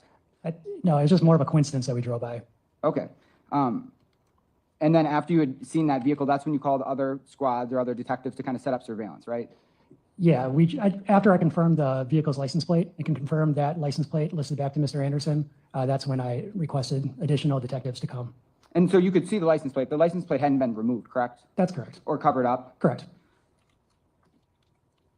And you knew the color of the vehicle when you first seen it, right? That's correct. And that the color of it was the same color that it was registered with DMV, right? Correct. And then I think you said about 15 minutes afterwards, you actually see Max, right? Correct. And he's walking just towards his car. Yep, he's walking eastbound on Juneau Avenue towards his vehicle. And this area of Milwaukee, this is right by the Metro Market, correct? That is correct, yes. And then if you can travel down Juneau, you hit like Fiserv Forum, correct? I believe so, yes. And you said he was just walking, correct? He wasn't running? Correct, just walking. He wasn't like looking over his shoulder and making any furtive movements, correct? Correct. And he wasn't wearing a mask, correct? Correct. Or wasn't trying to disguise himself in any way? Correct. And then he gets into his car. You said he sits in there on his phone for maybe 10 minutes and then he drives. That's correct, yes. Right, I should clarify. He drives away from Victor's, correct? Correct. In the direction of his home. Correct. And when you see him walking, from Juneau, you said he's wearing a backpack. Correct. And you were aware that he was seen carrying a backpack while on that city bus, the exhibit that's up on the screen right now. Correct. And you'd seen that before all of this happening with you, surveilling him outside Victor's, right? Could you ask that one more time? I'm sorry. Had you seen this photo before you'd seen his vehicle at Victor's? I'm not 100% sure. Okay. And you said the backpack that, well, now you know, the backpack that he's wearing while he's walking his vehicle at Victor's is different than that backpack, correct? Correct. And you had testified that you don't believe this backpack was recovered, the one on the screen. I'm not sure if that backpack was ever recovered. I just testified the backpack in his vehicle, which is black in color, was recovered. Oh, okay. And were you involved in any of the searches of Mr. Anderson's vehicle or his house? I briefly assisted with the search at his residence. I was not part of any search with his vehicle. Okay. But are you aware that there was 2 different searches conducted at Mr. Anderson's home? I am aware of that, yes. And the reason why the police can do sometimes secondary or second searches is because sometimes evidence can be missed. Correct. And that's why they did a secondary search, correct? I'm not sure why they did the secondary search. It wasn't out of my scope. Okay. But we do know you've seen, at least on 2 different occasions, Mr. Anderson wearing a backpack, right? Correct. And sometimes people carry backpacks, to carry belongings inside of them, right? Fair. I mean, if you ride the city buses, if you, driving around the city of Milwaukee, you constantly see people with backpacks, right? I don't know about constantly, but you see a fair share. Okay. And then after he gets in his car, you said he waits about 10 minutes and then he drives in the direction of his house, correct? Correct. And then you followed behind him? Correct. And you were in an unmarked squad car, right? Correct. So what does that look like? It doesn't say police on it, does it? Correct. It's just a typical Ford Fusion. I believe it had a little tint on it. Has interior lights, but no police markings on it. And so if you were a standard person and you see this vehicle, you wouldn't particularly know it was a police vehicle, correct? That's fair to say. I mean, that's kind of the point of an unmarked squad car, right? So people don't know. Correct, to avoid detection and such. And you said you activated your lights, correct? Correct. So this vehicle does have lights on it, but they're just not easily discernible, right? Yeah, there's interior lights and then there's like some hidden lights in the grill portion of the vehicle. Okay. And as you said, you activate lights, Mr. Anderson pulls over, right? Correct. He doesn't try to flee, correct? That is correct. And you sometimes, I'm sure you've been involved in investigations with fleeings, correct? Correct. I mean, oftentimes the police pull someone over. If they have something, like drugs in their car, they flee at a high speed away from the police, right? That happens, yes. But that didn't happen in this case, correct? Correct. And once you made contact with him, he was answering your questions, correct? Correct. And he didn't try to run away on foot, correct? Correct. He didn't resist arrest, right? Correct. He wasn't argumentative? Correct. I think you described him, he was cooperative, right? Cooperative, he complied, yes. And he wasn't armed? He was not armed. And you said that he was visibly shaking, right? Correct. And you've seen that in times you've conducted traffic stops, right? I have, yes. I mean, because, not everyone's super comfortable with the police, right? Fair. And especially if you don't know you're getting pulled over by a police officer, sometimes you can be a little anxious or a little nervous, right? That's fair. And you'd said that the reason you told them that you were pulling them over was something about a license plate, or what was it? His registration being expired, which it actually was. Okay, and then he had said that he was going to the Greenfield DMV, correct? That is the response that he gave us, yes. Okay. And so he gave that response after you told him that's why you'd pulled him over? Correct. Nothing further. State? Were there other officers with you at the time of the traffic stop, meaning other squad cars? Yes. And were those marked or unmarked? There was mostly unmarked. I believe that there might have been one marked car, but most of the cars with us were all unmarked. And when your unmarked squad's lights are activated, is it clear that it's a squad car? Yeah, it's clear. And it's 360 lighting all around. And there's a siren too? There is a siren. Nothing further. Defense? Yes, just briefly, Judge. So Detective, you said that there was multiple squads that kind of had almost surrounded the car after it had been pulled over? I wouldn't use the word surround. I would say there was multiple unmarked squad cars in the area. Like I testified before, there was a couple unmarked squad cars at Mr. Anderson's residence. There's a couple unmarked squad cars down the block from the traffic stop. And I believe there might have been another unmarked squad car behind our actual unmarked squad car during the traffic stop itself. Okay, so it's your unmarked squad and also another unmarked squad behind yours, correct? That's fair to say, yes. And so multiple officers, correct? I think in total there was 3, including me. Okay, and then are you armed when you're on duty? Yes. And you were armed at the time that you were making contact with Mr. Anderson, correct? Yes. I have nothing further. State? Nothing further. Thank you, Detective. State your next witness. Deputy Ethan Stout.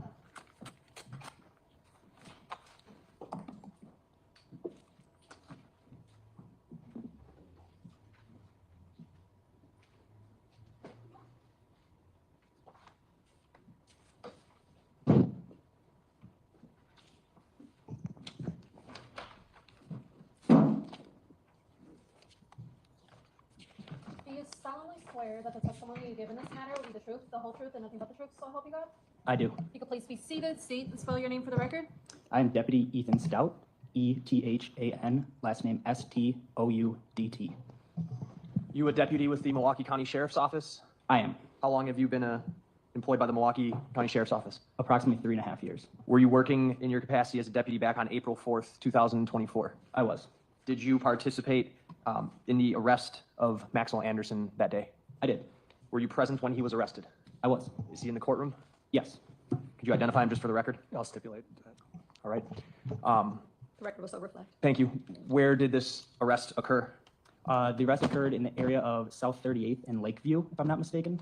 Were you wearing a body cam at the time of the arrest? I was.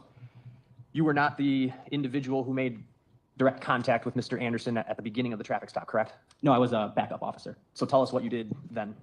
I arrived on scene. I approached the vehicle from the passenger side. I had my body-worn camera that I wear on my chest. I had it activated. And while my partners were speaking with Mr. Anderson on the driver's side of the vehicle, I was, I guess, looking through the window or just providing backup or cover for them from the opposite side of the vehicle. During the initial contact, you were on the front passenger side of his Hyundai? That's correct. At some point, did you go around and assist in taking him into custody? I did. While that was occurring, did Mr. Anderson place any items of his on the roof of the car? Yes. What items? As Mr. Anderson exited his vehicle, he had his phone in his left hand and his wallet in his right hand, and my partners took hold of his arms, and as they did, he set his belongings on top of the vehicle. Did you yourself collect those items? I did. Okay. I'm going to show you exhibits 453 and 263. The numbers one more time. 453 and 263. Thank you. Starting with 453, do you recognize what that item is? I do. What is it? This is Mr. Anderson's wallet. Move 453 into evidence. Any objection? Fine. It's received. And 263, do you recognize what that item is? I do. What is that? This is Mr. Anderson's cell phone. Those are the actual objects you collected off the roof of the car that you put there? That is correct. Move 263 in. Any objection? No. Received.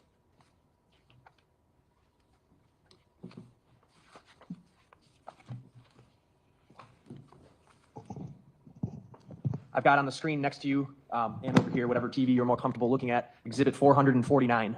Do you recognize what this is just on the still frame that I have up here? I do. What is this? This would be my body-worn camera from the date and time of the arrest. What is that date and time? That is going to be the year 2024, April 4th, at 1:15, excuse me. Okay, and what you're doing right now, you're reading up here in the right-hand corner, correct? Yes. It's a little hard to see because of the the background, but this was 1:17 on April 4th? Correct. Okay, I'd move 449 in and ask to publish. Any objection? No. It's received. Go ahead.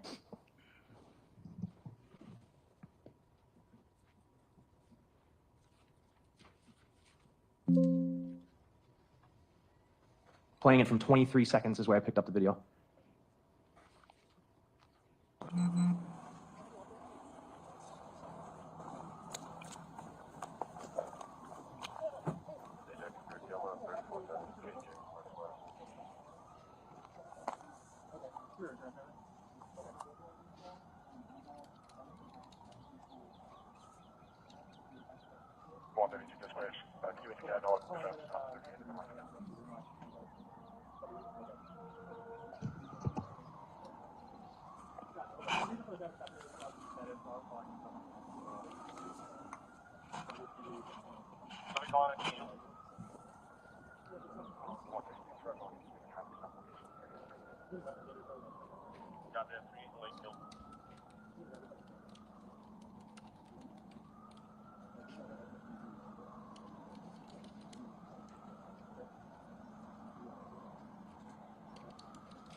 Any weapons items, sir? No. What's going on? Somebody just radio it.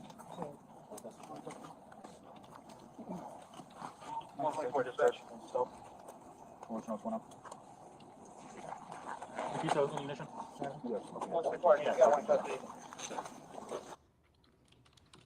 Pause it at 3 minutes, 10 seconds. Is that video on a flash drive or on a CD? This is a disc, Your Honor. Okay. And I'm going to pick it up at 3 minutes, 22 seconds. Paperwork, I can go to, the DMV.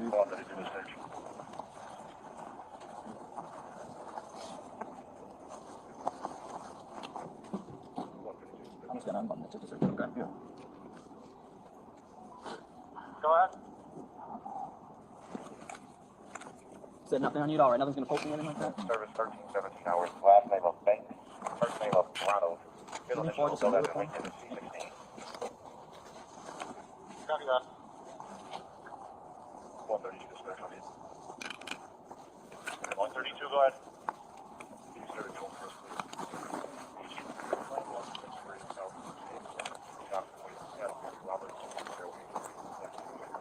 Alright, you give me the address and now you give me a play. I gotta go to a different street. Go ahead with the plate again. Wisconsin. And I'm sorry, 16.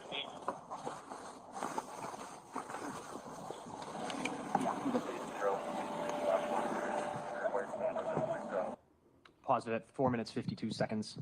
What we watched there, Deputy, you assisted in patting him down? That's correct. No weapons or anything on him? They were not.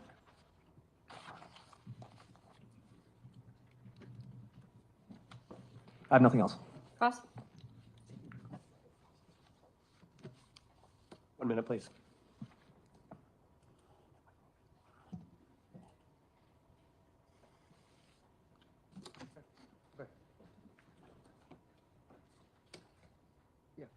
Okay.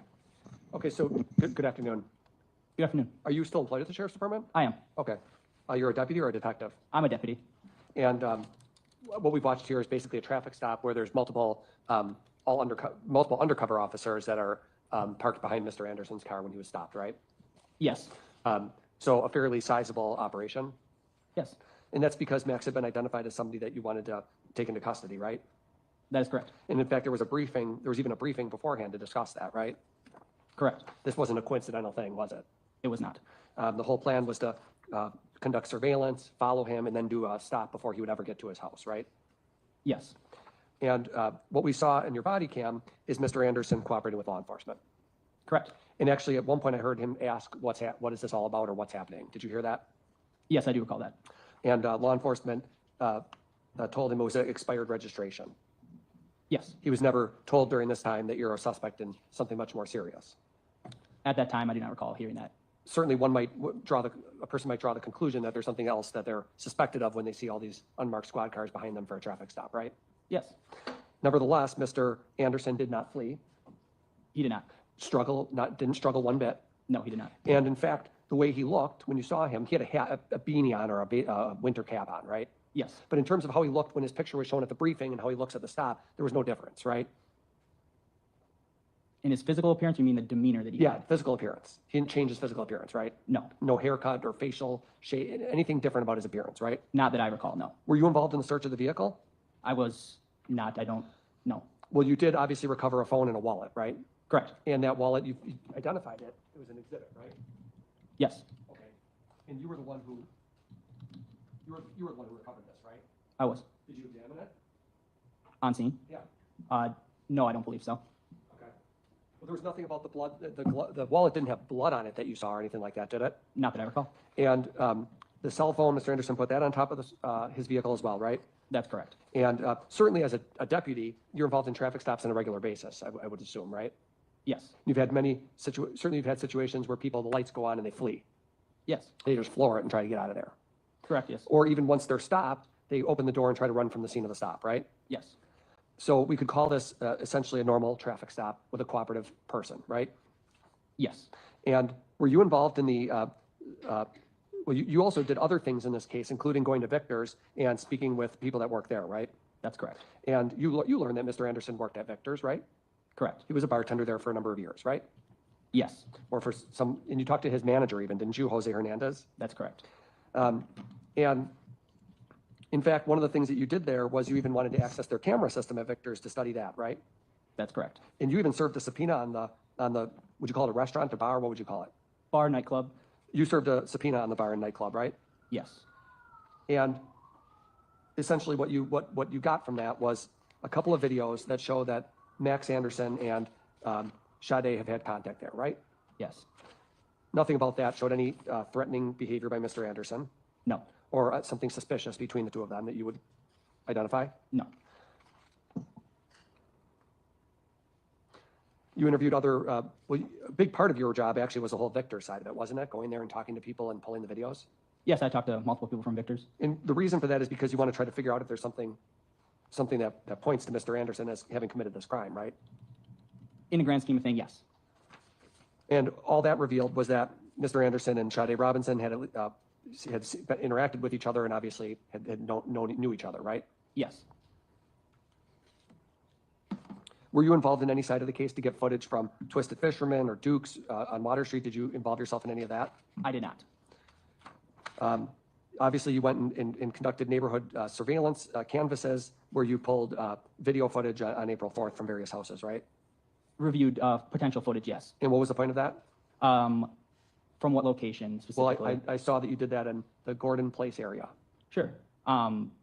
That specific area, I believe the purpose was to look for footage of a vehicle or anything unusual that happened during a certain time frame that had been pointed out to me and fellow deputies. The East Concordia, North Gordon Place area? Yes. Is that near Mr. Anderson's house? No, it's not. Just a different area? Yes. And part of what you do in general, though, is you can look for things like Ring doorbell videos and other such things to try to piece cases together, right? Yes.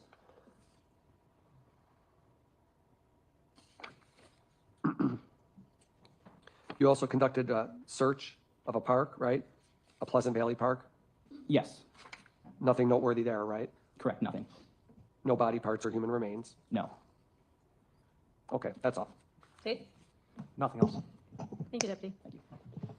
State your next witness. Brian Conti.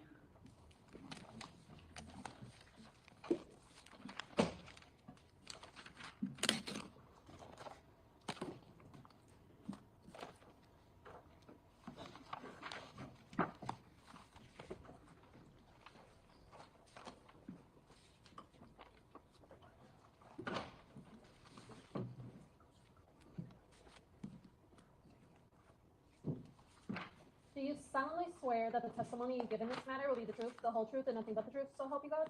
I do. You can please be seated, state and spell your name for the record. Detective Brian Conti, BrianConte.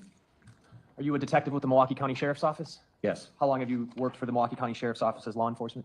29 years. Were you working as a detective back on April 5th, 2024? Yes, Did you participate in general into the investigation into the disappearance of Sade Robinson?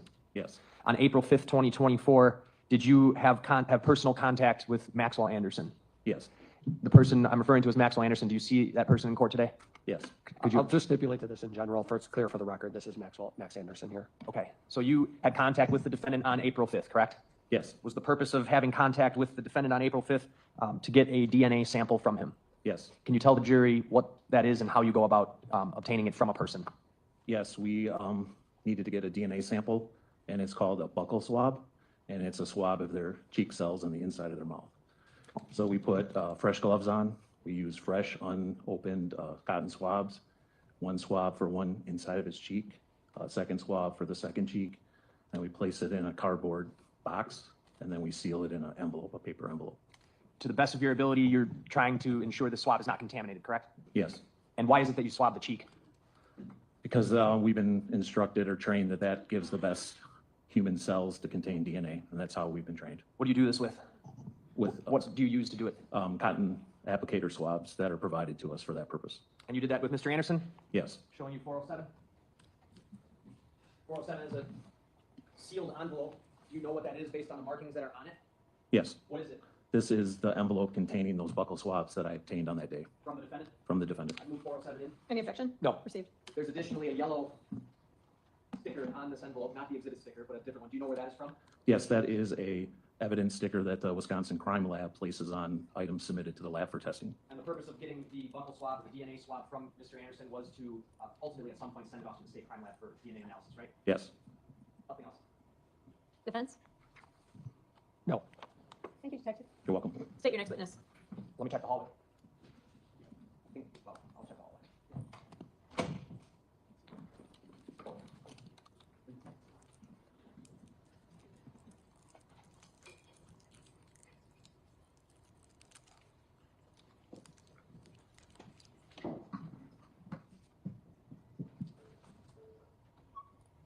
Okay, the state's going to call Officer Brooke Tavagian. I think she's coming from another room.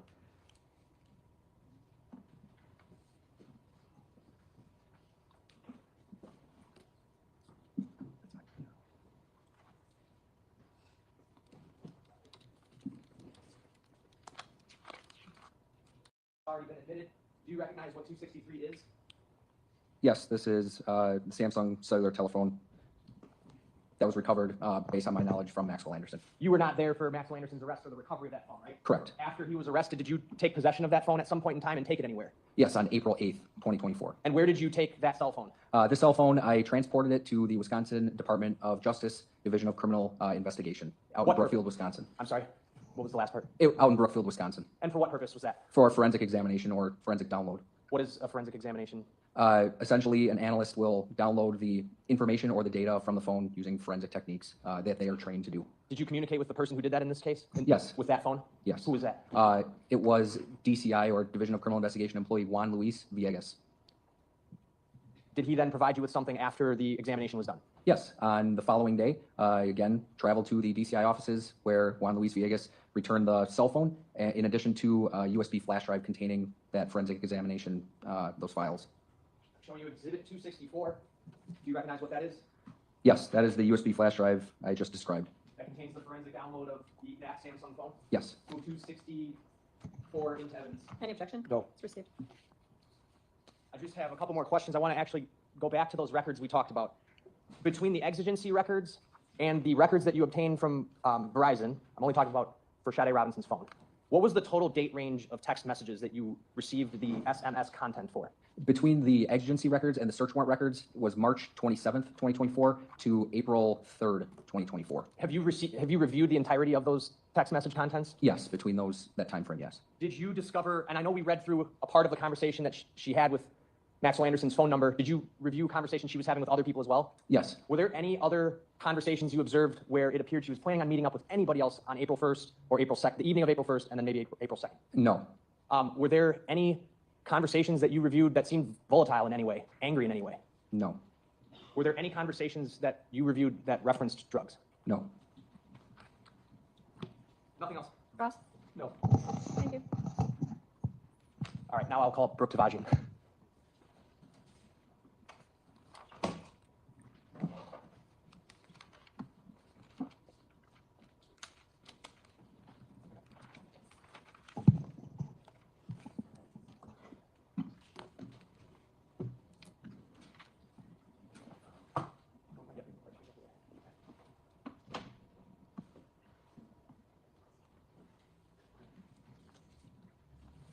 Do you solemnly swear that the testimony you give in this matter will be the truth, the whole truth, and nothing but the truth, so help you God? Yes. If you could please be seated, state and spell your name for the record. My name is Brooke Tavagian. First name spelled B as in boy, R-O-O-K-E. Last Tavagian, T as in Tom, A. B as in Victor, A. J-I-A-N. All right, good afternoon. How are you employed? I am a police officer with the Waukegan Police Department. Waukegan, Illinois? Yes, That's about 50 miles south of here, give or take? approximately. Okay, you drove up here this afternoon to testify? Yes, How long have you been a police officer with the Waukegan Police Department? almost 9 years. Is Waukegan is it a city or is it a village? It's a city. City, okay. Is it on the shores of Lake Michigan? Yes, Were you working in your capacity as a police officer with the Waukegan Police Department back on May 11th, 2024? yes. Were you just assigned to routine patrol or what's your shift like? I was working as an evidence technician that day, And what shift times were you working? 3:30 p.m. to 3:30 a.m. Around 8 p.m., shortly prior to 8 p.m., were you dispatched anywhere in particular? to the lakefront, which was 200 Seahorse, What information were you given upon being dispatched to that location? that there was a potential body part located on the north shore of the beach. I think you were giving an address. What was the address? 200 Seahorse Drive. Were you alone or were you with a partner when that happened? I was driving alone, but I met with other officers on scene. The location of 200 Seahorse Drive, what is that? It's like the beach address, or around the beach. Right on the shores. Yes, Is it a sandy beach? yes, Are there dunes as well? yes. Are you aware of what the person who called for police response had reported? From my understanding, the person who made the complaint said that there was a potential human arm located on the beach. Then you went there how? I drove my squad car to the beach, to the parking lot, and then I was transported to the location of the body part by ATV. ATV? Yes. And that was, how far did you have to go off the beach on the ATV? I don't know exactly, but it was pretty far north. It's not easily accessible. You can't get to it from the parking lot. You have to either walk, usually just have to walk it. Not easily accessible though? Correct. When you got to the location where you had been called to, what did you observe? I observed an apparent human arm laying on the beach. How did it look to you? It looked decayed. And, Decayed? Yeah, decomposing. Did it appear to you that it had washed ashore? Yes. What about it gave you that impression? The coloring of it was discolored. Sometimes common to seeing stuff in the water, like body parts.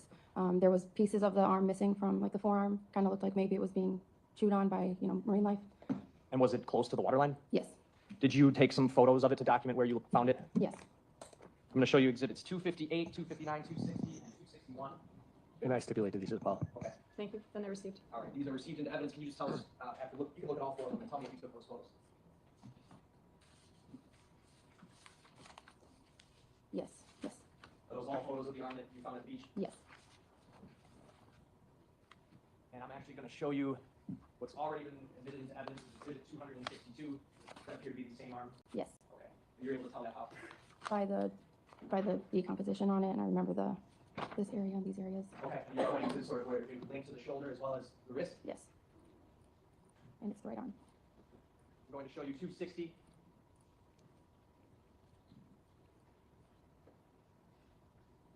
Take a minute to come up here. All right. Exhibit 260. Now it was nighttime when you took these photos, right? Yes. Okay. And the leg, is it in the middle there underneath that log? Or excuse me, the arm? The arm, yes. Okay. Here's 259, just a close up, a little blurry, but it was in the sand like that? Yes. All right. 258. Was it located right underneath that log? Yes, just like how it is there. Okay. And lastly, 261. Is that how it appeared when you found it? Yes.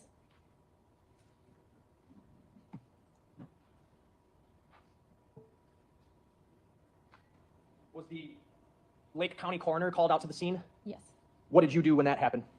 I took some more photos along with the coroner, and I just allowed him to do his investigation. Did the coroner recover the arm and take it back to the Lake County coroner's office? Yes. Did you stay with that person, or did you go on doing other things? I went on doing other things. But you stayed with the arm until the coroner recovered it from the scene? Yes. I have nothing else. Ross? No. Thank you. Thank you. Anyone need a break? Are we okay right now? Need a break? Okay, I see some yeses. So we'll take a break, our afternoon break, and then we'll come back shortly. You can just leave your notebooks on your chairs.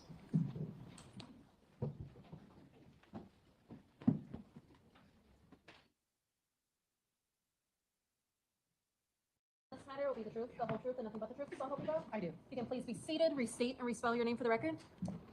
Detective Joanne Donner, Joann, Donner. Detective Donner, you heard Officer Tavagian from Waukegan, Illinois testify about the recovery of the arm, right? Correct. Okay. Did you at some point after that arm was recovered go down to the Lake County, Illinois coroner's office yourself? I did. Why did you do that? I had to retrieve a DNA standard from the arm so that we could compare it with Sade Robinson. And a DNA standard from the arm recovered on the shores of Waukegan, Illinois, it was your understanding that that had been taken by the Lake County coroner? Correct. Did you, in fact, recover that DNA sample from the arm? I did. I'm going to show you 454. You know what this is? Yes, this is what I recovered. Okay, this is the DNA swab from the arm recovered in Waukegan, Illinois. That is correct. And were you able to discern between the arm in Waukegan, Illinois, and the torso recovered in South Milwaukee? Were you able to come to any conclusion how those items got there, how those body parts got there? Yes, that they would have traveled via the lake due to the currents in a southerly direction. Is that something you actually looked into yourself? I did. Okay.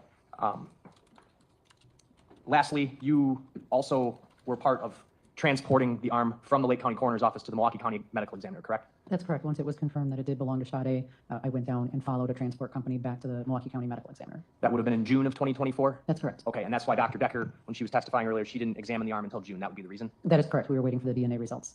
To confirm that it was in fact Sade's? That's correct. Once that was confirmed, that's when you went down there? Correct. Nothing else? Ross? No. Thank you. Thank you. State? Recalling Detective Galat. But I do appreciate that they telling the whole story, like in chronological order, almost.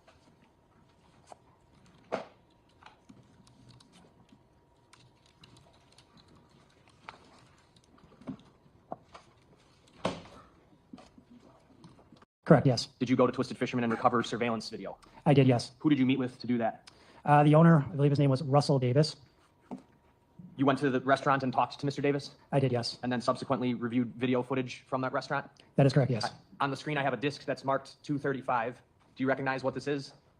I do, yes. This is surveillance footage from the Twisted Fisherman located at 1200 West Canal Drive, I believe. And that's City and County, Milwaukee. okay. And specifically down sort of in the Miller Valley, right? Correct. Another landmark sort of by it is Potawatomi Bingo Casino. And We Energies? Correct, yes. How many camera angles did you review and or recover? I'm not exactly sure on the specific number. I know that there was an outside facing the deck area. There's another one on the other side facing east, and then there's multiple cameras inside the establishment. This is one of those cameras? Correct, yes. And this would be looking at the west deck? That is correct, yes. Okay. All of these videos, what kind of system was it? This was a Ring surveillance DVR system. And the Ring logo is up here in the left corner? That's correct, yes. And date and timestamps on these videos were generally accurate? That is correct, yes. Okay, I'm going to move 235 in and ask to publish. I have numerous clips to play. Any objection? No. Received, go ahead. So to orient us, we're looking sort of in a northwestern direction, correct? That is correct, yes. Where my mouse is here, that would be the river? Correct. All right.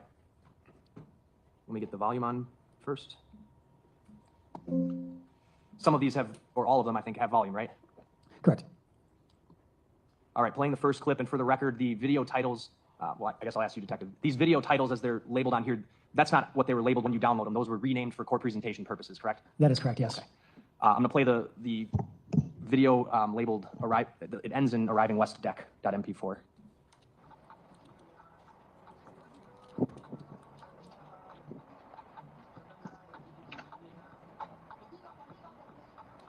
That 14-second clip, I'm going to just go right to the beginning of it. It's a 14-second clip that starts at what time? 17:09 hours, which is 5:09 p.m. on April 1st, 2024. Did you see anybody in that clip that you recognize? Yes, I saw Mr. Maxwell Anderson. And he does what? He walks into the establishment from the west. And he's alone? Correct. All right. Next clip, the end of it is titled Arrival Inside Bar. It's 2 minutes long. As it plays, this is picking up at around the same time, 5:09 p.m. Correct. Okay.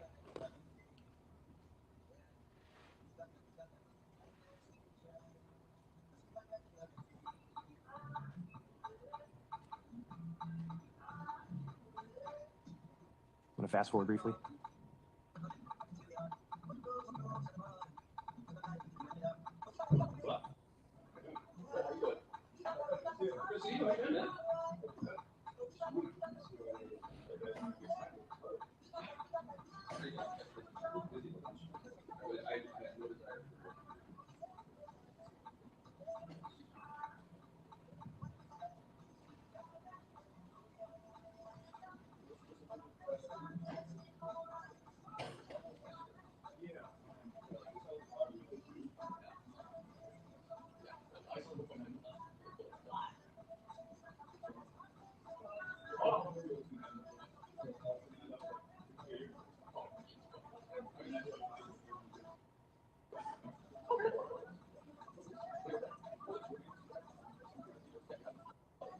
All right, the clip ended.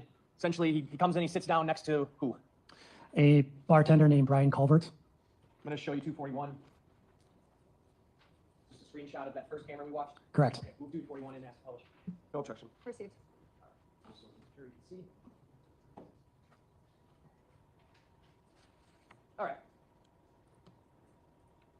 That's Mr. Anderson.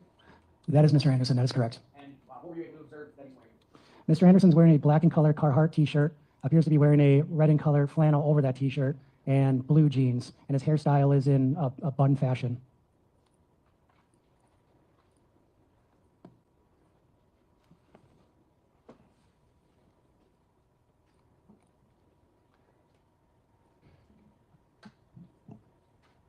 I'm going to go back to Exhibit 235 here. And if you're looking at my screen now, there's basically, it's just a bunch of clips, ring clips that you were able to recover, right? Yeah, that's correct. Okay. We're not going to watch all of them, but why don't we pick up? This clip picks up at what time, Detective? 1719 hours, which again is 5:19 p.m. Okay, so this is about 9 to 10 minutes after he arrived? That's correct, yes. He's seated alone at the bar, and that employee is now moved behind the bar, correct? Correct. Okay. Playing that clip in fast forward. And what is Mr. Anderson, what has he ordered that you can see? It appears that he just ordered a beer. The next clip on that you were able to recover picks up at what time? That is 1721 hours on the footage, so 5:21 p.m. And at this time, someone is seated next to Mr. Anderson now, correct? That's correct, yes. I'm going to go back out, playing the video. It ends in arriving Twisted Fisherman. Play that from the beginning.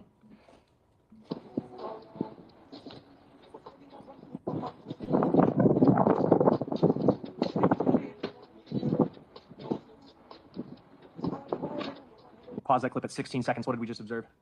We observed Sade Robinson walking into the Twisted Fisherman from the east. And that was at about 5:20? That's correct, yes. Okay.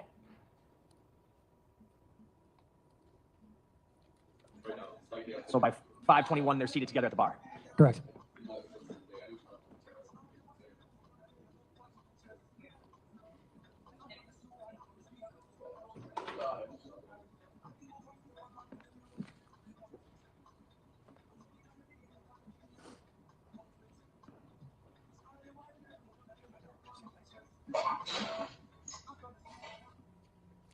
All right, that last clip for the record picks up at 17:21:40 is the timestamp on it. That's how I'm going to keep the record of the clips we're watching. And they're just sitting there next to each other. It's not even talking at that point, right? That is correct, yes. Eventually, did they get food? Yes. Drinks? Correct, yes. I'm going to pull up a clip. What time does this clip start, Detective? 1742 hours, which again, 5:42 p.m. And by this time, by 5:42, they're eating food, right? Correct. Okay.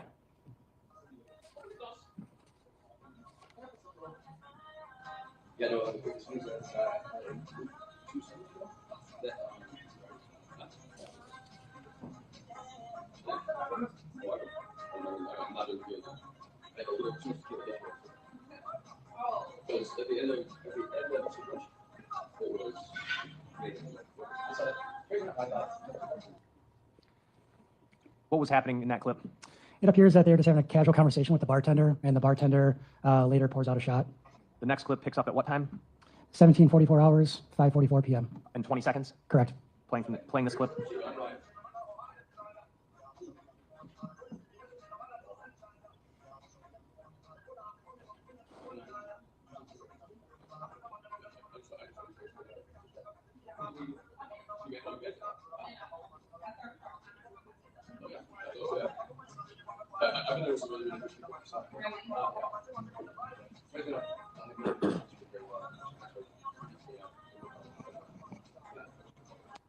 All right, and in that clip, did all three of them do the shot together?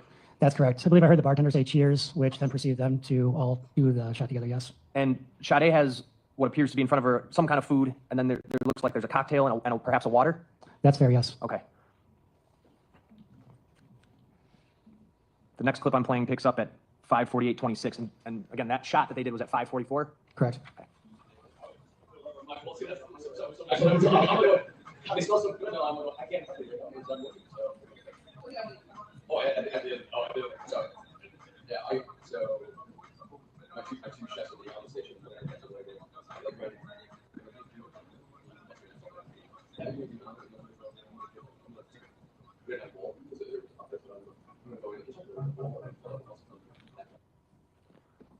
In that clip, what happens?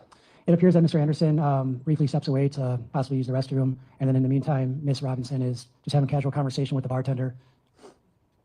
Next clip I have up starts at what time? 17:58 hours, which is 5:58 p.m.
That clip shows us the bartender clearing their plates, right? Correct, yes. So that's around 6 p.m.? Correct. Done eating, both of their plates getting cleared. That is correct, yes. Next clip picks up. What's the time that this picks up to the second detective? 1800 hours, 47 seconds, which 6 p.m.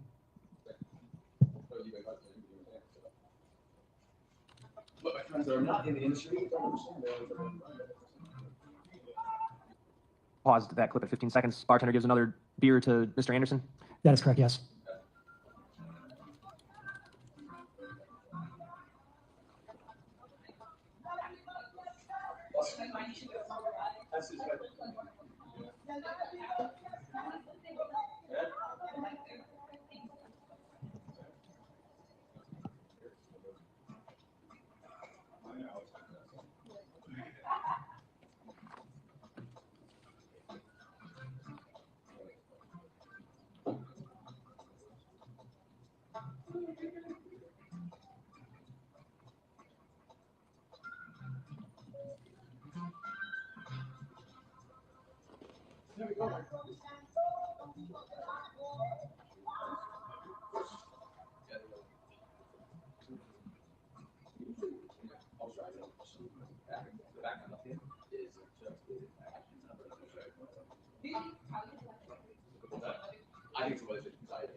All right, that clip ended. I was trying to stop it right at the end here, but.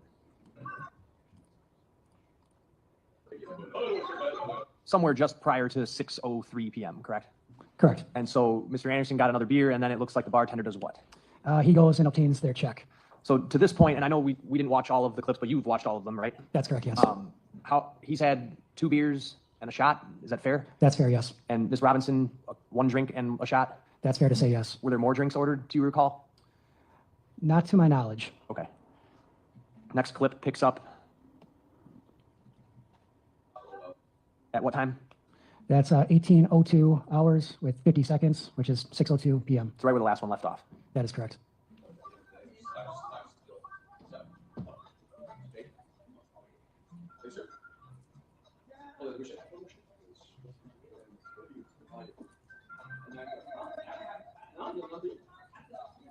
Paused at 22 seconds in this first part of the clip. It looks like Mr. Calvert and Mr. Anderson do like a fist bump, right? Correct, yes. And then it seems he's offering up another shot, correct? Correct. How does Sade respond to that? I believe she That we just saw. I believe she declines it. Okay, I'll play it again. I'm going back to 9 seconds.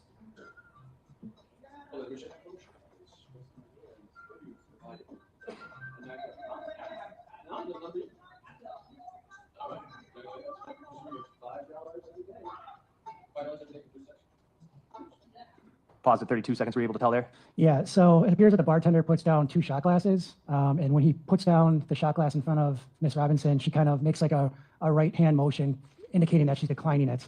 And what does the bartender do with the shot glass? I believe, I'm not exactly sure what he did with hers. Okay, I'll back it up here. Playing from 12 seconds.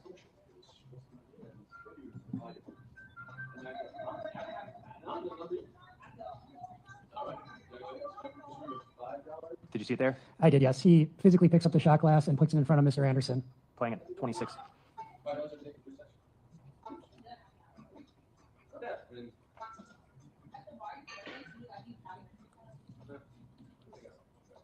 Actually, I can make you up. Go on.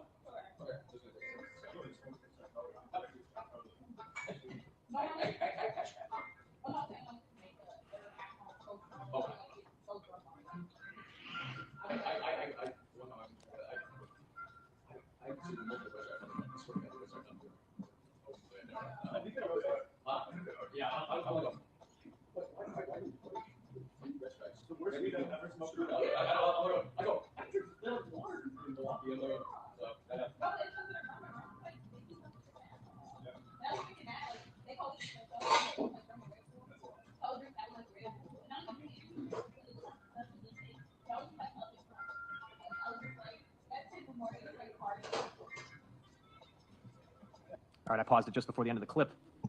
The timestamp is what? 18:04 hours and 52 seconds. Okay, sorry, I pulled it away before you could read it. The next clip picks up at what time? 18:04 hours and 54 seconds.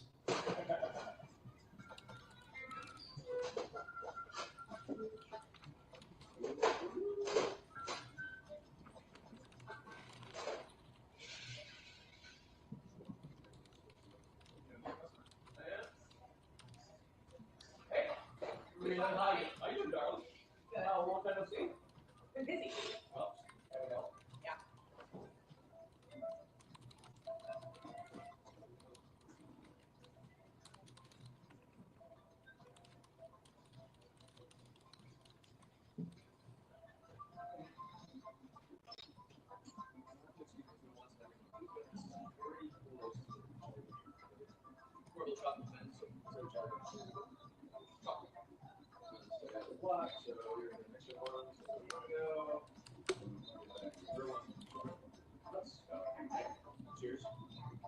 Sorry, nice to meet you. Maxwell, pleasure to see you. Like I said, talk to the phone.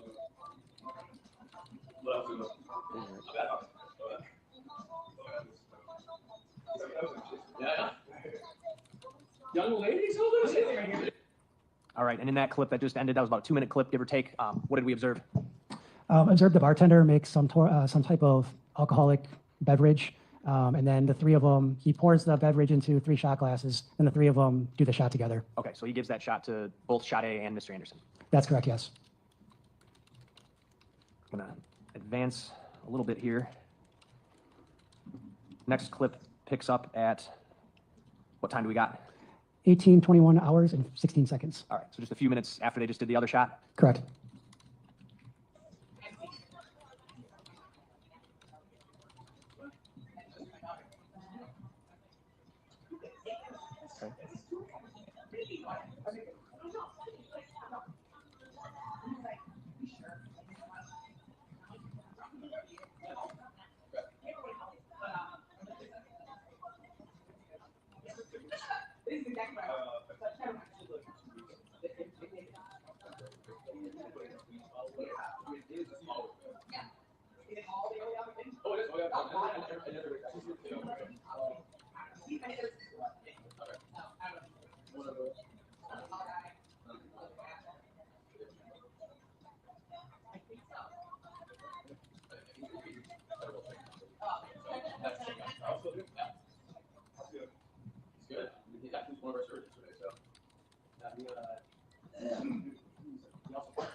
All right, that clip looks like they're getting up to leave.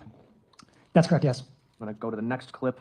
Does this one pick up right where the other one just left off, or at least appear to? That's correct, yes, at 18:23 hours and 21 seconds.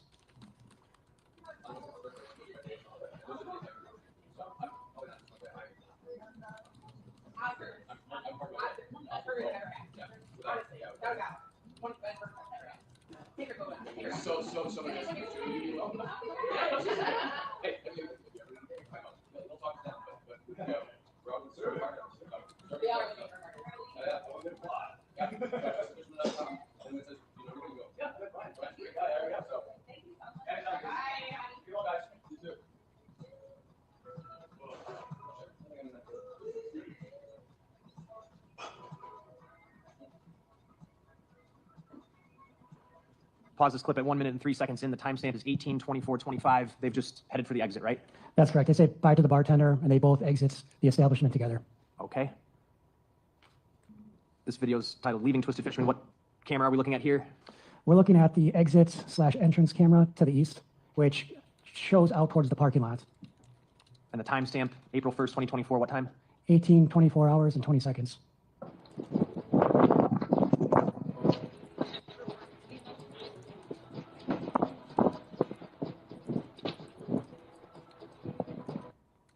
In that clip, they leave, they're exiting to the east, and then they turn the corner of the building, correct? That is correct, yes. So in some, Detective Mr. Anderson arrives at about 5:09 p.m. Correct. Miss Robinson at roughly 5:20. Correct, yes. They sit there next to each other at the bar. Correct. They eat. Correct. They have drinks. Correct. And 2 shots total. Correct, yes. Okay. And at 6:24, they get up and leave together. That is correct, yes. Did you have another detective check and see if there was other video of them leaving near the We Energies facilities near that location? That is correct. That was Detective Joe Blanchard. Okay. And then I have Exhibit 240, which has already been entered into evidence. This is a screenshot from that same camera. What is Sade wearing? Sade is wearing a black puffer jacket. Underneath appears to be a white knitted sweatshirt, blue/white wash jeans with cuts towards the knees and the thigh of her body, and then whites, I would say, tennis shoes. She's also appears to be carrying a black bag in her left hand. Okay. And when she's inside, she has her jacket off. You can see that she's wearing the long sleeve sweater. That is correct, yes. And it kind of goes midway down her torso. That is correct, yes.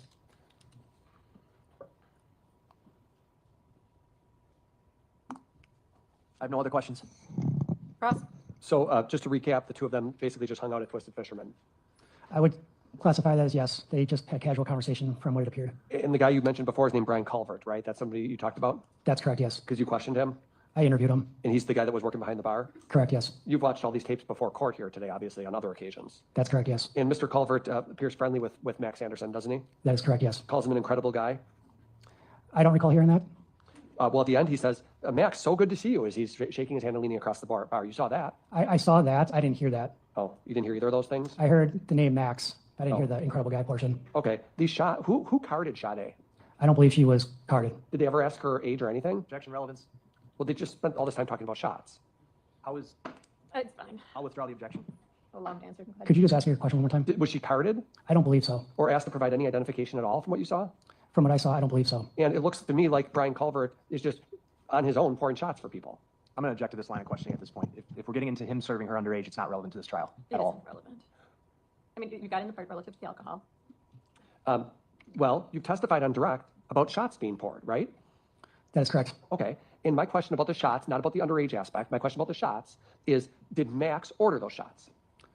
I don't know who ordered what shots. Right. You don't hear anybody order those shots. I don't believe so. From what it appears, from what you watched, is that the bartender is just pouring them on his own volition, right? That's correct. But again, I can hear some of the audio in the video. I can't hear all the audio in the video. Right. Okay. And they eat a meal, right?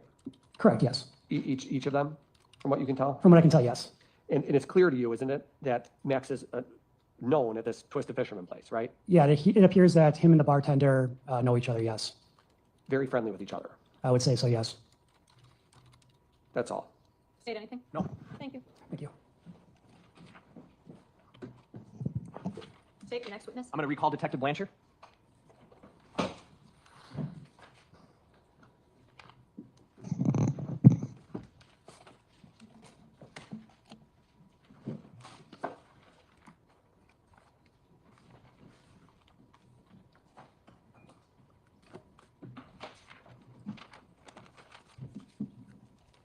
Do you solemnly swear that the testimony you give in this matter will be the truth, the whole truth, and nothing but the truth, so help you God? I do. You can please be seated, restate, and respell your name for the record, please. Joseph Blanchard, Joseph, Blanchard, Blanchar. Detective Blanchard, you assisted in this investigation also by trying to get video from We Energies down in the valley, correct? That is correct. And if you look to your right on the screen, were you aware that there was video recovered from Twisted Fisherman depicting Sade and Maxwell Anderson being at that establishment? Yes. Did you subsequently obtain video footage from We Energies showing the approximate arrivals and departures of those people? I did, yes. I'm going to pull up, this is exhibit 236. There were multiple camera angles from We Energies that you found, correct? Correct. Okay.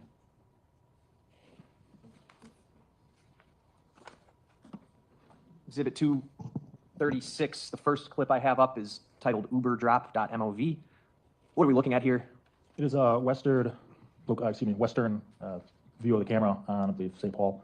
I'm not sure what 100 block that would be, exactly where the camera is, but it's right from the Twisted Fisherman, which the structure is right on the right. It's like a beige structure. Okay, so where I'm circling here, that would be Twisted Fisherman? Yes, that's correct. We got Potawatomi over here on the left that I'm circling now? Yes. Okay, and this video clip is going to show what in sum? A vehicle arriving and pulling just into the front of the driveway of Twisted Fisherman, which is that first access point, stops there and then slowly rolls forward straight to the west entrance. That's the area of the west entrance of Twisted Fisherman. Do you recall what time this clip is from? Yes, it's from the 1st of April, 5:09 hours, and I believe there is a timestamp embedded in the video if you need help finding it. Okay, and that vehicle that we just watched pull in, that's the Uber you're talking about? Yes, looks like that should be of some sort. Right here that I'm circling? Correct. Okay. And I would move the entirety of 236 into evidence. Any objection? No. It's received. I played that clip to 19 seconds. I'm going to go to the next clip. What are we looking at here? This is a different angle. Right on top of the screen is the east side exit and entrance area of Twisted Fisherman with a parking lot that is adjacent to it. This clip is from what time on April 1st? Around 5:09 on the other side. I think, believe it's 6:24. Okay. I believe, when this is the exit. You were aware of what time they were on video coming and going, right? Yes. Okay. So where do we want to be looking? Right where I'm circling here? Yes, at the top of the screen, right in the center. Behind that vehicle is a chain link fence.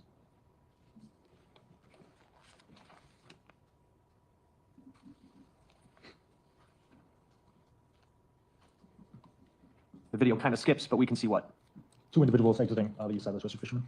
And then they go around the front of the building? They do. Are you aware from the Twisted Fisherman who those individuals are? I am, yes. Who are they? Sade Robinson and Maxwell Anderson. Back to this other clip. This is them walking outside the restaurant together. Yep, now along the west, walking westward direction in front of the building. And they appear to be walking together, leaving the restaurant together. Yes.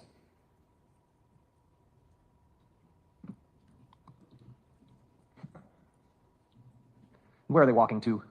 The west side parking lot where Sade's vehicle was parked. Okay. And last clip, I'm sorry, I didn't announce the time that I stopped that one.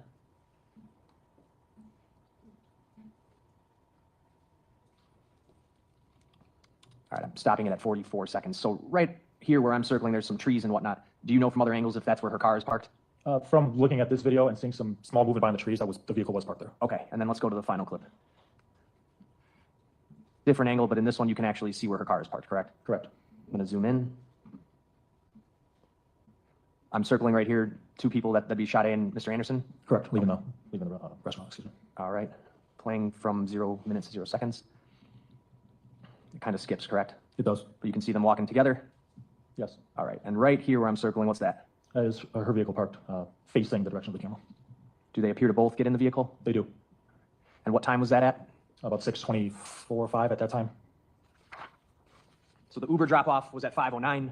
They were in the restaurant, they left at 6:24, both going towards Sade Robinson's car. That is correct. Nothing else? Defense? No. Thank you. State your next witness. State calls Russell Davis.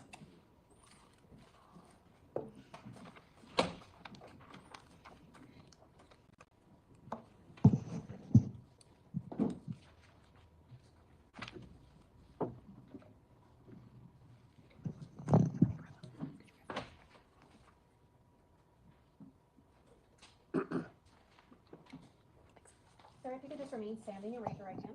Do you solemnly swear that the testimony you give in this matter will be the truth, the whole truth, and nothing but the truth, so help you God? Okay, if you can please be seated, state and spell your name for the record. Russell Davis, spelled Russelldavis. Mr. Davis, are you associated with the restaurant Twisted Fisherman? I am, yes. How? I'm the sole member, owner of the LLC, Twisted Fisherman, Where is that located? at 1200 West Canal Street, Milwaukee, Wisconsin. At some point in time, did you employ someone named Maxwell Anderson?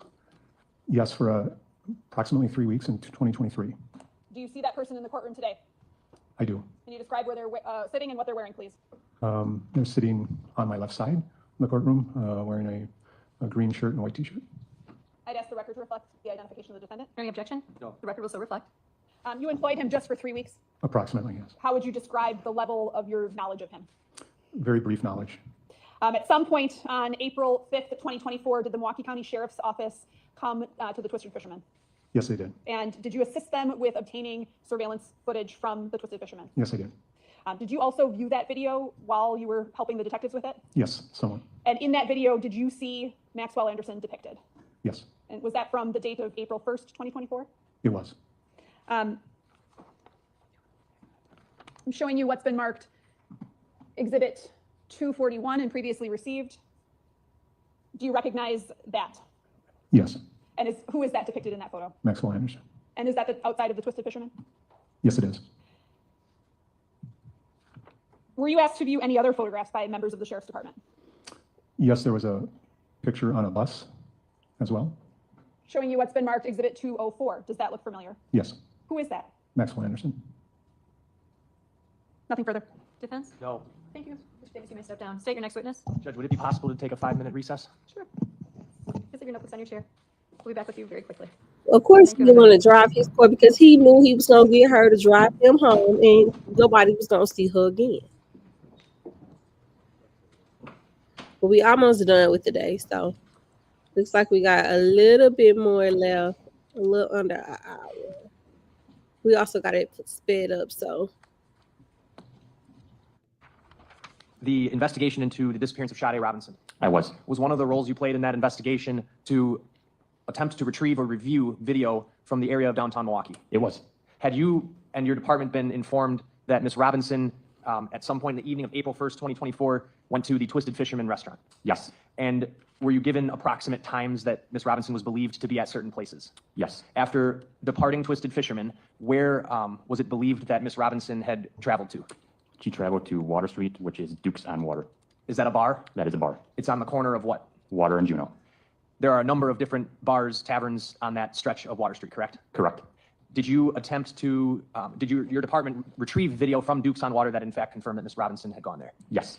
Did you also try to get video from a City of Milwaukee camera that is situated on Water Street? Yes. Where is the camera that you tried to get video footage from? It is a Milwaukee Police Department pole camera, which is on Water and Highland. Why does your department have pole cameras up and down Water Street?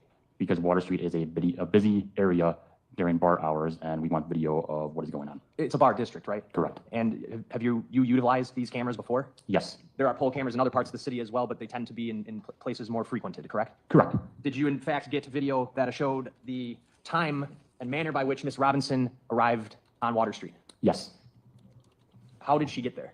In a 2020 Honda Civic. Was she driving it? She was. And was she with anybody? Yes. Okay. And this pole camera footage that you got, did it capture the exact times that Miss Robinson arrived and left in the Honda Civic? It did. Give me 1 second here.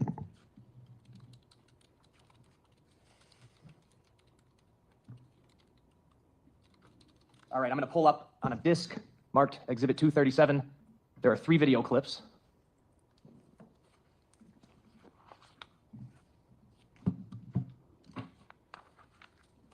All right, Detective, why don't you orient us a little bit? Yes. So what you are looking at is Water Street. You are looking northbound on Water Street. You see a red building on the top left corner, and then there's a security car on the top right corner. Where I'm circling? Yes. All right, and then the red building here? Yes. And so the intersection that would be sort of on the bottom of the screen here, although you can't see it on the camera view, would be Highland, right? That is correct. The next street up north, as we're looking, would be Juneau? Correct.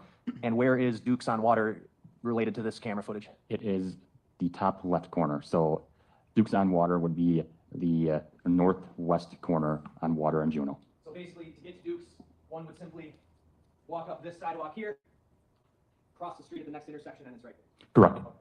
And what are we going to, where should we be looking here when I'm going to play this? You should be looking at the security car, which is on the top right corner, which is on the east side of the street. There's no date and time stamp on the video frame, right?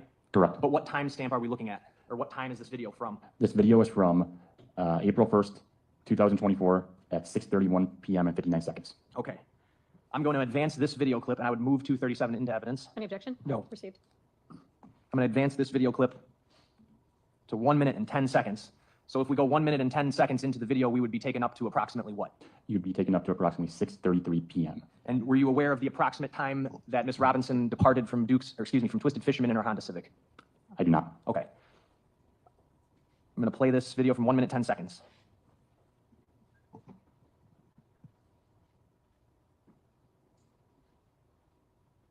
What do we see?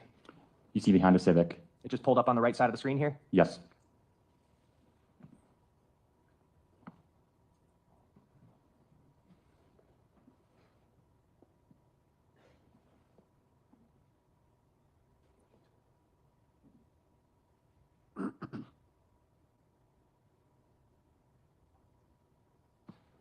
Security guard car did what?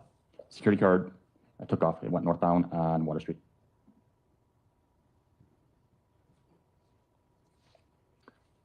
Did someone just get out of the front passenger seat? Yes. I paused it at 2 minutes, 15 seconds. Not Miss Robinson, right? No. Playing from there.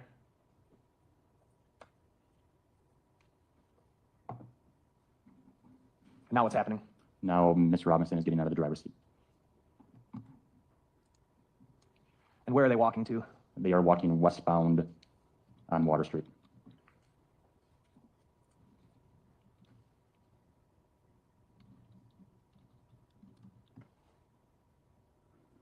They check the door of that tavern? Correct. Not open, right? Yes. Okay, and then where do they go? They go northbound on Water Street. Off camera? Yep, off camera. Pausing it at 3:07, so this would have occurred around 6:33 p.m.? Yes. I'm going to advance the video, and if you look at the bottom, you see that the clip is a total of 2 hours, 38 minutes, and 41 seconds, correct? That is correct. Advancing the video to 2 hours, 32 minutes, 40 seconds. All right, it's now clearly nighttime, right? Yes. What time would this be about in real time? This would be approximately 9:04 p.m. Playing at 2:32:40.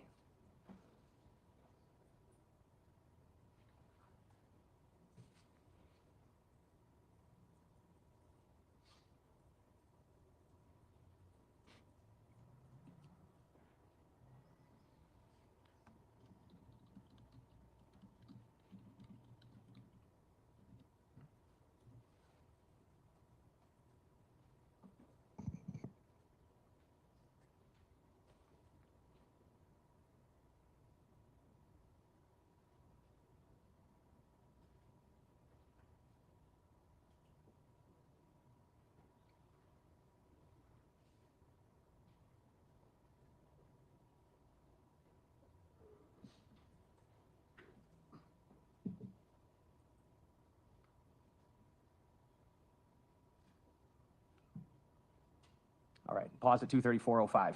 Summarize what we just saw.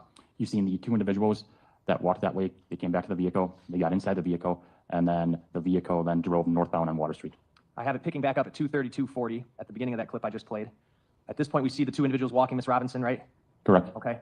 Now, when she approaches the car, I paused it at 2:32:56. Does it appear she hits a key fob of some kind? Yes, And how are you making that determination? because the rear taillights, there's two blinks on the rear taillights. Two blinks? Yes, Okay. I'm going to play it at 2:32:56. Right there? yes, Okay. Paused at 2:33:07. The two blinks, in your experience, that'd be consistent with like someone hitting the unlock button on a fob? yes. All right. Then they drive off. That's about what time? About 9:04, 9:05-ish. Miss Robinson gets into which seat? She gets into the driver's seat. Does she appear to be struggling to stand or walk in that brief period you can see her walking there? No, I'm going to play the next clip. That first one is video title. It's the only one that says Water and Highland on it. The next one is going to be a clip that is titled, in the title it says Water Juno. And it's camera, and then it says camera dash 02. All right, we're looking at what now? now you are looking at a camera on Water and Juno. The camera view is facing southwest.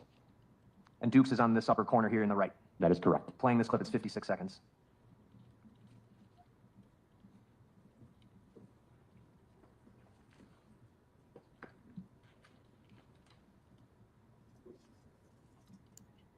What are we seeing? The same individuals that got into the Honda Civic exited Duke at approximately 9:03 p.m. and are now walking southbound on Water Street. And he puts his arm around her there, correct? That is correct. And they continue walking? Yes. She's not stumbling or anything, is she? No, she is not.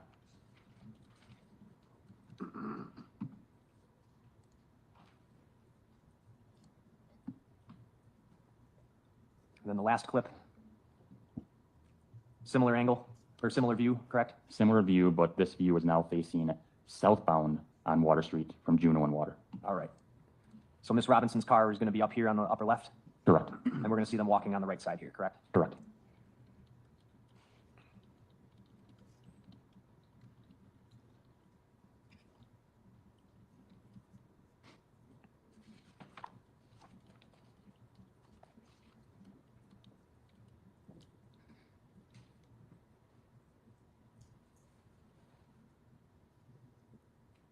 At this point, they're on the west sidewalk, Yes, they are. up where my mouse is? Yes. Okay.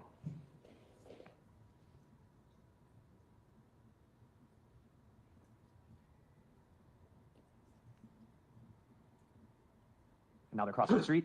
Yes, they're crossing the street going eastbound.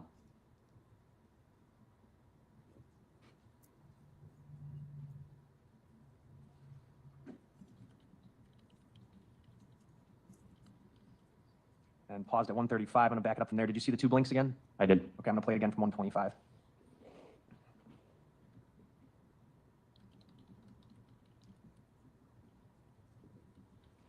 She gets in what seat? She gets in the driver's seat.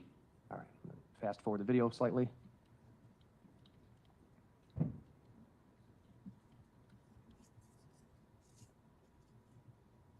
All right, and then she pulls off northbound on Water Street. Correct.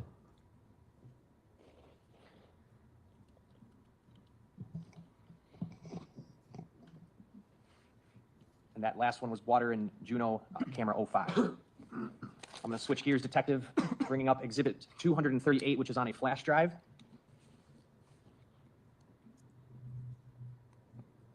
Go put these tabs up. I'm going to start with channel 1 here.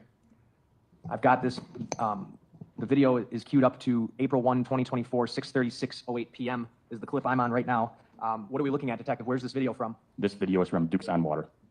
I'd move Exhibit 238 in. Any objection? No. It's received. Is the date and timestamp on the Dukes on Water video accurate or off?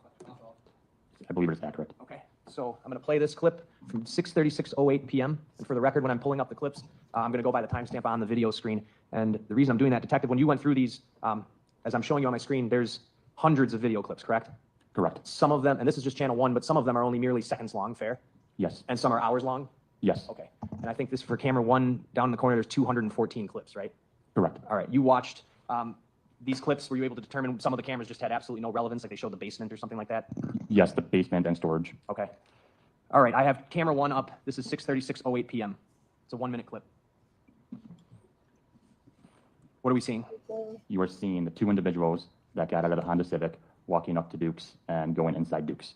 At 6:36 p.m.? That is correct. That would be consistent with them walking from their car where they parked around 6:33? Absolutely, yes. Pause that clip at 23 seconds. I'm going to go back to channel 1. Nivea! Picking up at 8:30 and 10 seconds p.m. And for the record, Detective, some of these clips were renamed for purposes of courtroom presentation. Is that right? That is correct. All right.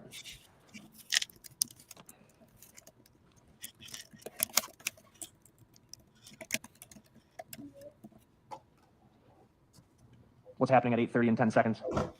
The subject who got out of the car with Sade Robinson That should be is good. now outside smoking a cigarette. They not You see that subject in court? go to I drink. do. Can you identify him? Take out wet towels. I'll stipulate. Record will still reflect. Do not take out wet Yes. towels. Thank you. I'll speed this up slightly.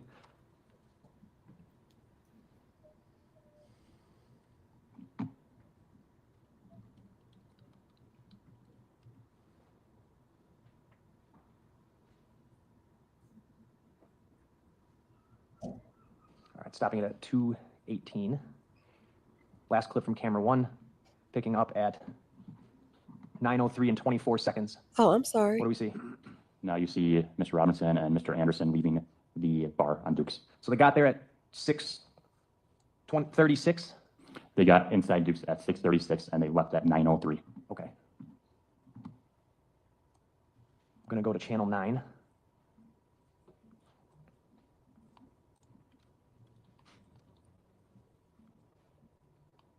This is just a different camera of that same door, correct? Correct. And he's outside smoking at 8:30? Yes. Okay. And then if I go, this is at 8:31 and 7 seconds.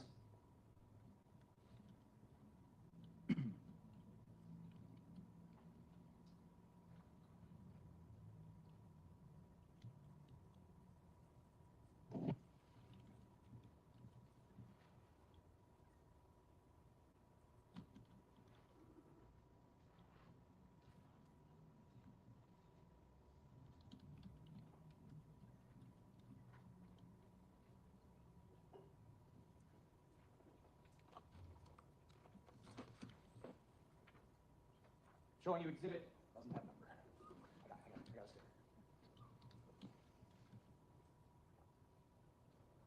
This is going to be 456.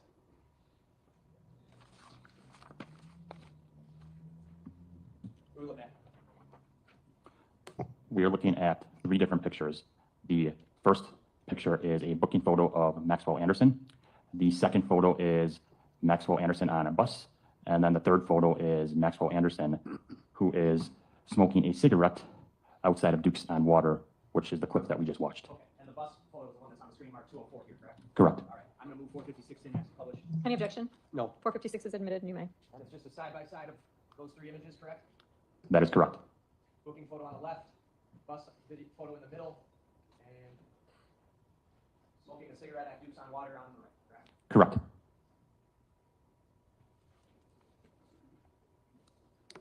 Back to the video here. Going to go to camera number 4.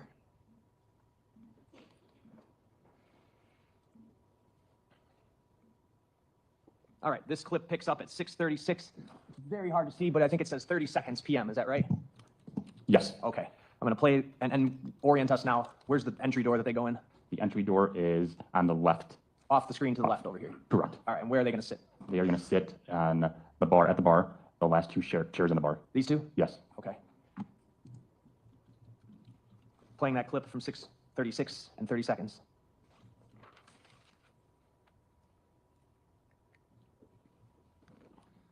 You see the bartender greeting the defendant? I do. Okay. And a bouncer walks over with Sade? Yes. And she takes a seat. Correct. All right, I'm going to speed it up slightly here. What are they doing? They are talking to the bartender right now. The bartender just did what? Provided a drink to Mr. Anderson. And now what's she doing? Making a drink for Mr. Robinson.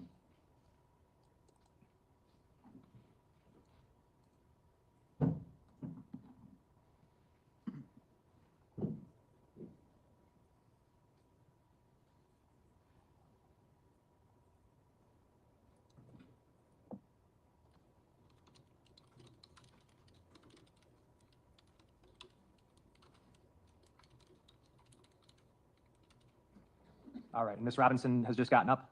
Yes, Where'd she go? to the bathroom.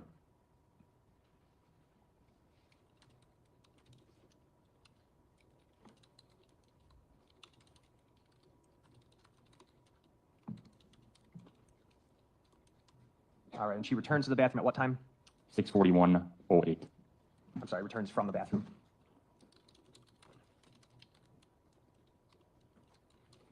And then they just essentially sit there for a while, correct? Correct. All right, I've got that clip paused at 6:42:08 p.m. I'm going to go to the next clip.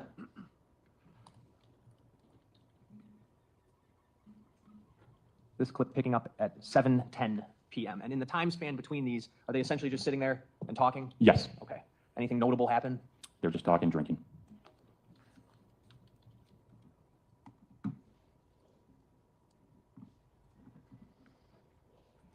All right, we're about 7, 10, and 47 seconds. The defendant showing her his phone. Yes,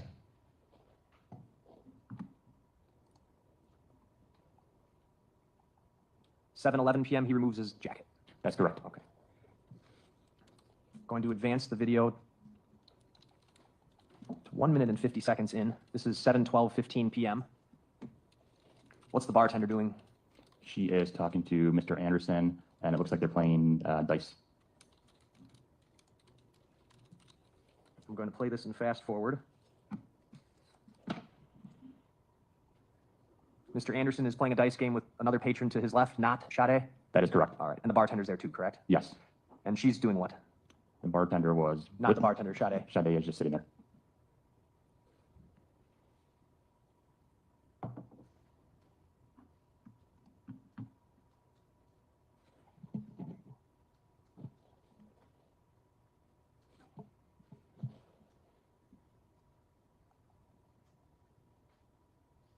All right, and what happened just now? Maxwell Anderson finished his drink, and the bartender provided him with another drink.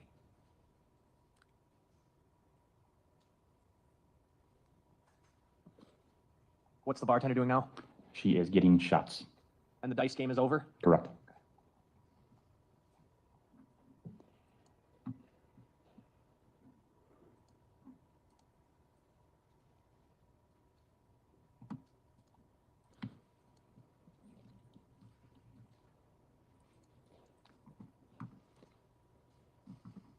Did she pour one for Sade? No. Okay. Just the defendant and then the other person who was playing the dice game? Correct. And at 7:17 and 42 seconds p.m., the shots are taken? Correct. Okay. Going to advance this video to 16 minutes, 43 seconds, picking up at 7:27:07 p.m. What's Sade doing? Sade takes off her coat.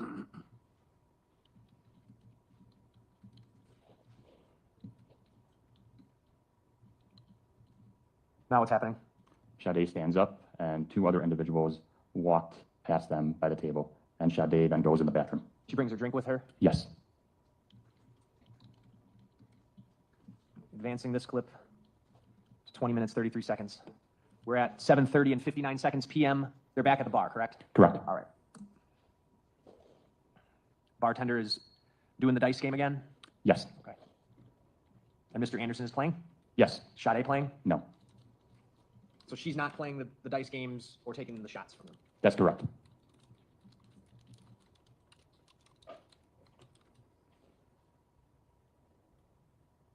All right, I'm going to fast forward this. Does Mr. Anderson also have some kind of a vape? Yes. Okay.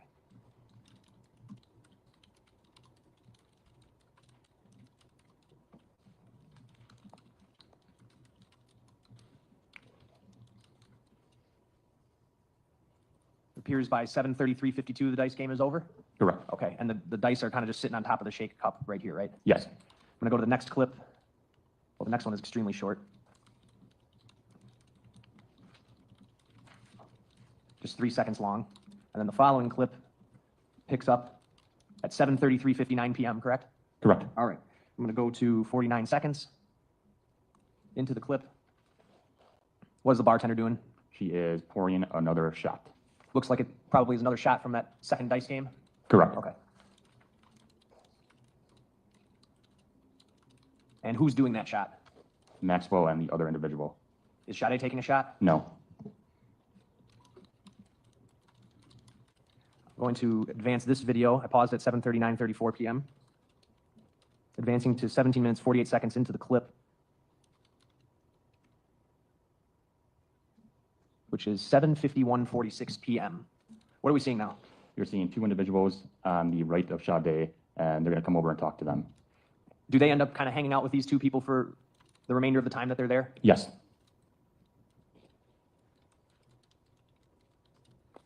Paused at 7:52:38 p.m. I'm going to advance the video to 7:54:17 p.m. Mr. Anderson stepped away for a moment, correct? Correct.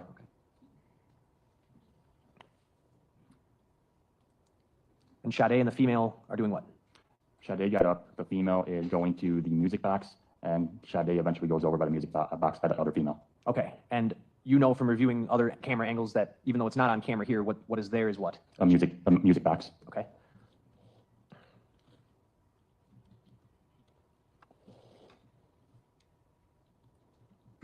At 7:55 p.m., Mr. Anderson returns from the bathroom? Correct.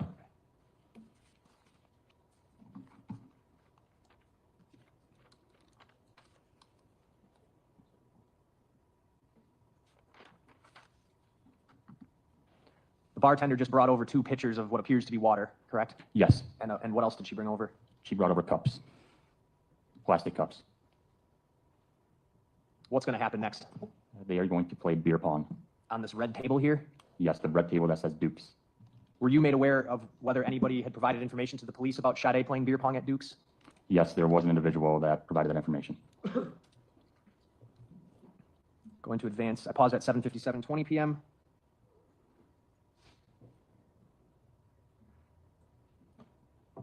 Picking up at 8:02:12 p.m.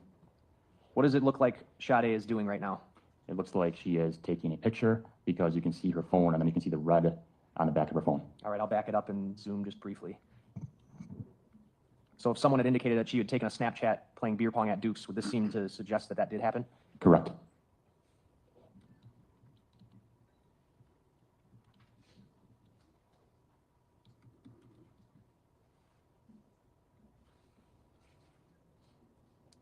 going to speed the video up here. She's standing there on her phone?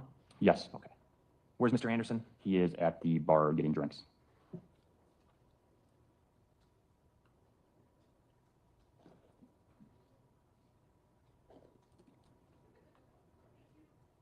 Now what's happening? Mr. Anderson takes the drinks over to Sade. Okay. He brought 2 drinks over, He did. and one of them Sade takes and begins drinking, correct? Correct. Paused it at 8:04:04 p.m. I'm going to advance it to 8:20 p.m. The beer pong game finishes, right? Correct.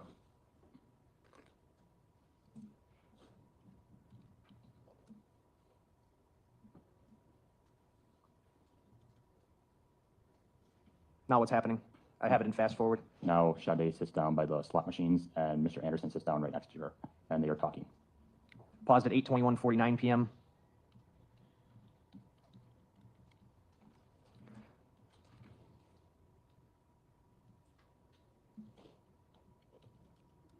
Sorry, 8:21:55 p.m.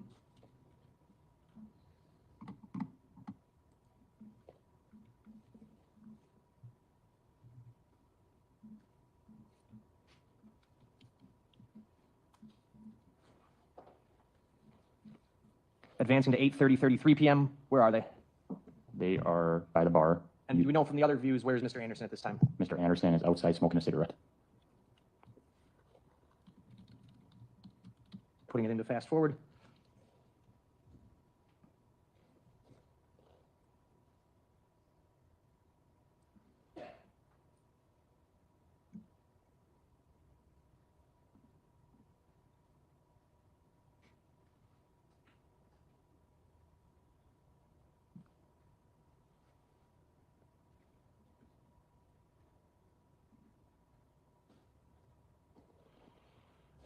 All right, I have it up to 8:35:42 p.m. Mr. Anderson's returned to that area where they were originally seated. Correct.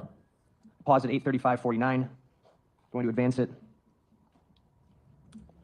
8:39, 11 p.m. What are they doing? They are now starting beer pong back up.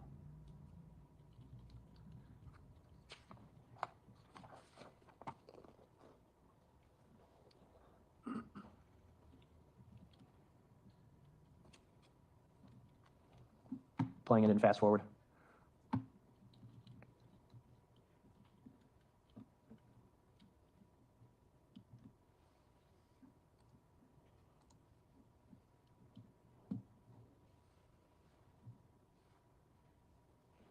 Paused at 8:44:18. They're just playing beer pong, right? Correct. Fast forward to 8:45:24 p.m. Sade and Mr. Anderson are talking near the bathrooms, right? Yes. Okay. And then the game resumes, right? Correct. Pause at 8:46:01 p.m. Advancing to 8:49:18 p.m. Actually, I should have gone back a little bit. 8:49:11 p.m. What's Sade doing? Sade then goes to the bathroom. And she doesn't appear to have a drink anymore, right? No, she doesn't.